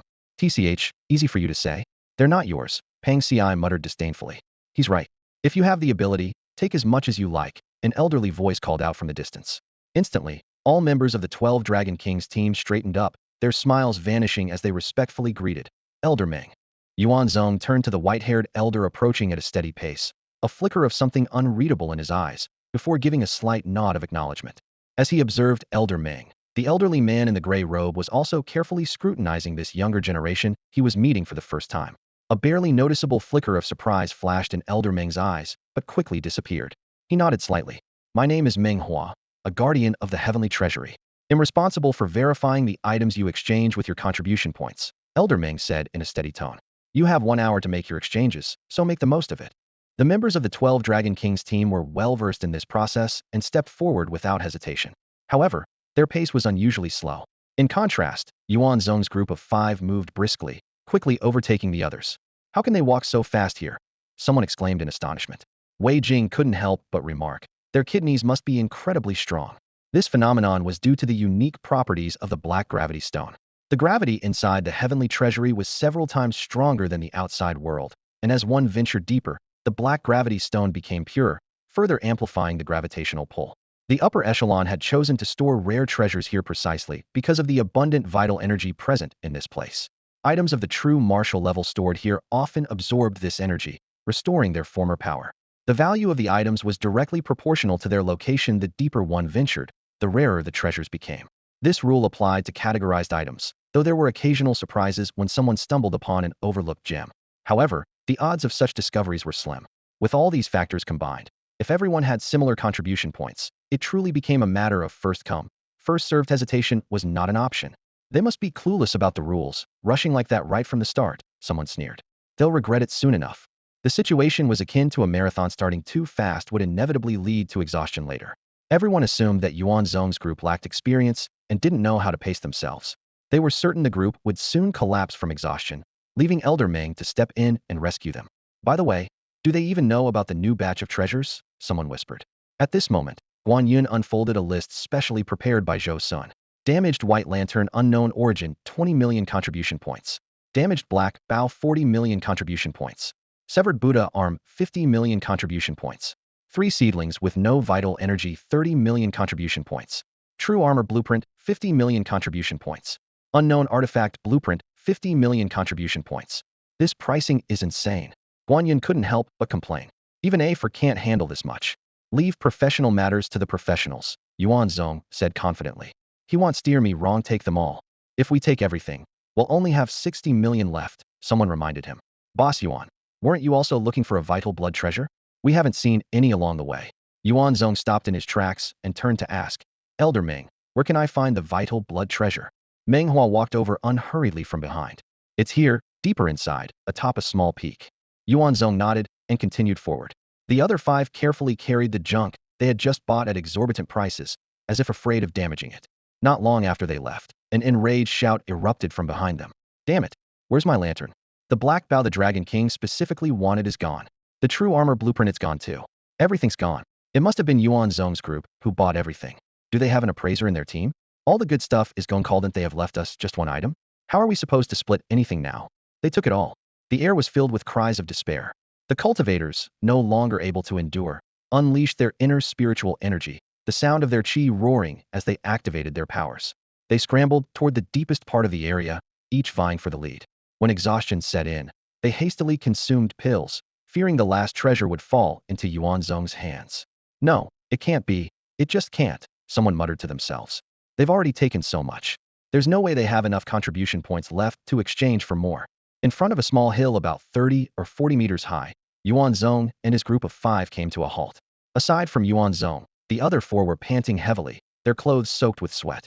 Guan Yun's gaze suddenly froze on the striking red hue atop the Black Mountain, and a name flashed through his mind. Brother Zong, that's the Blood Dragon stem, isn't it? Guan Yun exclaimed excitedly. Yuan Zong's face broke into a radiant smile as he nodded in confirmation. That's right. Everyone present was familiar with the legendary treasure. It was said that a mere 5-centimeter piece of Blood Dragon stem had once appeared on the market in the Xia Kingdom and fetched an astronomical price of 3.8 billion. It was a divine item coveted by body-refining warriors, containing immense life, energy, and vitality. Rumored to be formed from the bloodshed during a flood dragon's transformation, its authenticity was debated, but its overwhelming life force was indisputable. Yuan Zong was secretly overjoyed this treasure might finally give him the confidence to fully decode the contents of the 9 cauldron guiding disc. How much contribution? Meng Hua raised a hand, spreading his fingers. 50 million, came the reply. I'll take it. Hold on. Meng Hua interrupted. I wasn't finished. 50 million per meter. Yuan Zong paused, then cautiously asked, can I put it on credit? Meng Hua shrugged with a slight grin. If this were my territory, sure. Unfortunately, it's not. Yuan Zong frowned at the response. Forget whether we can pay, let's just grab it. Pang Ci shouted boldly, exuding a bandit-like demeanor. Meng Hua merely smiled faintly. This was the heavenly level treasury, a national stronghold. It wasn't a place that could be raided so easily. Yuan Zong shook his head. No need for that. He turned to Meng Hua and pointed at the small black mountain. It looks like the blood dragon stem grows directly from the mountain, doesn't it? Yes, Meng Hua confirmed. When this place was first discovered, the blood dragon stem was already here. Got it. At that moment, shouts erupted from behind them. Elder Ming, I want 1 meter of the blood dragon stem. It'll take 1 meter too. 2 meters, I want 2 meters. The subordinates of the 12 Dragon Kings had finally arrived, shouting from afar in their eagerness to exchange for the blood dragon stem. This rare treasure needed to be preserved for future growth, and was only made available for exchange once every 10 years, with a usual limit of about 10 meters. Meng Hua turned to Yuan Zong. I'm locking it in. Yuan Zong declared firmly. The crowd could no longer hold back at his assertive tone. Lock it in? What are you locking?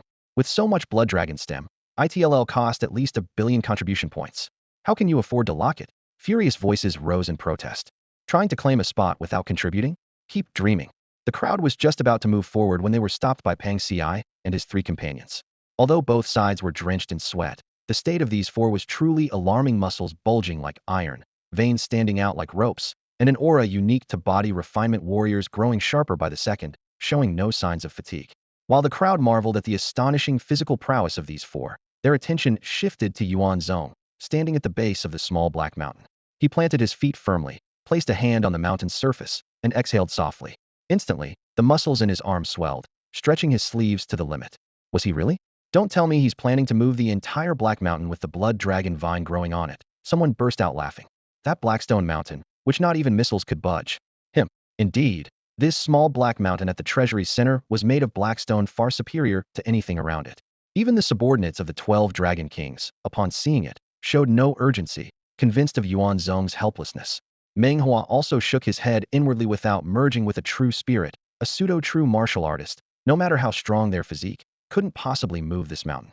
Ignoring the mocking laughter around him, Yuan Zong's arm muscles continued to expand until, with a sudden snap, his sleeve tore apart. The mountain remained unmoved, drawing even more ridicule from the onlookers. He took a step forward, assumed a punching stance, and began inhaling deeply. This inhale lasted a full 30 seconds, like a whale swallowing an ocean, as two massive energy dragons formed from the swirling air currents around him, coiling and roaring. The violent airflow ruffled his clothes and sent his black hair whipping wildly. Internal combustion engine, activate. The thundering sound of his heartbeat echoed like a war drum, and a suffocating pressure engulfed the entire area, making everyone instinctively hold their breath. Strangely, despite inhaling such an immense amount of air, his chest showed no sign of expansion, as though all the energy was being drawn into an unfillable abyss within him. The moment the air currents ceased, he struck. Boom! His fist landed heavily on the small black mountain, causing the entire treasury to quake. Meng Hua's eyes widened in disbelief as cracks rapidly spread across the surface of the Black Mountain, starting from where Yuan Zong's fist had struck and extending all the way down to its base, completely severing it from the ground. Holy, it actually cracked. The crowd was stunned, their mouths agape, and some swallowed hard in disbelief. That was Blackstone, impervious even to a blade that could slay a king. At that moment, they realized just how narrow-minded they had been. Someone's chest heaved violently before they managed to let out a trembling exhale, their entire body drenched in sweat. It's fine. It's fine. Someone whispered to reassure the group. So what if he can shatter Blackstone with his fists? This small mountain isn't something that can be moved so easily. The speaker's gaze rested on the Black Mountain. Though not massive in size, it weighed a solid 100,000 tons and radiated a terrifying gravitational force. Such a weight was beyond what even oversized gantry cranes used in major bridge construction could handle, let alone human strength. In the world of martial arts, even with today's advancements, it was nothing short of a pipe dream. Yet Yuan Zong had already taken action. He forced his 10 fingers into the crevices of the mountain, a sight so chilling it was like watching a needle pierce under a fingernail. The ground began to tremble as thick white steam erupted from his pores. Internal engine, ignite. With a thunderous roar, Yuan Zong's muscles rippled like coiling dragons, unleashing a violent force that displaced the air around him, creating an intense pressure wave. Under this immense power, the Black Mountain began to rise slowly but surely. The crowd stood dumbfounded, their jaws nearly hitting the ground.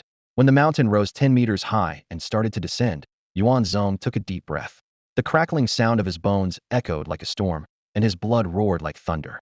His entire body seemed like a blazing inferno, radiating waves of searing heat in all directions. Is that even a human body? What kind of body tempering technique could reach such a level? As the mountain appeared ready to crash down, the crowd instinctively turned away, unable to bear the thought of Yuan Zong being crushed into a pulp. Yet, after several seconds, there was no deafening crash, no earthquake. They whipped their heads back around, only to see Yuan Zong standing firm, holding the entire mountain aloft. Heavenly Buddha, this is terrifying. Even our Dragon King might not survive a punch from him. The blood dragon stem is as good as is now. Wei Jing and Meng Hua finally snapped out of their daze. Meng Hua opened his mouth to speak. Inspector Yuan, about this black, but before he could finish, his words were cut short by Yuan Zong's bloodshot glare. If you dare to go back on your word, he'll kill you. You said it yourself, whatever explanation is needed. That's your problem. As Yuan Zong spoke, he began to move forward, each step causing the ground beneath him to quake, as if a colossal beast were walking. Despite Meng Hua's true martial-level cultivation, he felt a chill run down his spine under Yuan Zong's gaze. Logic told him that Yuan Zong couldn't possibly kill him, but his instincts screamed otherwise. Don't provoke this demon. The crowd could only watch in stunned silence as Yuan Zong carried the mountain and the blood dragon stem away together. This trip was a waste of time. Say no more. Even the Dragon King himself couldn't have expected Inspector Yuan to be this powerful. It won't be long before he becomes the 13th Dragon King, Mountain Lifter King. A monster in human form. Best to steer clear of him in the future. One punch, and you'll be meeting your ancestors. Forget one punch. Your ancestors will be lining up with lanterns to guide you to the afterlife. When Yuan Zong reached the National Treasury, the military guards stationed there first felt the tremors in the ground. Looking up, they saw a small black mountain looming in the distance. With a thunderous crash, the mountain landed, kicking up a massive cloud of dust. The passage is too narrow. I'll break it apart and carry it out, Yuan Zong said calmly. He had already removed the exposed blood dragon stem. There's another root inside. Take it back, it might grow into a new stem. Guan Yun, go outside and find a transport vehicle. Outside, Zhou Sun was puzzled when he overheard Guan Yun requesting a large transport aircraft. We're just going to the treasury. Why would we need a transport plane? Even if we emptied the entire place, an off-road vehicle would be enough. After a brief explanation from Guan Yun, the water bottle in Zhou Sun's hand dropped to the ground. Wait, Blackstone the whole mountain? Are you saying he carried it out? Absolutely. Zhou Sun took a moment to process this, then finally gave a thumbs up and uttered 2 words. That's insane. A few hours later, deep in the northern part of the Qinling Mountains, the roar of the world's largest transport aircraft, the Longyuan 9000, shattered the silence of the forest. In this secluded mountain village, a group of robust young men looked up in unison, their eyes fixed on the massive aircraft circling high above. What's going on? One young man frowned. Uncle Zhou, something's happening, another called out loudly. Zhou Xian, responsible for the village's affairs, tapped his smoking pipe thoughtfully and stood up, gazing at the sky. Let's wait and see. Before he finished speaking, a figure plummeted from thousands of meters above, crashing into the open grassland with a resounding thud. Zhou Xian darted forward like lightning, reaching the crater in an instant. Cough, cough. From the cloud of dust, a familiar figure waved to clear the air. Old Zhou, why are you staring at me like that? It's me, Peng Xi. It's really you. Zhou Xian was momentarily stunned before bursting into laughter. You gave me a fright. You're back. What about Yuan Zong? Did he come back too? Uncle Zhou, it's been a while. Peng Xi smiled. High above, Yuan Zong stood at the open hatch of the transport aircraft. Yuan Zong. Zhou Xian shouted excitedly. Village chief. Village chief. The young men of the village, upon spotting Yuan Zong, erupted with excitement, sprinting down the grassy slopes like wild tigers. Their bodies brimmed with vitality, muscles rippling as they moved. Most of these youths were orphans of Yuan Zong's fallen comrades, initially taken in after losing their mothers or guardians. Over time, Yuan Zong also welcomed other homeless orphans. After years of effort, the village had grown to house 3,000 to 4,000 teenagers and young adults. Foreseeing that the world of martial arts would eventually be exposed and troubled by uncertainty about the future, Yuan Zong decided to teach them the path of cultivation. If peace endured, it would strengthen their bodies. If turmoil arose, they would at least have the means to protect themselves. This was the original purpose behind the establishment of this hidden mountain village deep in the Qinling Mountains. Step back, everyone. I'm lowering some equipment, Yuan Zong commanded. His authority surpassed even Zhou Xian's, and the crowd instantly dispersed. Amid the howling wind, black stones of varying sizes began to fall from the aircraft, landing with apparent randomness, yet forming an intentional pattern. The villagers watched in amazement as the surrounding grass was flattened by an invisible force. Gravity, Zhou Xian murmured, his expression shifting in realization. When all the black stones were in place, Yuan Zong, Su Shaoan, and Wei Zichong leapt down one after another. The pilot, Guan Yun, guided the aircraft back with the help of an AI assistant. Yuan Zong was determined to keep the village's location a secret from outsiders. Not bad, Yuan Zong remarked, feeling the force field within the range of the black stones. He nodded in satisfaction. I've set up 5 different levels of gravity intensity. From now on, this will be an even better training ground. A gravity chamber? Brilliant, Brother Zong, Su Shaoan exclaimed, his understanding dawning as he expressed his admiration. Zhou Xian and the gathered youths crowded around. Yuan Zong greeted each of them warmly, ruffling one boy's hair, patting another's shoulder, showing an uncharacteristic gentleness. Have you all been listening to Uncle Zhou and training diligently while I was away? Of course. I'm so strong now. I can take down a tiger in the mountains with one hand. Haha. I'm not even afraid of a big black bear. Yuan Zong laughed boldly. Village chief, just last night, I caught a 4-meter-long python, and it's stewing right now. I'll let you have a taste later. The village chief's eyes lit up, and he chuckled. Great. You've just returned, and I'm already benefiting from it. Impressive. Amidst the massive black stones, the children had discovered the joy of this natural playground. They darted and leaped around, their laughter echoing in the air. Wow, this is amazing, someone exclaimed excitedly. Ah Bing, you're already out of breath? Come on, keep up, teased another voice. Su Shaoan and Wei Zichong stood off to the side, watching the children play among the rocks with fatherly smiles on their faces. After a brief exchange of pleasantries, Yuan Zong's expression became serious as he turned to the matter at hand. For years, deciphering the inscriptions on the 9-cauldron disc had been one of his greatest aspirations. He laid out all the blood dragon stalks he had brought altogether about 40 meters long, each piece priceless. Though he wasn't sure about the exact amount needed, he had decided to bring it all. Yuan Zong picked up a segment of the blood dragon stalk, as thick as a baby's arm and a meter long. Without hesitation, he took a bite. If other body-strengthening martial artists had witnessed this, they would have been utterly shocked. After all, even the most talented among them would only dare to consume a piece the size of a fingernail at a time, as anything more could risk their lives. But Yuan Zong was clearly in a different league. With a crisp crunch, the sound was like biting into a carrot. The moment the stalk entered his stomach, the effects were instantaneous. His heartbeat quickened violently, his skin flushed red, and the sound of rushing blood roared like a mountain torrent. His breath became fiery hot, and the energy within his body surged uncontrollably, causing his veins to bulge and his blood pressure to skyrocket. He immediately retrieved the bronze 9-cauldron disc and bit into the thick, worm-like artery on his wrist, causing blood to spurt out with remarkable force. Strangely, not a single drop spilled as all the blood was absorbed into the disc. The ancient bronze glowed once more, this time with an intensity far surpassing before. The previously dim inscriptions on the disc lit up one by one with a blood-red glow. A deep, ancient voice echoed in Yuan Zong's ears, as if transcending time. It alternated between eerie whispers and thunderous roars, yet its meaning remained elusive. As his essence blood drained and his internal energy replenished in a delicate balance, each glowing inscription seemed to unveil fragments of a long-buried past. Suddenly, unfamiliar visions burst into his mind. A darkened sky lit by flickering flames, revealing towering figures seated in silence. Some stood as tall as mountains, others skinned massive beasts, and still others danced before the fire, chanting strange tunes brimming with a force of vitality. In the heavens, a colossal eye loomed amidst the lightning, observing all living beings, while from the depths of the earth, a demonic abyss echoed with wails of despair. After what seemed like an eternity, Yuan Zong's eyes snapped open. The inscriptions on the 9-cauldron disc flared with crimson light, intertwining with the bronze's mysterious glow. Then, one by one, the glowing characters detached from the disc, rising into the air and swirling around him.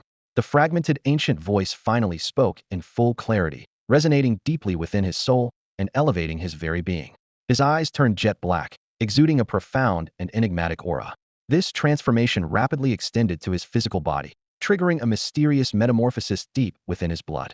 In the next instant, the floating inscriptions began to embed themselves into his flesh.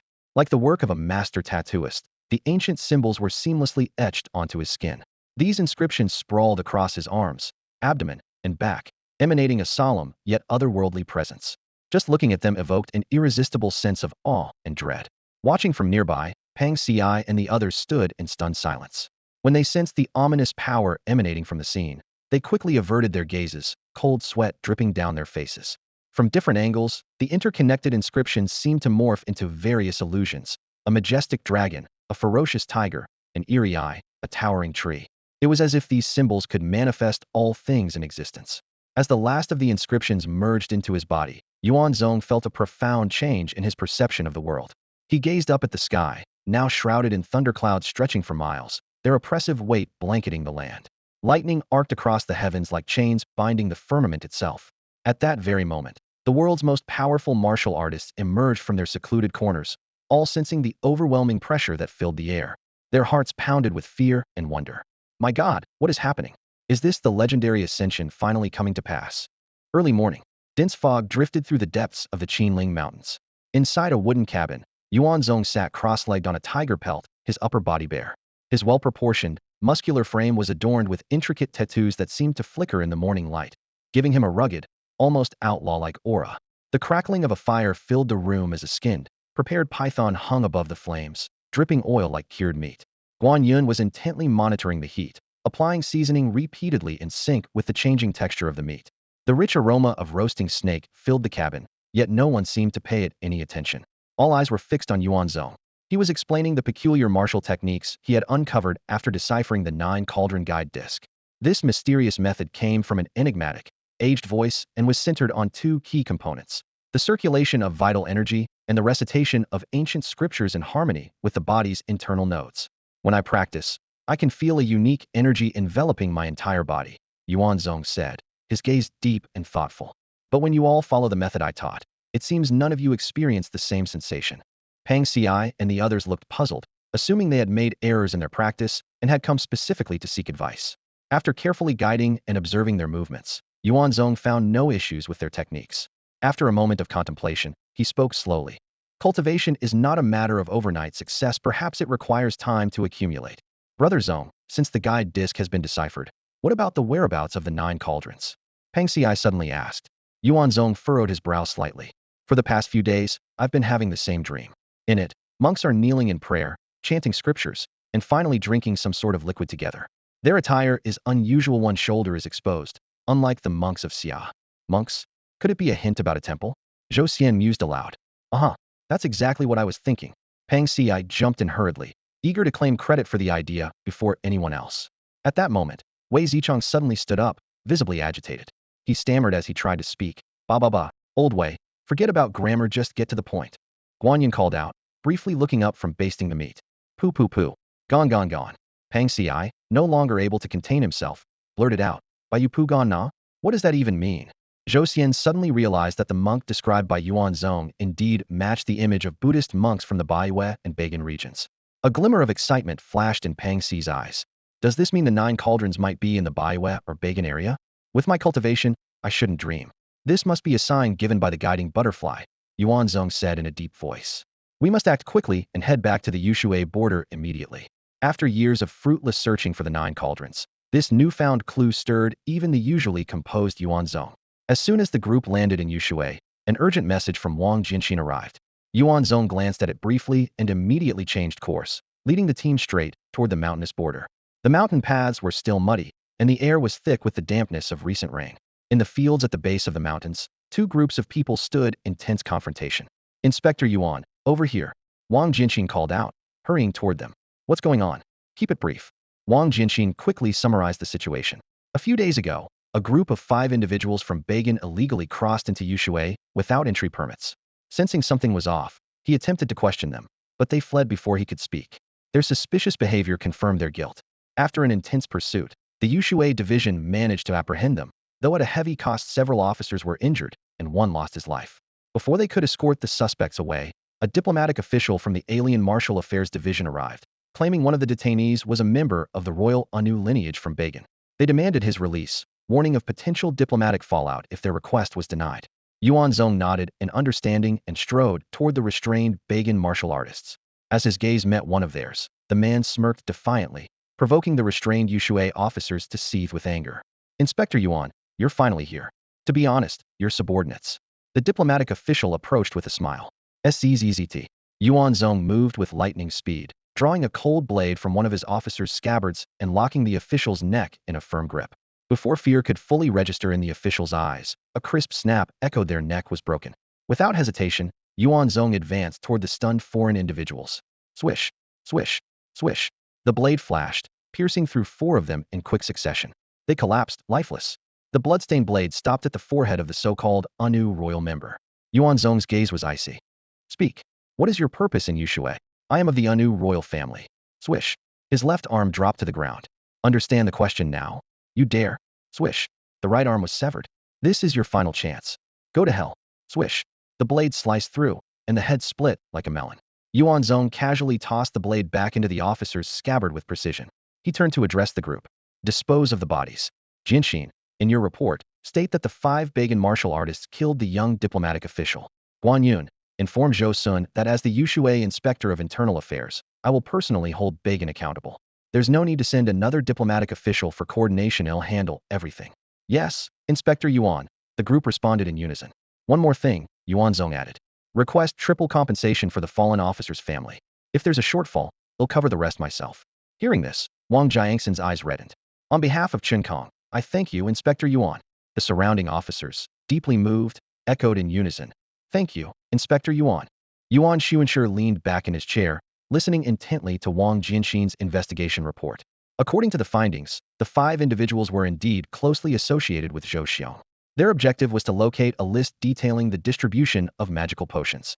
This list recorded the sole contact person in each province of the Xia Kingdom, making it of critical importance.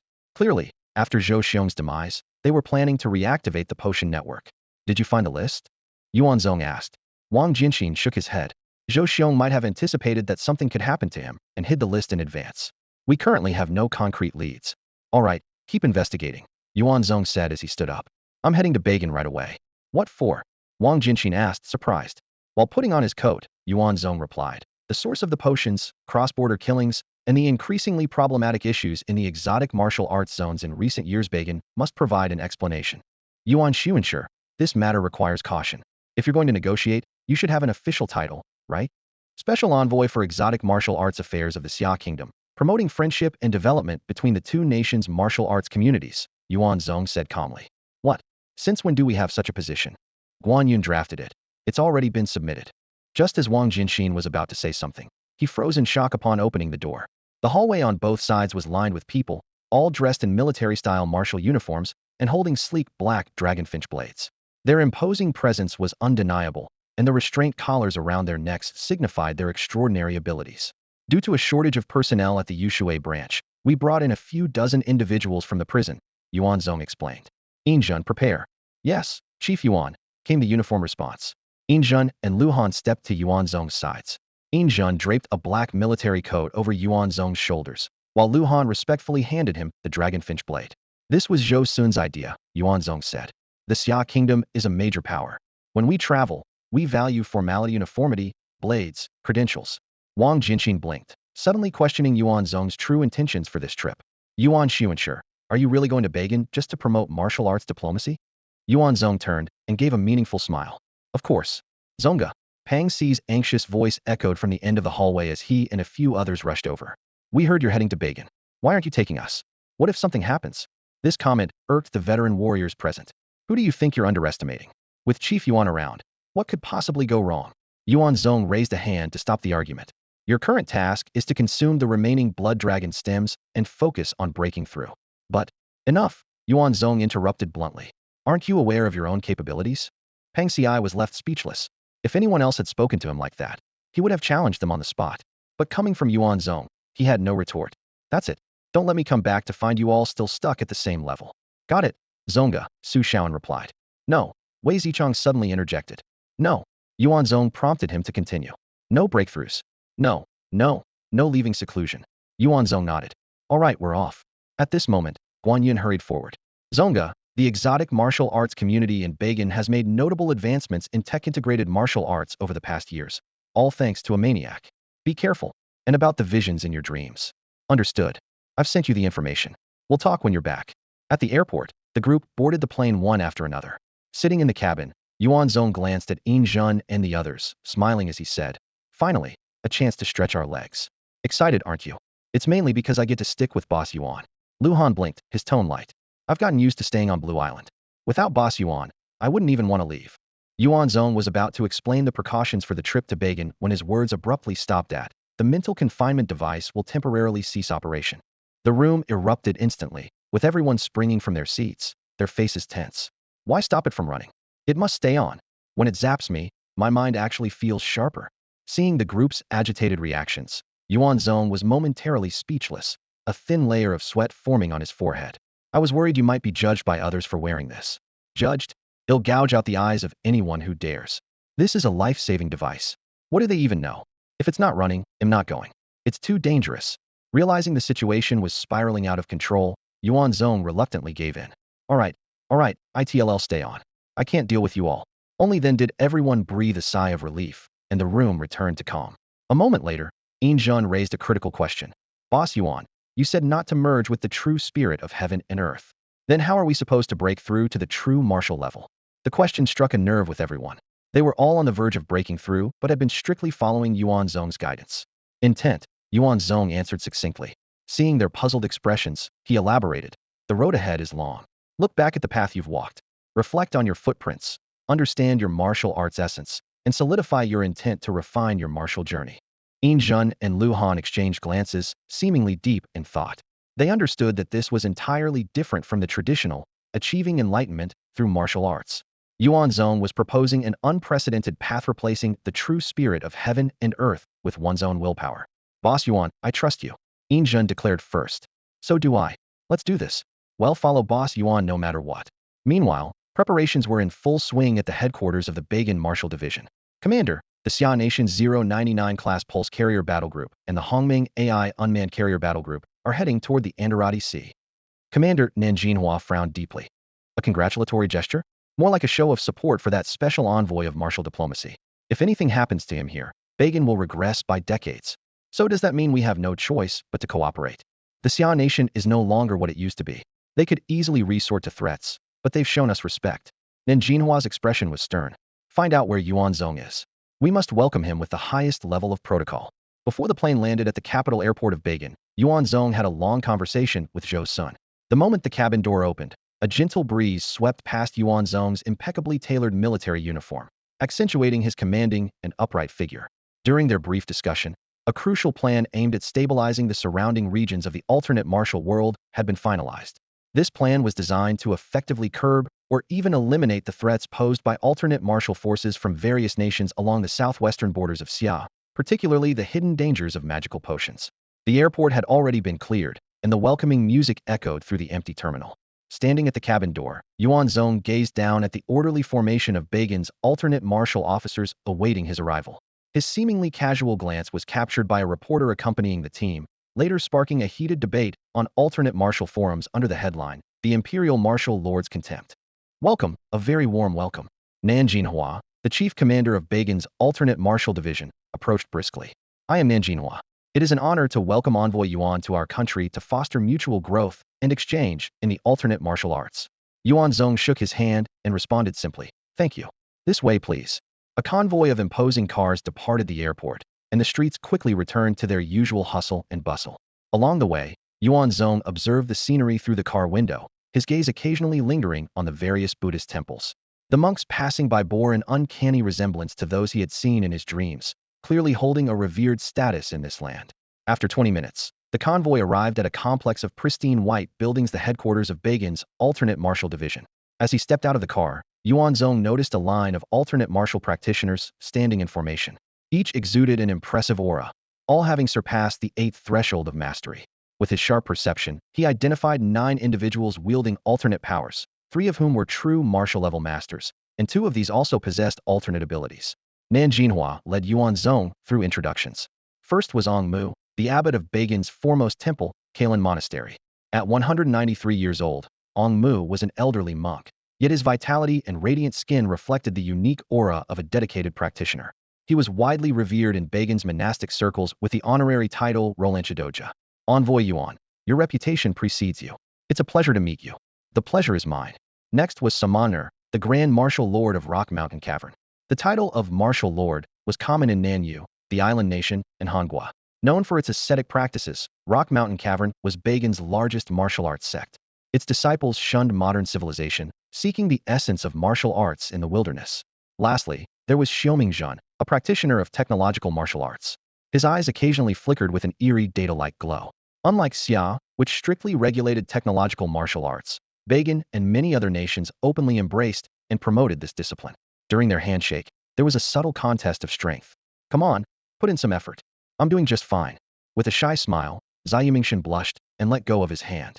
In the conference hall, Nen Jinhua, acting as the host, gestured with a polite please after introducing the representatives from Beijing Yiwu, signaling Yuan Zong to take his seat. He then began to speak, enthusiastically praising the achievements of the Xia Kingdom's Yiwu development, though his words carried a formal and somewhat perfunctory tone.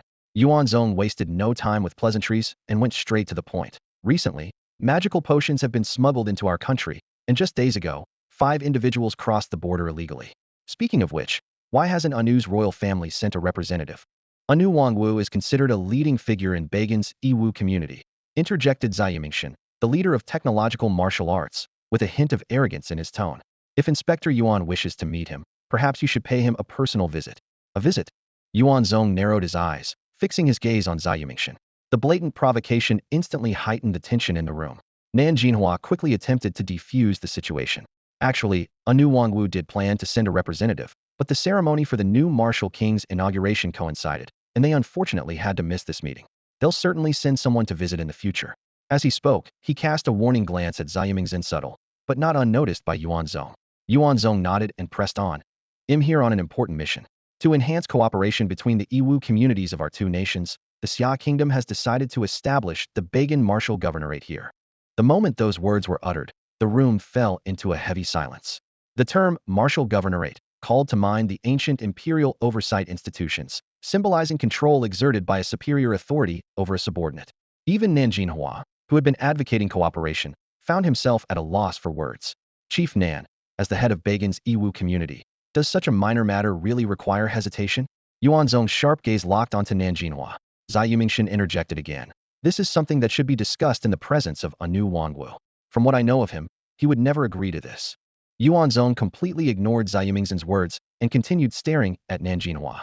Suddenly, with a loud bang, the table in front of them flipped violently and flew towards Zai Yumingshan. As a true martial-level expert, Zai Yumingshan reacted swiftly. A wave of scorching heat surged in front of him, instantly reducing the table to ashes. Is technological martial arts so superior that it emboldens you to act so brazenly in my presence?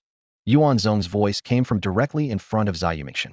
Zai Yumingshan's pupils contracted as streams of data raced through his vision, yet no calculation could explain how Yuan Zong had moved to his position so quickly. Driven by a strong sense of danger, Zai Yumingshan channeled his full energy, leveraging his technologically modified meridians and martial arts chip to instantly summon a crimson fire python. However, at that moment, a massive hand forcefully broke through the area dominated by the fiery serpent. The blazing flames seemed to part effortlessly, as if they were mere illusions. 5 steel-like fingers latched precisely onto Zai Yumingshan's shoulder. A sudden roar erupted from within Zai Yumingshan, a mix of blood-fueled vitality and the mechanical hum of an engine, reverberating throughout the entire Iwu division. His military cloak flared dramatically, his gaze sharp as a blade, while an overwhelming wave of heat surged from his body. Yet, despite this terrifying presence, the near-tangible waves of fire eerily parted to either side. Amid sharp cracking sounds, Zai Yumingshan's technologically enhanced shoulder bones began to fracture inch by inch. His electronic eyes flickered with chaotic codes as his internal system issued frantic alarms. Combat strength unmeasurable. Combat strength unmeasurable. Combat strength unmeasurable. At that moment, Yuan Zong turned to Nan Jinhua. His tone as calm as if he were discussing the weather. Chief Nan, the Iwu realm is different from others, purer in essence. You don't understand it, but I can teach you. Before his words had fully settled, the 5 fingers gripping Zai Yumingshan's shoulder suddenly pulled downward. In a flash, 5 blindingly sharp vacuum claw marks tore through the air, slicing through Zai Yumingshan's proud, semi-mechanical body. The marks extended several meters before gradually dissipating. This horrifying power required no preparation, no infusion of energy, just a casual strike. Yet it left vacuum trails sharper than blades. Watching this, Angma's eyelid twitched uncontrollably, his fingers crushing the prayer beads in his hand with audible cracks. The fiery aura surrounding Zai Yumingshan came to an abrupt halt. He lowered his head in disbelief, staring at his once vaunted physique, now marred by 5 deep, bloody gashes. In the next instant, his upper body slid cleanly off at the waist. Yuan Zong, towering over him, met Zai Yumingshan's terrified gaze and spoke with chilling calmness. Chief Nan, the Martial Capital Bureau exists to promote the mutual advancement of our 2 nations' Iwu practices. We must resolutely eliminate any factors that disrupt this vision. If you encounter any difficulties, feel free to let me know. I'll handle them for you. Nan Jinhua's face turned pale as his thoughts raced. If I became a disruptive factor, would I face the same fate? Master Wu, Zai Yumingshan's subordinates, witnessing the scene, erupted in fury. Activating their technological engines, they unleashed metallic blows, icy blasts, crushing pressure, and scorching heat, charging at Yuan Zong with overwhelming force. Yet, before they could get within 5 meters of him, they were intercepted by Yin Zhun, Lu Han, and others, reduced to lifeless corpses in mere moments. Yuan Zong casually brushed the bloodstains from his sleeve, scanning the room with an even-tempered expression. Esteemed elders of the Bagan Iwu realm, regarding this proposal from Xia Kingdom, who supports it and who opposes it? Please, speak freely. No need to hold back. The corners of everyone's mouths twitched as they thought. This isn't a request for opinions, it's like the guillotine is already raised, just waiting for someone to stick their neck out. Inspector Yuan, could you provide the specifics regarding the establishment of the Wudu prefecture in your country? Ong Mu cautiously asked, his eyes warily scanning over the lifeless body of Xiaoming on the ground. This formidable warrior, who had ascended to the realm of Zhenwu through technological means, was effortlessly slain by Yuan Zong. The blood pooling on the floor continued to spread, silently attesting to the terrifying power of this envoy from Xia. Those present were well aware that Yuan Zong's true intimidation lay not only in his personal strength, but also in the colossal force backing him, the resurging might of Xia. Though the streets of Bagan were filled with cries to challenge Xia, the upper echelons were far more grounded in reality. They knew all too well that if war broke out, Xia's armies could reach their gates within a day. After enduring a century of tribulations, Xia had once again raised its sharp blade high. Many nations oppressed by Xia hoped the era of anomalous martial arts could shift the balance of power, but Ong Mu harbored deep doubts. The foundation was paramount in the cultivation of these martial arts, and globally, There was no civilization that could rival Xia's thousands of years of heritage. Yuan Zong sat back down, a calm smile on his face, as if the bloodstains on the ground were no more than spilled wine. It's quite simple, he began. The Wudu Prefecture is being established to stabilize the anomalous martial arts communities of both our nations. Any events, forces, or individuals within the anomalous martial arts world that harm the friendship between our countries will be eradicated. Once established, the Wudu Prefecture will have powers to oversee, pacify, suppress, reward, and punish. At these words, Nanjinhua and the others widened their eyes in shock. This was clearly the framework of an ancient protectorate being transplanted into the anomalous martial arts domain. If implemented, wouldn't Bagan's martial arts community essentially become a colony of Xia? Several attendees clenched their fists in silent protest. Yuan Zong, keenly perceptive, obviously noticed the discontent in the room. He stood up, the fabric of his military robe rustling sharply, and declared in an unyielding tone, "Why overthink it? The Wudu Prefecture will be established whether you agree or not. Xia has always been a nation of propriety. Extend courtesy before resorting to force. Courtesy has been given. The next time we meet, it will be force."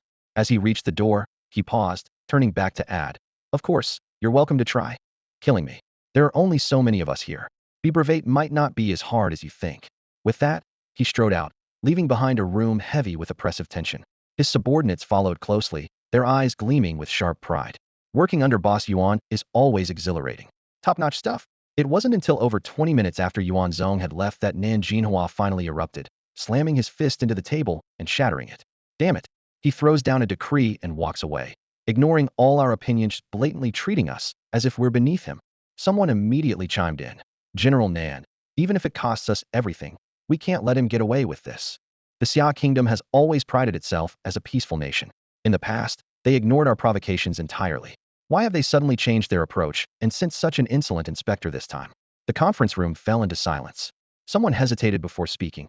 "It's not entirely unacceptable. After all, in ancient times, our pagan was part of the Xia Kingdom." Before he could finish, the angry glares from those around him made him fall silent immediately. He waved his hands awkwardly, forcing a laugh. "Forget I said anything. Forget it." Nan Jinhua stood up from her seat, her gaze resolute. "Master Angmu, you will accompany me to Ganbei immediately. As long as King Anu Wu doesn't give his consent, there's still hope for Pagan's martial arts world." "Understood," Angmu replied curtly. Meanwhile, at another location, Yuan Zong and his team were gathered around, eating their meal. As Injun shoveled food into his mouth, he observed Yuan Zong's expression. "Boss Yuan, if you ask me, I don't think Pagan will agree to our demands so easily." I know," Yuan Zong replied calmly. "So what's your plan?" Yuan Zong slowly set down his bowl and chopsticks, his tone mild but laced with cold determination. "The quickest way to tame a pack of monkeys is to kill their leader and use blood to reshape their worldview." "You mean, take out the chief commander?" Injun asked. "No, the Anu royal family. They are the true leaders of Pagan," Yuan Zong clarified. Luhan suddenly realized. That makes sense. The royal family really is arrogant. Even with the southern commander coming to meet you, they haven't made a move. Definitely too proud. Injun licked his lips, a glint of murderous intent flashing in his eyes. As a former top assassin, he was well versed in the art of killing. Pride? Only bones that can withstand being broken deserve to be called proud. Speaking of which, don't we seem a bit like the villains here? Luhan mused, stroking his chin. Injun paused, then nodded in agreement. Yuan Zong shrugged. "I'm just a government official. Don't start making things up." "Exactly, Lu. Don't make things up," Injun immediately chimed in. "We're basically temporary employees of the L team, now legitimate government people. How could we be the villains? Pagan started this. The fault isn't ours." Right, my bad," Luhan agreed, then asked, "But Boss Yuan, just showing up like this, doesn't it seem a bit unseemly? Won't the conservatives in the Xia Kingdom have something to say about it?" Yuan Zong sneered. "Why should I care what they think? I didn't join the L team to listen to their complaints. I handle the mission, and they approve it afterward. If they can't even manage that, well, let's finish eating and head to Ganbei." "Boss Yuan is as decisive as ever," Injun said with a grin, flattering him. Elsewhere, Ninjinhua and Angmu had arrived in Ganbei. The Anu royal family, descendants of King Anu Wu, the first unifier of Pagan, remained legendary figures despite being replaced. As the uncrowned rulers of Pagan's martial arts community, the Anu family boasted nearly 20 martial arts masters of the true martial level and secretly controlled Pagan's technological and martial development.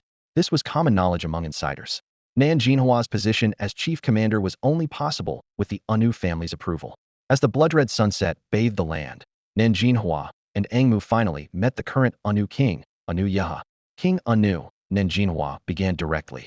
Inspector Yuan, representing the Xia Kingdom, has arrived with ill intentions. He's declared his aim to establish a martial city in Pagan. What are your thoughts on this? Anu Yeha reclined lazily on a luxurious animal pelt, his chest bare and his body exuding strength. His white beard framed his face, and his muscular build, robust limbs, and sharp gaze radiated an aura of unyielding authority. Thoughts? Anu Yeha sneered. Nanjinhua. He's just an inspector for the Xia Kingdom's L team. You're scared of him already, even before their 12 Dragon Kings have shown up? Maybe we should find a new chief commander. Nanjinhua quickly explained. King Anu, am not afraid of just any inspector.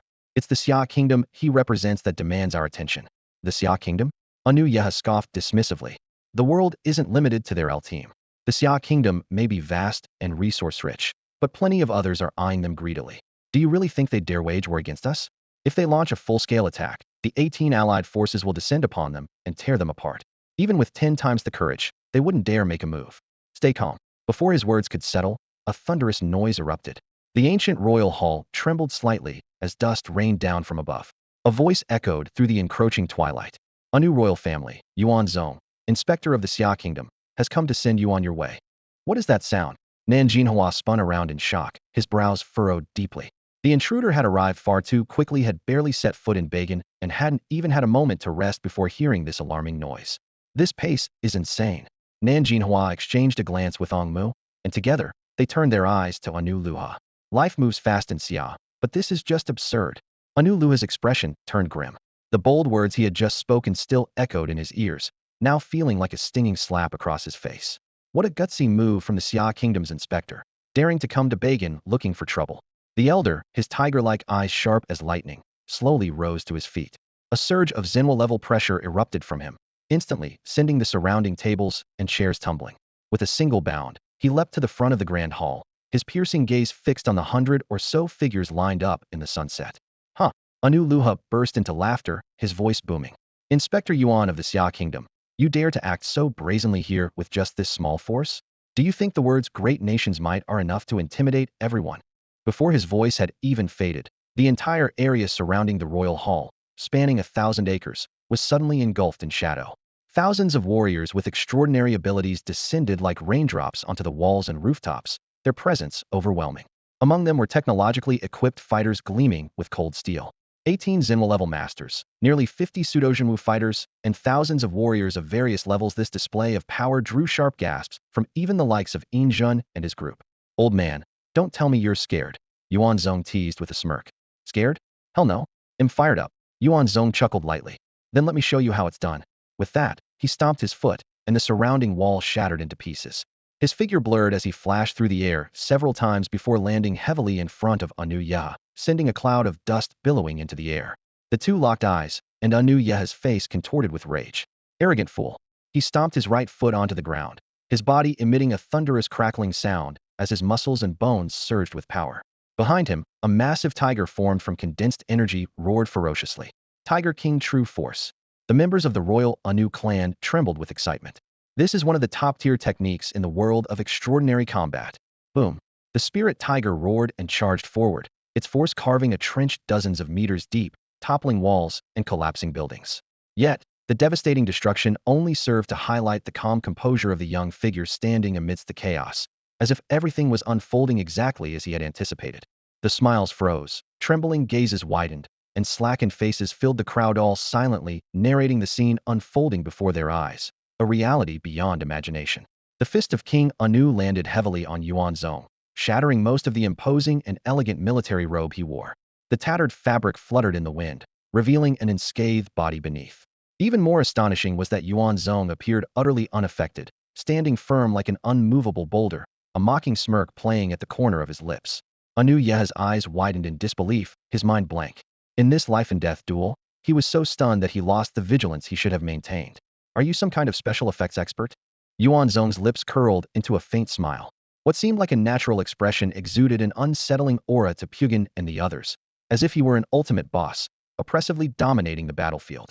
Who are you? Inspector of the Xia Kingdom, Yuan Zong. Before the last word fully settled, Yuan Zong's right hand had already gripped the hilt of his blade. Though swordsmanship was not his forte, with sufficient speed and force, any weapon could become a lethal instrument. Sizzle. A faint, sharp blade gleam extended into a massive vacuum arc, slicing through the air. Anu Yeha's scalp tingled as he instinctively raised his hands to shield his face, unable to muster any effective defense in such close quarters. Yet the expected pain never came. Startled, Anu Yeha lowered his hands. Your swordsmanship is pathetic. It couldn't even leave a scratch. All martial arts in the world boil down to two truths. Speed is invincible, and weight is unstoppable. Yuan Zong spoke calmly, slightly shifting his footing. In an instant, the ground trembled, and the rumbling grew louder under the shocked gazes of the crowd. When Anu Yeha turned to look, he saw the royal hall, which had stood for centuries, collapsing under a long slanted blade mark. The thunderous sound echoed endlessly. Behind the hall, houses, trees, and pavilions had all been cleaved apart by the terrifying blade arc. King Anu, Nanjinhua growled, trembling. Only then did Anu Yeha notice something was amiss. Looking down, he saw his upper body separating from his lower half. How is this possible? How could a mere inspector possess such power? Before he could finish his sentence, he fell to the ground in two halves, blood gushing out. The blade's edge dripped with the blood of a king, while Yuan Zong's half-tattered military robe fluttered under the moonlight. The dense black inscriptions on the fabric appeared both eerie and solemn. His overwhelming aura left everyone present speechless. The blade lifted slightly, pointing directly at Nanjinhua, the leader of the Yiwu division. The Anu royal family leave no one alive. With the sizzle of the blade being drawn, Yin Jun and several other high-ranking figures surged with bloodlust, drawing their swords in unison. Over a dozen true martial-level experts spread out, scaling walls or leaping onto rooftops, each strike aimed to kill. Damn Xiao invader, give us back our king. Their eyes were bloodshot as they unleashed their lifelong martial arts, combined with technological techniques, in a frenzied assault on Yuan Zong. Facing the overwhelming onslaught, Yuan Zong's right arm, gripping the blade, suddenly vanished from its original position. Amid the chaotic gusts, 100 blade marks formed a fearsome cyclone, detonating every technological attack in midair. Before 10 breaths had passed, the blade stopped, and the wind ceased. Around Yuan Zong, the ground was littered with fragmented corpses. True martial, nothing more than ants. Yin Jun and the others' faces twitched. Why are you cutting down your own men too, Boss Yuan? The bloodstained blade once again pointed at Nanjinhua. I gave you a chance, Chief Nan. The Anu royal banner, which had stood for centuries, fell with a crash. The so-called immortal royal court crumbled under the ominous aura of the vermilion bird blood blade. All of this happened in a fleeting instant. With a heavy thud, true martial-level expert Nanjinhua's legs buckled, and he fell to his knees. I, Nanjinhua, on behalf of Pugin's Yiwu community, agree to the establishment of a martial capital prefecture by the Xia kingdom here.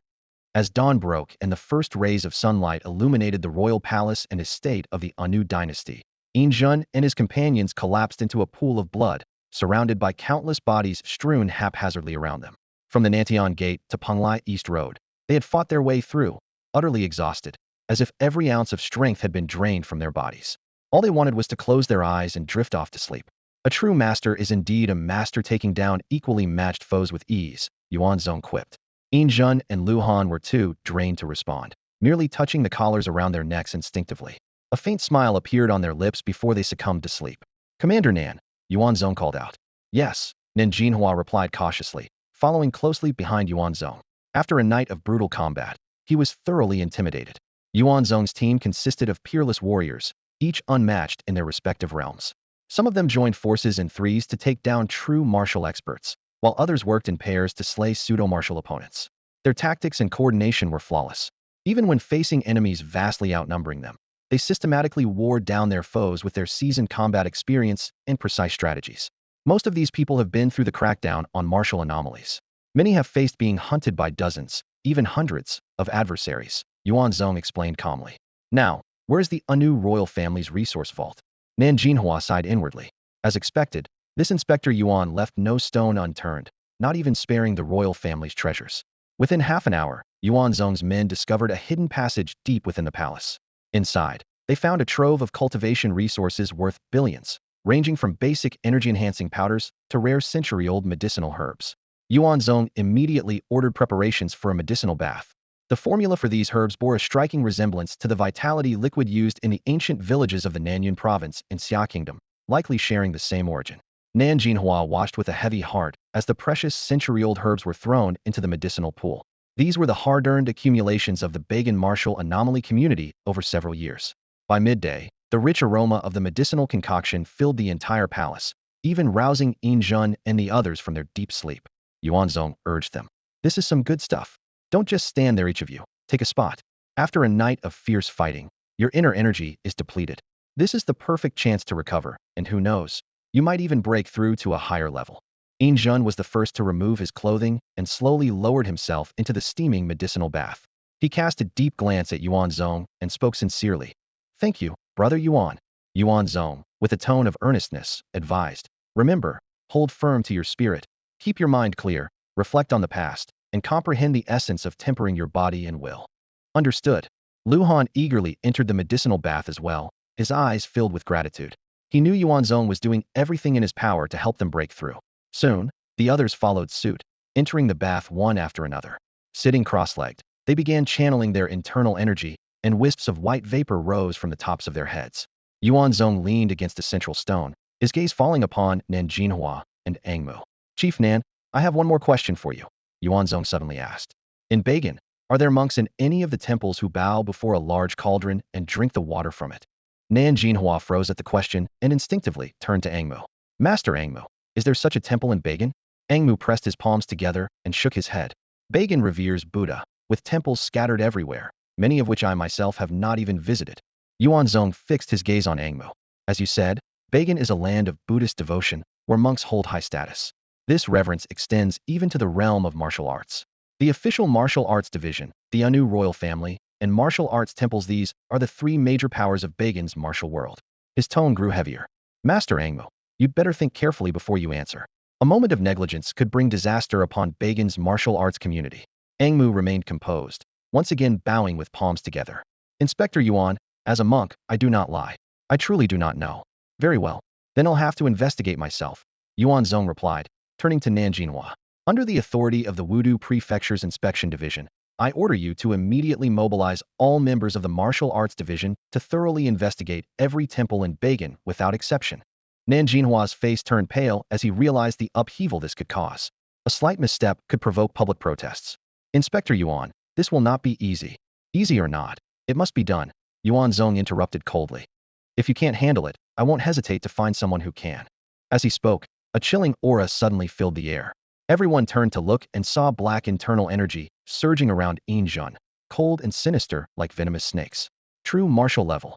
Nanjinhua and Angmu exchanged a glance, both seeing the shock in each other's eyes. But this aura is so strange, there's no trace of the natural spiritual resonance. The black energy coalesced like dry ice behind the medicinal basin, forming a vague humanoid shape that exuded an eerie and unsettling presence. Yuan Zong chuckled lightly. That was fast. Decades of accumulation, and a little push was all it took to achieve a breakthrough.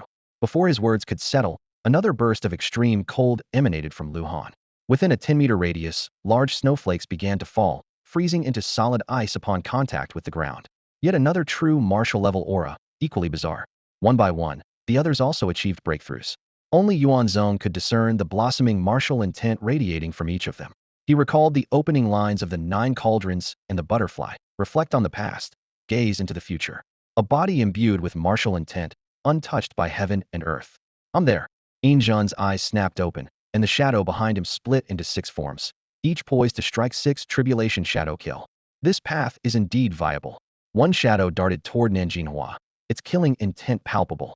Instinctively, Nanjinhua struck back, but the shadow dissolved into black mist and passed through him. I could have taken your life, just now, Jun said coldly. Do what Brother Yuan tells you, and if you dare to defy or feign compliance, I'll end you anytime. Nanjinhua trembled all over. Watching one true martial-level powerhouse after another rise from the medicinal bath, each more formidable than the late Anu Yeha, a chill ran through his heart. Such power was enough to dominate the entire martial arts world of Beijing. By nightfall, I want detailed information on every temple in Beijing, Yuan Zong ordered. And from now on, this place is the Wudu Prefecture. Have someone clean it up. Nanjinhua nodded hastily and left. Angmu, intending to plead for the temples, was stopped by Yuan Zong with a raised hand. My decisions are not yours to challenge. With a helpless sigh, Angmu bowed and departed. Yuan Zong glanced at Jun, who nodded in understanding. In an instant, he was enveloped by darkness and vanished without a trace. Yuan Zong mused to himself. This martial intent is truly intriguing. The night was enchanting, like a spirit's whisper, and the mountain forest lay in eerie silence. The occasional chirping of insects and birds only accentuated the desolation of the wilderness. Grass blades swayed gently in the night breeze as several figures darted swiftly through the shadows, their movements light and ghostly, revealing their extraordinary skills. Leading the group was Ong Mu.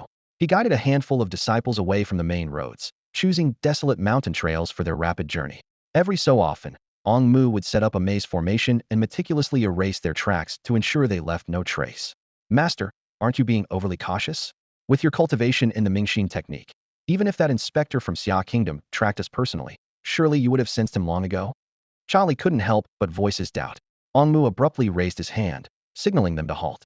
His deep, watchful eyes scanned the dense forest behind them with vigilance. Charlie, you weren't there for last night's massacre. You can't grasp how terrifying that inspector is. Even his subordinates are formidable enough that I wouldn't dare face them on your own. The disciples were stunned by his words, a flicker of disbelief crossing their faces. This was a stark contrast to the image they had of their master before Yinjun and the others broke through. Ong Mu had been confident in his ability to take on multiple opponents at once. However, the peculiar aura emanating from those individuals after their breakthroughs had shaken his confidence. As a practitioner of the Mingxin technique, Ong Mu possessed exceptional sensitivity. It was said that mastering this martial art to its peak could grant abilities akin to the divine insight of Buddhist practices. It was precisely this heightened perception that made the strange aura of Yinjun and the others so unsettling to him. That feeling was indescribable, as though something dormant within them had been awakened and was gradually coming to life. After observing for a while and failing to pinpoint the source of his unease, Ong Mu leapt forward, leading his disciples onward. The night breeze was cool, and the moonlight filtered through the treetops, casting dappled shadows on the ground. In these shadows, silken black matter emerged silently. Yinjun moved like a wandering spirit, his figure flickering in and out of the darkness. Ever since comprehending martial intent, his control over the strange energy had reached an unprecedented level, earning him the title of a true shadow assassin. Old monk, Yuan Laoda was right after all, he murmured softly, continuing to tail his target. Yuan Zong had already detected inconsistencies when Ong Mu answered questions about the sacrificial cauldron. Though Ong Mu had appeared calm on the surface, it was this very composure that seemed suspicious. As the leader of the Bagan monastery, how could he remain utterly unperturbed upon hearing that a monastery was offering sacrifices to a strange cauldron instead of a Buddha statue? Clearly, Ong Mu, who had been revered as the Bagan Zen master since childhood, was inexperienced in deception and disguise. Such flaws were glaringly obvious to someone as seasoned as Yuan Zong. Around 2 a.m., Ong Mu's group finally arrived at their destination, a secluded ancient temple hidden deep within a mountain valley. Yinjun did not approach recklessly. Instead, he stopped several kilometers away on a mountainside, took out his phone, and snapped a photo, sending it along with the coordinates to Yuan Zong. Back in Wudu Prefecture, Yuan Zong, pacing back and forth, immediately pulled out his phone when he heard the notification sound. Steady as he usually was, even Yuan Zong couldn't maintain his usual patience when it came to the matter of the 9 cauldrons. Staring intently at the photo of a temple under the night sky on his phone, his brows furrowed deeply. Though he suspected Ong Mu of foul play, he couldn't be certain whether Yinjun had truly uncovered a lead related to the 9 cauldrons. Time was running out, and he didn't even have the luxury to gather Lu Han and the others. Their pace was too slow. With a heavy stomp of his military boots on the ground, Yuan Zong launched himself forward like an arrow released from a bow, covering several kilometers in an instant. His figure disappeared into the mountains and forests, leaving only the delayed rush of wind howling in his wake.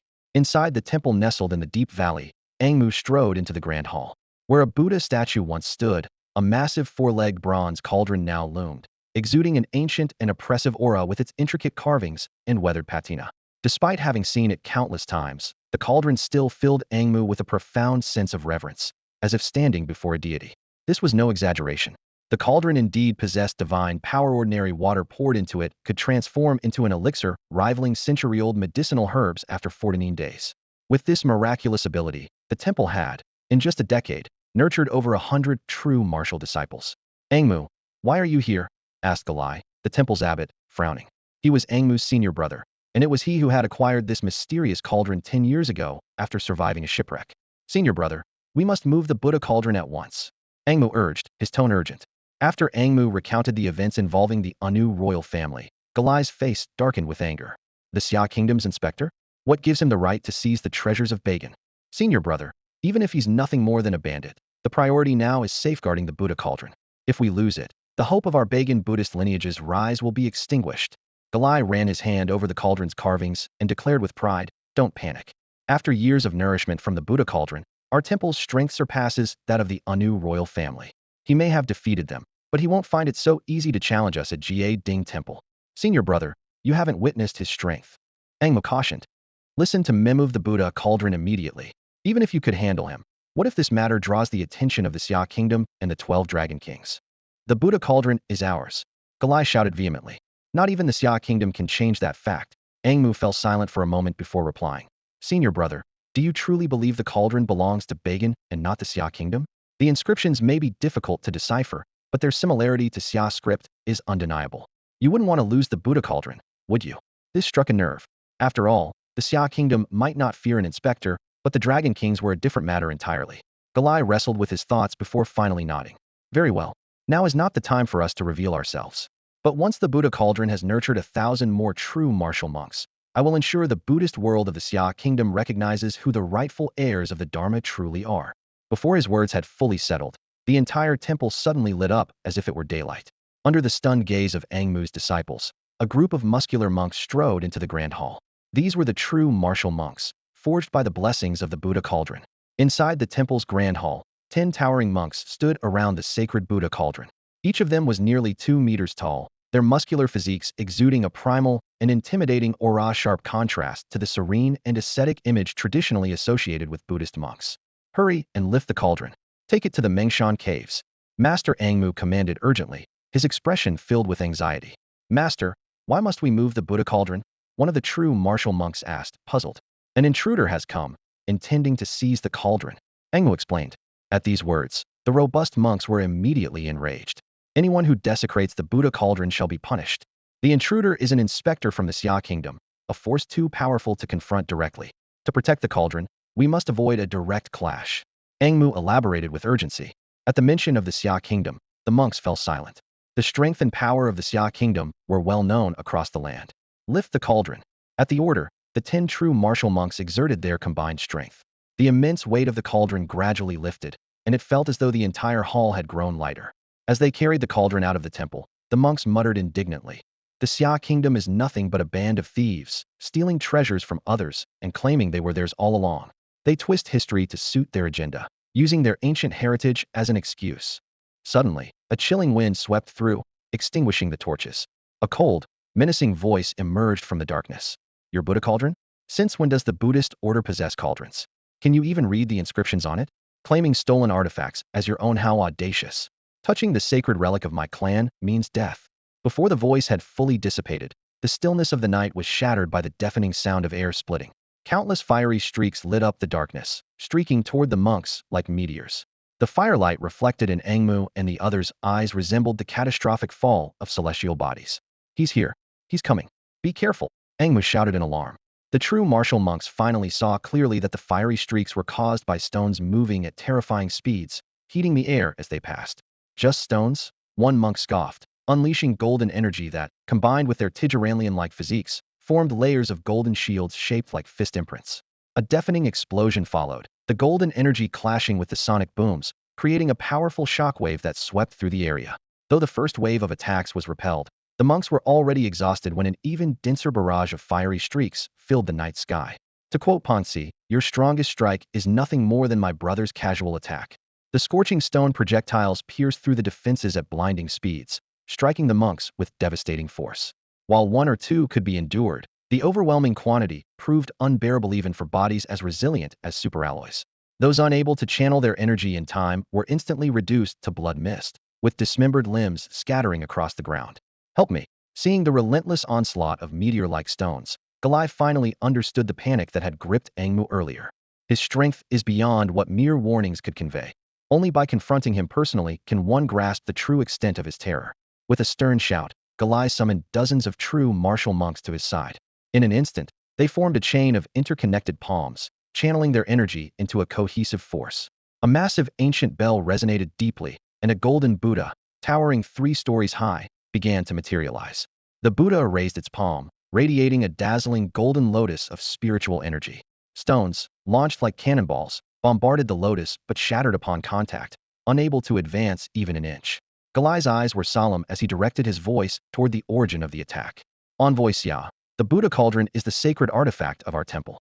As an esteemed envoy of a great nation, your actions are unbecoming of your status.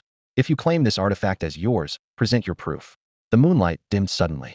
Everyone raised their heads to see a massive boulder, weighing thousands of pounds, being hurled into the air. A figure appeared behind it in a flash, striking the rock midair. Proof? If you have the strength, defend it. If not, kneel before me. Asking Yuan Zong for proof? You're not worthy. Negotiations only happen when you're strong enough to earn them. The boulder vanished in an instant, only to reappear 10 meters ahead, hurtling with a terrifying gale. Its speed was overwhelming, making it nearly impossible to evade. Galai's eyelids twitched while Lai couldn't dodge. If he evaded, the disciples behind him would surely perish. Taking a deep breath, Galai chanted a Buddhist hymn, pressing his palms together to release a surge of spiritual energy. The golden Buddha followed suit, unleashing the mighty demon-subduing palm. With a deafening roar, the palm shattered the boulder into fragments, which scattered like bullets, destroying everything in their path.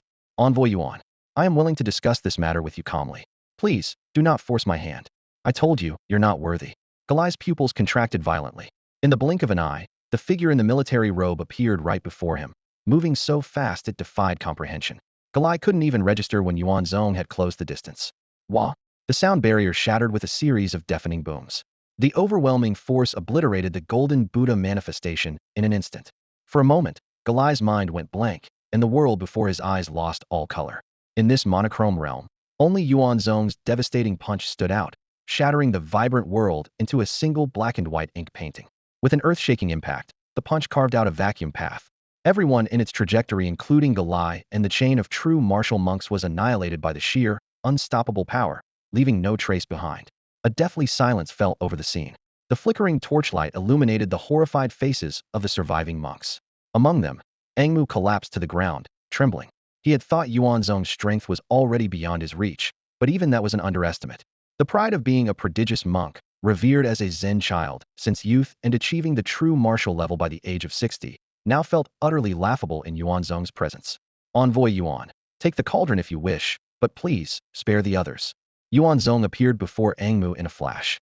The latter offered no resistance. It would have been futile. Ridiculous. That plea sounds as if you think you can bargain with the Buddha cauldron. Naive, master. Tonight, none of your kind will live to see the dawn. Before the words had fully left his mouth, Yuan Zong's fingers tightened, snapping Angmu's neck. His head flew into the air, blood spraying in an arc, adding another gruesome stroke to this night of carnage. In the forest, monks scattered in terror, fleeing for their lives. A dark shadow flickered past, a cold gleam flashing. Another life was extinguished. You're all so slow. The boss said none of you should survive to see the morning light.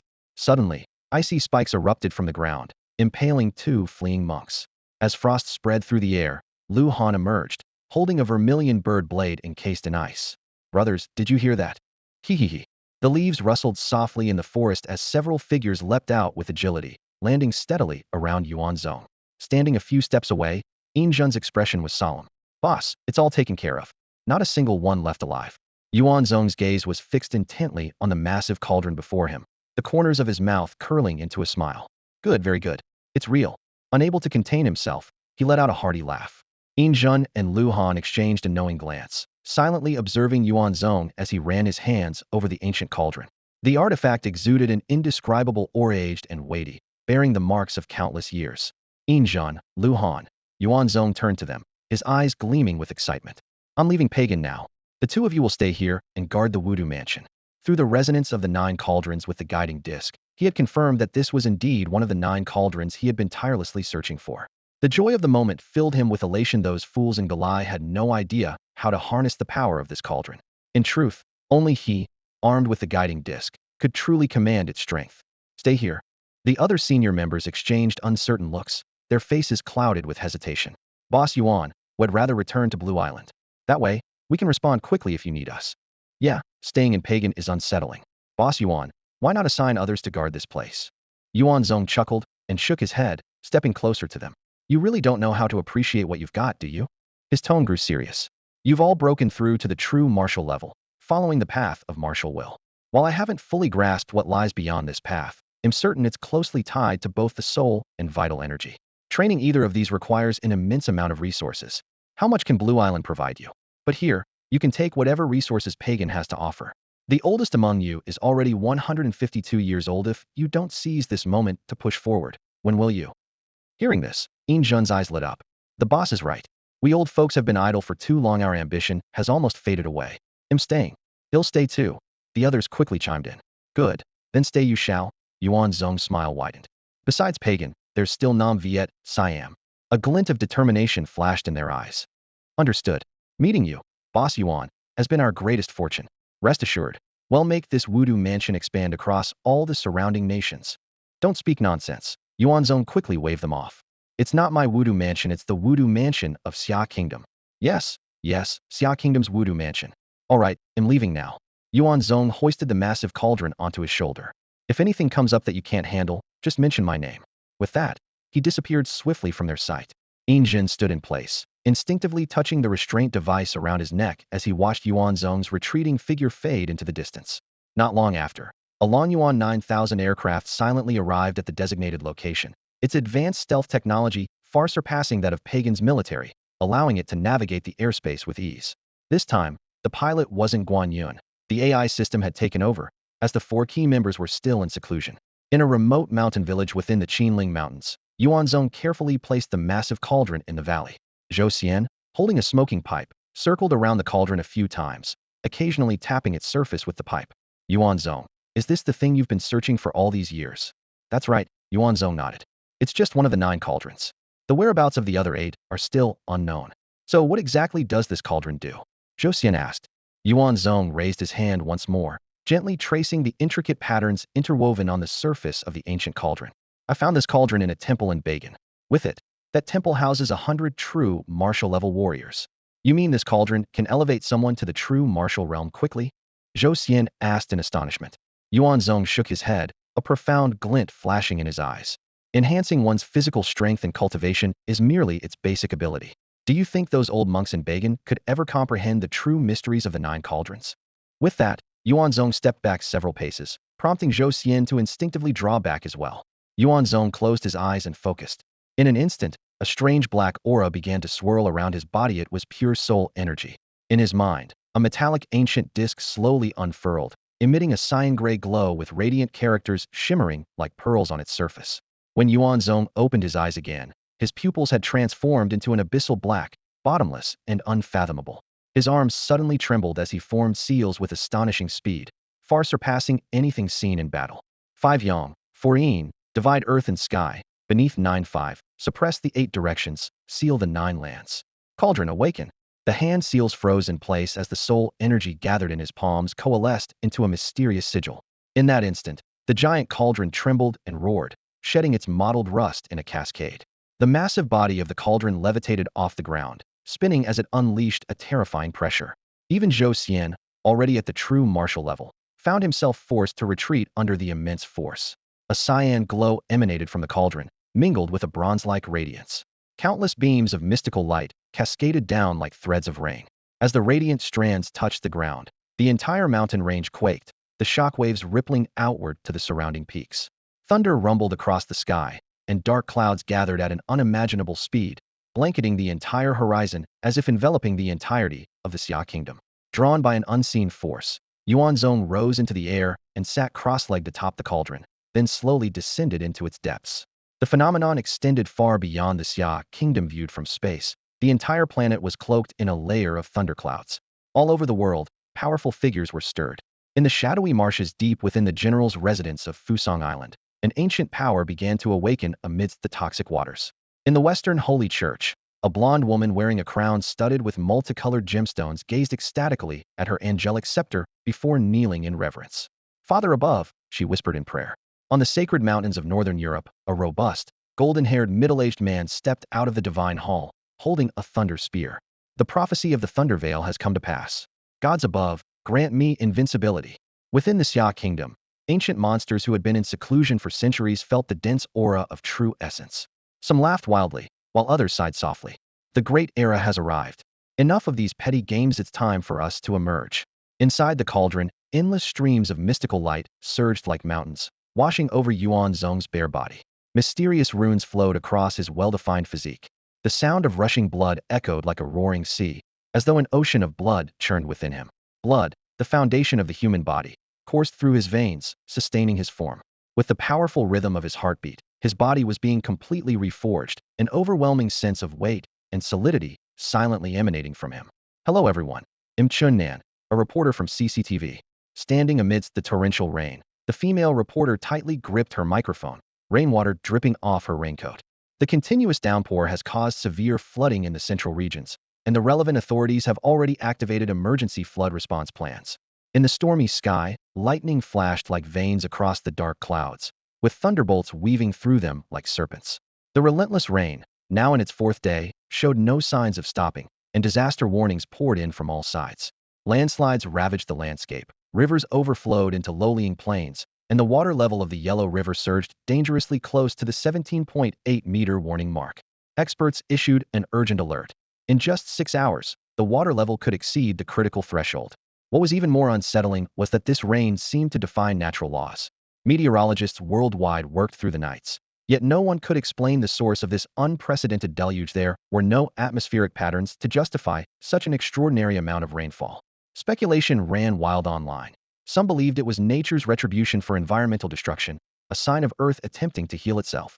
Others claimed it was the work of extraterrestrial weather manipulation. Yet, amid this apocalyptic atmosphere, some people continued sharing snippets of their daily lives on social media. What's a little rain? No one's going hungry on my watch. Let's go. However, strange phenomena began to emerge amidst the disaster. Some reported seeing mystical flowers surrounded by water dragons deep within the mountains, while others claimed to have caught glimpses of terrifying black shadows in the raging torrent, shadows that seemed to originate from the depths of the ocean, advancing inland along the floodwaters. On isolated islands surrounded by water, mysterious glowing fruits appeared, capable of repelling the floodwaters around them. These supernatural occurrences quickly drew the attention of certain enigmatic forces. Those who flaunted their discoveries on social media often found themselves tracked down within half an hour, vanishing without a trace. Under the guise of the flood's chaos, countless malevolent individuals and dark practitioners roamed the land like a night parade of demons, further plunging the already tumultuous situation into disarray. In a secluded mountain forest, a group of malevolent figures, shrouded in ominous energy, stood atop a peak, gazing down at the raging floodwaters below. Suddenly, a burst of maniacal laughter echoed from a cave behind them. The transformation of heaven and earth has finally begun. All my years of preserving my life with advanced technology have not been in vain. The true elixir. At last, I have stepped onto the ultimate path of legends. Before the voice had even faded, an immense suction force erupted from within the cave, as if it sought to devour everything in its vicinity. In just a few days, the dense spiritual energy of heaven and earth surged exponentially, condensing into a faint mist that was drawn by a mysterious force into a cave. Moments later, an elder with disheveled hair stepped out slowly. His eyes were narrow and sharp, his eyebrows white as snow, and an overwhelming aura of authority radiated from him, striking fear into anyone nearby. The sun and moon shine together. Our sect shall flourish. Welcome, Master.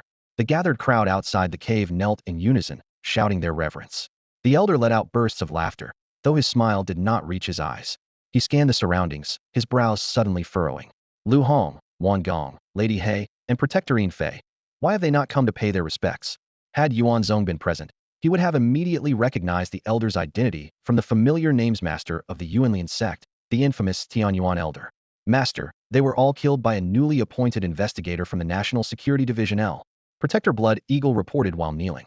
Moreover, our sect has suffered significant losses recently.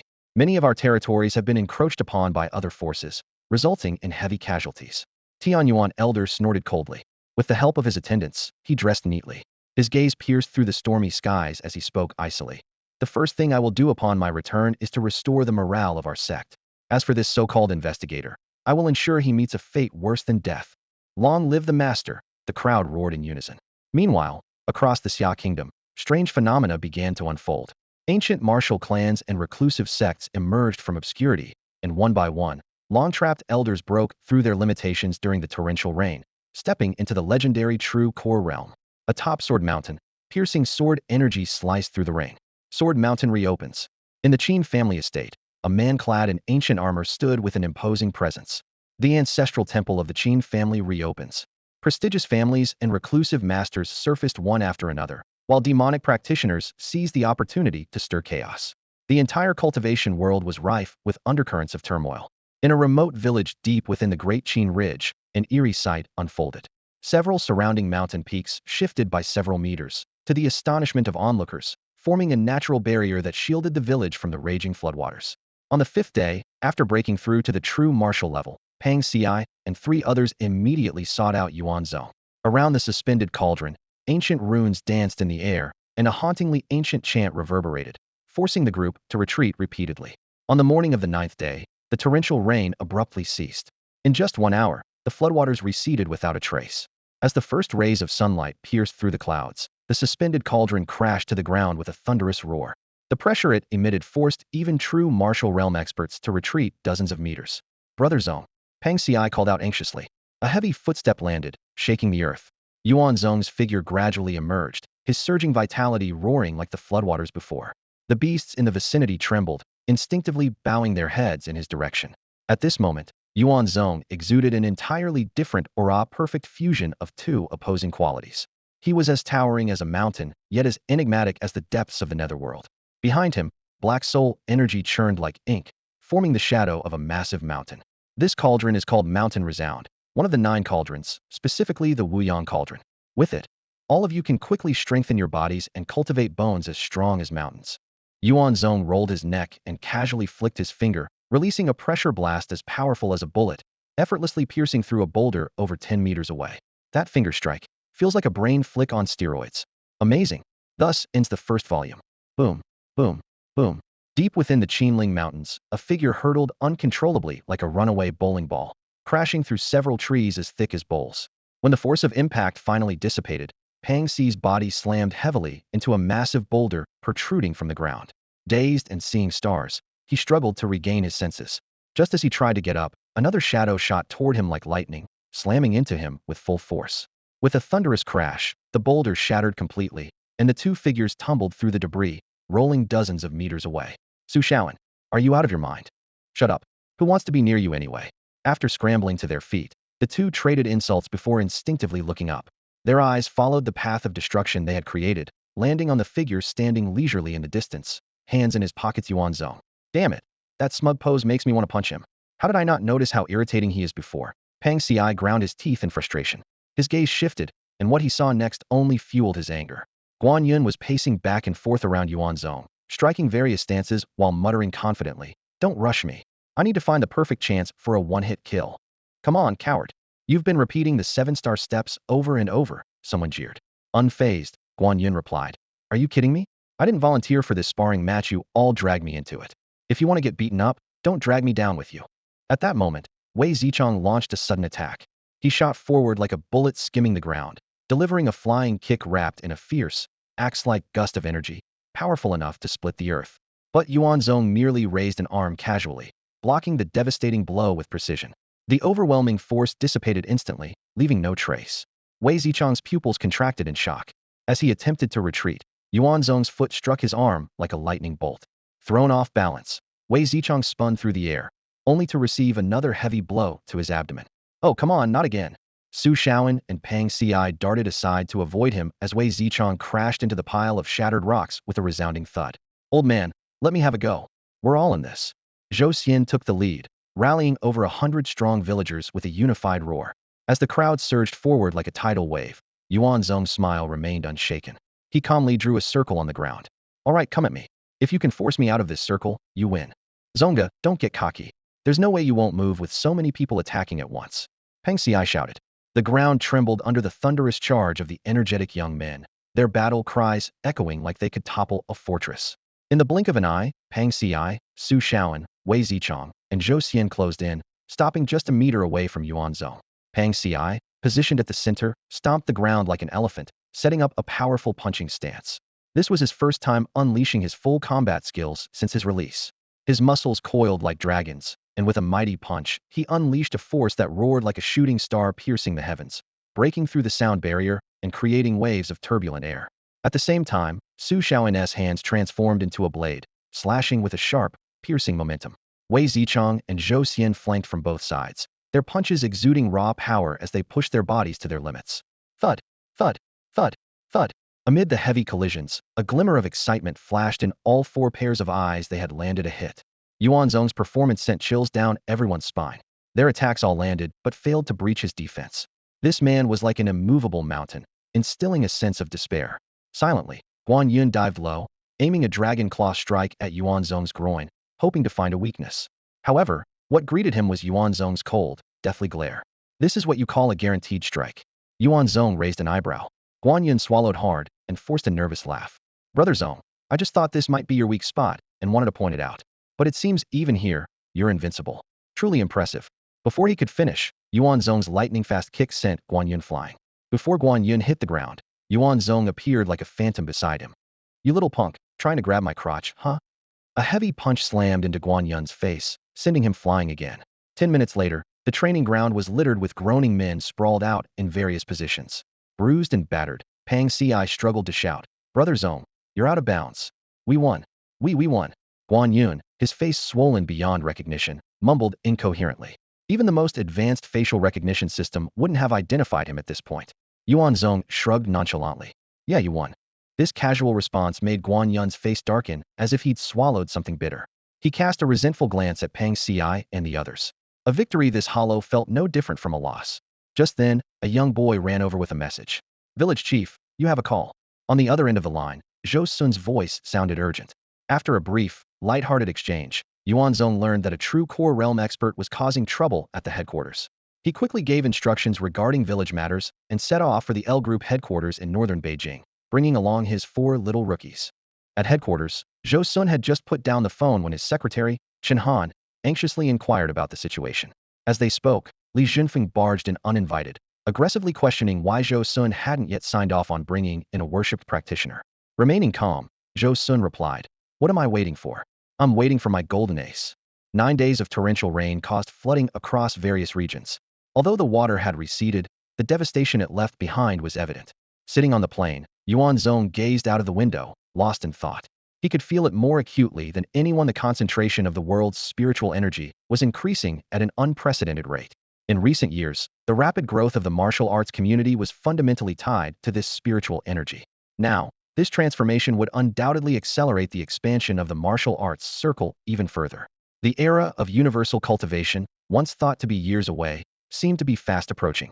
Yuan Zong had no interest in how the world was changing, nor did he see the need to intervene. After all, with his current abilities, he couldn't reverse such global environmental shifts. Deep down, however, he eagerly anticipated these changes. The closer this transformation brought him to those things, the better. Come on, hurry up. I will kill you all. Every last one of you. The sudden drop in temperature inside the cabin drew the attention of Pang Ci and the others, who turned to look at Yuan Zong. The cold, killing intent emanating from him was so intense that frost formed on the glass window beside him. In less than 2 hours, the plane landed at Jingbei Airport.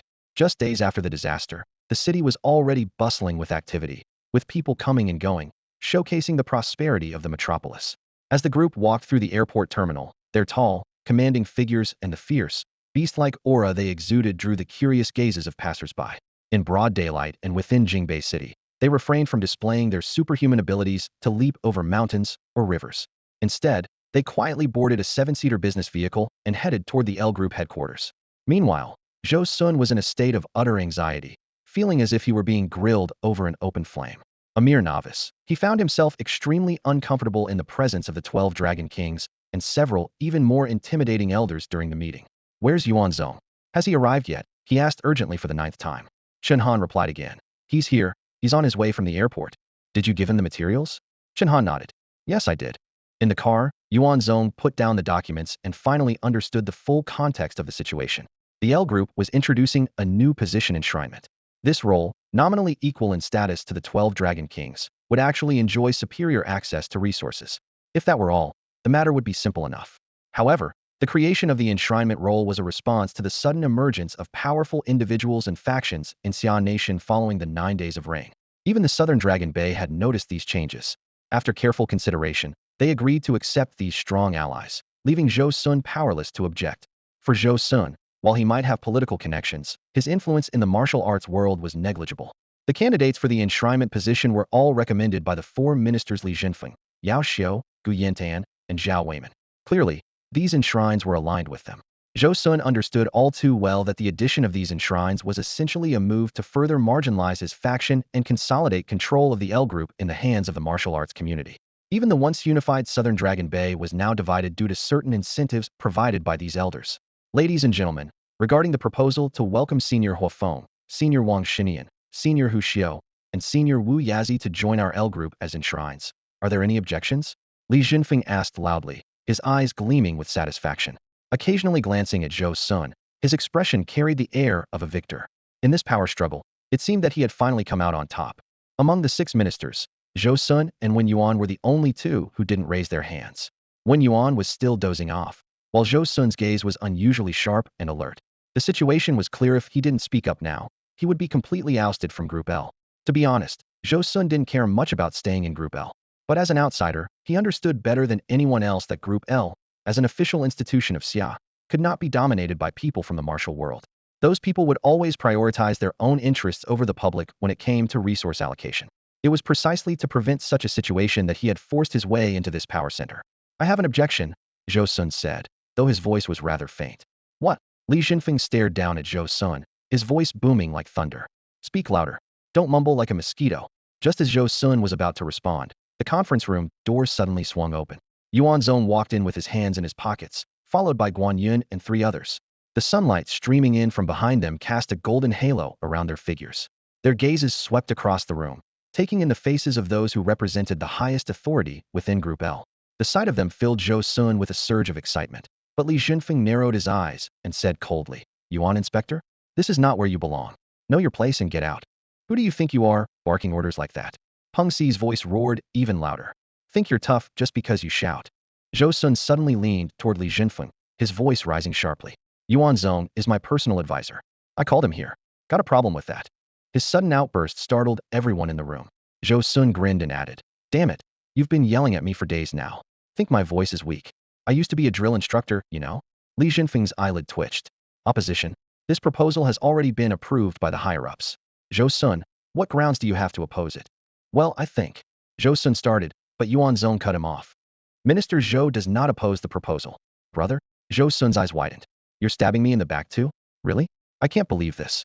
It's just that these old geezers are too weak to deserve the position of consecrators," Yuan Zong said bluntly. His remark instantly drew everyone's attention to Zhou Sun, especially the 4 elderly men who were about to be appointed as consecrators. Ho Feng, the one with the goatee, let out a laugh of disbelief. "Minister Zhou, is that truly how you feel?" "Well, Senior Hoa," Zhou Sun swallowed hard, trembling under the oppressive aura radiating from the 4 elders. Suddenly, a shadow flickered and appeared among the 4 elders. It was Yuan Zong, who said unceremoniously, "You're weak, plain and simple. I said it. What are you going to do about it? Like throwing your weight around." The pupils of Ho Feng and the other 3 contracted sharply. They hadn't even seen Yuan Zong move. The next moment, the entire conference room shook violently as a fierce wind swept through. With a loud crash, a figure was sent flying through the wall and out into the open. "Why was I the first one to get kicked?" Wang Shunyan muttered in disbelief. Tang Lian and the other 12 Dragon Kings shot to their feet, exclaiming, "So fast! So strong! You insolent brat with no respect for your elders." Ho Feng's eyes flashed with lightning as he struggled between shock at Yuan Zong's audacity and amazement at his strength, having witnessed him send Wang Shunyan flying with a single kick. Without hesitation, Ho Feng began forming a lightning talisman with his hands, unleashing it toward Yuan Zong. 5 Thunder Demon Slaying Palm. Thunder magic, huh? Not bad. Bring it on. Yuan Zong stood his ground, making no effort to dodge. Bang! To Ho Feng's astonishment, the 5 Thunder Demon Slaying Palm landed squarely on Yuan Zong's chest. A triumphant smile spread across Ho Feng's face, even curling his goatee upward. "Is that all you've got?" In the next moment, Yuan Zong extended a hand wrapped in crackling thunder infused with true runes, the electric arcs snapping sharply in the air. His hand firmly gripped Ho Feng's right arm. The thunderous energy lashed against Ho Feng's flesh, but it felt as harmless as a massage, devoid of any lethal intent.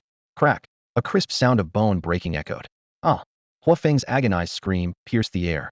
Without a trace of emotion, Yuan Zong ruthlessly tore his right arm off at the shoulder.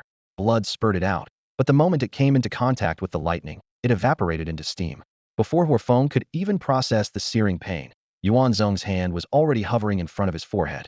With a light flick of his middle finger, the force penetrated straight through the skull into the brain. With a loud bang, the head of this peak true core stage cultivator exploded like a watermelon. The shockwave left web-like cracks on the meeting room's walls. "Good grief," Tang Lian muttered under his breath, stunned by the sight. That flick really was deadly. The meeting room fell into a deathly silence, broken only by the dull thud of Ho Feng's headless body collapsing to the ground. However, the quiet didn't last long. It was interrupted by Li Jinfeng, whose voice carried an air of authority befitting his position as the department head. Yet, instead of fear, his demeanor exuded an unfounded confidence. Watching Yuan Zong display a power far beyond his expectations, a single, crazed thought consumed Li Jinfeng's mind. Yuan Zong must die. He could not allow Zhou Sun to hold such a powerful trump card. This notion grew louder and more irrational in his head until it completely overtook his reason. Yuan Zong, how dare you commit murder here? Come. Before he could finish his sentence, a long blade had already pierced through his mouth. This pseudo-true martial realm cultivator was as fragile as a mere child before Yuan Zong. He could only let out muffled groans, his eyes filled with terror and regret. Smart as he had been his entire life, he made a fatal miscalculation in this moment. Not only did he overestimate the weight of the titled department head in Yuan Zong's eyes, but he also underestimated Yuan Zong's decisive and ruthless nature. Yuan Zong glanced at the two tiger cultivators and Wu Yazi, who seemed ready to move but hesitated. A faint smile played on his lips. The proposal to establish enforcers is naturally agreeable, he said. But if we're talking about enforcers, their strength should at least surpass that of a patrol officer like me, don't you think? Otherwise, how could they maintain order? His gaze turned playful as he looked at them. So, do you want to be enforcers? The two cultivators' expressions cleared visibly, and they shook their heads in unison. What the hell is going on? The same thought popped into the minds of everyone present. Are young people these days always this terrifyingly bold? The conference room was stained with blood. The bodies had just been removed, and the air was still thick with a suffocating metallic scent. The 12 Dragon Kings and department heads like Zhou Sun exchanged uneasy glances, none daring to speak. By rights, as the core leadership of Group L, they should have stopped Yuan Zong's reckless killing spree. Yet the scene before them laid bare a harsh reality neither Huofeng, a true core cultivator known for his strength, nor Minister Li Jinfeng, who wielded significant authority, could intimidate this lawless Inspector Yuan. Zhou Sun finally broke the silence with a low, meeting adjourned for now, and the group dispersed as if granted a reprieve. They left the room almost in a rush, and only after retreating to their respective territories did they dare voice the thoughts weighing heavily on their minds. Ministers Yao Xiao, Gu Yantan, and Zhao Weiman, along with true core veterans Wang Xinian, Hu Xiao, and Wu Yazi, convened in one of their offices and instinctively gulped down cold water to steady themselves. Wang Xinian, in particular, was drenched in sweat, his mind flashing back to a near-death experience from nearly a century ago when he had been hunted by the son of a prominent family. That long-buried memory was jolted to vivid clarity by Yuan Zong's brutal actions today. Damn it! Yao Xiao slammed the table. That Yuan Zong is out of control. He killed Huofeng and Jinfeng right in front of us, treating Group L like his own backyard. This maniac needs to be dealt with sooner rather than later. Gu Yantan nodded in agreement. The offering plan, which we proposed to secure massive resources, was snatched away by him. It's infuriating. Forget the offering plan for now, Zhao Weiman said in a low voice. Yuan Zong is one of Zhou Sun's people. As long as he's around, there's no chance of Group L siding with our factions. As the three spoke, their gazes naturally turned to Hu Xiao and the other two. They all understood the stakes. Behind figures like Li Jinfeng and Yao Xiao were four mid-tier families from the martial world. These families, during the upheaval in Xia Nation a century ago, had risen to prominence by joining the resistance against foreign enemies. Their current status was hard-earned, and they saw Group L as a stepping stone to rival the ancient aristocratic clans and reclusive sects. History had shown time and again that new powerhouses often emerged during times of dynastic change, leveraging royal authority to rise. Over the years, the four families had indeed grown stronger, but still lacked the final push to break through. With the 9 days of rain approaching and the world's spiritual energy surging, they all recognized this as their last chance. Everything had been progressing favorably. Zhou Sun alone couldn't stop their advance until Yuan Zong appeared out of nowhere, a predator even more fearsome than any tiger. Though technically a public servant, Yuan Zong's methods were indistinguishable from those of the demonic path, and his power seemed bottomless. They had countless strategies to deal with rule-abiding opponents, but against someone this ruthless, they couldn't find a single opening. Any move against him would have to account for the risk of devastating retaliation. Under the weight of the three ministers' expectant gazes, Hu Xiao, who had been nurtured under the protection of the four families, finally spoke. We were indeed caught off guard in the meeting room earlier. None of us expected an inspector like him to act so decisively, let alone resort to such deadly measures. I thought that with this understanding, if the three of us seized the opportunity and joined forces to attack with all our might, we might actually be able to eliminate him. Might, Hu Xiao sneered. That's a good word choice. If you're not confident, don't pretend to be brave. What's pride compared to your life? Wu Yaji remained silent, but Wang Xinian, standing nearby, slowly spoke up. Gentlemen, you still don't fully understand Yuan Zong's strength. Take a look at this. As he spoke, he rolled up his sleeve, revealing a pair of dark red, scale-like bracers. Hu Xiao's pupils contracted sharply. The bracers were covered in countless cracks, each one clearly visible. Brother Xinian, could this be? Hu Xiao's voice trembled slightly. Wang Xinian nodded in confirmation. These are true artifacts I spent over a decade gathering materials for and paid a fortune to have crafted by a renowned family artisan. He paused. The strength of a true artifact is dozens of levels above ordinary weapons, akin to the difference between an average person and a true martial expert. Even a direct hit from a missile wouldn't leave a scratch. But Yuan Zong destroyed it with a single kick. If not for this bracer, I'd already be dead. A heavy silence descended upon the room. They all knew that their survival to this point had been largely due to the resources of the four great families. Finally, Gu Yanten broke the silence. Senior Wang, we understand what you're saying. I'll report this to the four family elders for further discussion. That guy's so ruthless, even daring to kill a minister. Can't the L group just charge him with harming a superior? Hu Xiao asked indignantly. Imperial privilege, Gu Yanten shook his head. Since his debut, he's held a death immunity token. This revelation left the three true core cultivators in the room utterly shocked. Meanwhile, in another office, when Yuan irritably pulled the phone cord out of the wall. Tell anyone who comes looking for me that I'm not here. Yuan Zong isn't just a hot potato, he's a walking nuclear bomb. The idea of the Ministry of Internal Affairs taking over? Ridiculous. But minister, we are the Ministry of Internal Affairs. This matter. The one who died was a minister. This level of incident should be decided by Nanlong Bei. Now get out. After his subordinate left, when Yuan stretched lazily. 9 days of torrential rain and chaos is on the horizon. The L group must face the future with a completely new stance. The next day, Zhou Sun found Yuan Zong and discussed Nanlong Bei's decision on his punishment. Just write a self-reflection letter. Is that too much? Too much. Yuan Zong scoffed. Come on, let's not beat around the bush. I killed Li Jinfeng, and isn't that exactly what you all wanted? Doesn't your faction want to completely purge them from the L group? Here I am, willing to be your blade, and instead of a reward, you're asking me to write a reflection. Hearing this, Zhou Sun leaned in with a grin and slung an arm around Yuan Zong's shoulder. Whoever says my brother Zong is a brute, I'll fight them. The reflection's just a formality. I've already written it for you. You just need to copy it. 1 ton, Yuan Zong said, raising a finger. 1 ton of what? Flesh, spirit, Ganoderma. I want 1 ton. Of Zhou Sun spat out his tea. You think it's pickled cabbage? Where am I supposed to find that much? Seeing Yuan Zong about to raise a second finger, Zhou Sun quickly stopped him. Fine, 1 ton it is. But how did you even know we discovered flesh, spirit, Ganoderma? And what are you going to do with so much? You're not running an army. Yuan Zong chuckled. You think I'd deal with you lot without some tricks up my sleeve? Friendship is one thing, but work is work, and I expect my cut.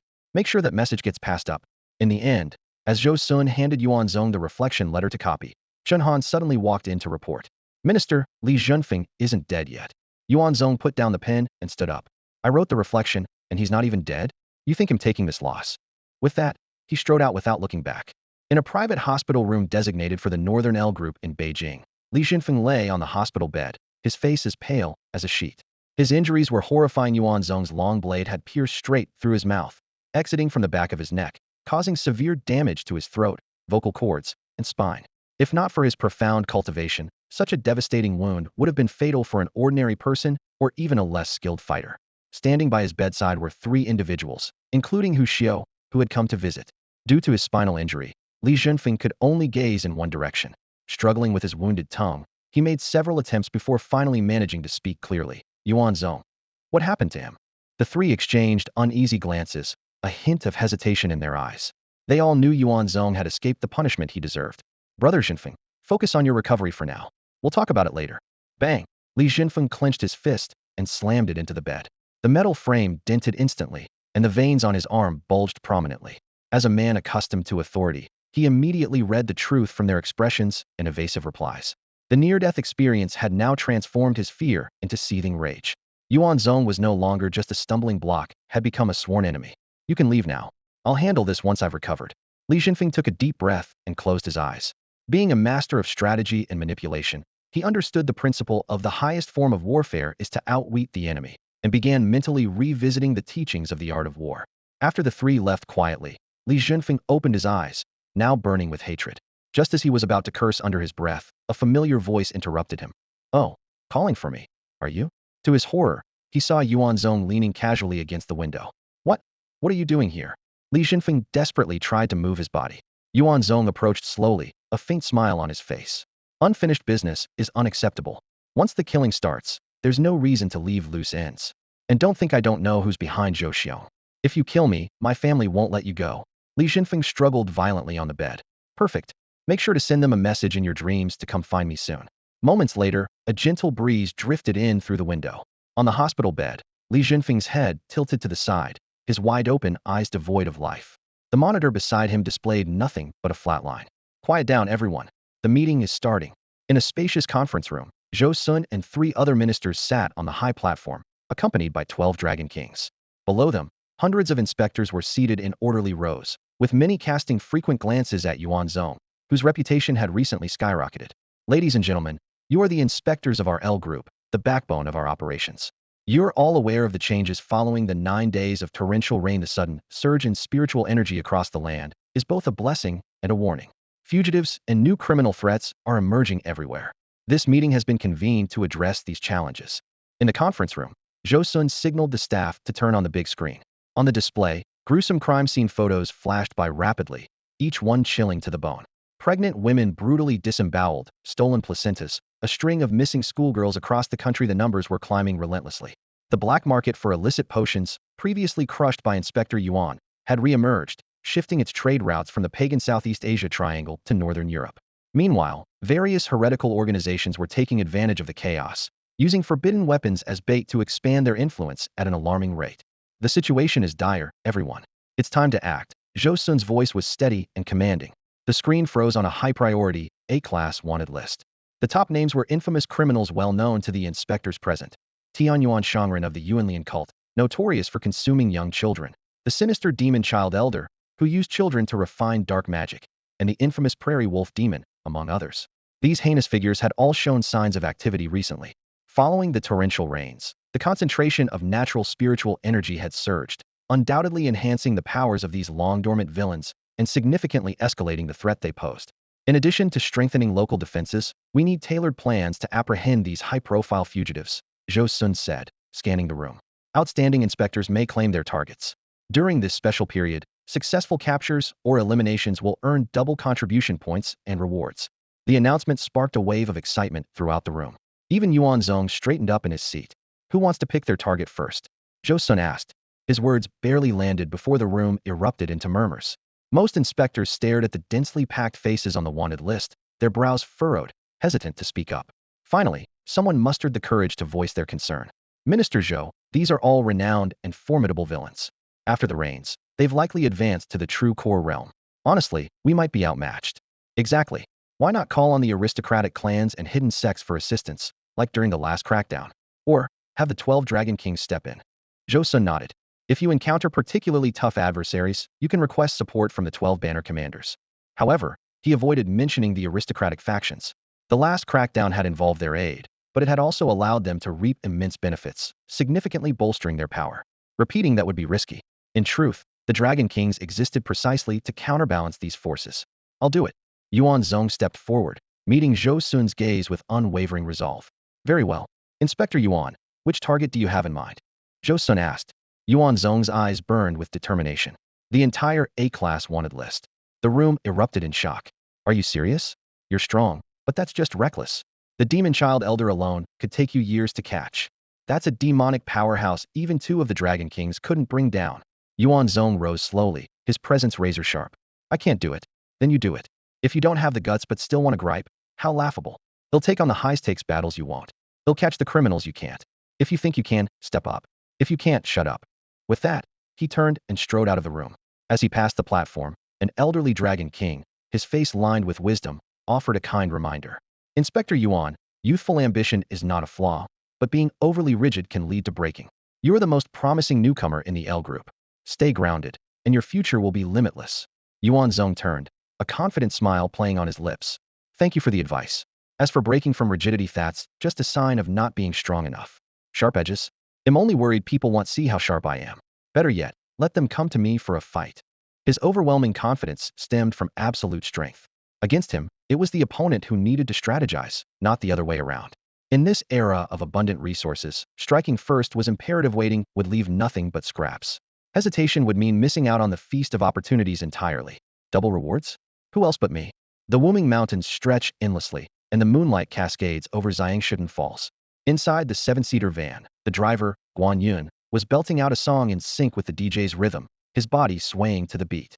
In the passenger seat, his dog, He Yun, affectionately mirrored his movements as if dancing alongside its father.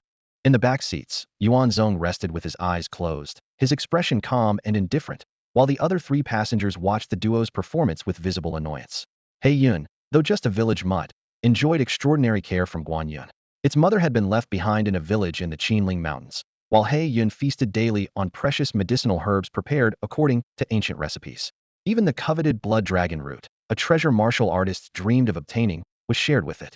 The blood-flesh Lingji mushroom Guan Yun acquired just the day before was also generously given to He Yun. To this, Pang Ci called it a waste, while Yuan Zong silently observed, curious to see what kind of creature this spiritually sensitive puppy, once destined for a meat shop, might grow into. As night fell, the convoy finally entered the winding roads of Yushan County. Intelligence from Group L indicated that after 9 days of torrential rain, Yuanlian cultists had been highly active in the area, with traces of demonic elixirs surfacing locally. These activities seemed to align with the trafficking operations of the Vajra heretic monks in Yushui. Yuan Zong gazed at the surrounding mountains. This rugged terrain in the Min region was a favored hiding place for heretics. Upon reaching the county town, local team members Hai Chuan, Wu Kaiyun, and Chinda arrived to meet them. Under Hai Chuan's guidance, the two vehicles soon pulled up in front of a house on the outskirts. Before they even stepped inside, an inhuman roar echoed from within. Passing through the house, they reached the backyard vegetable garden, where a large metal box was violently shaking, emitting unsettling thuds. He Yun instantly became alert, baring its teeth and growling low. Driven by curiosity, Su Shaoan was the first to approach the box, peering through a finger-wide gap. Suddenly, a pair of bloodshot, crimson eyes lunged close to the gap, startling him into stumbling back. Fingers, twisted and relentless, clawed through the narrow opening, desperately trying to grab him. At Yuan Zong's command, the metal door was opened, and in an instant, several ragged, feral figures charged straight at him. The chains snapped taut, halting their claw-like, blackened hands mere inches from Yuan Zong's face. Observing closely, he noted their bodies were riddled with toxins, their flesh rotting, and black veins coursing throughout. Woof! Woof! He Yun bared its fangs, instinctively standing guard in front of Guan Yun. Hai Chuan didn't wait for Yuan Zong to ask, and immediately began reporting their findings. We extracted samples from these people for testing and discovered a toxin resembling a magical potion. However, no known magical potion has ever caused this kind of mutation. Before he could finish, Yuan Zong had already reached out and grabbed one of the zombie-like figures in front of him. Don't touch it! Hai Chuan cried out in alarm, but it was too late. Yuan Zong gripped the figure's jaw and forcibly turned its neck, revealing a swollen mass on the left side, with faint streaks of black gas seeping from its surface. What is this? Yuan Zong frowned as he asked. Guan Yun, understanding immediately, drew a long blade from Hai Chuan's hand and deftly sliced open the swollen mass. A foul stench filled the air, and a wrinkled, black worm resembling tripe emerged, its head poking out. Its jagged, saw-like teeth, the size of a thumb, made it look grotesque and horrifying. What is that thing? Hai Chuan gasped in shock. It's likely a goo, Yuan Zong said calmly. Hai Chuan immediately recalled the fearsome goo poison techniques from the southern cloud martial world. So they didn't mutate because of the magical potion, but because of this goo. But he hesitated, confused. There are still traces of the magical potion in their bodies. Do you have any leads on the magical potion? Yuan Zong pressed. Hai Chuan gestured to Wu Kaiyun, who promptly brought in a group of heavily made-up women, the courtesans of Mai's Rinjian, allegedly the potion sellers. However, instead of confessing, the women denied the accusations, claiming they were merely ordinary women of the trade and not involved in selling magical potions. They even adopted a defiant attitude, asserting their knowledge of the law. Caught red-handed.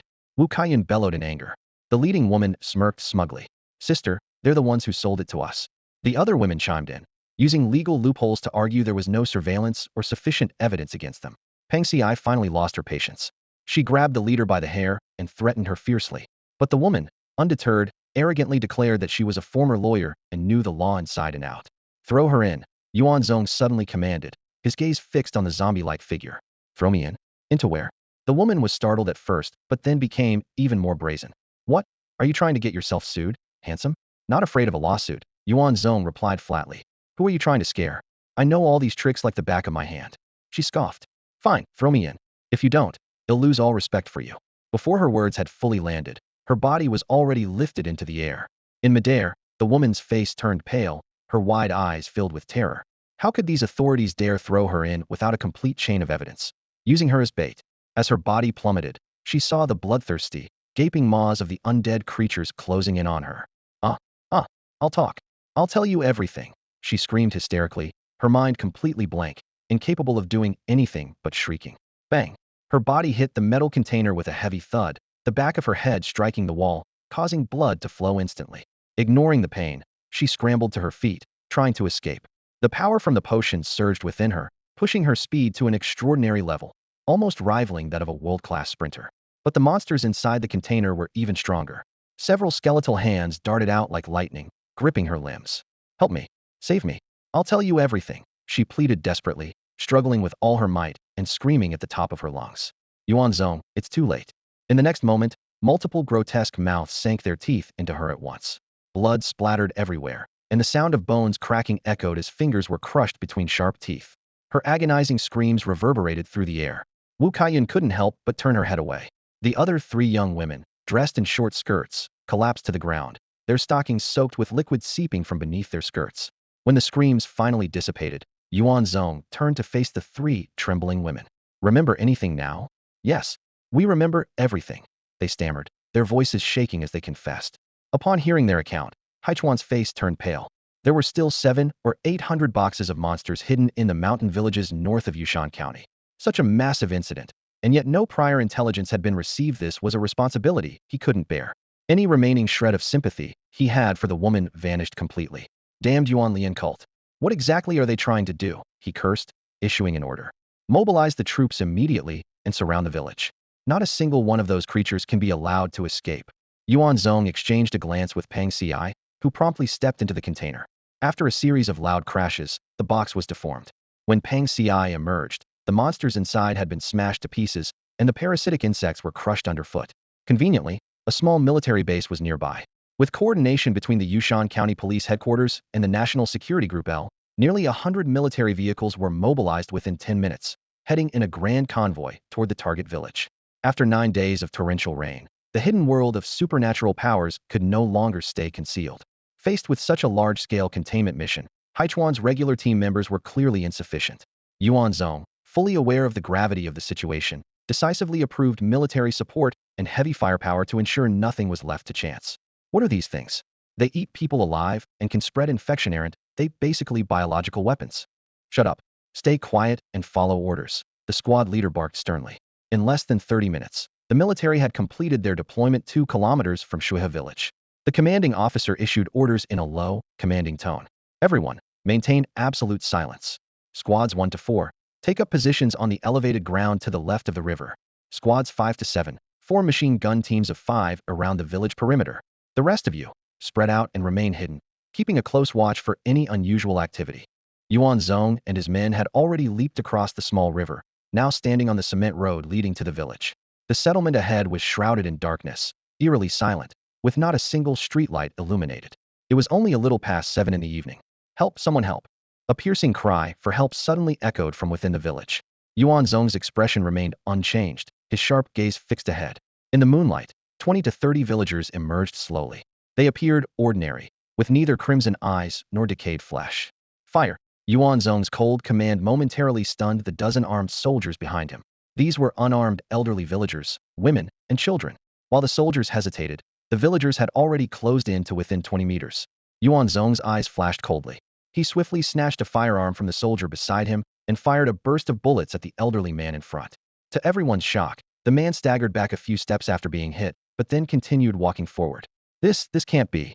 The soldiers hesitated no longer. A barrage of gunfire erupted, shattering the stillness of the night. When the smoke cleared, dozens of bodies lay 10 meters away. Strangely, countless wriggling worms began crawling out of the corpses. "Haha, as expected of Commissioner Yuan, your decisiveness and ruthlessness are truly impressive."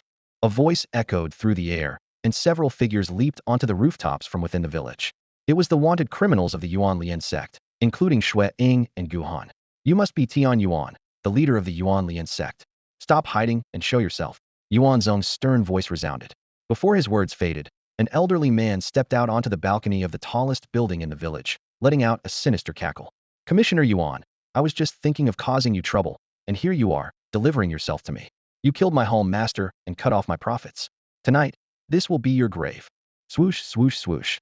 The sound of objects slicing through the air suddenly erupted.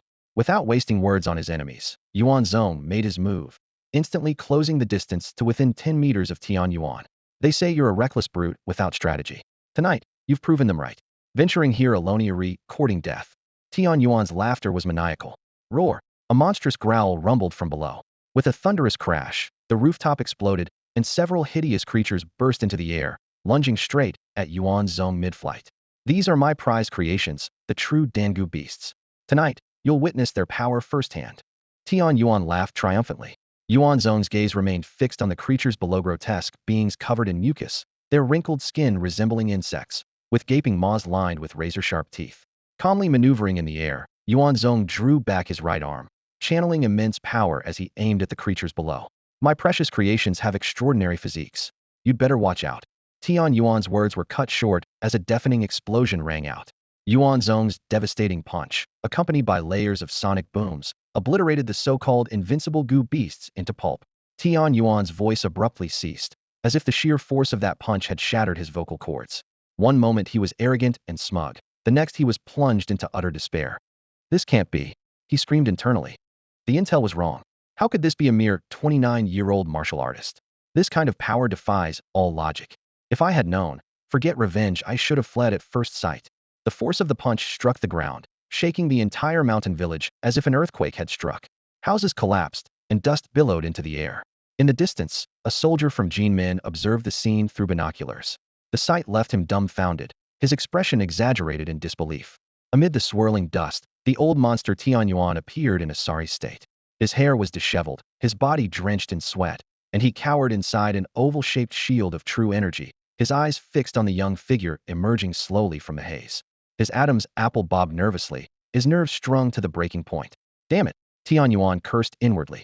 This freak destroyed the 5 demon-devouring goo worms I painstakingly cultivated with a single punch.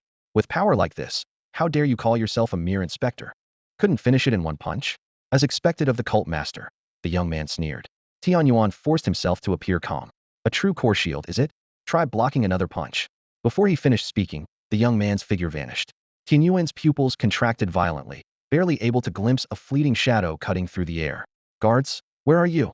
He shouted in panic. A loud crash echoed from afar. The blood eagle's arm had been twisted into a grotesque shape, and he looked at the cult master with a bitter smile. Do I look like I can guard anything? Stop staring and worry about yourself.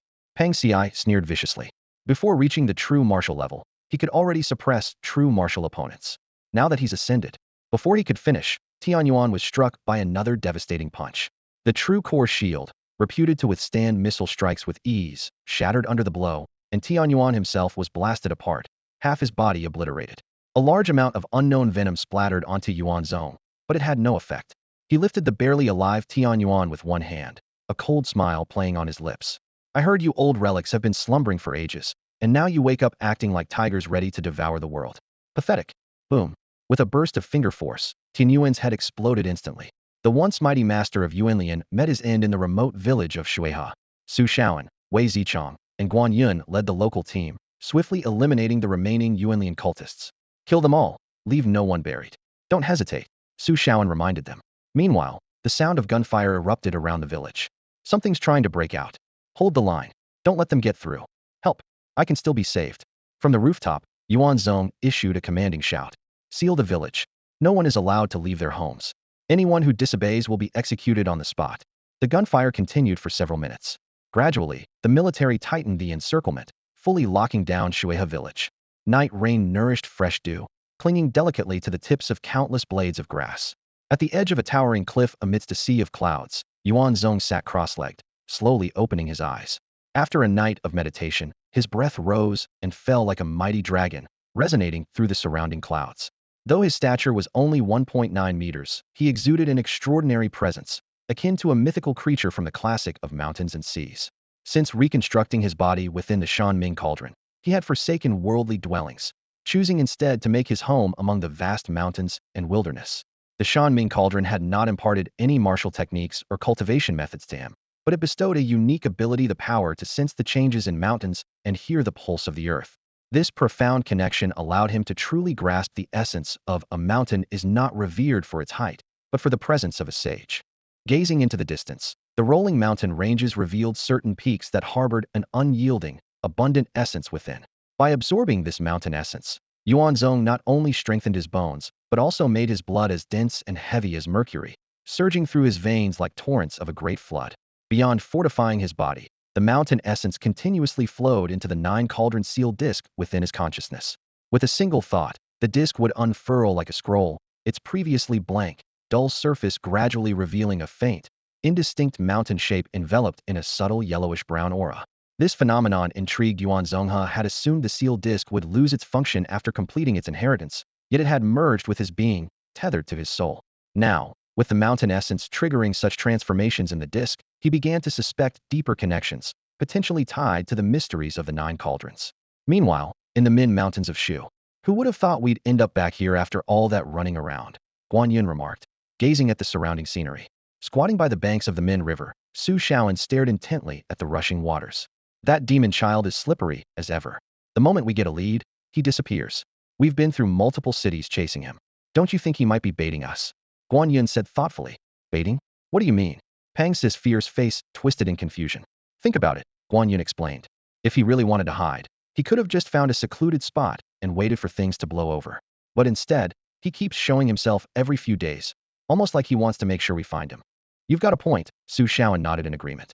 Yuan Zong's gaze swept across the mountains on both sides of the river as he spoke softly. These past days, he's been deliberately appearing in cities and towns, ensuring the local teams take notice. With his true core cultivation level, disappearing entirely would have been effortless. But now, he's deviated from that pattern and ventured deep into the mountains. This must be his destination. So, he set a trap for us here? Guan Yun asked. Getting played like this is infuriating, Su Shaoan muttered, visibly irritated. Yuan Zong chuckled. What's the rush?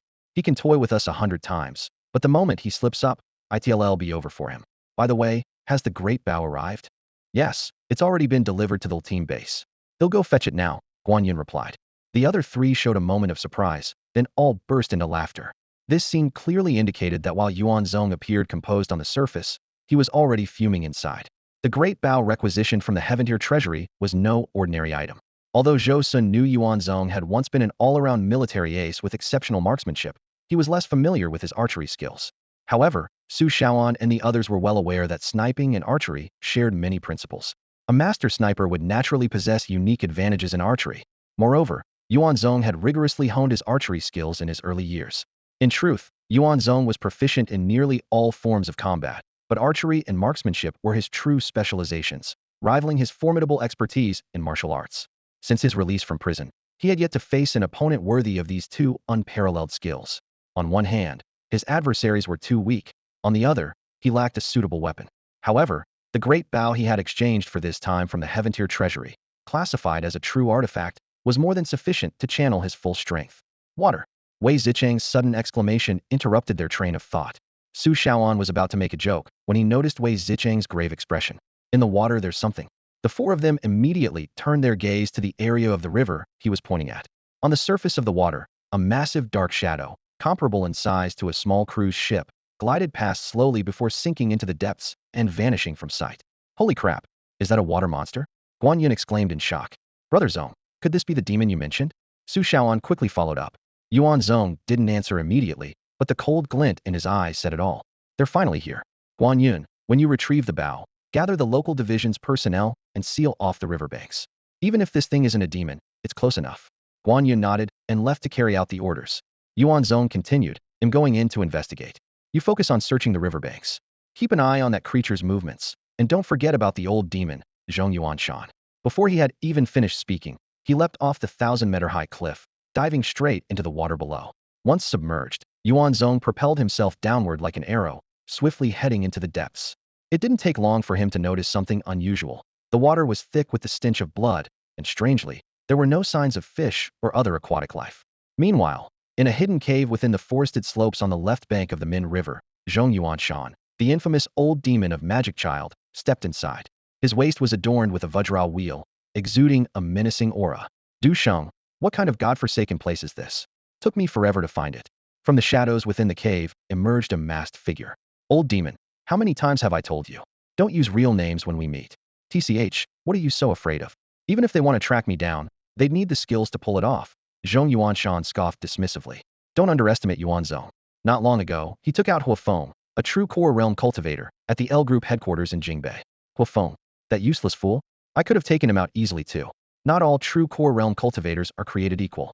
Du Sheng silently shook his head. These rogue cultivators who relied on unconventional methods always lacked the maturity to match their power. The old demon furrowed his brows, looking impatient. Enough. If you're going to work with me, keep it steady. This opportunity is extraordinary. Otherwise, I wouldn't have bothered asking you to bring Yuan Zong here. If you don't behave, I'm out. Life is more important than any opportunity. All right, I'll behave. Du Sheng quickly placated him. What do we do next? Wait. The demon child asked in disbelief. Du Sheng explained. Yuan Zong's physique is incredibly strong. Among the body cultivation schools in Xia country today, the only ones who can rival him are the leaders of the Moving Mountain sect and the Taiching sect. We can't afford to provoke them, so we'll have to rely on him. Body cultivators have abundant vitality, which is highly attractive to aquatic creatures. It might already have caught Yuan Zong's scent. Such a delicacy might lure it out of the water, giving us the chance to move in. And if it doesn't come out? Du Sheng paused, a hint of reluctance in his tone. If even this bait doesn't work, then we'll have to give up on this opportunity. Seriously? How can you be so unmotivated? Haven't you heard the saying, fortune favors the brave? Better safe than sorry. You only have one life, but there are plenty of opportunities. Suddenly, a loud splash erupted from the banks of the Min River. Yuan Zong emerged from the water, and the other three quickly converged from different directions. Brother Zong, how was it? Did you see the creature? One of them asked. Yuan Zong shook his head and walked to the riverbank, staring into the depths. I can sense it's in this area, but it won't come out. The water is too dark, and the stench is overwhelming, making it hard to pinpoint its exact location. As he spoke, it was as though he could see the strange creature in the deep water, staring back at him. It's observing me, craving my body. But it seems to sense I'm not easy prey, so it's staying hidden. What should we do then? Yuan Zong, knowing how his vitality attracted such creatures, turned to ask, has Guan Yun returned yet? I just contacted him. He's organizing people to seal off the water. Tell him to narrow the sealed area. Focus on this location and block off a 30-kilometer radius. Su Shaoan chimed in. Brother Zong, we don't even need to say anything. We just found out that there have been reports of man-eating creatures in this area recently. A few boats were overturned, and no one dares to come here anymore. All right, let's go eat for now. The group began walking away, but before they got far, they heard voices. They stopped in their tracks and saw 3 men and a woman emerging from the forest by the riverbank. What's this? More people. Su Shaoan's eyes lit up. Looks like social media influencers. Oh, and she's pretty. Let me go handle this. Knowing Su Shaoan's personality, Yuan Zong immediately stopped him. Get back here. Pang Xi, you go. Got it. Pang Xi strode over to the group in a few large steps. You lot, don't you know this area is sealed off? Get out of here now. The group flinched at Pang Xi's imposing figure and booming voice, but the female influencer, emboldened by her phone, turned her camera toward him. Who are you, and why are you trying to scare us? Scare you? I'm telling you to leave. This area is sealed off. You're not allowed here. Hey, don't come any closer. The influencer's voice turned whiny as she addressed her audience of thousands watching the live stream. Look at this guy, so rude. The live stream viewers immediately flooded the chat with criticisms of Pang Xi, unanimously siding with the influencer. The female streamer remained defiant, showing no fear of Pang Xi's intimidating presence. Holding up her phone and staring directly into the camera, she declared, I'm live streaming right now. Try anything, and you're finished. The 3 men accompanying her, emboldened by her attitude, chimed in. One of them pointed at Pang Xi's bald head and sneered. Hey, big guy, step aside. Who said this area is off limits? We didn't see any notice on our way here. Pang Xi rubbed his bald head, his temper simmering under the scrutiny of the camera. What? Are you deaf? I said it's closed, so it's closed. Now get lost. Watch your language. I've got a ton of viewers watching my stream, the streamer retorted. Language my ass. What does that have to do with me? If they're so tough, tell them to come over here themselves. The live chat exploded with furious comments. Who does this jerk think he is, cursing at our little sweetheart? Hang tight, Xin. I'm driving over right now to deal with him. Feeling empowered by the support, Chu Xin became even bolder. Her nearly 10 million followers were her greatest source of confidence. Go ahead, try touching us and see what happens. Pang Xi couldn't hold back any longer. He raised his foot, ready to kick over their equipment, and slapped the obnoxious woman. Just then, Yuan Zong's voice came from a distance. Pang Xi, come back. Leave them alone. Pang Xi hesitated, turning back. But I said leave it. Yuan Zong repeated firmly before walking away. Pang Xi shot the group a venomous glare. Idiots. I'm trying to do something good for once, and you don't even appreciate it. Who are you calling an idiot? One of the men demanded, his face flushed with anger. You're an idiot. Your whole family is full of idiots. What? You want to fight? The man blustered, though the sight of Pang Xi's imposing build made him falter. Lucky for you, this is a lawful society. Pang Xi chuckled at the absurdity. Yeah, you're right. Why waste time on idiots like you? Live or die, I don't care. With that, he turned and walked away. High up in the forest, four figures stood atop the treetops, watching as the streamer played up to the camera. "Hey everyone, I heard there's a water monster here, so I'm exploring it for you all," she cooed. "Zonga, that woman's got quite the figure," Su Shaoan remarked, only to be smacked on the back of the head by Pang Ci. "Useless. You see a pretty face and lose all sense? Why don't you go down and join her?" "Hey, what was that for?" "For Zonga. Got a problem? Take it up with him." Su Shaoan opened his mouth to retort, but before he could, Yuan Zong spoke quietly. "It's here." The three immediately fell silent, their gazes locked on the water's edge where the oblivious group stood. The streamer crouched by the shore, playfully stirring the water with her pale arm, creating ripples. "The water's so nice.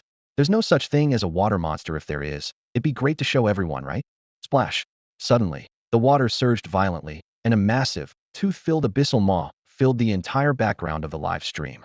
Like a taut bowstring releasing, Yuan Zong loosed an arrow with a thunderous twang. The projectile tore through the air like a missile, and in the same instant, Yuan Zong himself became a blur of motion, moving like a bolt of lightning. In that fleeting moment, the streamer felt as though time had slowed. A monstrous wave, resembling a giant tongue, swept her towards the gaping maw.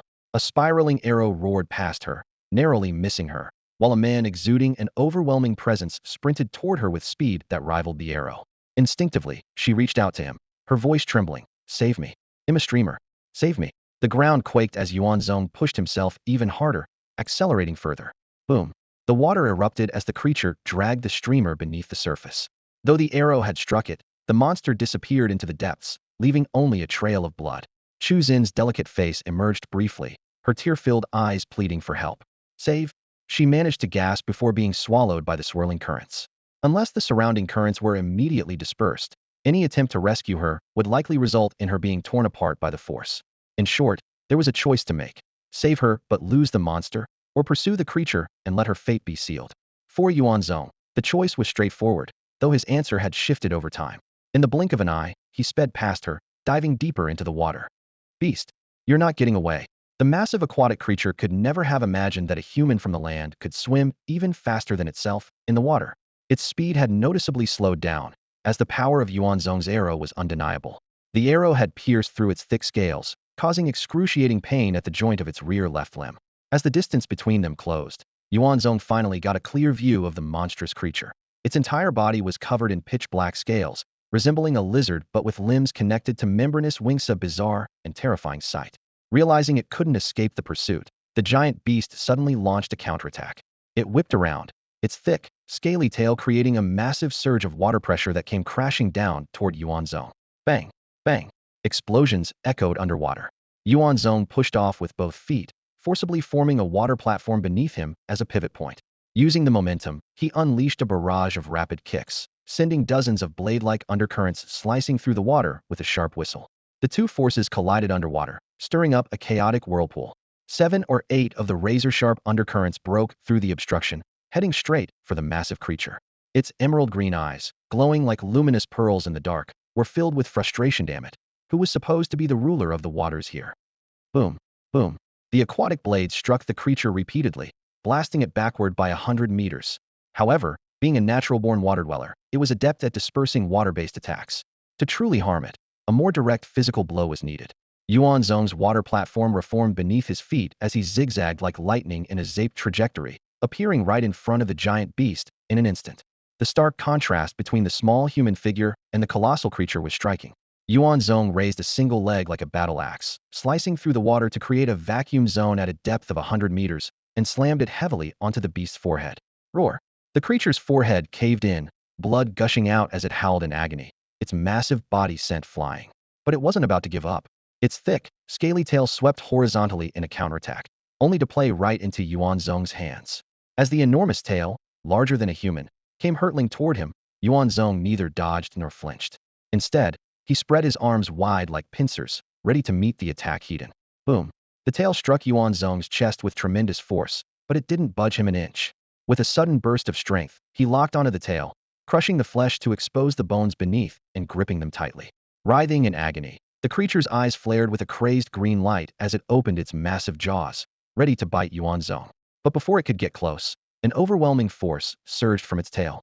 Yuan Zong, gripping the tail firmly, began spinning the beast wildly underwater, smashing its head into the riverbed again and again. The ferocious battle churned the water's surface into violent waves, with crimson streaks of blood mingling in the frothy chaos. On the riverbank, Pang Si and the others stood frozen in shock, their eyes wide with disbelief as they watched the scene unfold. It was clear now the battle was decided. Yuan Zong didn't have such a vast amount of blood to lose. On both sides of the riverbank, undercurrents surged. In the dense forest atop the opposite slope, Du Sheng and the old demon Mo Tong kept their eyes fixed on the fierce battle unfolding on the water's surface. Yuan Zong was locked in combat with a massive aquatic beast. While he seemed to hold the upper hand, the ever-spreading bloodstains on the water betrayed a different reality. Now's the time. Let's go. Mo Tong could barely contain his eagerness. Wait a bit longer, Du Sheng said with a frown. The blood loss doesn't add up, and their battle hasn't left this part of the river yet. Wait? Wait for what? Mo Tong sneered. If you're too afraid, I'll go myself. And if anything happens to me, I'll make sure you pay the price. Before his words had fully settled, he had already leapt into the churning river below. Du Sheng's eye twitched. He knew Mo Tong's personality all too well. If that old devil really got into trouble, he wouldn't hesitate to expose Du Sheng's ploy to use him as bait to lure Yuan Zong here. A flash of killing intent crossed Du Sheng's eyes, but with no other choice, he reluctantly dove into the water after him. On the opposite bank, Pang Si and his companions immediately spotted the two figures. Go! The four of them plunged into the river in pursuit. Mo Tong and Du Sheng were clearly prepared. They performed a rapid underwater technique, their chi forming a strange aura around them, allowing them to quickly outpace Pang Si's group. Follow me. Du Sheng led the way, heading toward a specific direction with Mo Tong in tow. Before long, they reached the scene of Yuan Zong's battle with the aquatic beast. Haha, look at that. It's a stalemate. Mo Tong said smugly. He's too preoccupied to notice us. But just then, Yuan Zong's icy voice rang out. So, you've finally arrived. Any later, and this thing would have been dead already. Using me as a pondo, you really think you can control the game? In the next instant, a shocking sight unfolded. The beast's massive head exploded under Yuan Zong's powerful punch. The terrifying blast of water and shredded flesh swept outward, clearing a vacuum-like space in the river. He was faking it. Run! Du Sheng and Mo Tong immediately realized the danger and turned to flee. Yet both tried to shove the other forward as a shield, causing their chi to clash and sending them tumbling in the water. Despicable. Curse you, Du Sheng. Stop shouting my name, damn it. As the two bickered and scrambled, Pang Si's group arrived. With a powerful push from Guan Yun, Pang Si surged forward at lightning speed, crashing directly into Mo Tong. Locking his arms around the old demon, Pang Si drove him straight toward the riverbed with immense force. Boom! The riverbed quaked as waves erupted in all directions. Ugh! Mo Tong's internal organs churned violently, and a metallic taste filled his throat. He spat out a mouthful of blood. What kind of brute is this? Such monstrous strength. Get lost! Roared the demon child elder, his voice filled with fury as his inner energy surged, stabilizing the pain in his organs. In an instant, even more violent and overwhelming energy erupted from within him, spreading outward like boiling black smoke. The intense aura pushed the surrounding river water back by more than 10 meters. However, Pang Si's grip only tightened instead of weakening. His arms, like iron clamps, constricted further and further, causing the demon child elder's bones to creak under the pressure. The elder's external energy transformed into sharp spikes resembling a porcupine's armor, frantically stabbing at Pang Si, yet it couldn't dislodge this relentless opponent clinging to him like an unshakable leech. Old man. Come on, use some more strength. Pang Si sneered, fully aware of his advantage in close combat. As long as he maintained his grip, he was confident he could strangle his opponent to death. The demon child elder grew increasingly agitated. Out of the corner of his eye, he caught sight of Yuan Zong hovering in the water not far away, holding a massive bow with a cold, determined expression. What worried him even more was that Du Sheng, despite being pursued by 3 opponents, was breaking through their encirclement and was on the verge of escaping. The thought of this scenario was even more unbearable than his own death. In a flash of desperation, black mist swirled in the demon child elder's eyes as 2 spinning wheels of energy appeared on his body, emitting thick, malevolent aura. Within the dark energy, countless twisted, agonized faces emerged, chilling and eerie. Pang Si's once impenetrable flesh was finally breached, blood splattering everywhere. This was the first time in his career he'd encountered an attack capable of breaking through his defenses, forcing him to release his grip and retreat. Finally free, the demon child elder stepped onto the spinning wheels of malevolent energy, his speed increasing exponentially as he shot toward the river's surface, covering 100 meters in an instant. Brother Zong, he's escaping! Pang Si shouted, his expression grim. Without a word, Yuan Zong drew back the ancient bow. Even this simple motion caused waves of repelling force, pushing the river's currents apart layer by layer. He released the string bang. The riverbed exploded open as the arrow tore through the water, its speed unimaginable. The arrow seemed to brush past the demon child elder's forehead as it flew, leaving him no time to react. As he turned his head, the reflection of the arrow's tip filled his terrified eyes. No, he screamed, but his upper body was obliterated in an instant. The two spinning wheels of malevolent energy appeared belatedly along the arrow's path, but they were too slow, falling uselessly into the water. A true core realm master, the demon child elder, was slain with a single arrow. Meanwhile, Du Sheng, cornered by Su Shaoan and the other two, felt his scalp tingle with fear, sensing the oppressive aura locking onto him like a targeting system. Realizing he had no other options, he stopped abruptly, preparing to use his last resort to bargain for his life. This is the true core of the Jianyuan dragon vein. The dragon energy inside is an unparalleled opportunity. If I leave, it's yours. If I die, this information will immediately be transmitted to nearby clans and sects through preset channels. They will come to fight for it, and it won't end well for you. Inspector Yuan, spare me. Yuan Zong's lips curled into a faint smile. You're testing my resolve with this? As his fingers released, the river water surged back violently. Du Sheng's pupils contracted sharply as he pushed his vision to its limit. Every muscle in his body tensed as a circular artifact was raised in front of him. Intricate symbols formed in the air, creating a massive, glowing 8 trigrams pattern. The dazzling formation split the water, but in the next instant, it shattered with a deafening crash. The flying arrow had already reached him, moving at an overwhelming speed that left no time to react. Its destructive power was terrifying, instantly obliterating all of Du Sheng's defensive measures. The sheer disparity in strength filled his heart with deep regret. Why did I agree to team up with that wretched demon child? Why provoke someone as powerful as Yuan Zong? Wouldn't it have been better to develop quietly on my own? Boom. The river water split apart under the force of the arrow. Only after the arrow shot skyward and disappeared did the water close again with a thunderous roar. Douching down. On the riverbank, the headless corpse of a water monster crashed to the ground. Its body was covered in dark, gleaming scales that looked like top-tier material. Its flesh was far superior to ordinary beasts, making it an invaluable resource. Guan Yin chuckled, picking up 2 magical wheels left behind by the demon child. What price do you think I should set if I put these up for sale online? Su Shaoan, wringing out his soaked clothes, chimed in excitedly. You guys are wasting time on trivial stuff. Didn't you hear what that guy said? Down there is the real Treasuria Dragon Vein core. That's the big opportunity. Guan Yin nodded vigorously. Yeah, I heard it too. Pang Xi grinned, his smile so wide it practically split his face. This time, we're going to strike it rich. Wei Zichong stammered nervously. What even is a dragon vein core? Su Shaoan shrugged. No idea. Guan Yin shook his head, equally clueless. Pang Xi waved dismissively. Why are you looking at me? If you guys don't know, how would I? Everyone turned in unison to look at Yuan Zong. I'm not sure either. Let's ask Zhou Sun, Yuan Zong said, pulling out his phone. He made a video call. It was declined. He called again. Declined again. On the 3rd attempt, it was still declined.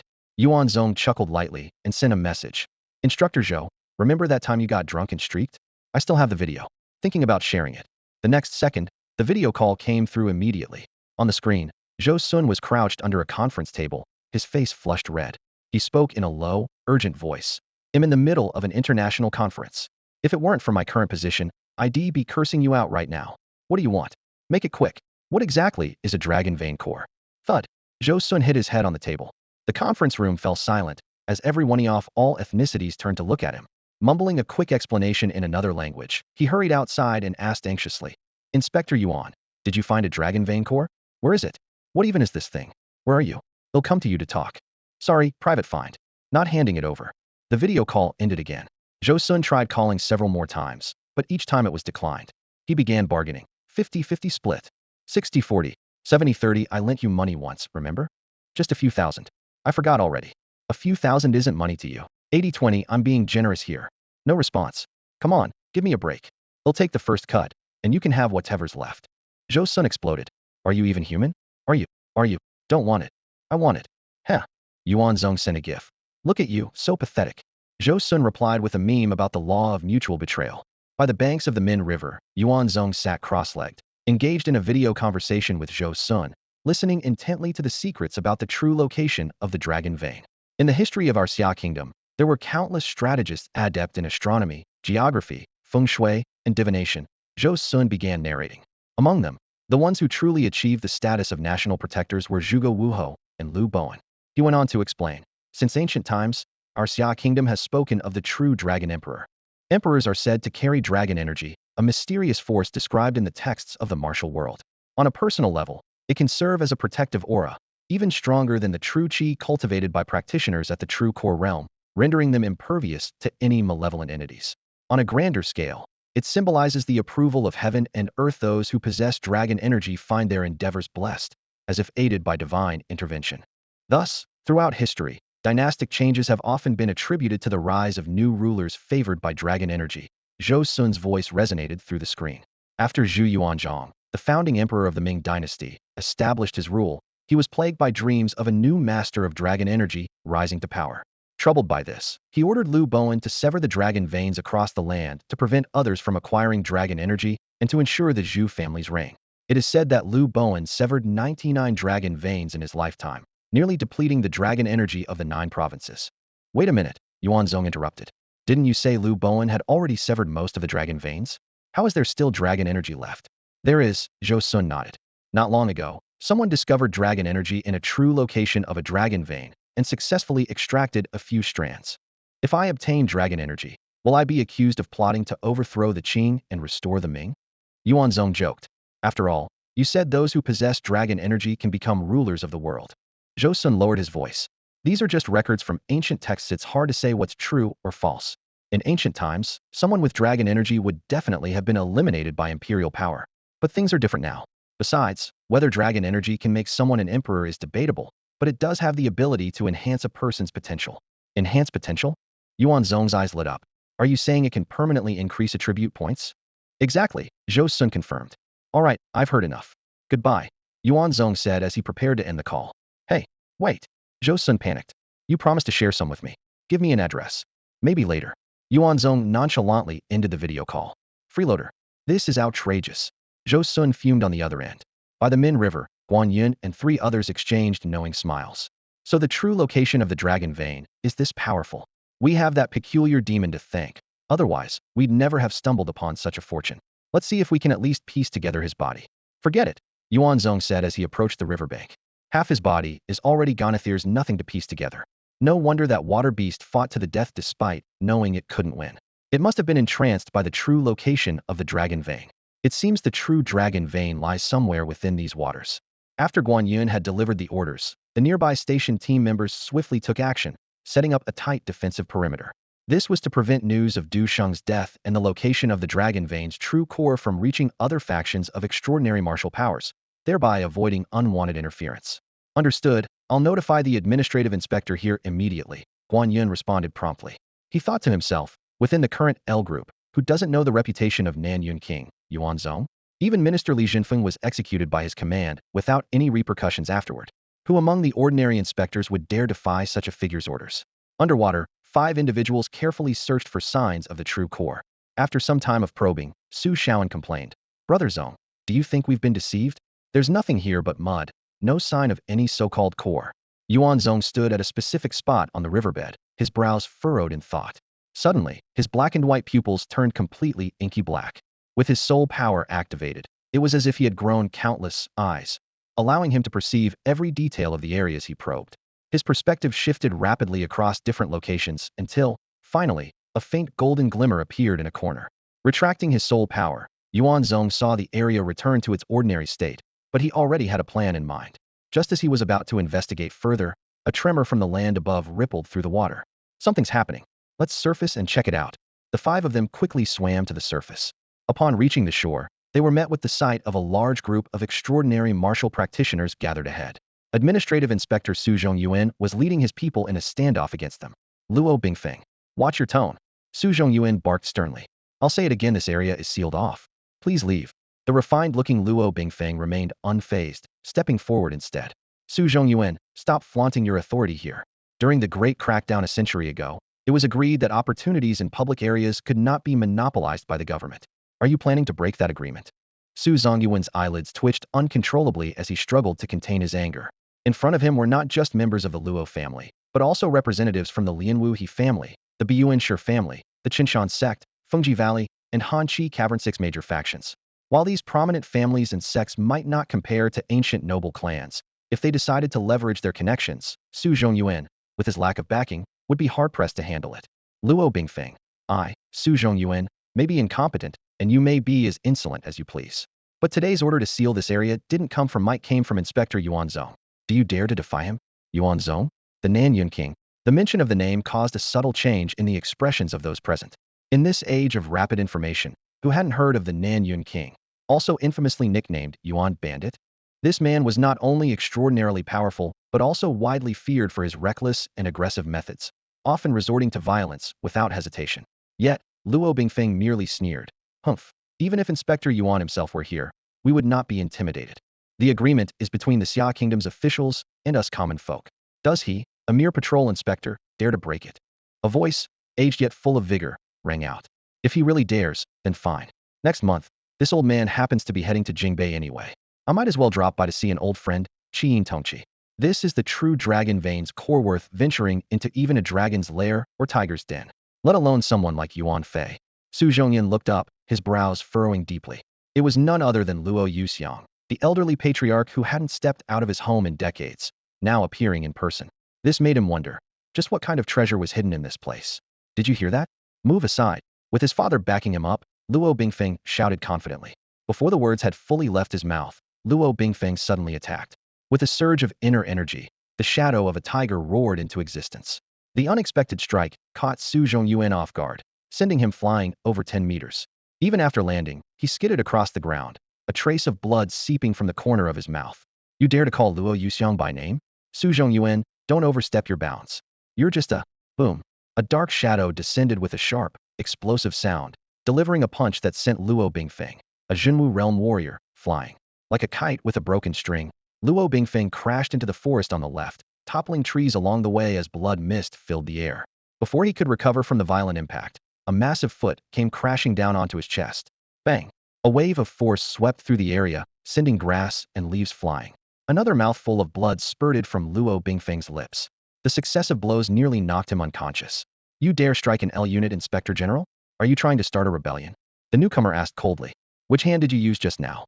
It was only then that the crowd snapped back to their senses, their gazes locking onto the bald, burly man, dripping wet and exuding a menacing aura. He stood with one foot pressing down on Luo Bingfeng, his eyes glinting with a dangerous light. Which hand? Not talking? Then I'll choose myself.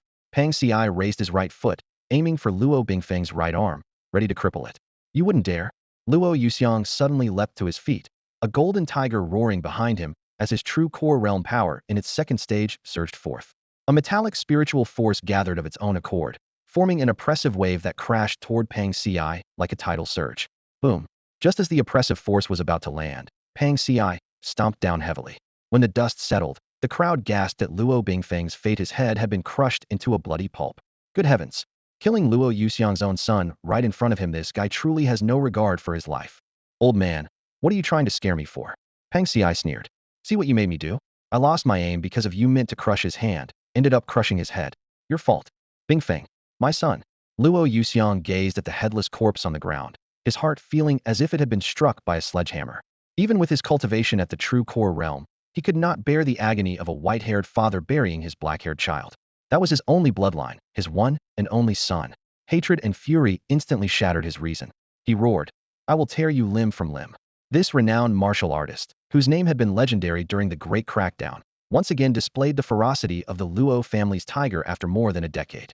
The last time he fought, he had single-handedly faced 3 opponents of the same level in the true martial realm, solidifying the Luo family's standing. Now, as he unleashed the Luo family's signature martial art, the Golden Tiger dominates the heavens technique. His overwhelming aura was even more fearsome than before. As Luo Yuxiang stepped forward, the essence of metal from the void was drawn toward him, forming a majestic golden tiger manifestation. Its claws gripped the ground, its body lowered, and in an instant, the golden tiger leaped forward, charging straight at Pang Ci like a ferocious tiger descending a mountain. At that moment, a figure suddenly descended, and an invisible force crashed down, instantly shattering the golden tiger manifestation into pieces. Golden mist-like energy swirled around him as Luo Yuxiang's tiger-like eyes widened, glaring fiercely at the figure blocking his path. Yuan Zong. Inspector Yuan, you've allowed your subordinates to kill the innocent indiscriminately.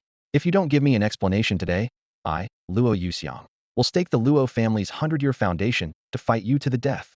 Behind him, nearly 100 family members stood united in rage, their fury blazing. To the death? Fine, as you wish. Yuan Zong sneered coldly. his figure flashing forward as countless tangible threads of wind coiled around him, surging toward Luo Yuxiang with devastating force. They say Inspector Yuan is unmatched in combat. Today, they'll see for myself if that's true. Luo Yuxiang let out a tiger-like roar, activating the golden tiger transformation technique. Blinding golden light erupted as an imposing tiger-patterned armor materialized on his body. Boom. A seemingly simple punch landed on the golden protective force field. The air distorted, golden light scattered, and cracks spread across the ground, forcing the onlookers to retreat in fear. This was the fundamental skill of the first stage of the True Core realm, the True Core Shield, renowned for its unparalleled defense. At the second stage, practitioners would fuse their life essence with this shield to form their unique, True Core manifestation, which would serve as the cornerstone of their future growth. Seeing that he had blocked Yuan Zong's punch, Luo Yuxiang's arrogance grew even more pronounced. I've fought countless battles in my lifetime. I am not like the riffraff you've crushed before. Inspector Yuan, today you will. Before he could finish, his golden tiger shield suddenly shattered. Yuan Zong's unassuming fist struck directly into his chest. The terrifying force, as overwhelming as a tsunami, engulfed the old master of the Luo family. With a sharp crack of bones, his body was hurled dozens of meters into the forest, leaving a deep, jagged fissure stretching for hundreds of meters along the ground. Old man, are you just all talk? Yuan Zong sneered coldly. A fight to the death, is that it? Everyone, listen up, move out, and fulfill Old Master Luo's dying wish. Before his words had fully landed, Pang Xi, Su Shaoan, and Wei Zicheng shot forward like arrows. The ground trembled under Pang Xi's bear-like frame as he charged headlong into the Luo clan. His blood surged as a single punch sent over a dozen people sprawling. Su Shaoan, on the other hand, moved with a certain elegance. His fierce palm strikes paired with elbow blows carved a bloody path through the crowd. Meanwhile, Wei Zicheng's 5 elements 12 beasts technique was unpredictable and dazzling, his strikes cutting through the air with explosive force. This overwhelming display of power ignited a fiery determination in Su Zhongyuan and his men. Brothers, he roared. The Luo family has openly attacked public officials. This is an unforgivable crime. Attack. His words, delivered with precision, lifted any lingering hesitation from his subordinates, a testament to his keen emotional intelligence. The battle was one-sided from the start. Luo Yuxiang was among the first to fall, struck down in a single blow. Pang Xi and his companions tore through the Luo family like tigers in a flock of sheep, leaving nothing but devastation in their wake. In mere minutes, over 100 Luo clan members lay defeated, their blood pooling and flowing into the Min River, staining half the river red. Meanwhile, the other factions stood frozen, as though paralyzed by some spell, helplessly watching the carnage unfold from beginning to end. Lofty promises of solidarity and shared resolve were abandoned, replaced by the primal instinct to retreat. Anyone who dared to step forward would be branded an outcast. This area is now sealed off.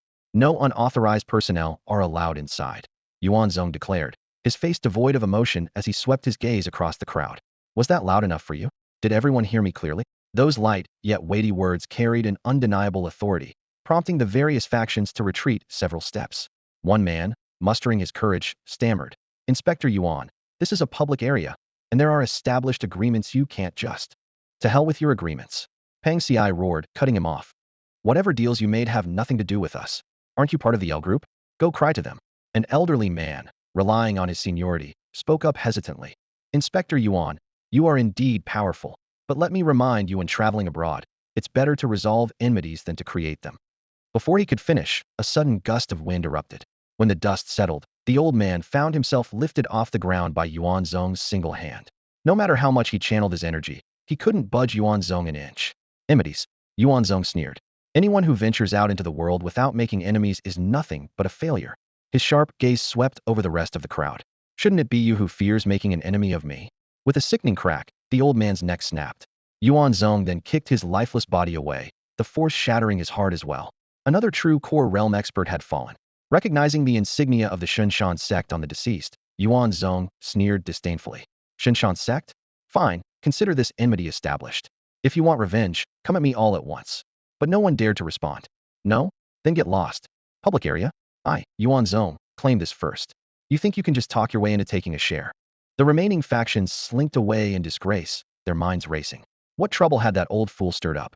Who could possibly bear the consequences of such a vendetta? It was best to leave the Xunshan sect altogether before this demon came knocking. Inspector Su, secure the area, Yuan Zong ordered. Understood. Su Zhongyuan replied, inwardly marveling. With a backer like Yuan Zong, one could truly stand tall and unyielding. At the riverbed, Yuan Zong swiftly swam to the spot where he had sensed something unusual earlier. Pushing aside layers of aquatic plants and silt, the corner of a massive stone tablet emerged. The surface of the tablet was cold and rough, encrusted with water plants from years of submersion in the river. Faint and indistinct characters could be seen etched upon it. A glimmer of intrigue flashed in Yuan Zong's eyes. These characters shared the same origins as the script on the Nine Cauldron disc. This unique script had no historical records and was entirely distinct from the ancient inscriptions found on Xia dynasty cauldrons.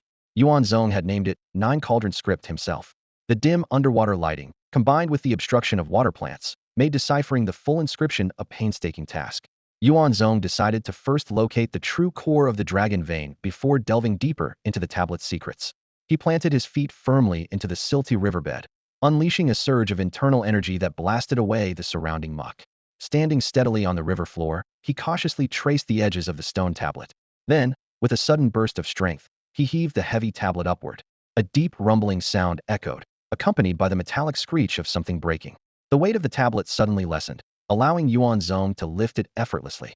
Torrents of water surged with immense force, but they could not budge Yuan Zong, who stood as immovable as a boulder. When the water finally settled and the murk cleared, his gaze pierced through the darkness, locking onto a natural stone dragon within the water tunnel. Following the current, Yuan Zong moved along the stone dragon, examining it closely.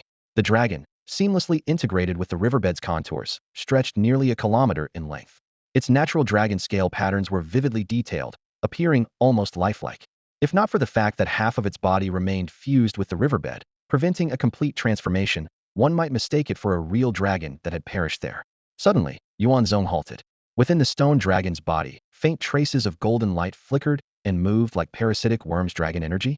Following the direction of the golden light, he discovered a peculiar fracture in the dragon's head. Wedged within the crack was a crimson pearl exuding a sinister, blood-soaked aura. Could this blood-scented pearl be the legendary artifact said to slay dragons? Judging by the fracture, the damage was once greater, but the flowing dragon energy was slowly mending the wound. Yuan Zong reached for the red pearl. In an instant, an overwhelming wave of resentment assaulted his mind. Visions of corpses strewn across the land, people plunged into despair, families torn apart, and nations left in ruins surged through his consciousness, nearly shattering his mental defenses. At the critical moment, the Nine Cauldron disc in his mind trembled, releasing a hazy, mysterious light that dispelled the terrifying resentment. The moment the red pearl touched his hand, golden light erupted, and the entire stone dragon seemed to come alive. The fracture began to heal at a visible rate. Suddenly, 18 streams of dragon energy burst forth from the crack, hurtling straight toward Yuan Zong's face. He recalled what Zhou Sun had once mentioned: these dragon energies were highly sentient, like spiritual ginseng capable of escaping capture. The last time, a noble family had only managed to contain the dragon energy using a certain national treasure. Yuan Zong steeled himself, prepared to intercept and subdue the escaping energies. Unexpectedly, the other party was so accommodating, skipping any pretense and jumping straight into action. Yuan Zong felt an unprecedented wave of exhilaration erupting from the depths of his soul. To his delight, not only did his soul's power rapidly grow stronger, but his perception of the world around him also became increasingly clear. Forcing things doesn't work? Nonsense, he chuckled to himself. This is the sweetest fruit I've ever tasted. The once vague insights within the mountain cauldron now became crystal clear. His potential, physical foundation, and comprehension were all significantly enhanced. Yuan Zong's lips curled into a slight smile. Dragon energy truly is an extraordinary thing. Meanwhile, on the riverbank, Pang Ci and his three companions observed the surging waves on the water and the rolling thunderclouds in the sky. Witnessing such an unusual phenomenon, they decided to investigate. The spiritual energy here is so dense, there must be a treasure. As soon as the words left his mouth, Guan Yun couldn't contain his excitement and vanished from sight. Hours later, Yuan Zong sent a message. Minister Zhou, come over for some soup. He attached a location pin. You cheeky kid, Zhou Sun muttered as he looked at his phone. Still can't let go of our bond, huh? Too bad my daughter married early. No worries, I don't mind. All right, I'll have her divorced tomorrow. No need for that. I really don't mind. Hanging up the phone, Zhou Sun chuckled as he gazed out the window. Like Namlong Bei, he too was concerned. A being of such strategic importance opposing the authorities would have unimaginable consequences. Fortunately, Yuan Zong still valued old ties, keeping their interactions lighthearted and easygoing. Chen Han, go invite Tang Lian and Yin Mu over. That night, at the true core of the dragon vein in Minshan, Tang Lian, Yin Mu, and Zhou Sun arrived on the scene, with Su Zhongyuan trailing behind them. Defying the heavens, the envoy gets the meat, and and the Dragon King drinks the soup, Tang Lian remarked with a wry smile. It's already a blessing to have something to drink after all. This is his territory. Yin Mu replied calmly. Zhou Sun, seeing their expressions, reassured them. The spiritual energy here is active and abundant.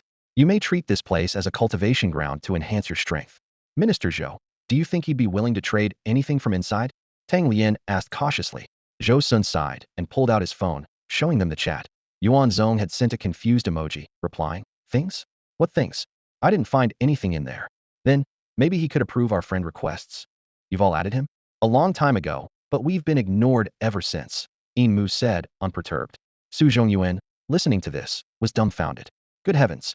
Inspector Yuan has such status? Even the Dragon King can't get his friend request approved. Su Zhongyuan, add Tang's WeChat. This is your station now, so it'll be easier to stay in touch, Zhou Sun instructed. Su Zhongyuan, overwhelmed with excitement, fumbled with his phone and bowed deeply. This is an honor, Commander Tang. Please. Tang Lian was momentarily startled. Ah, it's just a QR code for contact. In the depths of the Qinling Mountains, a clear and lively shout pierced the silence of the valley. The village chief has brought something back again. On a grassy slope, a group of shirtless teenagers excitedly rushed downhill. Despite the biting cold in the high mountains, these young men, clad only in thin training pants, showed no fear. Their bodies radiated vitality, and the snow melted in their wake. Recently, Yuan Zong had been making frequent trips to the village, each time returning with precious cultivation resources. The large cauldron he brought back last time had already greatly benefited everyone. Following Yuan Zong's guidance, the disciples in the village had made astonishing progress in their cultivation. As Yuan Zong surveyed the surroundings, even though he was already aware of the extraordinary power of the resonating mountain cauldron, the scene before him still left him in awe. In just a few days, more than 10 people had successfully advanced to the true martial level. Once the essence within the cauldron was fully nurtured and consumed, it would undoubtedly produce even more physically formidable warriors. Among this group of youths, none older than 23, there were already 56 true martial-level cultivators. These were the earliest arrivals who had begun training here. Nearly half of them had reached the 5th, 6th, or even 7th breakthrough stages. With the refining effects of the resonating mountain cauldron and the addition of more resources, their progress snowballed. One person's success seemed to propel the entire group forward. At this rate, it was only a matter of time before everyone reached the true martial level. What had initially been a simple gesture to shelter the orphaned children of his fallen comrades had, as Zhou Sun once predicted, evolved into a formidable force akin to a military camp. Go on now. Cultivation requires discipline, and arrogance will only hinder your progress. Focus especially on refining your bodies. Off you go. Yuan Zong's firm command prompted the youths to bow respectfully and retreat. To them, Yuan Zong was not only a savior, but also a revered teacher. Every word he spoke carried the weight of an imperial decree. Once the group had dispersed, Pang Ci and the others followed Guan Yun as they departed. This expedition to the true vein had yielded significant rewards. Aside from a red pearl brimming with intense resentment, they had also acquired 2 rare and precious herbs. One was entirely snow white, with golden threads adorning its roots, stems, and leaves, and its 3 petals bore delicate scale-like patterns. The other resembled dragon-horned ginger, its dark red hue emanating a powerful life force and invaluable treasure for body-refining warriors. In the world of martial cultivation, even a single red pearl fruit, the least valuable of such treasures, could fetch 18 billion. As the group's treasurer, Guan Yun carefully stored the 2 herbs. Don't even think about it. We need to wait for Brother Yuan's instructions, Guan Yun reminded. Let me lick it first. Pang Ci said, drooling. Lick it? Are you kidding me? Just one lick. One and done. No way. You're such a miser. Pang Ci sighed. Guan Yun smirked smugly. Why else do you think Brother Yuan entrusted me with managing the finances? Humph. Just don't sneak off at night to lick it yourself. As if. Do I look like that kind of person? As the group bantered, Yuan Zong had already turned his attention to studying the stone tablet that suppressed the dragon vein's true vein. After cleaning the surface of the tablet, the inscriptions became fully visible. They indeed shared the same origin as the 9 cauldron script on the guidance disc. As Yuan Zong scanned the inscriptions, a peculiar sensation arose in his mind. It was as if a translator was at work in his brain. Although he couldn't name the symbols, their meaning became perfectly clear to him. The tablet was inscribed on both its front and back sides. The front of the stone tablet recorded the existence of an ancient tribe called the Hoyo clan. Yuan Zong's gaze swept over the inscription, his brows furrowing a revelation that the Hoyo ancestors had fallen to the land of mountains and seas from beyond the stars. Their descendants worshipped the primal source with rituals involving a cauldron, thereby obtaining a martial art divine ability known as the Great Wilderness Dragon Demon Tendons. From beyond the stars, martial arts. These words made Yuan Zong's eyes narrow slightly. This account overturned his understanding of the origins of martial arts. Its existence predated the records of the Yiwu realm by an unfathomable stretch of time. He recalled how, during his true martial phase, he had not integrated the true spirits of heaven and earth, but instead kindled martial intent from within himself, transcending both physical body and soul. This was clearly a cultivation method from the era of the ancestors. The martial inheritance inscribed on the nine cauldrons disc must also have originated from that ancient age. Turning the stone tablet over, Yuan Zong began to examine the training method for the great wilderness dragon demon tendons. This divine ability required two key components. First, the 9 diagrams of tendon techniques, which involved perfectly executing 9 movements under external pressure to train the body's 5 great bows, the tendons of the 4 limbs and the back. Second, the tendon seizing method, absorbing the essence of tendons from a strong and vigorous being, combining it with the 9 diagrams training to ultimately forge the dragon demon tendons, capable of shattering mountains and rivers. At the bottom of the tablet's reverse side, Yuan Zong finally located the 9 tendon diagrams, resembling humanoid figures. As for acquiring the tendons of a strong being, he happened to have a suitable candidate at hand: the water beast. Without hesitation, Yuan Zong acted. He swiftly extracted a nearly 20-meter-long tendon from the water beast's body. After a simple cleaning, the tendon revealed a jade-like luster, smooth and translucent. Holding it in his hand, he could feel the immense strength it contained, akin to tens of thousands of pounds of force. Taking a sharp battle blade, he cut the tendon into several segments. "Brother Zong, are you planning to eat it raw? Shouldn't you cook it first?" someone remarked, adding, "That tendon is way too thick."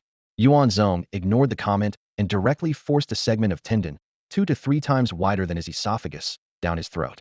With his formidable physique, his blood vessels, internal organs, and esophagus could endure such extreme expansion. Half of the tendon entered his stomach while the other half was lodged in his esophagus. Though slightly uncomfortable, he began practicing the 9 diagrams of tendon techniques. As soon as he completed the first movement, the tendons in his 4 limbs and back stretched to their limits, and his internal energy surged like a roaring tide. With his powerful digestive abilities, the tendon gradually slid into his stomach, its essence drawn into his own tendons through the guidance of the 9 diagrams. In that moment, the 5 great tendons within his body heated up and trembled, taut like fully drawn bows. It wasn't until late into the night that Yuan Zong fully absorbed the tendon. In the cold mountain forest, steam rose from his flawless physique. Feeling the transformation of his 5 great tendons, he walked up to a large exposed boulder and placed his palm lightly on its surface. With just a slight vibration of his strengthened tendons, cracks spread across the solid rock. The tendons are so powerful that even at close range, they can shatter stone. If I had a bit more distance to build momentum. Yuan Zong's lips curved into a faint smile. For a first attempt, this power is remarkable. The great wilderness dragon demon tendons truly live up to their name. Under the bright sunlight, a black business car slowly entered the borders of Yinjian City along the highway. Inside the vehicle, Yuan Zong and his 4 companions wore grave expressions. The difficulty of this mission had far exceeded their expectations. Half a month earlier, rumors of the legendary Yin Corpse emerged deep within the mountains of Fushan Town, Yinjian City. Initially, the local administrative officer dismissed the claims, assuming they were tricks played by someone with supernatural abilities. However, a few days later, that same officer led a team of 8 into the mountains to investigate, only for all of them to meet a violent end within the forest. The sudden tragedy alarmed the higher-ups, who immediately dispatched a special task force led by a true core realm investigator to look into the matter. This was the standard protocol for L Group when handling such incidents. Yet, unexpectedly, this elite team also vanished without a trace after entering the forest. The escalating crisis finally led the authorities to seek out Yuan Zong. For him, the mysterious existence of the Yin Corpse only piqued his curiosity. However, after he accepted the mission, Zhou Sun specifically called to caution him to act with prudence. The reason was simple. The Yinjian region was home to the Gao family, a prominent clan dating back to the Southern Song dynasty. This family held considerable influence within the supernatural community and was a key member of the Eastern Alliance with substantial sway in decision-making. The so-called Eastern Alliance was a coalition formed by influential families across Xia during a period of major crackdowns. On the surface, they appeared to cooperate with the authorities in eradicating the supernatural underworld. However, anyone with insight understood that the true purpose of this alliance was to strengthen their bargaining power in negotiations with the government. The agreement mentioned by Luo Yuxiang and others involved the Eastern Alliance as one of the civilian representatives. You tell me, what's wrong with the world? In corpses? When can I finally relax on the beach with a juice and a golden retriever? Su Xiao sighed. Peng Xiai, what's up? Aren't in corpses more fun than women? Have you ever been with a woman? No, why? Then what makes you think women aren't fun? Women are the greatest gift from heaven to men. Peng Xi curled his lips. TCH, pathetic loser. Huh, sure, you're the most accomplished person in the world. Guan Yun, we've arrived. Stop talking nonsense. The business car came to a steady stop at the local branch headquarters. As soon as the car door opened, a young man hurried over to greet them. Inspector Yuan, welcome. Yuan Zong stepped out of the car and asked, what's your name? Are you the local branch inspector? My name is Wu Mao, and yes, I'm the inspector here. We've been waiting at the branch since we were informed you'd be coming to handle the Yinshan corpse matter. So, how many people are left in the branch? Yuan Zong asked. At the mention of this, Wu Mao's expression visibly darkened. 5. After the administrative officer's sacrifice, I've been temporarily in charge here. Understanding the pain of losing comrades, Yuan Zong patted Wu Mao on the shoulder in a gesture of comfort. No need for extra words. Take me to Yinshan. Inspector Yuan, shouldn't you rest first? No need. All right, I'll take you there. Wu Mao then turned to the others. The rest of you stay here. Wu, let us come too. Yeah, let's go together. Wu Mao's expression turned stern, his tone firm. I said stay. Someone needs to remain at the branch. Wu, Inspector Yuan is here now. Don't worry. 2 members of the Breaking 5 Limits group stood motionless, their eyes filled with admiration. Within the L group, the reputation of King Nanyun, Yuan Zong, was already widespread. His iron-fisted approach of punishing anyone who broke the rules, regardless of their status, combined with his formidable individual strength, made him a role model in the eyes of many. Inspector Yuan is here to handle business, not to protect you. Stay at the base and don't make me repeat myself, Yuan Zong said coldly, his voice devoid of warmth. The 2 young men immediately wilted. Understood. They replied dejectedly, lowering their heads. Half an hour later, Wu Mao led Yuan Zong and his team of 5 to the foot of Yin Mountain. Inspector Yuan, I'll take you to the area where the old corpse was reportedly spotted. Proceed. For the next few hours, Wu Mao guided them through the mountain. From the moment they entered, Yuan Zong's sharp senses picked up faint traces of deathly energy, subtle yet pervasive, like the decay of an aged, dying man. Gradually, his gaze toward Wu Mao became sharper each time they approached a spot where the energy was stronger. Wu Mao would deliberately steer them elsewhere. Inspector Yuan, we've searched for so long without finding anything. Why don't we return, rest, and grab something to eat before continuing? Wu Mao suggested, panting and feigning exhaustion. Wu Mao, Yuan Zong fixed his gaze on him. You've led us in circles for half the day, and now you want to head back. Be honest, does this matter have anything to do with you? Inspector Yuan, how could you say that? Wu Mao stammered, his face pale. I swear to the heavens, if I have even the slightest connection to this, may lightning strike me down. Peng Xi stepped forward, placing a hand on Wu Mao's shoulder. Swearing? If swearing worked, the heavens would be striking people down left and right every day. Su Shaoan, just say what you want without staring at me. Wu Mao retorted nervously. Yuan Zong studied Wu Mao for a long moment before turning away. You can head back now. Are you sure about this? Peng Xi gave Wu Mao a shove. Go, go. Wu Mao stumbled back a few steps, watching Yuan Zong's retreating figure. After hesitating for a moment, he suddenly shouted, Inspector Yuan, don't go that way. The group stopped in their tracks. Why not? That area. It's the Gao clan's territory. Gao clan's territory? In this day and age, people still claim territories? Interesting, Yuan Zong said, taking a few steps back toward Wu Mao. So, this matter involves the Gao clan? Wu Mao lowered his head, avoiding Yuan Zong's piercing gaze. He nodded and then shook his head. It might, or it might not. What do you mean might or might not? Just tell us what you know. Peng Xi barked sharply. Cornered, Wu Mao had no choice but to confess.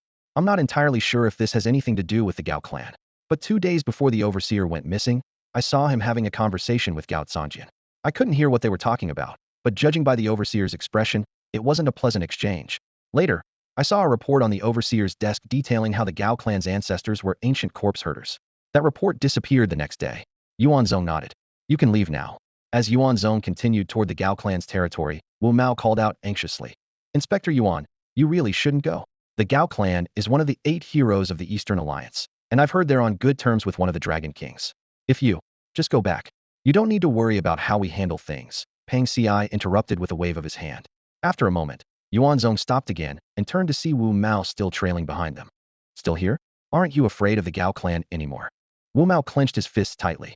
Inspector Yuan, if possible, I want to know where the overseer is. Hearing this, Yuan Zong said nothing further and resumed walking forward. The sky grew darker, and the mountain path became obscure. Along the eerie trail, specks of red light flickered like ghostly flames. He Yun crouched near Guan Yun's feet, his gaze vigilant as he stared ahead. The red light drew closer, revealing a traditional wedding procession. Brass instruments and swanas sounded in unison, while flags, gongs, parasols, and fans swayed in the air. At the center of the procession was a bright red bridal sedan chair. However, what should have been a festive scene felt unsettling on the desolate nighttime mountain road. The procession was eerily silent, and a gloomy expression shrouded every face.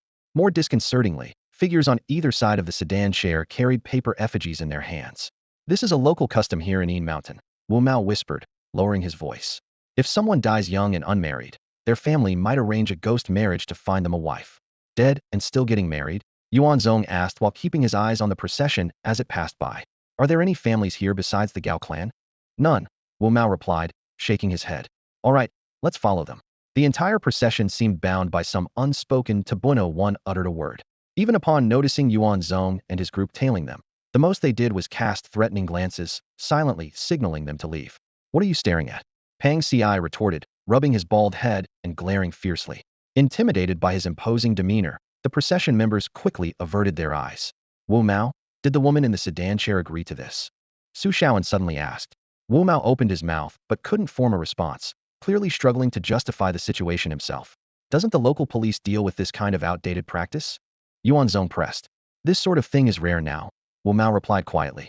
It's probably only families as traditional as the Gao clan who still do it. Is there an actual person in the sedan chair? Su Shaoan frowned. He was aware that some places had switched to using mannequins for such rituals. Wu Mao remained silent. They'll go take a look, Pang Ci declared, striding toward the procession. His sudden action immediately drew attention. An elderly man with white hair stepped in front of him without a word, signaling for him to back off. Pang Ci ignored him entirely, pushing the old man aside and lifting the curtain of the sedan chair. Inside, a young woman immediately beamed with an innocent smile. Are we going to bow to heaven and earth? Yaya loves bowing to heaven and earth. It's so much fun. The girl was beautiful, but it was clear she had a cognitive disability. Pang Ci's bold move shattered the procession's silence. Who is this insolent brat? The white-haired elder shouted angrily. You trying to get yourself killed? Breaking the rules like this will bring disaster on all of us, a young man yelled, pointing at Pang Ci. Without a word, Pang Ci grabbed the pointing finger and bent it back with a sharp crack. The man's scream pierced the night. Anyone else want to try pointing at me? The white-haired elder, both shocked and furious, took several steps back and shouted. Do you even know whose wedding procession this is? If you're looking for trouble, don't do it here, or you'll regret it. I don't care whose wedding procession this is, Pang Ci snapped. This is a perfectly innocent young girl, and you're treating her like this? Let her down. And who the hell are you to say that? Who I am is none of your damn business.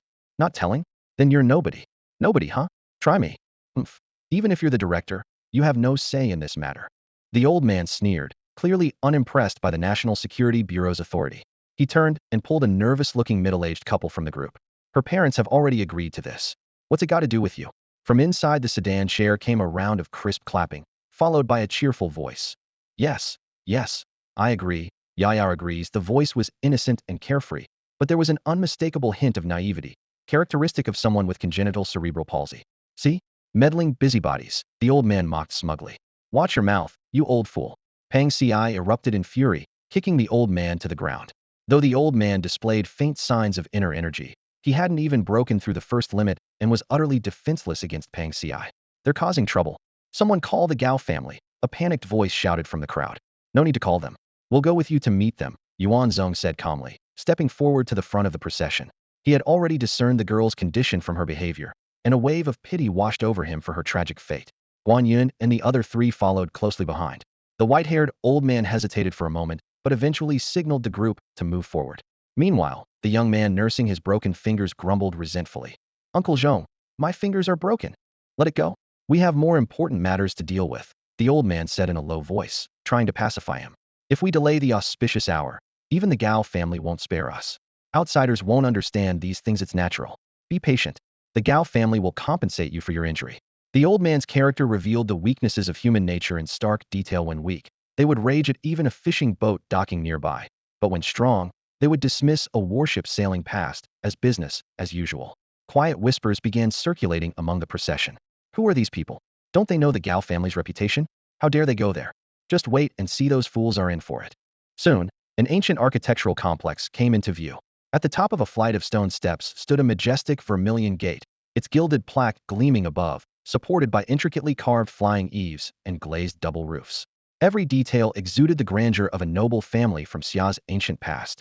Red lanterns hung from the stone lions flanking the entrance, but the massive vermilion doors remained tightly shut. Worried that the situation might escalate, Wu Mao stepped forward to knock on the door. The servant who opened it froze in shock upon seeing him. "Who are you? Where's the wedding party?" "Right here," the white-haired old man quickly interjected, but the servant's expression darkened as he noticed someone not wearing traditional wedding attire. The old man wasted no time exaggerating the events to his advantage. After hearing the story, the servant glared at Wu Mao.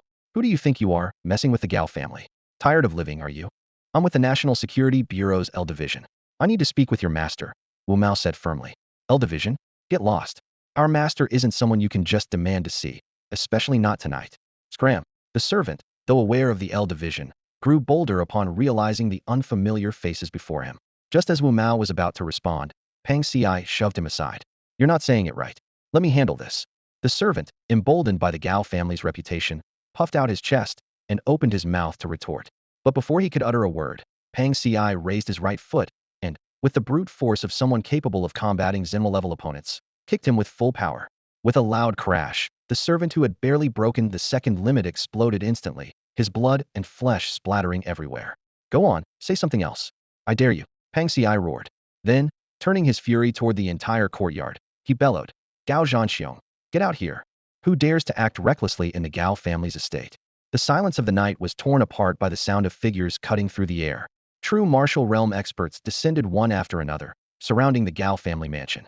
On the rooftops and along the walls, the presence of true martial realm masters could be felt everywhere. This was the inevitable aftermath of 9 days of torrential rain and explosive surge in the world's spiritual energy had allowed many warriors, who had been on the verge of breaking through, to finally succeed.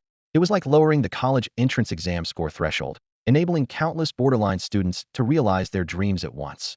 At this moment, the Gao family estate had gathered 23 true martial realm experts. Such a lineup was comparable to the peak days of the Jyogo stronghold. Yet in Yuan Zong's eyes, these were nothing more than small fry. True power in a major force lies in its top-tier combat strength. That is what commands respect, safeguards the clan, and attracts resources like a snowball rolling downhill. 5 figures landed lightly on the rooftop. Yuan Zong looked up true core realm, 1 at the peak stage, and 4 at the second stage. True core cultivation consists of 3 levels. The first involves condensing a true core shield, the second forms a law embryo, and the third refines a dharma form, marking the true beginning of the path to ascension. Those with exceptional talent dominate their respective paths, while ordinary individuals without extraordinary opportunities can never hope to reach such heights. This was the root of the concern for officials like Zhou Sun. The 9 days of rain seemed to have unlocked the shackles of heaven and earth, allowing top experts from various factions to break through in a single leap. Including Gao Zhanzhong within the estate, the Gao family now had 6 true core realm experts in their ranks.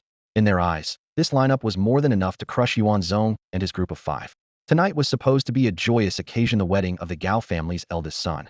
Yet uninvited guests had arrived, brazenly calling out the family patriarch by name. Gao Zhanzhong, now in his 80s, suppressed his anger and asked in a deep voice, "Who are you?" Although confident he could easily subdue the intruders, he was cautious about their backgrounds. National Security, L Division, Inspector Yuan Zong. This recently rising name caused Gao Zhanzhong's brows to furrow, his anger flaring in his eyes. The L Division, this was no ordinary family faction. In front of the grand Gao family estate, Yuan Zong stood with a cold and unyielding expression. Even if an ordinary servant had died, the Gao family's extensive connections and influence would ensure they faced little trouble. They could even smooth things over with the inspectors. But Yuan Zong was different. As a highly valued member of the L group, he had once killed a minister and walked away unscathed, retaining his position. "So, it's the famous Nanyun king." Gao Zhanxiong squinted his eyes. "Your name has been making the rounds lately. But Inspector Yuan, instead of performing your duties in Nanyun and hunting down fugitives, you come to my Gao family estate to cause trouble and even kill a servant? If you can't provide a reasonable explanation, they'll have to question the ministers about how they're training their subordinates." Yuan Zong, hands in his pockets, stared directly at the furious Gao Zhanxiong. "Master Gao, your servant obstructed official duties and even attempted an attack. Killing him, what's wrong with that?" "Enough nonsense." A young man at the true martial level from the Gao family shouted angrily. "Since when can you decide crimes with just your word?" "Inspector Yuan, it's one thing to throw your weight around outside, but in my Gao family estate, you'd better behave." "Official duties? What business could possibly bring you to our door?" Yuan Zong pointed to the wedding procession behind him, his voice icy. "Using the dead to marry the living, that's the business I've come to settle." "Ridiculous," the young man sneered. "Who says the dead can't marry?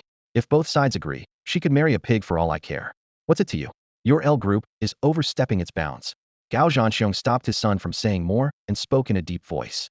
Inspector Yuan, we paid a dowry of 1 million. The girl's parents agreed. It's a matter of parental consent and matchmaker's arrangements. What's wrong with that? Parental consent? Matchmaker's arrangements? Su Xiaoan sneered. What era do you think we're in? 1 million to buy a Levi's, that all it takes? The young man laughed loudly. That's right, just 1 million. They agreed. What can you do about it? Even if you report it to the ministers, we're not afraid. Families like yours. A cold glint flashed in Yuan Zong's eyes. Do you know why I despise you? It's because of this. Before the words had fully left his mouth, Yuan Zong's figure vanished in an instant. The elder at the peak of the true core level on the rooftop had just managed to shout, "Be careful," when Gao Zhanxiong saw a blur flash past. By the time he turned in shock, his grandson was already held by the throat in Yuan Zong's single hand. 1 million for a life? However many people your Gao family has, we'll take them all. Yuan Zong's eyes burned with ferocity. Before everyone's eyes, he slammed the youth who had belittled human life into the ground with brutal force. Boom. The stone slabs shattered, nearby buildings collapsed, and the shockwaves reverberated throughout the Gao family estate. The young true martial cultivator couldn't withstand such an attack. His upper body was obliterated on the spot, and his blood stained the festive red lanterns. Gao Zhangxiang's eyes were bloodshot with rage. No longer holding back, he was determined to execute Yuan Zong on the spot. But just as he gathered his energy, a massive fist imprint formed purely from compressed air pressure came hurtling toward him. Its power rivaled that of a high-level true energy technique. What was even more terrifying, this technique was instantaneous. In the face of imminent danger, Gao Zhanxiong had no choice but to release his true core protective shield and summon a sinister-looking flag to bolster his defense. Boom. The fist imprint pushed the fully defended Gao Zhanxiong backward, carving a trench over 10 meters wide through the Gao family estate. No fluctuation of true energy. This fist relies purely on physical strength to generate air pressure. Its power is truly unrivaled.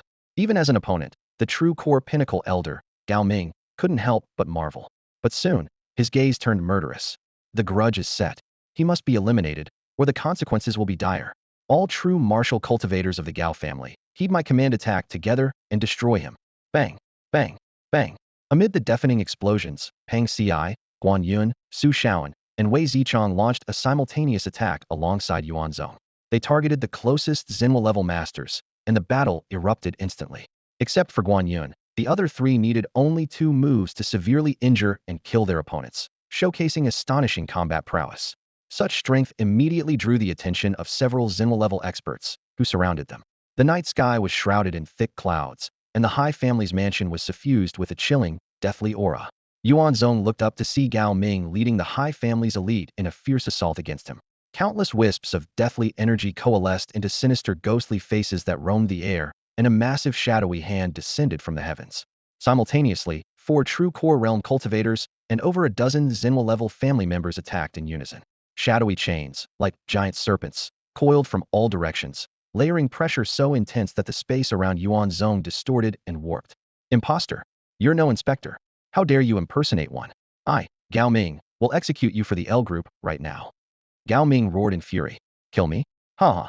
Is that all you've got? Yuan Zong laughed maniacally, exuding an aura of unrelenting menace even as he faced the onslaught. Boom.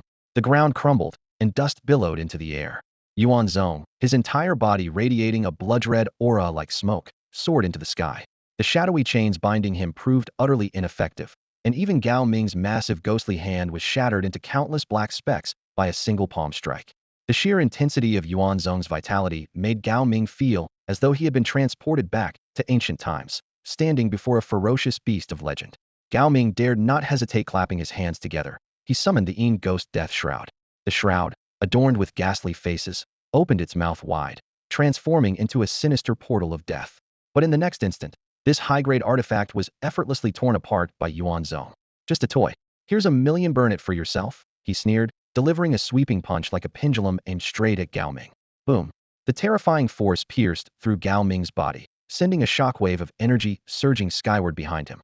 Every member of the High family who witnessed the scene felt a chill run down their spines. Gao Ming, their revered patriarch, had been obliterated with a single strike. As Yuan Zong landed, the stone slabs beneath him shattered and scattered. His figure seemed to split into multiple forms, resembling 3 heads and 6 arms, moving so fast that even true core realm masters struggled to track him. The debris in his hands transformed into deadly projectiles, raining down like a storm and annihilating all Xinhua-level family members in an instant. In the distance, Gao Zhanxiong coughed up blood, his eyes bloodshot with rage. Yuan Zong, he bellowed, his body undergoing a grotesque transformation. Bulging veins etched eerie patterns across his skin. Today, either you die, or my high family is wiped out. Great General, arise. A deep, resonant summoning echoed through the mountains and forests. In the blink of an eye, a skeletal figure clad in ancient armor and wielding a massive blade emerged before Yuan Zong. Ha ha! Yuan Zong, die for me. Accompanied by Gao Zhanxiong's blood-spattered laughter, the skeletal demon shadow swung its monstrous 4-meter-long death blade, cleaving downward with terrifying force. Boom! The blade's energy extended outward, splitting the Gao family mansion in half in an instant. Gao Zhanxiong's laughter carried both sorrow and satisfaction, sorrow for the devastating losses of the Gao family, and satisfaction at the immense power of this trump card. With such strength, the Gao family was bound to rise again in the future. Have you laughed yourself to death? This light, mocking remark struck Gao Zhanxiong like a slap across the face.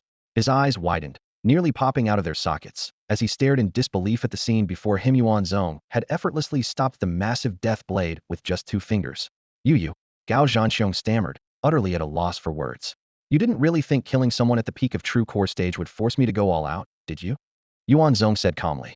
This skeletal corpse. It seems the Gao family really is the culprit behind this undead plague. What an unexpected bonus. Before the words had fully settled, Yuan Zong stepped forward, placing a single hand firmly on the skeletal demon's shoulder. Dark death energy erupted from the creature as it struggled desperately, but it couldn't break free from that seemingly ordinary hand. In the next moment, Yuan Zong's right fist drew back, gathering power, and then struck the skeletal demon's abdomen with devastating force. Boom! His fist blasted through the creature, leaving a massive hollow cavity in its torso. All that noise, and I thought it was something impressive. Is this all? A flurry of fists exploded through the air, sending shockwaves rippling outward in powerful pulses. When the dust finally settled, the skeletal demon had been obliterated, reduced to nothing but ashes. Gao Zhanxiong tried to speak, but froze in place. Wei Zichong had somehow circled behind him and now gripped his head with both hands. With a sudden, violent twist, Gao Zhanxiong's head spun several times around his neck. The battle was over. Silence fell once more. The 5 figures stepped forward, their overwhelming presence suffocating. Wu Mao's legs trembled, and the wedding procession collapsed to the ground in terror. Covered in blood, Yuan Zong walked past them without even sparing a glance, as if a god looking down on mere ants. Reaching the palanquin, Yuan Zong placed a hand on the girl's head, checking her condition. After a moment, he turned to her parents and said, I can heal her, but never do something like this to her again. The middle-aged couple nodded repeatedly. Yuan Zong instructed Guan Yin to prepare spiritual medicine and ordered the others to leave. However, just as the couple was about to take the girl away, Yuan Zong suddenly appeared in front of them. You're not her parents. The two panicked, fumbling to explain, but Yuan Zong had no patience for their excuses. He signaled Guan Yin to take the girl away, while Pang Ci dragged the pair of traffickers toward the distance. Mercy, we'll turn ourselves in. This is our first time, they pleaded. From the shadows came Pang Ci's icy voice. Turn yourselves in? First time? Fine, I'll take you to meet someone. Who? The king of hell. Don't worry, dizziness is normal. The Gao family of Yinshan, shrouded in the shadows of feudal superstition, brazenly attempted to force an ordinary woman into a ghost marriage with their deceased son. Upon learning of this, Yuan Zong immediately rushed to the Gao residence, hoping to reason with them. However, his earnest persuasion fell on deaf ears, and the Gao family not only ignored him but launched a sudden attack on the law enforcer. In the ensuing act of self-defense, the entire Gao family met their demise on the spot. Before his death, the patriarch Gao Zhanxiong summoned Ain Corp's general, the very culprit behind the recent disappearances of people and livestock in the nearby forests. Brother Zong, does this work? Guan Yin asked as he looked up after finishing the case report. Yuan Zong waved dismissively. Just write whatever. Honestly, it doesn't even matter. You can't say that, Guan Yin replied seriously. At the very least, we need to give Minister Zhou an explanation. Wu Mao, who was standing nearby, stared in disbelief. Inspector Yuan, is this really how you write your case reports? We're talking about the Gao family, one of the 8 dominant clans of the Eastern Alliance. Wiped out in a single night, and your report is less than 100 words? Is this appropriate? Didn't even bother writing them before, Yuan Zong said indifferently. This time, I'm only scribbling something because it's one of the 8 dominant clans. Wu Mao's mouth twitched. He thought to himself, well, at least the Gao family's reputation was significant enough to make them pick up a pen. Are we done yet? Su Shaoan asked impatiently. Can we move on to the next step? What step? Wu Mao asked curiously. Confiscation. Guan Yin coughed lightly. Wait a minute. Wu Mao quickly waved his hands. Isn't confiscation handled by a designated department? We don't have the authority for that, do we? Pang Ci shoved him aside. Move along. Just because you don't have the authority doesn't mean we don't. Yuan Zong shot Wu Mao a glance. Enough. Weren't you looking for the general affairs team? Go ahead. This has nothing to do with you. Even with low emotional intelligence, Wu Mao could grasp the underlying meaning of those words. This was a situation he couldn't handle. If he continued to get involved, he wouldn't have Yuan Zong's confidence to back him up if things went south later. Thank you, Inspector Yuan, for solving this issue for Yinjiang. With a brief word of gratitude, Wu Mao quickly left to search for his missing colleagues. Whether dead or alive, he needed to find them. Hey Yun, search thoroughly and don't miss anything valuable. Guan Yun commanded. The black dog barked energetically and circled around his feet before using its keen sense of smell to search through the ruins of the Gao family's estate. Before long, it found something unusual beneath a collapsed building. As they cleared away the debris, a rich, herbal fragrance filled the air. Guan Yun's eyes lit up. Wow, so much purple blood ginseng. There's also Zen heartgrass, marrow-nourishing flowers, and coagulating blood lotus hearts. No wonder they were one of the 8 dominant clans. Their resources are no joke. We've hit the jackpot. Guided by He Yun, they discovered a hidden compartment leading underground. The 5 of them descended into a secret chamber, and the sight before them was astonishing. Using a unique technique, the room channeled the essence of the sun and moon to create specialized growth environments for each medicinal plant. 9 rare medicinal treasures were arranged neatly, 4 of which were particularly beneficial to Yuan Zong. Among them, the most striking was a large, yellow-brown herb resembling a rocky loaf of bread. Its surface was veined with irregular crimson lines, as if stained with fresh blood. Yuan Zong focused intently on the peculiar medicinal plant before him, his brows furrowed in thought. Guan Yun, meanwhile, had retrieved an ancient book titled The Spirit Compendium of 100 Herbs from Waknoshir and was quickly flipping through its pages. I found it, Guan Yun exclaimed, his eyes lighting up. This plant, which looks like a stone, is called the mountain core stonegrass. It's made up of countless tiny, hair-like filaments. It's an earth element herb, highly beneficial for cultivators, and it might even grant insights into divine abilities. Divine abilities? Guan Yun repeated, startled by the term himself. He scratched his head, looking puzzled. Yuan Zong remained silent, gently cradling the spiritual soil beneath the herb with both hands. Without a word, he turned and walked toward a still-standing building nearby. Guan Yun trailed behind, chattering about other herbs he had discovered. Over here is the white moon core grass, yin-aligned and perfect for crafting extreme yin elixirs. And over there, that's the red lotus flame palm. Inside the room, Yuan Zong examined the mountain core stonegrass in his hands. Ancient cultivators emphasized alchemy, striving to maximize the properties of medicinal herbs. But Yuan Zong had always adhered to a more straightforward approach to direct consumption. Wasteful, Yuan Zong smirked inwardly. Even if I can only absorb a fraction of its essence, it's worth more than letting someone else claim it all. He placed the seemingly hard, yet cotton-soft mountain core stonegrass into his mouth. The herb dissolved instantly. In that moment, a surge of earth element spiritual energy and life force erupted within him, crashing through his meridians like a raging tide. For an ordinary person, this overwhelming force would have been enough to shatter their body. Just as Yuan Zong prepared to dispel the earth element spiritual energy, which clashed with his cultivation path, the iron scroll of guiding butterflies in his mind suddenly trembled. Threads of earthy yellow energy were drawn into the mountain-shaped pattern on the scroll, causing its glow to brighten faintly. Buzz. Ripples of deep yellow energy radiated outward from Yuan Zong, instantly demolishing the building around him. Yet the falling debris couldn't touch him, repelled by an invisible force. Everywhere the ripples spread, the ground was compressed and sank, as though an invisible mountain had rolled through. This is terrifying. Guan Yun gasped, feeling an oppressive, mountain-like pressure bearing down on him. He hastily retreated. At the epicenter of the ripples, Yuan Zong sat cross-legged, his body surrounded by a ceaseless flow of yellow energy.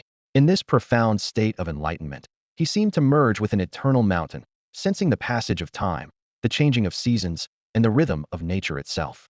A unique pattern was gradually taking shape in his mind. Suddenly, Yuan Zong's eyes snapped open, and his gaze fell to the ground beneath him. With a thought, he found himself able to perceive the pulse of the mountain's depths. He remained still for a long moment, meticulously adjusting his internal energy to harmonize with this newfound rhythm. The epiphany lingered, and Yuan Zong quickly grasped its essence. A surge of mountain-like energy flowed from the ground into him, blending seamlessly with his own qi. Immersed in this wondrous state, he was caught off guard when the ground abruptly split open beneath him. Before he could react, Yuan Zong plummeted into the earth. The fissure closed as swiftly as it had appeared, and just 3 seconds later, a dirt-covered figure burst out from underground. This is Earth Traversal Divine Ability. Gao Clan, one of the 8 great clans of the ASEAN region, was annihilated, a piece of news that sent shockwaves through the world of martial anomalies. On various forums dedicated to martial practitioners, discussions about the fall of the Gao clan were ablaze. The Yinjiang Gao clan has been wiped out? That local tyrant family that ruled their territory with an iron fist. Serves them right. They've committed countless atrocities. This day was bound to come.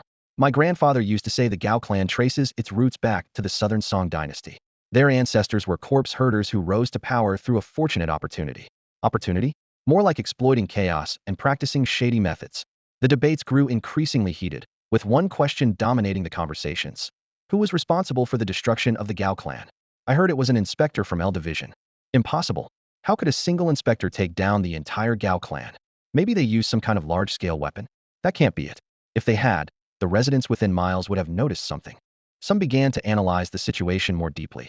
Haven't you noticed the recent changes in the world? Anomalous martial groups everywhere are becoming restless. This could very well be the government asserting its authority, and the Gao clan was chosen as an example. 200 to 300 people, wiped out completely. That inspector is more terrifying than the criminals they hunt. Why sympathize with them? These aristocratic families only care about themselves, treating commoners like animals, trampling on them whenever they please. The response from the ASEAN region was swift. The remaining 7 great families: Li clan of Wudong Mountain in Jinling, Shu clan of Qinghe Path in Wanping, Wu clan of Huatong Town in Ningxian, Hong clan of Sanshan River in Guangning, Hu clan of Shilong in Dongshan County, Su clan of Fuxian in Xining City, and Wu Mo clan of Water Lotus in Wandong immediately sent representatives to the L Division headquarters in Jingbei overnight. If Yuan Zong took down the Gao clan today, who's to say it won't be us tomorrow? We can't stay silent about this. Within L Division itself, tensions ran high. Ministers Yao Xiao, Gu Yantan, and Zhao Weimin seized the opportunity to question Zhou Sun relentlessly. The Gao clan was wiped out. What do you have to say for yourself? Zhou Sun remained silent in the face of their accusations. He knew all too well that Yuan Zong's report was airtight. He had gone to stop a ghost marriage, reasoned with them, and only retaliated when they attacked first. Even if it was considered excessive self-defense, in a specialized department like L Division, it would likely only result in a few days of suspension. But Zhou Sun understood that this seemingly flawless report was likely only enough to deceive outsiders. I've never heard of self-defense being excessive to the point of killing 100 people. Yao Xiao slammed the photocopied report onto his desk with a sharp smack. He stood up, slapping the desk in anger, his expression furious. In the face of Yao Xiao's questioning, Zhou Sun casually spread his hands. We questioned the entire wedding procession together. Their testimonies were consistent. It was the Gao family who struck first. Hard to believe, I know, but there are always things in this world we've never seen before. Don't bring up the wedding procession statements. Zhao Weimin interrupted with a frown. Those people were scared out of their wits. Their testimonies are suspiciously uniform. I strongly suspect they were coerced by Yuan Zong. The moment he said this, everyone present couldn't help but think. If Wu Mao were here, he'd be the first to jump up and defend Yuan Zong, shouting nonsense, and then righteously declaring, Inspector Yuan would never do such a thing. I merely gave them a little guidance. Enough. Gu Yantan interrupted everyone's wandering thoughts. Representatives from the other 7 major families of the Eastern Alliance have already arrived. Minister Zhou, the immediate priority is to find a way to placate them. After all, during the Great Yin Suppression, they fought alongside us. Zhou Sun calculated silently. While the Eastern Alliance's influence on the Xia Kingdom's government was limited, these cultured individuals valued loyalty and past bonds. Ignoring their feelings in such a situation would be heartless. Moreover, if the government failed to provide any explanation, it could lead to further resentment. Worst of all, if the Eastern Alliance were determined to move against Yuan Zong, the 3 individuals in this room would undoubtedly work against him in secret. If several forces banded together, each sending a few true core-level experts, they might truly push Yuan Zong to the brink. At that moment, Secretary Chen Han pushed the door open and entered. Minister, the representatives of the 7 families have arrived. Please, bring them in. Yao Xiao eagerly spoke up before Zhou Sun could respond. The 7 representatives entered one by one, their expressions grim. Though their cultivation allowed them to maintain the appearance of being in their 50s or 60s, their actual ages were likely well over 100. It's been a while, ministers, said Li Guangshan, who handled external affairs for the Li family. As a true martial-level expert, he naturally took the lead as the spokesperson for the 7 families. Zhou Sun, noting their ages and the gravity of the situation, adopted an especially gentle tone. Brother Guangshan, it has indeed been some time. Please, have a seat. Chen Han, serve tea. I can't drink it. Li Guangshan coldly waved his hand to decline, cutting straight to the point. Minister Zhou, the Gao family nearly 200 lives was wiped out. When we 7 families heard the news, we were all shocked. We've come here today to ask, was this sanctioned by the government? Zhou Sun maintained his smile, though inwardly he was alarmed. That single question had cornered him. Denying government involvement would mean admitting Yuan Zong acted on his own. If that were the case, the seven families would undoubtedly escalate their pressure, leaving Zhou struggling to fully support Yuan Zong. Before Zhou Sun could even respond, the sharp gazes of the three elders present had already turned toward him. The question posed was clearly a trap. Choosing either option would inevitably lead to a disadvantage. Li Guangshan reacted the most strongly. He abruptly stood up from his seat, his expression turning icy cold in an instant. Minister Zhou, if that's the case, then we will no longer impose on your time. Wait, Guangshan, my good brother, what are you doing? Sit down, sit down. Before he could finish, Imo Tsai from the Malian Wuma family interjected. Her tone carried a hint of subtle sarcasm. Minister Zhou, I've heard that Yuan Xuanshi is your most formidable subordinate. Expecting you to deal with him is nothing but wishful thinking on our part. Times have changed, haven't they? The Eastern Alliance is no longer the force it once was, haha. Sensing the opportunity, Yao Xiu immediately chimed in. What are you saying? The bond between the Eastern Alliance and us will never fade. This issue is Yuan Zong's fault, and we will ensure you receive a proper resolution. Or, if you have any thoughts on how to handle this, feel free to share. Zhou Sun, however, remained unfazed by Yao Xiu's attempt to fan the flames. He was clear about his own principles. Above his bottom line, everything was negotiable. Below it, he would not yield an inch. Protecting Yuan Zong was a promise he had made, one he would not compromise on. As Yuan Zong's former instructor, he understood his subordinate better than anyone. Moreover, with the current turbulence in the world of supernatural powers, how could he possibly relinquish his only trump card? Suddenly, the seven individuals straightened their postures, their expressions turning serious as they spoke in unison. We request that the ministers promote Yuan Xuanshi to Tongqi. Zhao Weiman spat out the tea he had been sipping, his face a mix of shock and disbelief. His eyes widened as if he had just heard the most absurd thing in the world. He annihilated the He family, the core of your Eastern Alliance, and now you're asking for him to be promoted to Tongqi? What is this? Are you trying to win Yuan Zong over with love and turn an enemy into a friend? Li Guangshan watched Zhao Weiman spit out his tea, accompanied by that disdainful look in his eyes, and felt a surge of anger boiling within him. He thought coldly, what?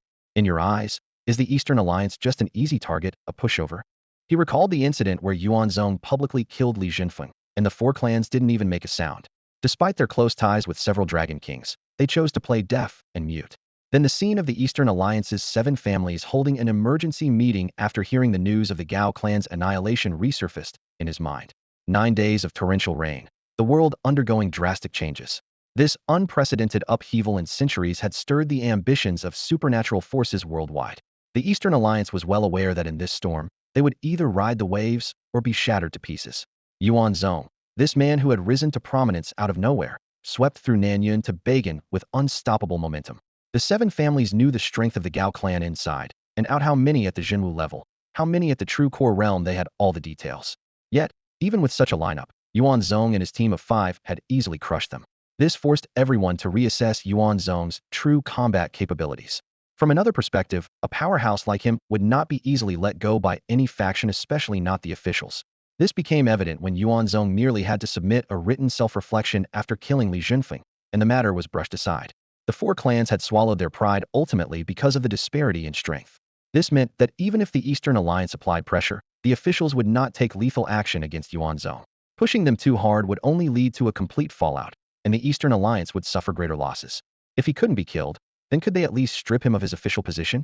Someone's analysis sent chills down the spines of many. If he's already this ruthless as an official, imagine how much worse it would be if he lost his status and held a grudge against the Eastern Alliance. Even if the seven families joined forces to take him down, what kind of price would we have to pay ourselves? In this critical period, falling behind, even slightly, could lead to an irreversible disadvantage. Sacrificing decades of the Eastern Alliance's accumulation for Yuan Zong would simply not be worth it. Just as everyone was at an impasse, an unexpected proposal broke the deadlock. Isn't it odd that a country as powerful as Xia is still considered a developing nation? By the same logic, isn't it strange that someone as formidable as Yuan Zong is merely a patrol officer? This statement was a wake-up call for the group. The political waters within Xia ran deep, and in the eyes of true powerhouses, factions like the Eastern Alliance and the Hundred Sects Hall were just small players. With supernatural forces around the world becoming increasingly restless, the position of Tongxia, key figure responsible for handling such major affairs, became crucial. If Yuan Zong were promoted to Tongqi, he would be required to form his own military unit, oversee resource allocation, expand and prepare for warfare, and manage weaponry and equipment. On top of that, he'd have to deal with foreign spies and address threats to national security.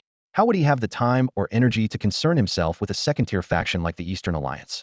This proposal quickly gained unanimous approval from the seven families' representatives, leading to the current scheme.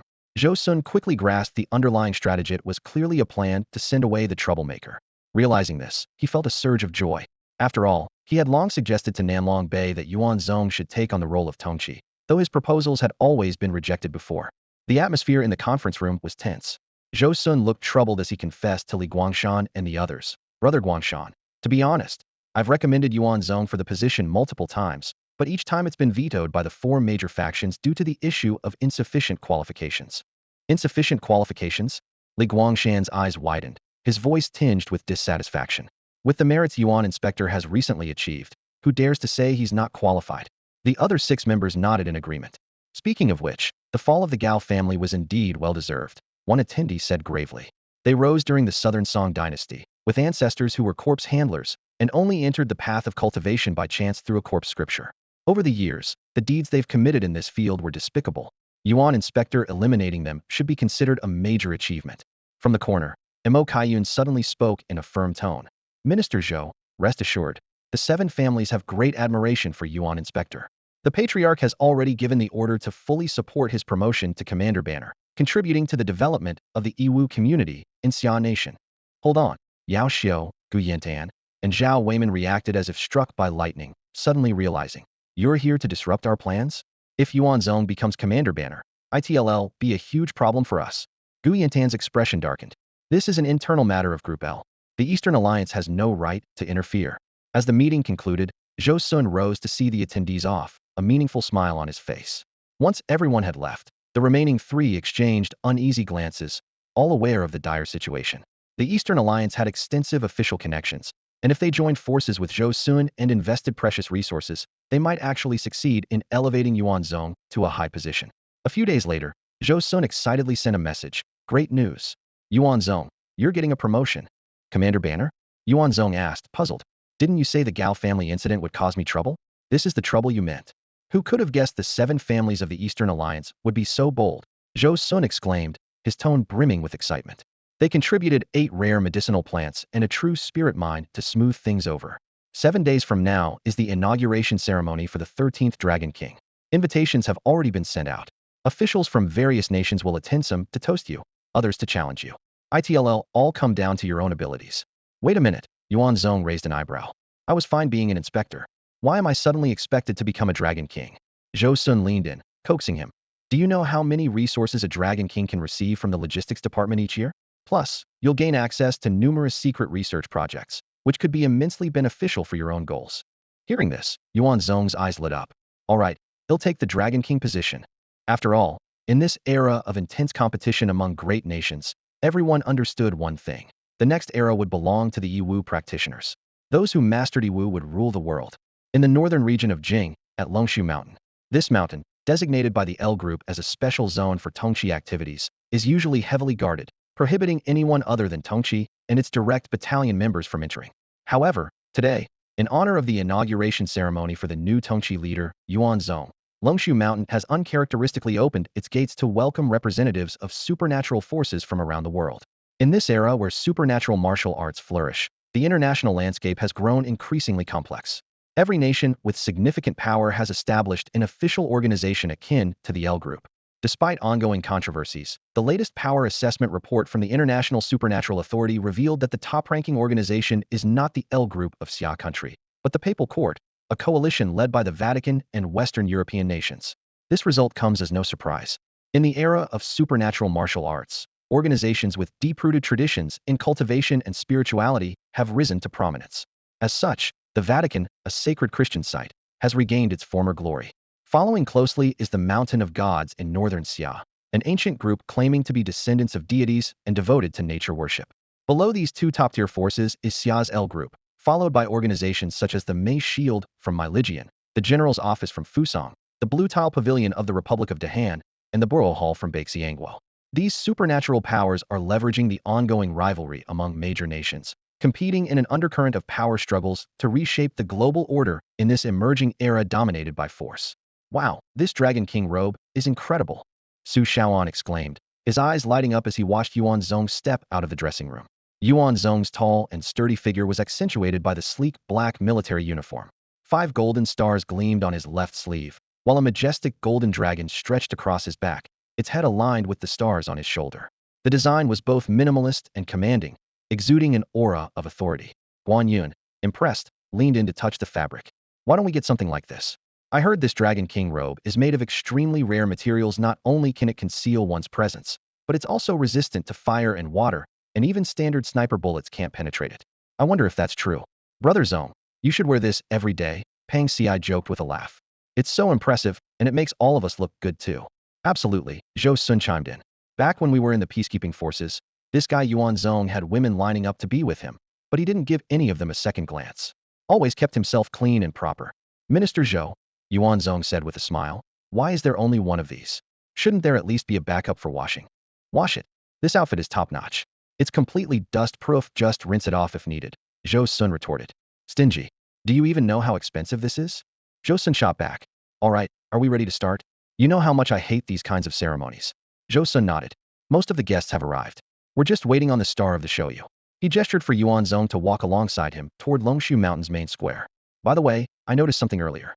My Ligian seems quite aggressive this time, as if they're trying to steal your spotlight. How so? Yuan Zong asked. You know my Ligian? Zhou Sun explained. It's a relatively young nation that rose to global dominance through major wars and boasts advanced technology-driven military power. However, with the rapid development of the supernatural martial arts world, this nation, lacking a strong foundation in cultivation, is clearly falling behind. Among the European factions that once followed their lead, the papal court now reigns supreme in the world of otherworldly martial arts. After losing their edge in cultivation, they shifted their focus to technology, becoming a global powerhouse in science and weaponry. The slogan, "Flesh is weak, machinery is king," has gained wide traction among their ranks. Recently, they achieved a major breakthrough in the field of tech weaponry and are eager to find a grand stage to reclaim their prestige in the realm of otherworldly martial arts. Yuan Zong sneered. So they plan to use my reputation as a stepping stone to make a name for themselves. Ascending the winding dragon spine staircase, a deafening roar of excitement greeted them.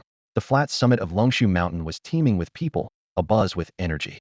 As Yuan Zong appeared, rows of colorful cannons fired in unison, weaving a dazzling archway in the air to welcome the arrival of the 13th Dragon King of Xia Kingdom's L Group.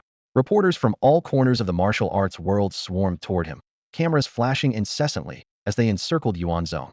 Murmurs rippled through the crowd. Isn't this new Dragon King way too young? I heard he's not even 30. The representative from Dahan scoffed. 30? That has to be a lie. Xia Kingdom is always so deceitful. Regardless, his looks are definitely on point, like he's walking the red carpet or something. Yuan Zong strode steadily onto the high platform as Zhou Sun approached from the side to stand beside him. Raising his hand, Zhou Sun instantly silenced the crowd. Thank you all for coming from afar to attend the promotion ceremony of the 13th Banner Commander of Xia Kingdom's L Group. Banner Commander Yuan is the youngest in our group's history. Since joining, he has achieved remarkable feats, such as slaying the ferocious elder beast of the Yuanlian cult in the misty ravines of Yunwu Mountain. Applause erupted, but Yuan Zong detected a subtle undertone of flattery meant to inflate expectations to an unreasonable level. Scanning the crowd, he noticed the fiery determination in the eyes of many young challengers. The strongest of the younger generation? That's a bit presumptuous, isn't it? A booming voice shattered the atmosphere. Jack Brown, with his golden hair and piercing blue eyes, stood tall, exuding the pride characteristic of a great nation. As the external affairs envoy of my Ligian's official organization, May Shield, he declared, if we're talking about the strongest of the younger generation, it has to be our special bureau's dragon warrior, Angus. Before his words had fully settled, a fierce gale erupted from the left cliff of Longshu Mountain, surging upward like a waterfall in reverse. A massive, jet-black dragon tore through the sky, its wings whipping up violent winds that left the crowd scrambling for balance. Encircled by blazing rings of fire, it hovered above everyone, striking awe into their very souls. My God, is that a real dragon? Legendary creatures actually exist. Even the representatives of the papal court stood up in stunned disbelief. The dragon let out an earth-shaking roar, and Jack spread his arms with smug satisfaction. That's right. This is the ultimate creation of our fusion of genetics, cloning, magic, and cutting-edge technology. It can effortlessly destroy a combat carrier. Whether it's the true core-level warriors of Xia Kingdom, the archmages and paladins of Papal Mountain, or even the priests of Mount Olympus, it can take them all on single-handedly. The majestic dragon spiraled gracefully through the sky, instantly capturing Yuan Zong's full attention. On the ground, Jack stood amidst the representatives from various nations, their astonished gazes fueling his pride in his country's strength. The representatives from the papal court, accompanied by two experts, carefully observed the dragon.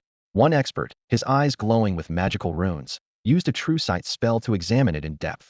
This appears to be a product of Meidouin's genetic cloning technology, cultivated from recently discovered dragon remains, he said after a moment of intense focus.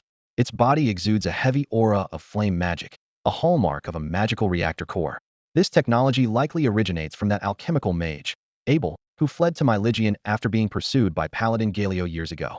According to his research, this type of reactor core can autonomously absorb and refine pure magical energy, rivaling the magical cores we monks take years of practice to condense. The other expert added, from its wings to its claws, its eyes to its tail, and even the flesh beneath its titanium steel armor, it's covered in intricate magical inscriptions designed for casting various spells. After hearing their analysis, the papal court's representative wore a grave expression.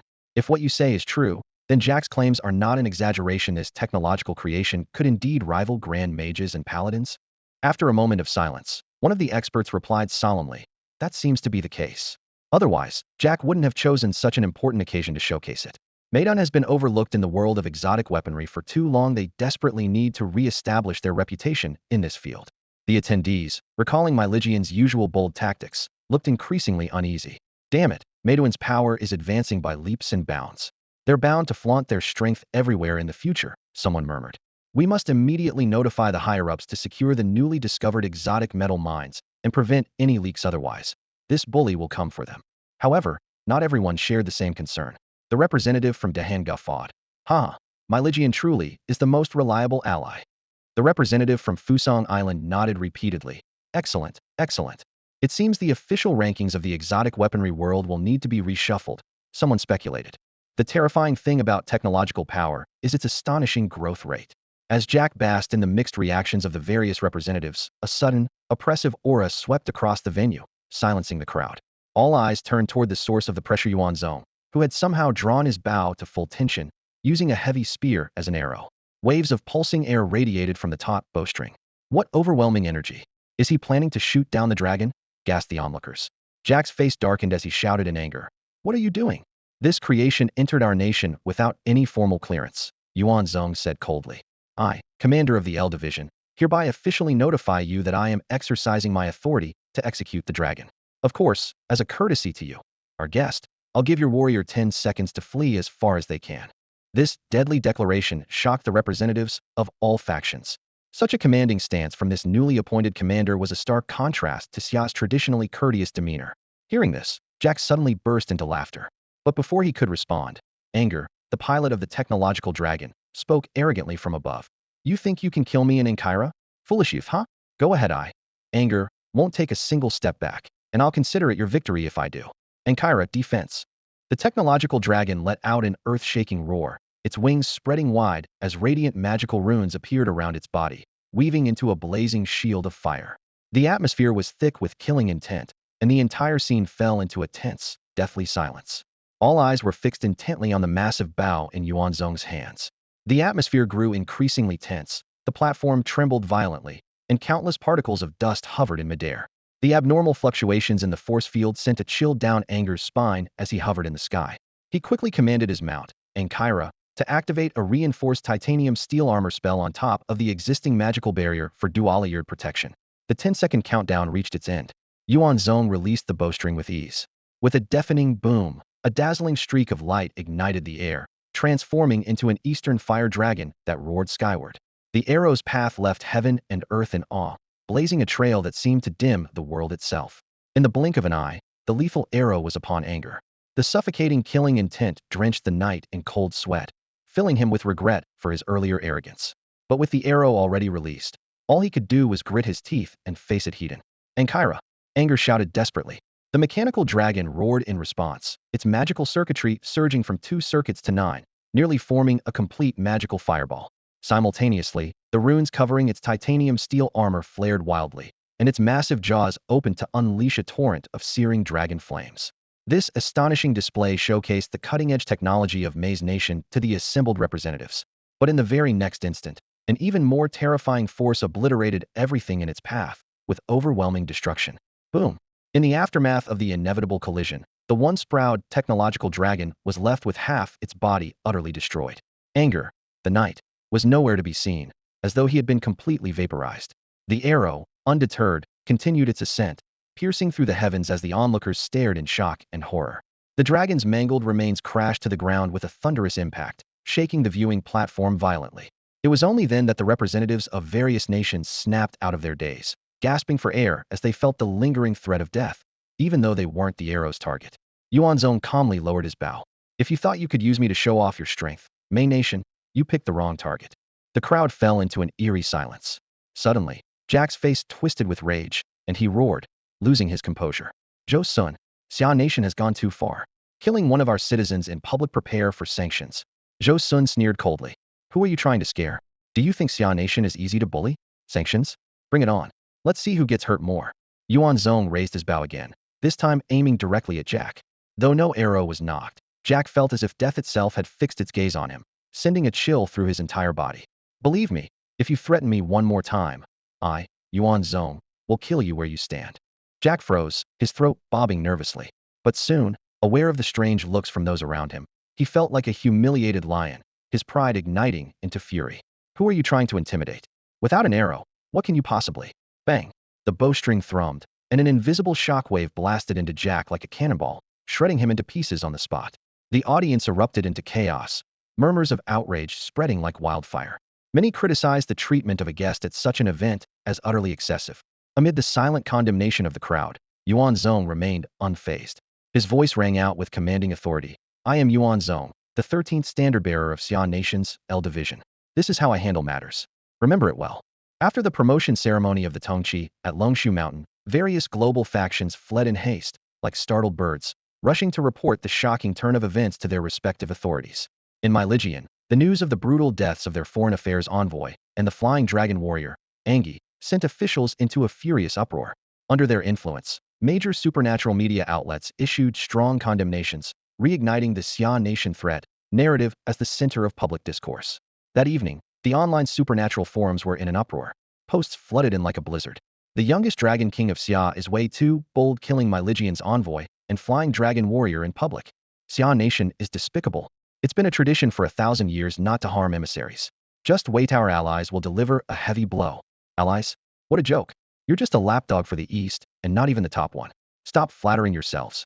Say allies again, and I'll go out and punch the first Han Nation person I see. A blow? Keep dreaming. At most, Myligian will just raise tariffs. Serves them right. You come as guests and still try to cause trouble?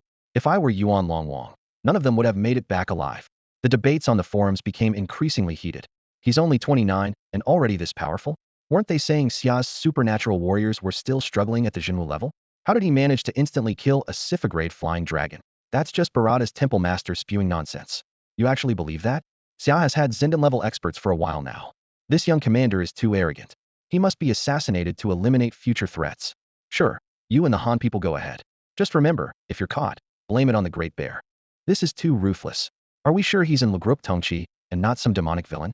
He's even scarier than the potion demons in our region. Huh.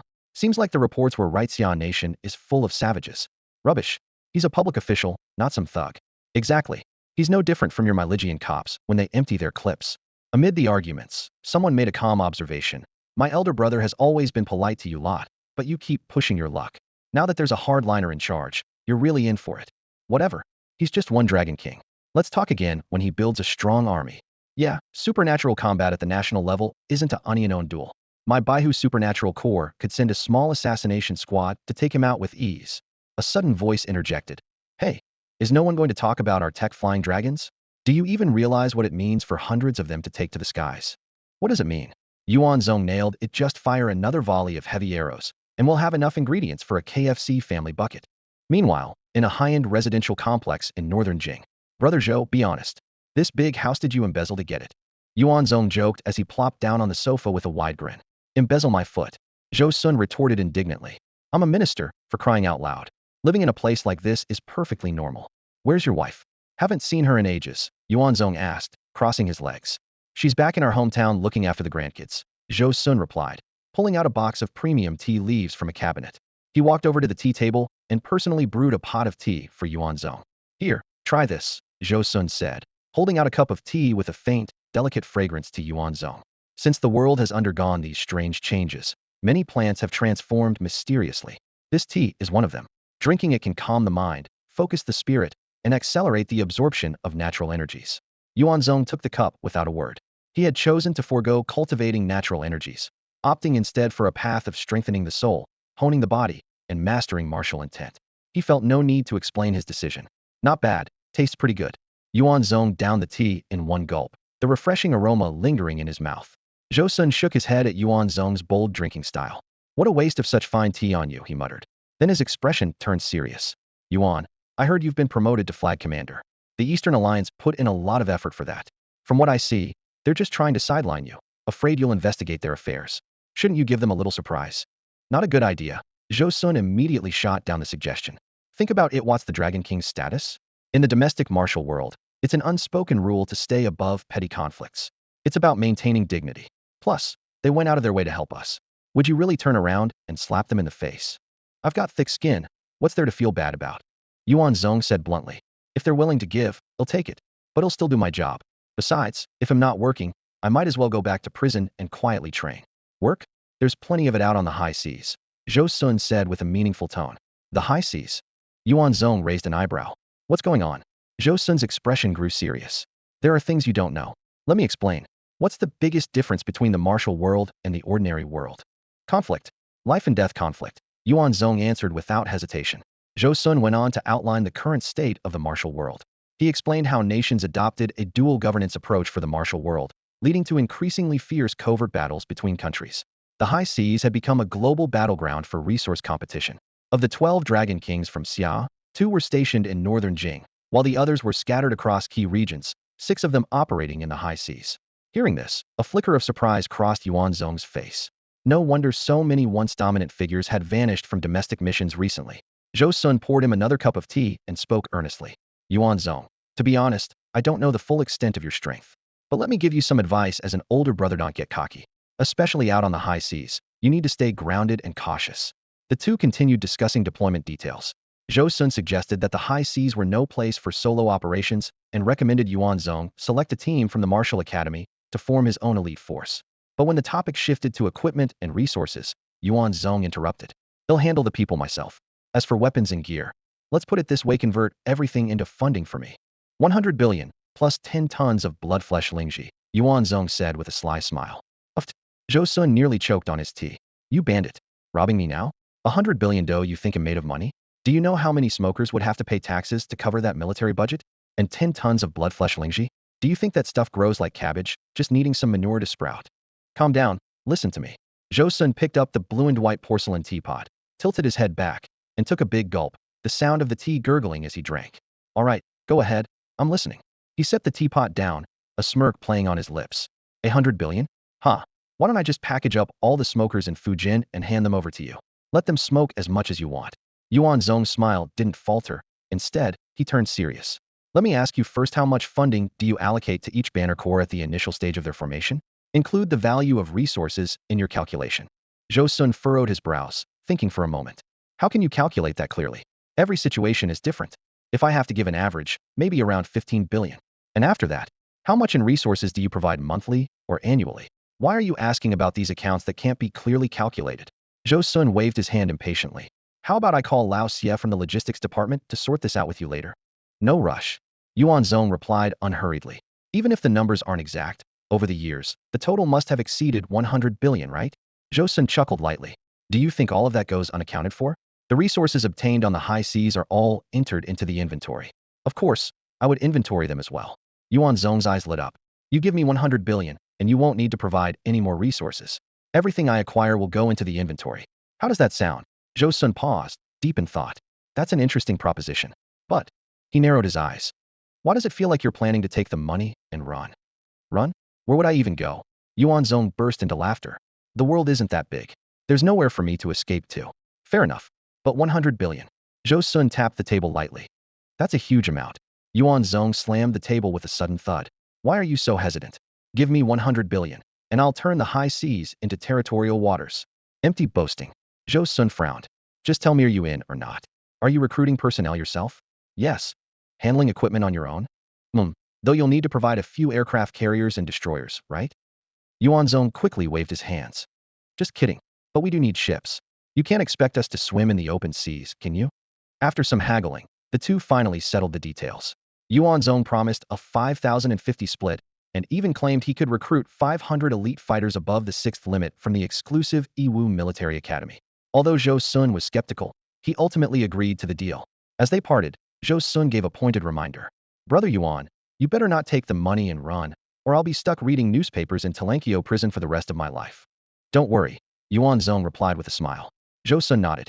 I'll take care of your wife and daughter for you. As for the issue of the blood spirit mushroom, Yuan Zong only handed over the seeds, leaving Zhou Sun to fund the construction of the greenhouses himself. Although Zhou Sun tried to negotiate further, Yuan Zong urged him to approve the funds quickly, even promising to treat him to a meal once the money was transferred.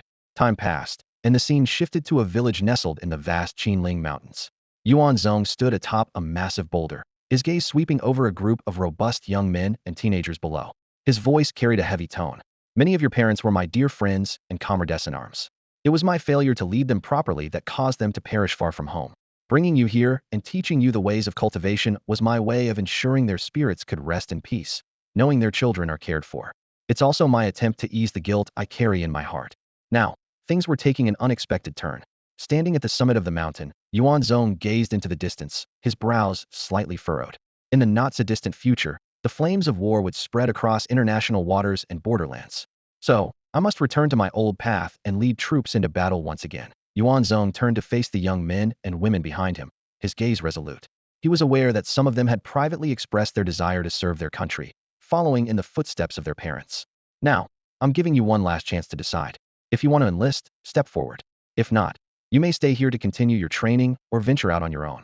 As soon as he finished speaking, the sound of uniformed footsteps echoed through the mountains. Hundreds of people stepped forward in perfect unison, creating a breathtaking sight. Village chief, we are willing to follow you. I've dreamed of this since I was a child, staring at photos of my parents in their military uniforms.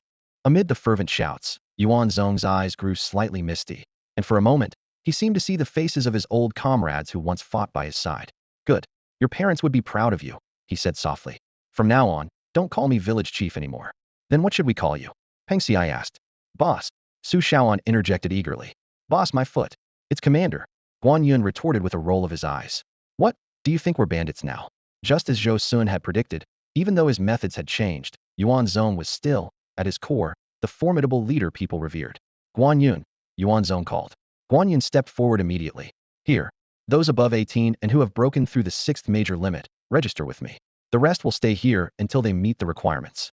This announcement was met with groans of disappointment. Guan Yun, I've already broken the fifth major limit. Isn't that close enough?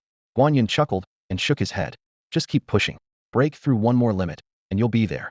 After conducting a head count, Guan Yun reported to Yuan Zong. Commander, we've got 482 qualified individuals. Among them, 62 are at the true martial level, 156 have broken through the eighth major limit, 194 through the seventh, and 70 through the sixth. Yuan Zong nodded with satisfaction, marveling at the wonders of Shanmingding. In such a short time, it had cultivated so many true martial-level experts, a stark contrast to the monks of Bagan Monastery. As the true inheritor of the 9 cauldrons, the techniques Yuan Zong taught were perfectly aligned with the power of the cauldrons, free from any adverse effects. Zhou Sun mentioned that the 100 billion in funding will be transferred in 5 installments. Yuan Zong began assigning tasks. First, allocate a portion to Uncle Zhou to establish a talent base. Next, procure ethereal cloud iron and crimson fawn gold to upgrade the ships allocated by the L group. The ship's main body should be made of ethereal cloud iron, with the outer layer crafted into fawn-shaped rams using crimson fawn gold. Ethereal cloud iron, crimson fawn gold. Guan Yun's eyes widened. Those are insanely expensive. In naval battles, how can we win without sturdy and fast ships? Yuan Zong replied sternly. Additionally, Zhou Sun mentioned that in the upcoming conflicts among extraordinary warriors on international waters, heavy thermal weapons are off-limits. Stock up on bows, spears, tiger claws, and battle axes forged from exotic metals. Handle the other details as you see fit. Understood. Yuan Zong's gaze shifted eastward. According to Zhou Sun, some of the 9 cauldrons they sought might have ended up overseas. Guan Yun followed his gaze and joked. 9 cauldrons, huh? I wonder if collecting all of them will summon a dragon. A month later, on the wide, flat highway, transport trucks roared past, their wakes stirring scattered fallen leaves. Early autumn had quietly arrived. with the lingering heat of summer blending with the coolness of fall, leaving ordinary people struggling with their wardrobe choices.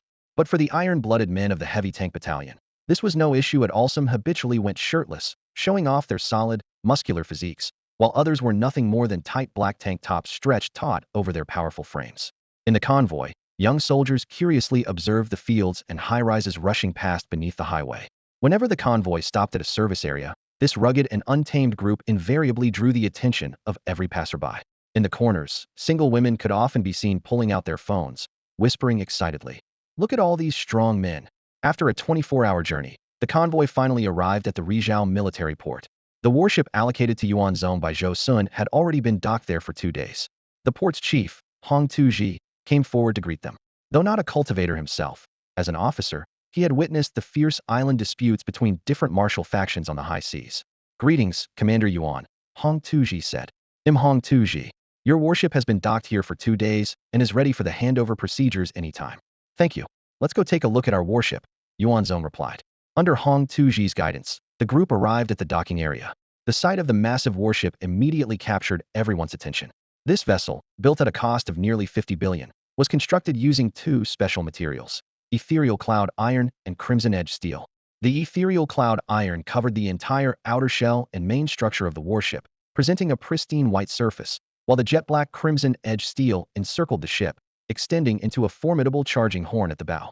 The black and white color scheme, combined with the spiked design along its exterior, created a unique, minimalist aesthetic.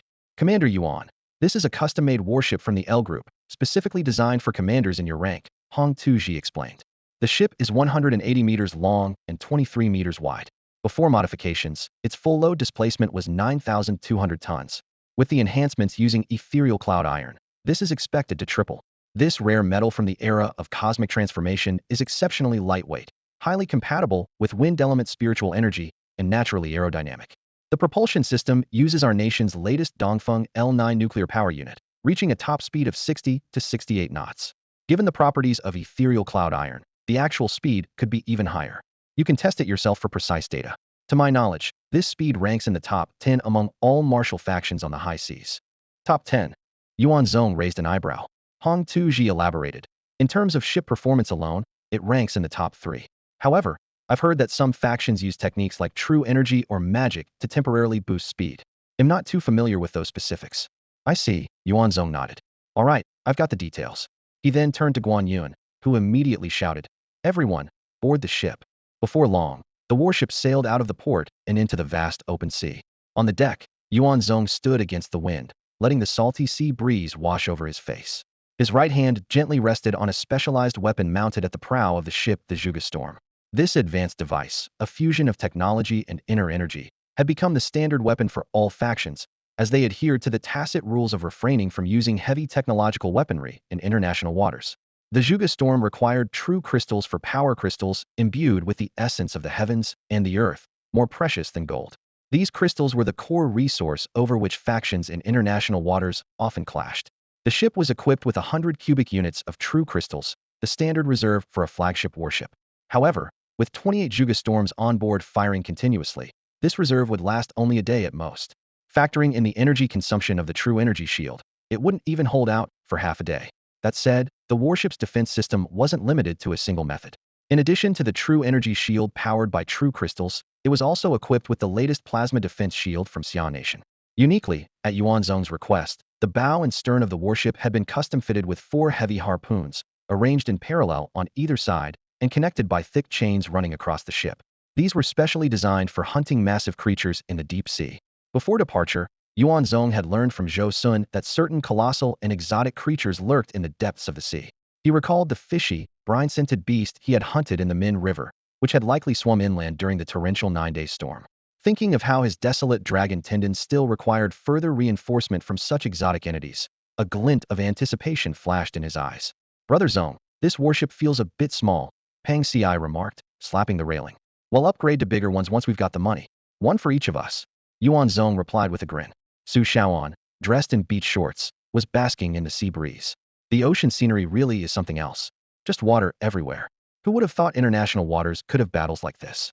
So exciting." Pang Ci, ever the battle enthusiast, stared at the endless expanse of ocean with exhilaration. At that moment, A crew member rushed over with an urgent report.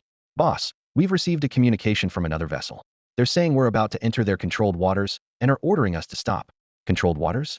Have we already reached another country's territory? Guan Yun asked in surprise. No, we're still in the Yellow Sea region. Well within our own territorial waters, the crew member confirmed after checking the ship's AI system. In the distance, a Han Nation Coast Guard vessel bearing a Taiji flag approached. The crew on its deck shouted through a loudspeaker. The Suyan Reef ahead belongs to the great Han Nation's waters. Leave immediately. I may not be well read, but even I know Suyan Reef is ours. Guan Yun frowned. Yuan Zong stepped onto the railing, his military coat billowing in the wind, the golden dragon embroidery seeming ready to soar. If you know that, then what are you waiting for? Ram them. The warship surged forward, slicing through the waves like a maritime tank, heading straight for the still yelling Han Nation Coast Guard vessel. Damn it! Damn it! Those Xian Nation bastards! Came the curses from the other ship. Yuan Zong cast a cold, disdainful glance from above, a faint smile playing on his lips. Still yelling? Here we come. Bang! Gunfire erupted as the colossal warship bore down with overwhelming force. Bullets whizzed through the air, aimed at Yuan Zong and his 4 companions standing on the deck. Over a dozen rounds struck their bodies, producing dull, heavy impacts. Yet, the 5 remained motionless, unshaken. The metal bullets, deformed upon contact, fell helplessly into the sea. The pupils of the Korean patrol officers shrank in shock. They were facing extraordinary martial practitioners. Boom. Enhanced by an otherworldly alloy, the warship rammed fiercely into the patrol vessel. The smaller ship's hull contorted and twisted instantly under the impact, and the fluttering Taigukki collapsed, disappearing into the churning waves. Damned martial practitioners, a bald man on the deck screamed hysterically. You've invaded the waters of the great Korean nation, destroyed a patrol ship. The White Tiger squad of martial practitioners will never let you get away with this. Yuan Zong raised his arm slightly, and Pang Ci understood the signal. Like a towering bear, he leapt down, landing heavily on the shattered deck. Grabbing the bald man in one swift motion, he hurled him at Yuan Zong's feet. The man hit the deck hard, curling up in pain. Yuan Zong pressed his boot against the man's face and tossed him a communicator. The White Tiger squad, huh? Perfect. Call them. Let's see how they plan to deal with us. Under Pang Ci's menacing glare, the bald man shakily picked up the communicator and stammered in broken Xia language. I've already contacted them. If you surrender now, you might still. Before he could finish, Pang Ci unceremoniously flung him into the sea. For the next few moments, Yuan Zong stood silently on the deck, watching the chaos below.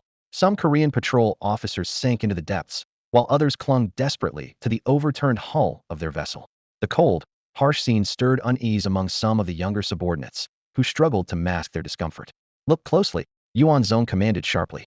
Facing death is also a form of training. From the moment you chose to follow me, you should have understood this world isn't simply black and white. As soldiers, you don't concern yourselves with right or wrong. You concern yourselves with allegiance. The subordinates stood in silence, their eyes fixed on the sea, where life was slipping away. They had hunted countless animals in the Great Chin Mountains, but in this moment, they came to a profound realization: animals and humans were, in the end, not the same. The psychological impact of taking a life versus never having done so is incomparable. The mental fortitude of someone who has killed is vastly different from someone who hasn't. Yuan Zong noticed the changes in the eyes of many under such pressure. Their robust physiques and powerful muscles seemed to gradually fortify their courage. Suddenly, heavy rain began to pour, the sound of it roaring as the sky darkened with a heavy, oppressive atmosphere. Meanwhile, tension filled the air inside the Chongwadi and Han Nation. A bald official's urgent report had enraged the relevant department. Show dare the Xia Nation's extraordinary warriors kill their maritime patrol personnel. Fine. If that's the case, we won't hold back, a senior official from the Chongwadi ordered coldly. Kim Ki-tae, immediately deploy the 10th Battalion of the White Tiger Unit to the incident site. Understood. A battalion within the Han Nation's White Tiger Unit consisted of 800 elite members. The battalion commander, Kim Ki-tae, and his deputy were both at the True Pill first stage level, while the leaders of the 100-man companies were all true martial level. Even the lowest-ranking soldiers had to reach the 3rd major breakthrough stage. Under the emergency deployment, this formidable force quickly boarded their warship and set sail for Suyan Reef. Those Xia Nation bastards dare to target our civilians. With the advanced tech enhancements we got from my Legion, we're unmatched among our peers. Let's show them what we're made of. Be sure to record our heroic deeds and upload them online. Through his telescope, Pang Ci spotted the rapidly approaching warship. Yuan Zong had already retreated beforehand to avoid scaring them off prematurely. Guan Yun whispered, "Everyone, stay quiet and wait until they get closer." On the Han Nation warship, a true Pill stage warrior and 8 true martial level fighters unleashed their auras recklessly, their true energy flickering like flames. Seeing no response from their opponents, They laughed arrogantly. As the distance between the two sides closed to 100 meters, Guan Yun gestured with a wave of his hand. 65 true martial-level youths stepped forward in unison, their blood and energy surging. The overwhelming aura, even stronger than true martial, crashed down on their opponents like a tidal wave. Kim Ki-tae and his team's expressions changed drastically, so many true martial-level fighters. And worse yet, they recognized Yuan Zong, newly crowned Dragon King of Xia Nation, who had once destroyed a Myligian tech-enhanced flying dragon with a single arrow. Retreat. Kim Ki-tae immediately ordered. Leaving so soon, Yuan Zong stepped forward, wielding a massive harpoon. With a single throw, the beast-hunting weapon, weighing dozens of tons, pierced through the enemy's ship, forming a bridge. Pang Ci led the charge, followed closely by the true martial-level body refiners. As they landed on the enemy deck, the entire warship trembled under their weight. Their ferocious aura struck terror into their opponents. Grinning wickedly, Pang Ci bellowed. Still dare to come here? This is Suyin Reef Me territory. Heavy tanks, listen up. Carve them up and toss them into the sea as bait. Yes, sir. Everyone responded in unison. The bloodstained deck echoed with the cries of the White Tiger warriors. Faced with an overwhelming disparity in strength, the resistance of the Iwu White Tiger Regiment seemed utterly futile. Several members who attempted to escape by leaping into the sea were struck down midair by Yuan Zong's precise arrows, their bodies plunging into the deep ocean like discarded rags. After the battle, Guan Yun crouched down to carefully examine the corpses of a few Xinhua-level White Tiger members. His fingers lightly brushed against their skin, noting the unusual texture. These warriors' bones and skin had undergone meticulous technological modifications, enabling them to utilize a unique martial art that significantly boosted their defensive capabilities in combat. Although they ultimately failed to withstand the lethal blows of his own Xinhua-level experts, the advanced modification techniques piqued Guan Yun's keen interest. This is characteristic of Myligian's technology, Guan Yun murmured, narrowing his eyes as he tapped the opponent's bones, producing a crisp metallic sound. The use of titanium alloy definitely their style. He recalled the tech-enhanced dragons he had seen at the promotion ceremony, and now, observing the level of modification on these Korean warriors, he couldn't help but marvel at how Myligian's technology had evolved. It had progressed from simple limb replacements to seamless integration with the human body. This level of modification not only enhanced cultivation but also improved the efficiency of utilizing internal energy, allowing the user to master specialized technological martial arts. At that moment, Su Shaoan approached, curling his lips in disdain. And they call themselves a developed country? Pathetic. We only found 20 cubic meters of true crystals on them. Load all useful supplies onto the ship, Guan Yun ordered decisively. Throw the bodies into the sea, and list the warship for sale on the open sea trading network at a discounted price. In this world, beyond the familiar social circles like matchmaking groups, dormitory cliques, housewife exchange groups, and various regional or celebrity circles, there existed hidden realms unknown to ordinary people. The open sea Iwu circle was one such secretive domain, its existence virtually unnoticed by the general public. Wherever there are people, there is trade. The open sea trading network, as enigmatic as the dark web, was initially a small website created by a few open sea factions for convenient transactions. As more forces ventured into these blood-soaked waters, the platform grew in prominence. Rumor had it that the network was secretly controlled by the world's 5 great benefactors. Users on this platform enjoyed absolute privacy, no nicknames, avatars, or personal information, only a system-generated serial number assigned upon registration. Previously, Zhou Sun had informed Yuan Zong of how to access the open sea trading network. Guan Yun immediately applied for an ID. GH9527, a number signifying they were the 9,527th faction to step onto the open sea stage. He meticulously captured hundreds of photos of the warship, accompanied by a 30-second video, and quickly posted the listing. 17th new warship for sale, rock bottom price, serious inquiries only. In this era of information, a well-developed website naturally possesses the ability to spotlight trending items. Warships constructed from exotic metals, being the standard equipment of the open sea stage and manufactured by only a few entities worldwide, were naturally in high demand. Within 5 minutes, Guan Yun's inbox was flooded with notifications. Is there really a warship for sale? A warship? You're a new user, and you already have a warship. If it's real, I'll take it. What's the rock bottom price? Where's the transaction happening? On an open sea trading platform, a warship sale listing caused a massive uproar. Video verification accepted. No faces, just the warship. Guan Yun posted on the platform, his expression calm despite the flood of skepticism. 5 billion. Pay up, and I'll send the location. Come pick it up yourself. 5 billion. Are you kidding me? Scam artist. The buyers reacted furiously. Guan Yun glanced at the skeptical comments, a faint smile playing on his lips. A warship made of exotic metal rarely sold for less than 10 billion on the open sea market. His 5 billion price tag was bound to raise eyebrows. It was like someone offering a first night for 500. Anyone would assume it was fake. What's the condition of the warship? Some still held on to the hope of snagging a bargain. Just 2 holes, about 10 meters deep each, but no critical damage. Photos are available. Guan Yun replied succinctly.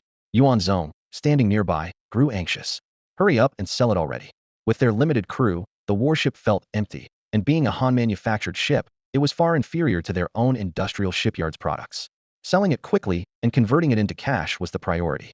As Guan Yun urged potential buyers to make a decision, an aggressive message suddenly popped up. Damn it!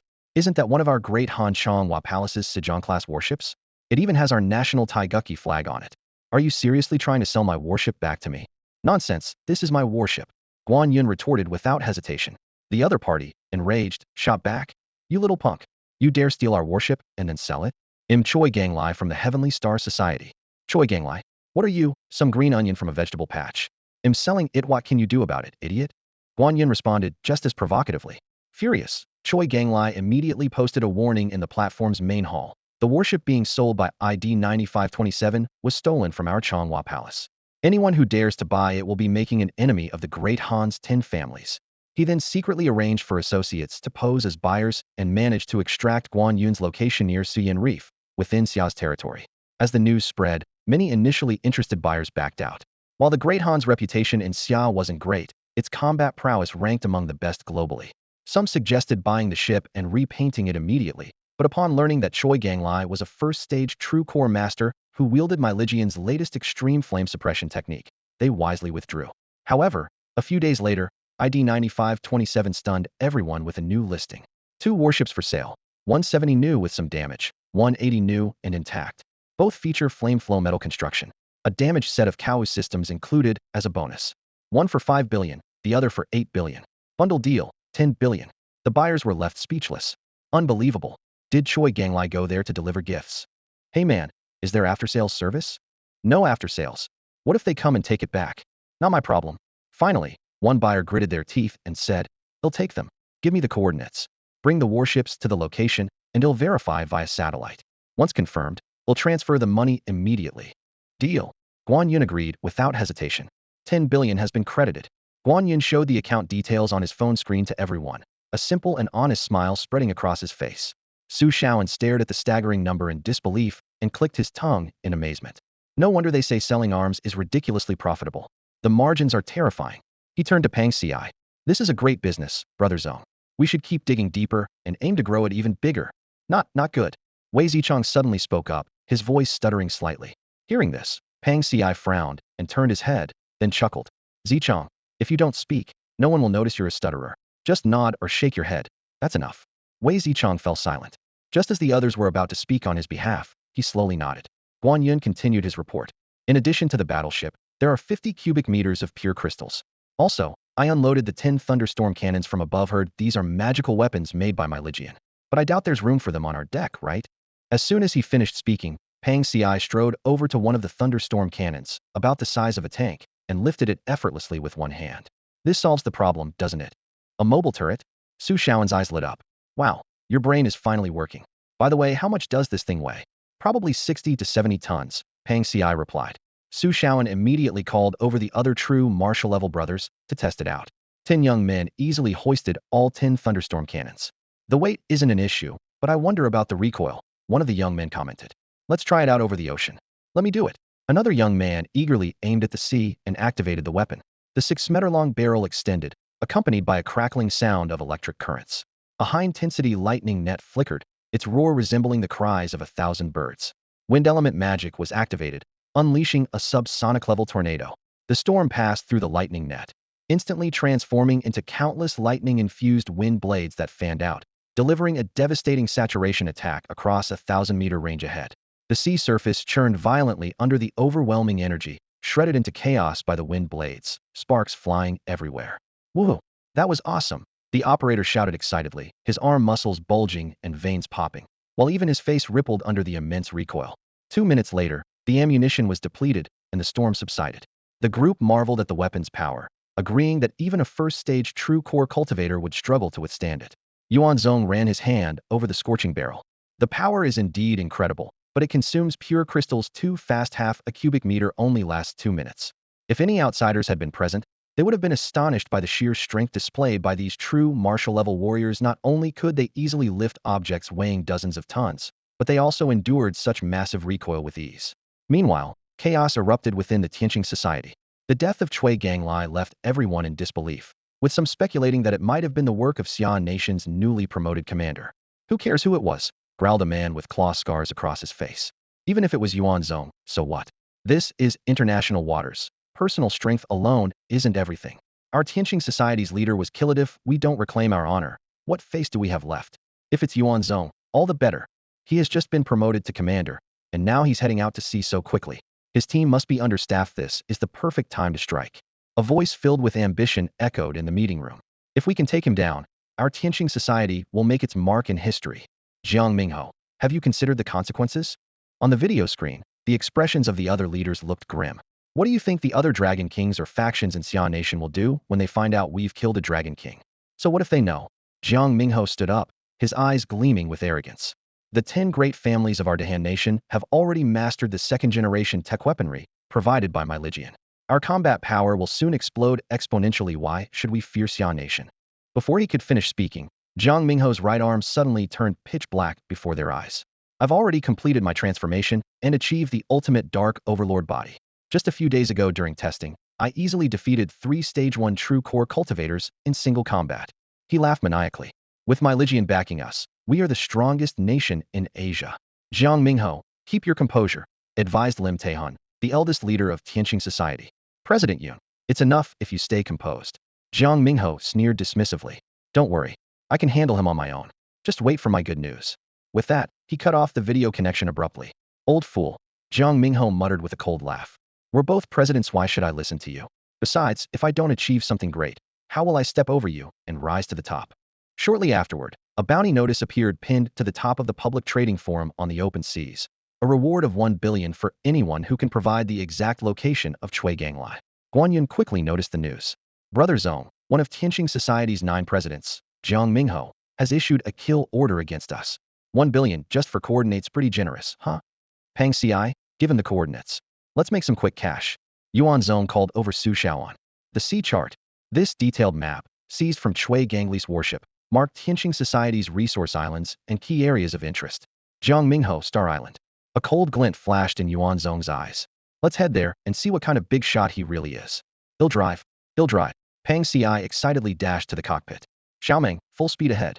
A few days later, the waters near Star Island were shrouded in dark clouds, with fierce winds whipping up towering waves. Jiang Mingho looked at the ominous weather and reluctantly ordered a delay in their operation. The thousands of soldiers, already fully equipped and enhanced with my Lijian's tech weaponry, showed visible disappointment. They had all achieved titanium steel bodies, significantly boosting their defensive capabilities, and were eager to prove their newfound strength. Jiang Mingho stood at the highest point of the island, a triumphant smile on his face, like a fisherman eager to show off his prized catch to the world. However, just as he was basking in his moment of pride, the island's defense system erupted with a piercing alarm. Warning! Warning! Unidentified warship approaching the island at high speed. The synthesized electronic voice echoed across the island. Jiang Mingho abruptly straightened up, his expression turning serious in an instant. An island assault? In these international waters, every resource island occupied was a fortress of impenetrable defense. To successfully overtake one, it would require either overwhelming military force or an ingenious, unexpected strategy. Otherwise, even a victory would come at a devastating cost. How many warships are there? Jiang Mingho demanded urgently. Report. Radar indicates only one. One. Jiang Mingho froze for a moment, then frowned in deep thought. Could it be a stealth warship? But he quickly dismissed the idea. This world-class radar system shouldn't miss detecting any vessel, no matter how advanced its stealth technology. With a few swift leaps, Jiang Mingho landed atop the watchtower. Channeling his inner energy to his eyes, his vision sharpened and extended far into the distance. Soon, he spotted the warship. It surged through the towering waves like a ferocious, deep-sea beast, slicing through the waters with an unstoppable, domineering momentum. Just one ship? Do they think I'm an easy target? Jiang Mingho sneered, waving his hand. Activate the energy cannons and sink it. Following his command, the eastern mountain face of the island slowly split open, unveiling a massive artillery cannon. This colossal defensive weapon, with a barrel over 5 meters in diameter and more than 20 meters in length, emitted a low, ominous hum. like a tiger ready to pounce. On the shore, the soldiers watching the distant warship couldn't help but laugh. One ship dares to attack the island? That's like an ant trying to shake a tree. Before the laughter subsided, a colossal wave suddenly rose from the sea, surging past the height of the defensive barriers. Like the gaping maw of a sea monster, it crashed fiercely onto the land. Boom! The wave struck with immense force. While not lethal, it was enough to catch the warriors off guard, leaving them battered and disoriented as they struggled to regain their footing. As they clumsily tried to drain seawater from their ears, a chilling, menacing hum filled the air. Looking up, their pupils contracted in terror. A massive thunderstorm cannon was aimed directly at them. Its barrel crackled with lightning, magical runes lighting up one by one, as a subsonic storm brewed within its vortex. Lightning intertwined with raging winds, illuminating the battlefield with a blinding brilliance, the final light in their lives. Boom, boom. As the thunderstorm erupted, the soldiers of the Tianqing society nearby were instantly reduced to fragments of flesh and blood. The violent force carried the mangled remains forward, tearing apart one soldier after another. Simultaneously, the golden arrow rain unleashed by Zhuge Fengbao was even more ferocious. Martial artists of the 8th tier could only withstand it for 2 seconds, the 7th tier for 1 second, while those below the 6th tier were immediately riddled like sieves.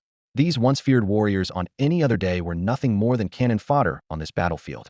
On the tower, Jiang Mingho stared at the port in shock. The ground had already been scorched into barren wasteland by the relentless bombardment, strewn with countless dismembered corpses. He couldn't comprehend. How were these people carrying the 10 soft and Chevy Thunderstorm and Zhuge Fengbao weapons from the seabed? Even with his strength, it would take every ounce of his true energy to accomplish such a feat, yet he couldn't detect the slightest trace of energy fluctuations. In the blink of an eye, nearly half of the 1,000 elite soldiers were wiped out, and the survivors were all injured. The devastating losses made Jiang Mingho's eyes burn with rage. Just then, a familiar face caught his attention through the storm. The man seemed to sense Jiang Mingho's piercing gaze and looked up with a smile. It was none other than Yuan Zong from the exotic martial news. Suddenly, a deafening explosion shook the entire island. An overwhelming pressure descended from above, as if a giant's hand was tearing through the air. A kipward heavy cannon. As everyone looked up, a white column of energy shot toward the distant battleships. The air was torn apart layer by layer, forming circular shockwaves that exhibited apocalyptic destructive power. Bang! The ground caved in as a figure flashed like lightning, blocking the energy cannon's trajectory. Boom! A dazzling burst of light exploded in midair, and the violent shockwave rivaled the landfall of a Category 18 typhoon, ripping up the ground and uprooting nearby trees. The ear-splitting sound of the explosion plunged the battlefield into a brief silence, leaving only the persistent ringing in everyone's ears. Jiang Mingho and the true martial-level representatives beside him were stunned speechless. What kind of monster was this? Did he not understand the power of a kipward heavy cannon? How could he dare to face it heated with his flesh and blood? Did he think he had achieved the pinnacle of true core mastery? As the dust settled, a dark figure was flung backward from the center of the explosion. Before Jiang Mingho could even feel relief for encountering such a fool, he saw the figure gracefully adjust midair, lightly tapping the water's surface with his feet and using the momentum to glide across the sea. Bang! The water's surface caved in, sending towering waves sky high. The figure then soared into the air and landed back in his original spot like a boomerang, his face still adorned with a calm and composed smile. No way! How is this possible? Jiang Mingho's emotions surged like a roller coaster in those brief seconds. So, you're the one who wants to chase me to the ends of the earth. Jiang Mingho swallowed hard. How could he possibly kill someone like this? Someone who emerged unscathed from a direct hit by a kipward heavy cannon? Even his multi-billion-dollar extreme black overlord armor couldn't achieve such a feat. Yuan Zong. No, Yuan Tongqi. I believe there must be some misunderstanding here. Yes, I issued the kill order, but that was only for the one who killed our Qinghua halls. I killed him, Yuan Zong interjected bluntly. Jiang Mingho paused, then smiled awkwardly. He deserved it. If I had known it was you, I would never have listened to other slander, issued a kill order, or caused such a misunderstanding. Truly, a misunderstanding. Before the words were fully spoken, a menacing shadow shot through the air. Pang Xi's figure, like a tiger unleashed from its cage, struck the base of the watchtower with a single punch. The entire structure collapsed with a thunderous crash, forcing Jiang Mingho and his companions to leap to the ground. Pang Xi exhaled through his nostrils, white mist swirling as he advanced with murderous intent. Every step he took landed with the weight of 1,000 pounds, his presence akin to a war god emerging from a sea of blood. A devastating punch, powerful enough to shatter mountains, came hurtling toward him. Boom! Jiang Mingho crossed his arms to block, his pitch-black arms showcasing an astonishing level of defense. Yet the sheer force of the blow sent him sliding uncontrollably backward for over 20 meters. How is this possible? Jiang Mingho was shocked. He hadn't expected someone under Yuan Zong's command to be so overwhelmingly strong. Even with his technologically enhanced body, he struggled to withstand the onslaught. It's a misunderstanding. We're all from Asian countries, there's no need to. Pang Xi ignored him, closing in step by step. Each step was like the stomp of an elephant, shaking the ground beneath them. Facing such a relentless assault, Jiang Mingho dared only to defend, not to counterattack. He knew all too well that if he retaliated now, Yuan Zong would surely intervene, leaving him with no way out.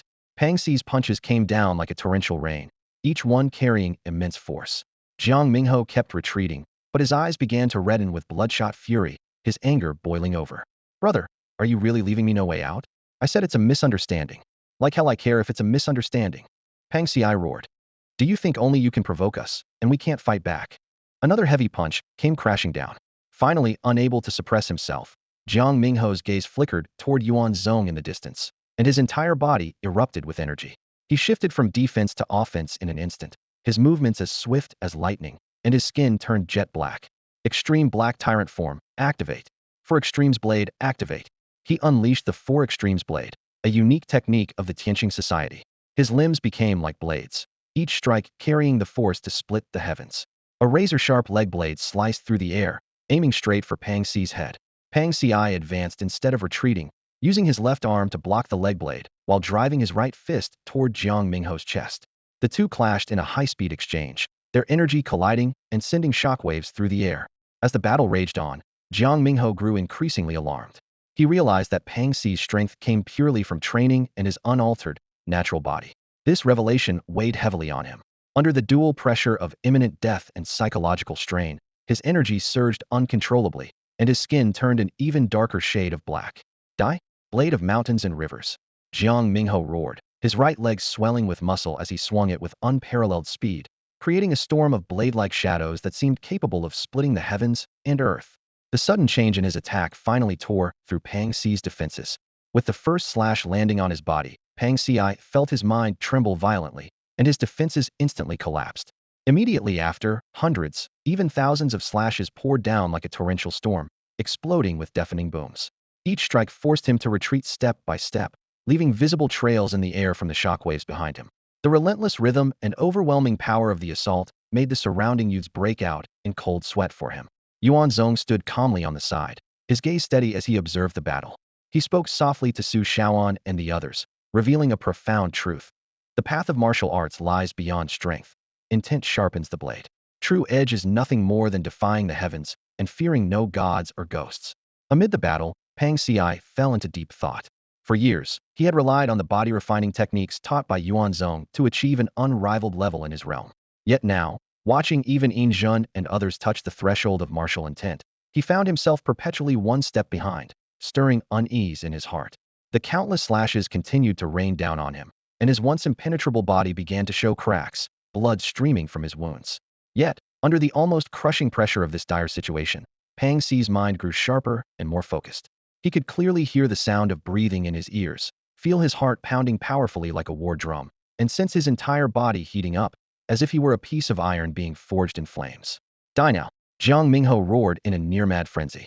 The wind and rain within dozens of meters around him instantly condensed into a blade, slashing down with devastating force. Boom! The strike sent Pang Xi hurtling back 100 meters, his chest shattered and ribs broken. Yet he remained standing, head lowered in silence, unwavering in his stance. The battle came to an abrupt halt, and an eerie silence enveloped the world. Jiang Mingho gasped for breath, yet he sensed something awakening within his opponent. Sure enough, in the next moment, Pang Xi suddenly raised his head, his eyes blazing with an astonishing fighting spirit. Martial intent. My martial intent. I finally understand. Pang Xi's entire being radiated with an unyielding will to fight. Battling against the heavens in the harshest valleys, struggling against body and mind in the toughest frontiers, clashing with enemies on the brink of life and death. Fight, fight, a true man must fight. My martial intent shall be called the undying battle flame. Ha ha, Brother Zong, I did it. He laughed heartily, charging forward at an explosive speed. What appeared to be the same heavy punches now carried an entirely different, overwhelming force. A blazing battle flame surged skyward, freezing every raindrop within 100 meters. In an instant, The once gold rain transformed into searing fists, like a wildfire sweeping across a grassland, hurtling straight toward Jiang Mingho's terrified eyes. No! With a thunderous explosion, two defiant legs stood stubbornly in place. Search the entire island and clear it thoroughly. Yuan Zong watched as Pang Xi finally made up her mind, a faint smile curling at the corner of his lips. He then turned and gave orders to the young martial artists behind him. 65 Zenwa-level experts sprang into action at his command, darting across the island like arrows released from a bow, unfazed by the raging storm overhead. The island, shaped like an eggplant, spanned approximately 20 square kilometers. Over 90% of the land was covered by lush, verdant trees, their massive trunks so thick that it would take several people to encircle them. This environment was a testament to the island's extraordinary natural conditions. Though Yuan Zong himself did not cultivate heavenly and earthly true essence, he could still sense that the concentration and purity of the essence here far surpassed most regions in Xia, making it a pristine and sacred haven. Before long, the search teams began to return. Boss, we've turned the entire island upside down. Aside from us, there's not a single living soul, one team member reported. Oh, and we also discovered a vein of or being mined by AI robots. Yuan Zong immediately ordered them to lead the way. They arrived at a pit more than 10 meters wide, where a group of dust-covered AI robots was methodically working. To the right of the pit, a sizable pile of mined materials had already accumulated. Yuan Zong casually picked up a piece of ore, and Guan Yun quickly took out a specialized scanner to analyze it. This is snake-scale iron, Guan Yun concluded swiftly. It has a unique snake-scale pattern on the surface, excellent malleability, and is a top-tier material for crafting inner armor. Market price, 5,000 per pound. It can also be exchanged for true crystals 1 ton for 100 pounds. Yuan Zong tossed the ore back into the pile indifferently. This stuff isn't of much use to us. As a martial artist focused on physical refinement, he had little reliance on armor, and the quality of this snake-scale iron failed to impress him. We don't have enough manpower to maintain a long-term presence here. Guan Yun nodded in agreement. Su Shaoan, how about asking Minister Zhou to send someone over to guard it? We can't just let the benefits fall into the hands of the Koreans, can we? No way. Guan Yun immediately objected. If Minister Zhou gets involved, how much would we have to give up? True, Su Shaoan sighed. We could split it, but with families to support, even a few billion in the bank doesn't feel secure. After a moment of contemplation, Yuan Zong made his decision. Get in touch with Yin Zhun and Zhou Qingyi. Ask them to send 1,000 people over. We have a good rapport with them. And since they also practice martial intent though not purely physical refinement, they're still on the same path as us. Guan Yun grinned. Brother Zong, looks like we're on the same page. These people follow your lead without question. Training them up will be useful in the long run. It'd be a shame to just let that go to waste. They'll contact them right away. Night fell over the martial capital prefecture in Beijing. Jin Nanhua, for what seemed like the umpteenth time, led a group to pay their respects to Yin Zhun and his team. Sometimes, a change in perspective could reveal unexpected opportunities. Take the martial capital prefecture, for instance. On the surface, it appeared as though Beijing's martial arts world had become a subsidiary of Xia. Yet with someone like Yin Zhun, a formidable expert stationed there, ready to suppress any rogue elements threatening the two nations' diplomatic ties, it might not be such a bad thing after all. From another perspective, this power truly represents the might of pagan. Jin Nanhua stood in the grand hall, his eyes gleaming with shrewdness. As the suzerain state, it was only right to lend aid to a vassal in need. What thrilled him even more was the discovery that Yin Zhun and his companions were actually prisoners of Xia. This revelation filled him with quiet delight. Prisoners would undoubtedly harbor resentment towards Xia. If he could win them over, they might just become the backbone of Pagan's anomalous martial arts realm. Senior Yin Zhun, Jin Nanhua said, holding a thread-bound book in both hands, his face adorned with a fawning smile. A few days ago, Xia's Yangqing Longxin auction house held a grand auction. I remembered you had instructed us to gather blade techniques and martial arts. Well, I managed to acquire an exceptional blade technique. Originally indifferent, Yin Zhun turned his head upon hearing this, his gaze falling on the ancient and elegant thread-bound book. Let me see it. Senior Yin Zhun, this blade technique seems tailor-made for you, Jin Nanhua said eagerly, presenting the book as if it were a treasure. The Ghost Pen Nocturnal Blade. The name immediately piqued Yin Zhun's interest. Since the 9-day deluge and the subsequent upheaval of heaven and earth, many ordinary people had come into contact with information about the anomalous martial arts realm. Some unearthed hidden family treasures, discovering martial arts manuals and artifacts related to the anomalous martial arts. While some chose to study these in secret, others, fearing their potential danger, decided to sell them instead. Yin Zhun opened the book. The introduction read, My name is Wu Shu, courtesy name Yanji, a native of Jiangzhou. Since childhood, I loved calligraphy, especially cursive script. After 10 years of diligent study for the imperial exams, I found the path to success blocked by entrenched powers. By chance, I encountered the Ghost Blade, the foremost assassin of the martial world, and abandoned literature to pursue martial arts.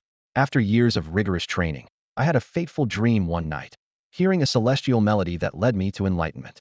Upon emerging from seclusion, I integrated wild cursive calligraphy into my blade techniques, creating a unique martial art known as the Ghost Pin Nocturnal Blade. Injun's eyes lit up with delight. At first glance, the blade technique appeared simple, but it was, in fact, a profound art that distilled complexity into simplicity, a martial art of the highest refinement. Its essence lay in channeling the force of a brushstroke into blade energy. However, his brows soon furrowed. This was clearly a Kai-based Taoist technique, utilizing characters to shape blades and blades to condense true essence, transcending ordinary martial arts. After a brief moment of contemplation, Injun closed the book, a smile spreading across his face.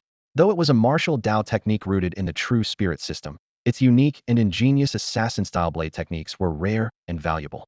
With careful study, it might be possible to adapt it to the martial intent system. Seeing Injun's expression of satisfaction, Jean Nanhua grinned as well. I'm glad you like it, senior.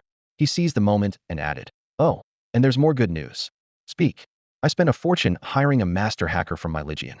He might be able to crack the sequence of that restrictive collar around your neck and remove this thing that's limiting your freedom. Before he could finish speaking, Killing Intent erupted.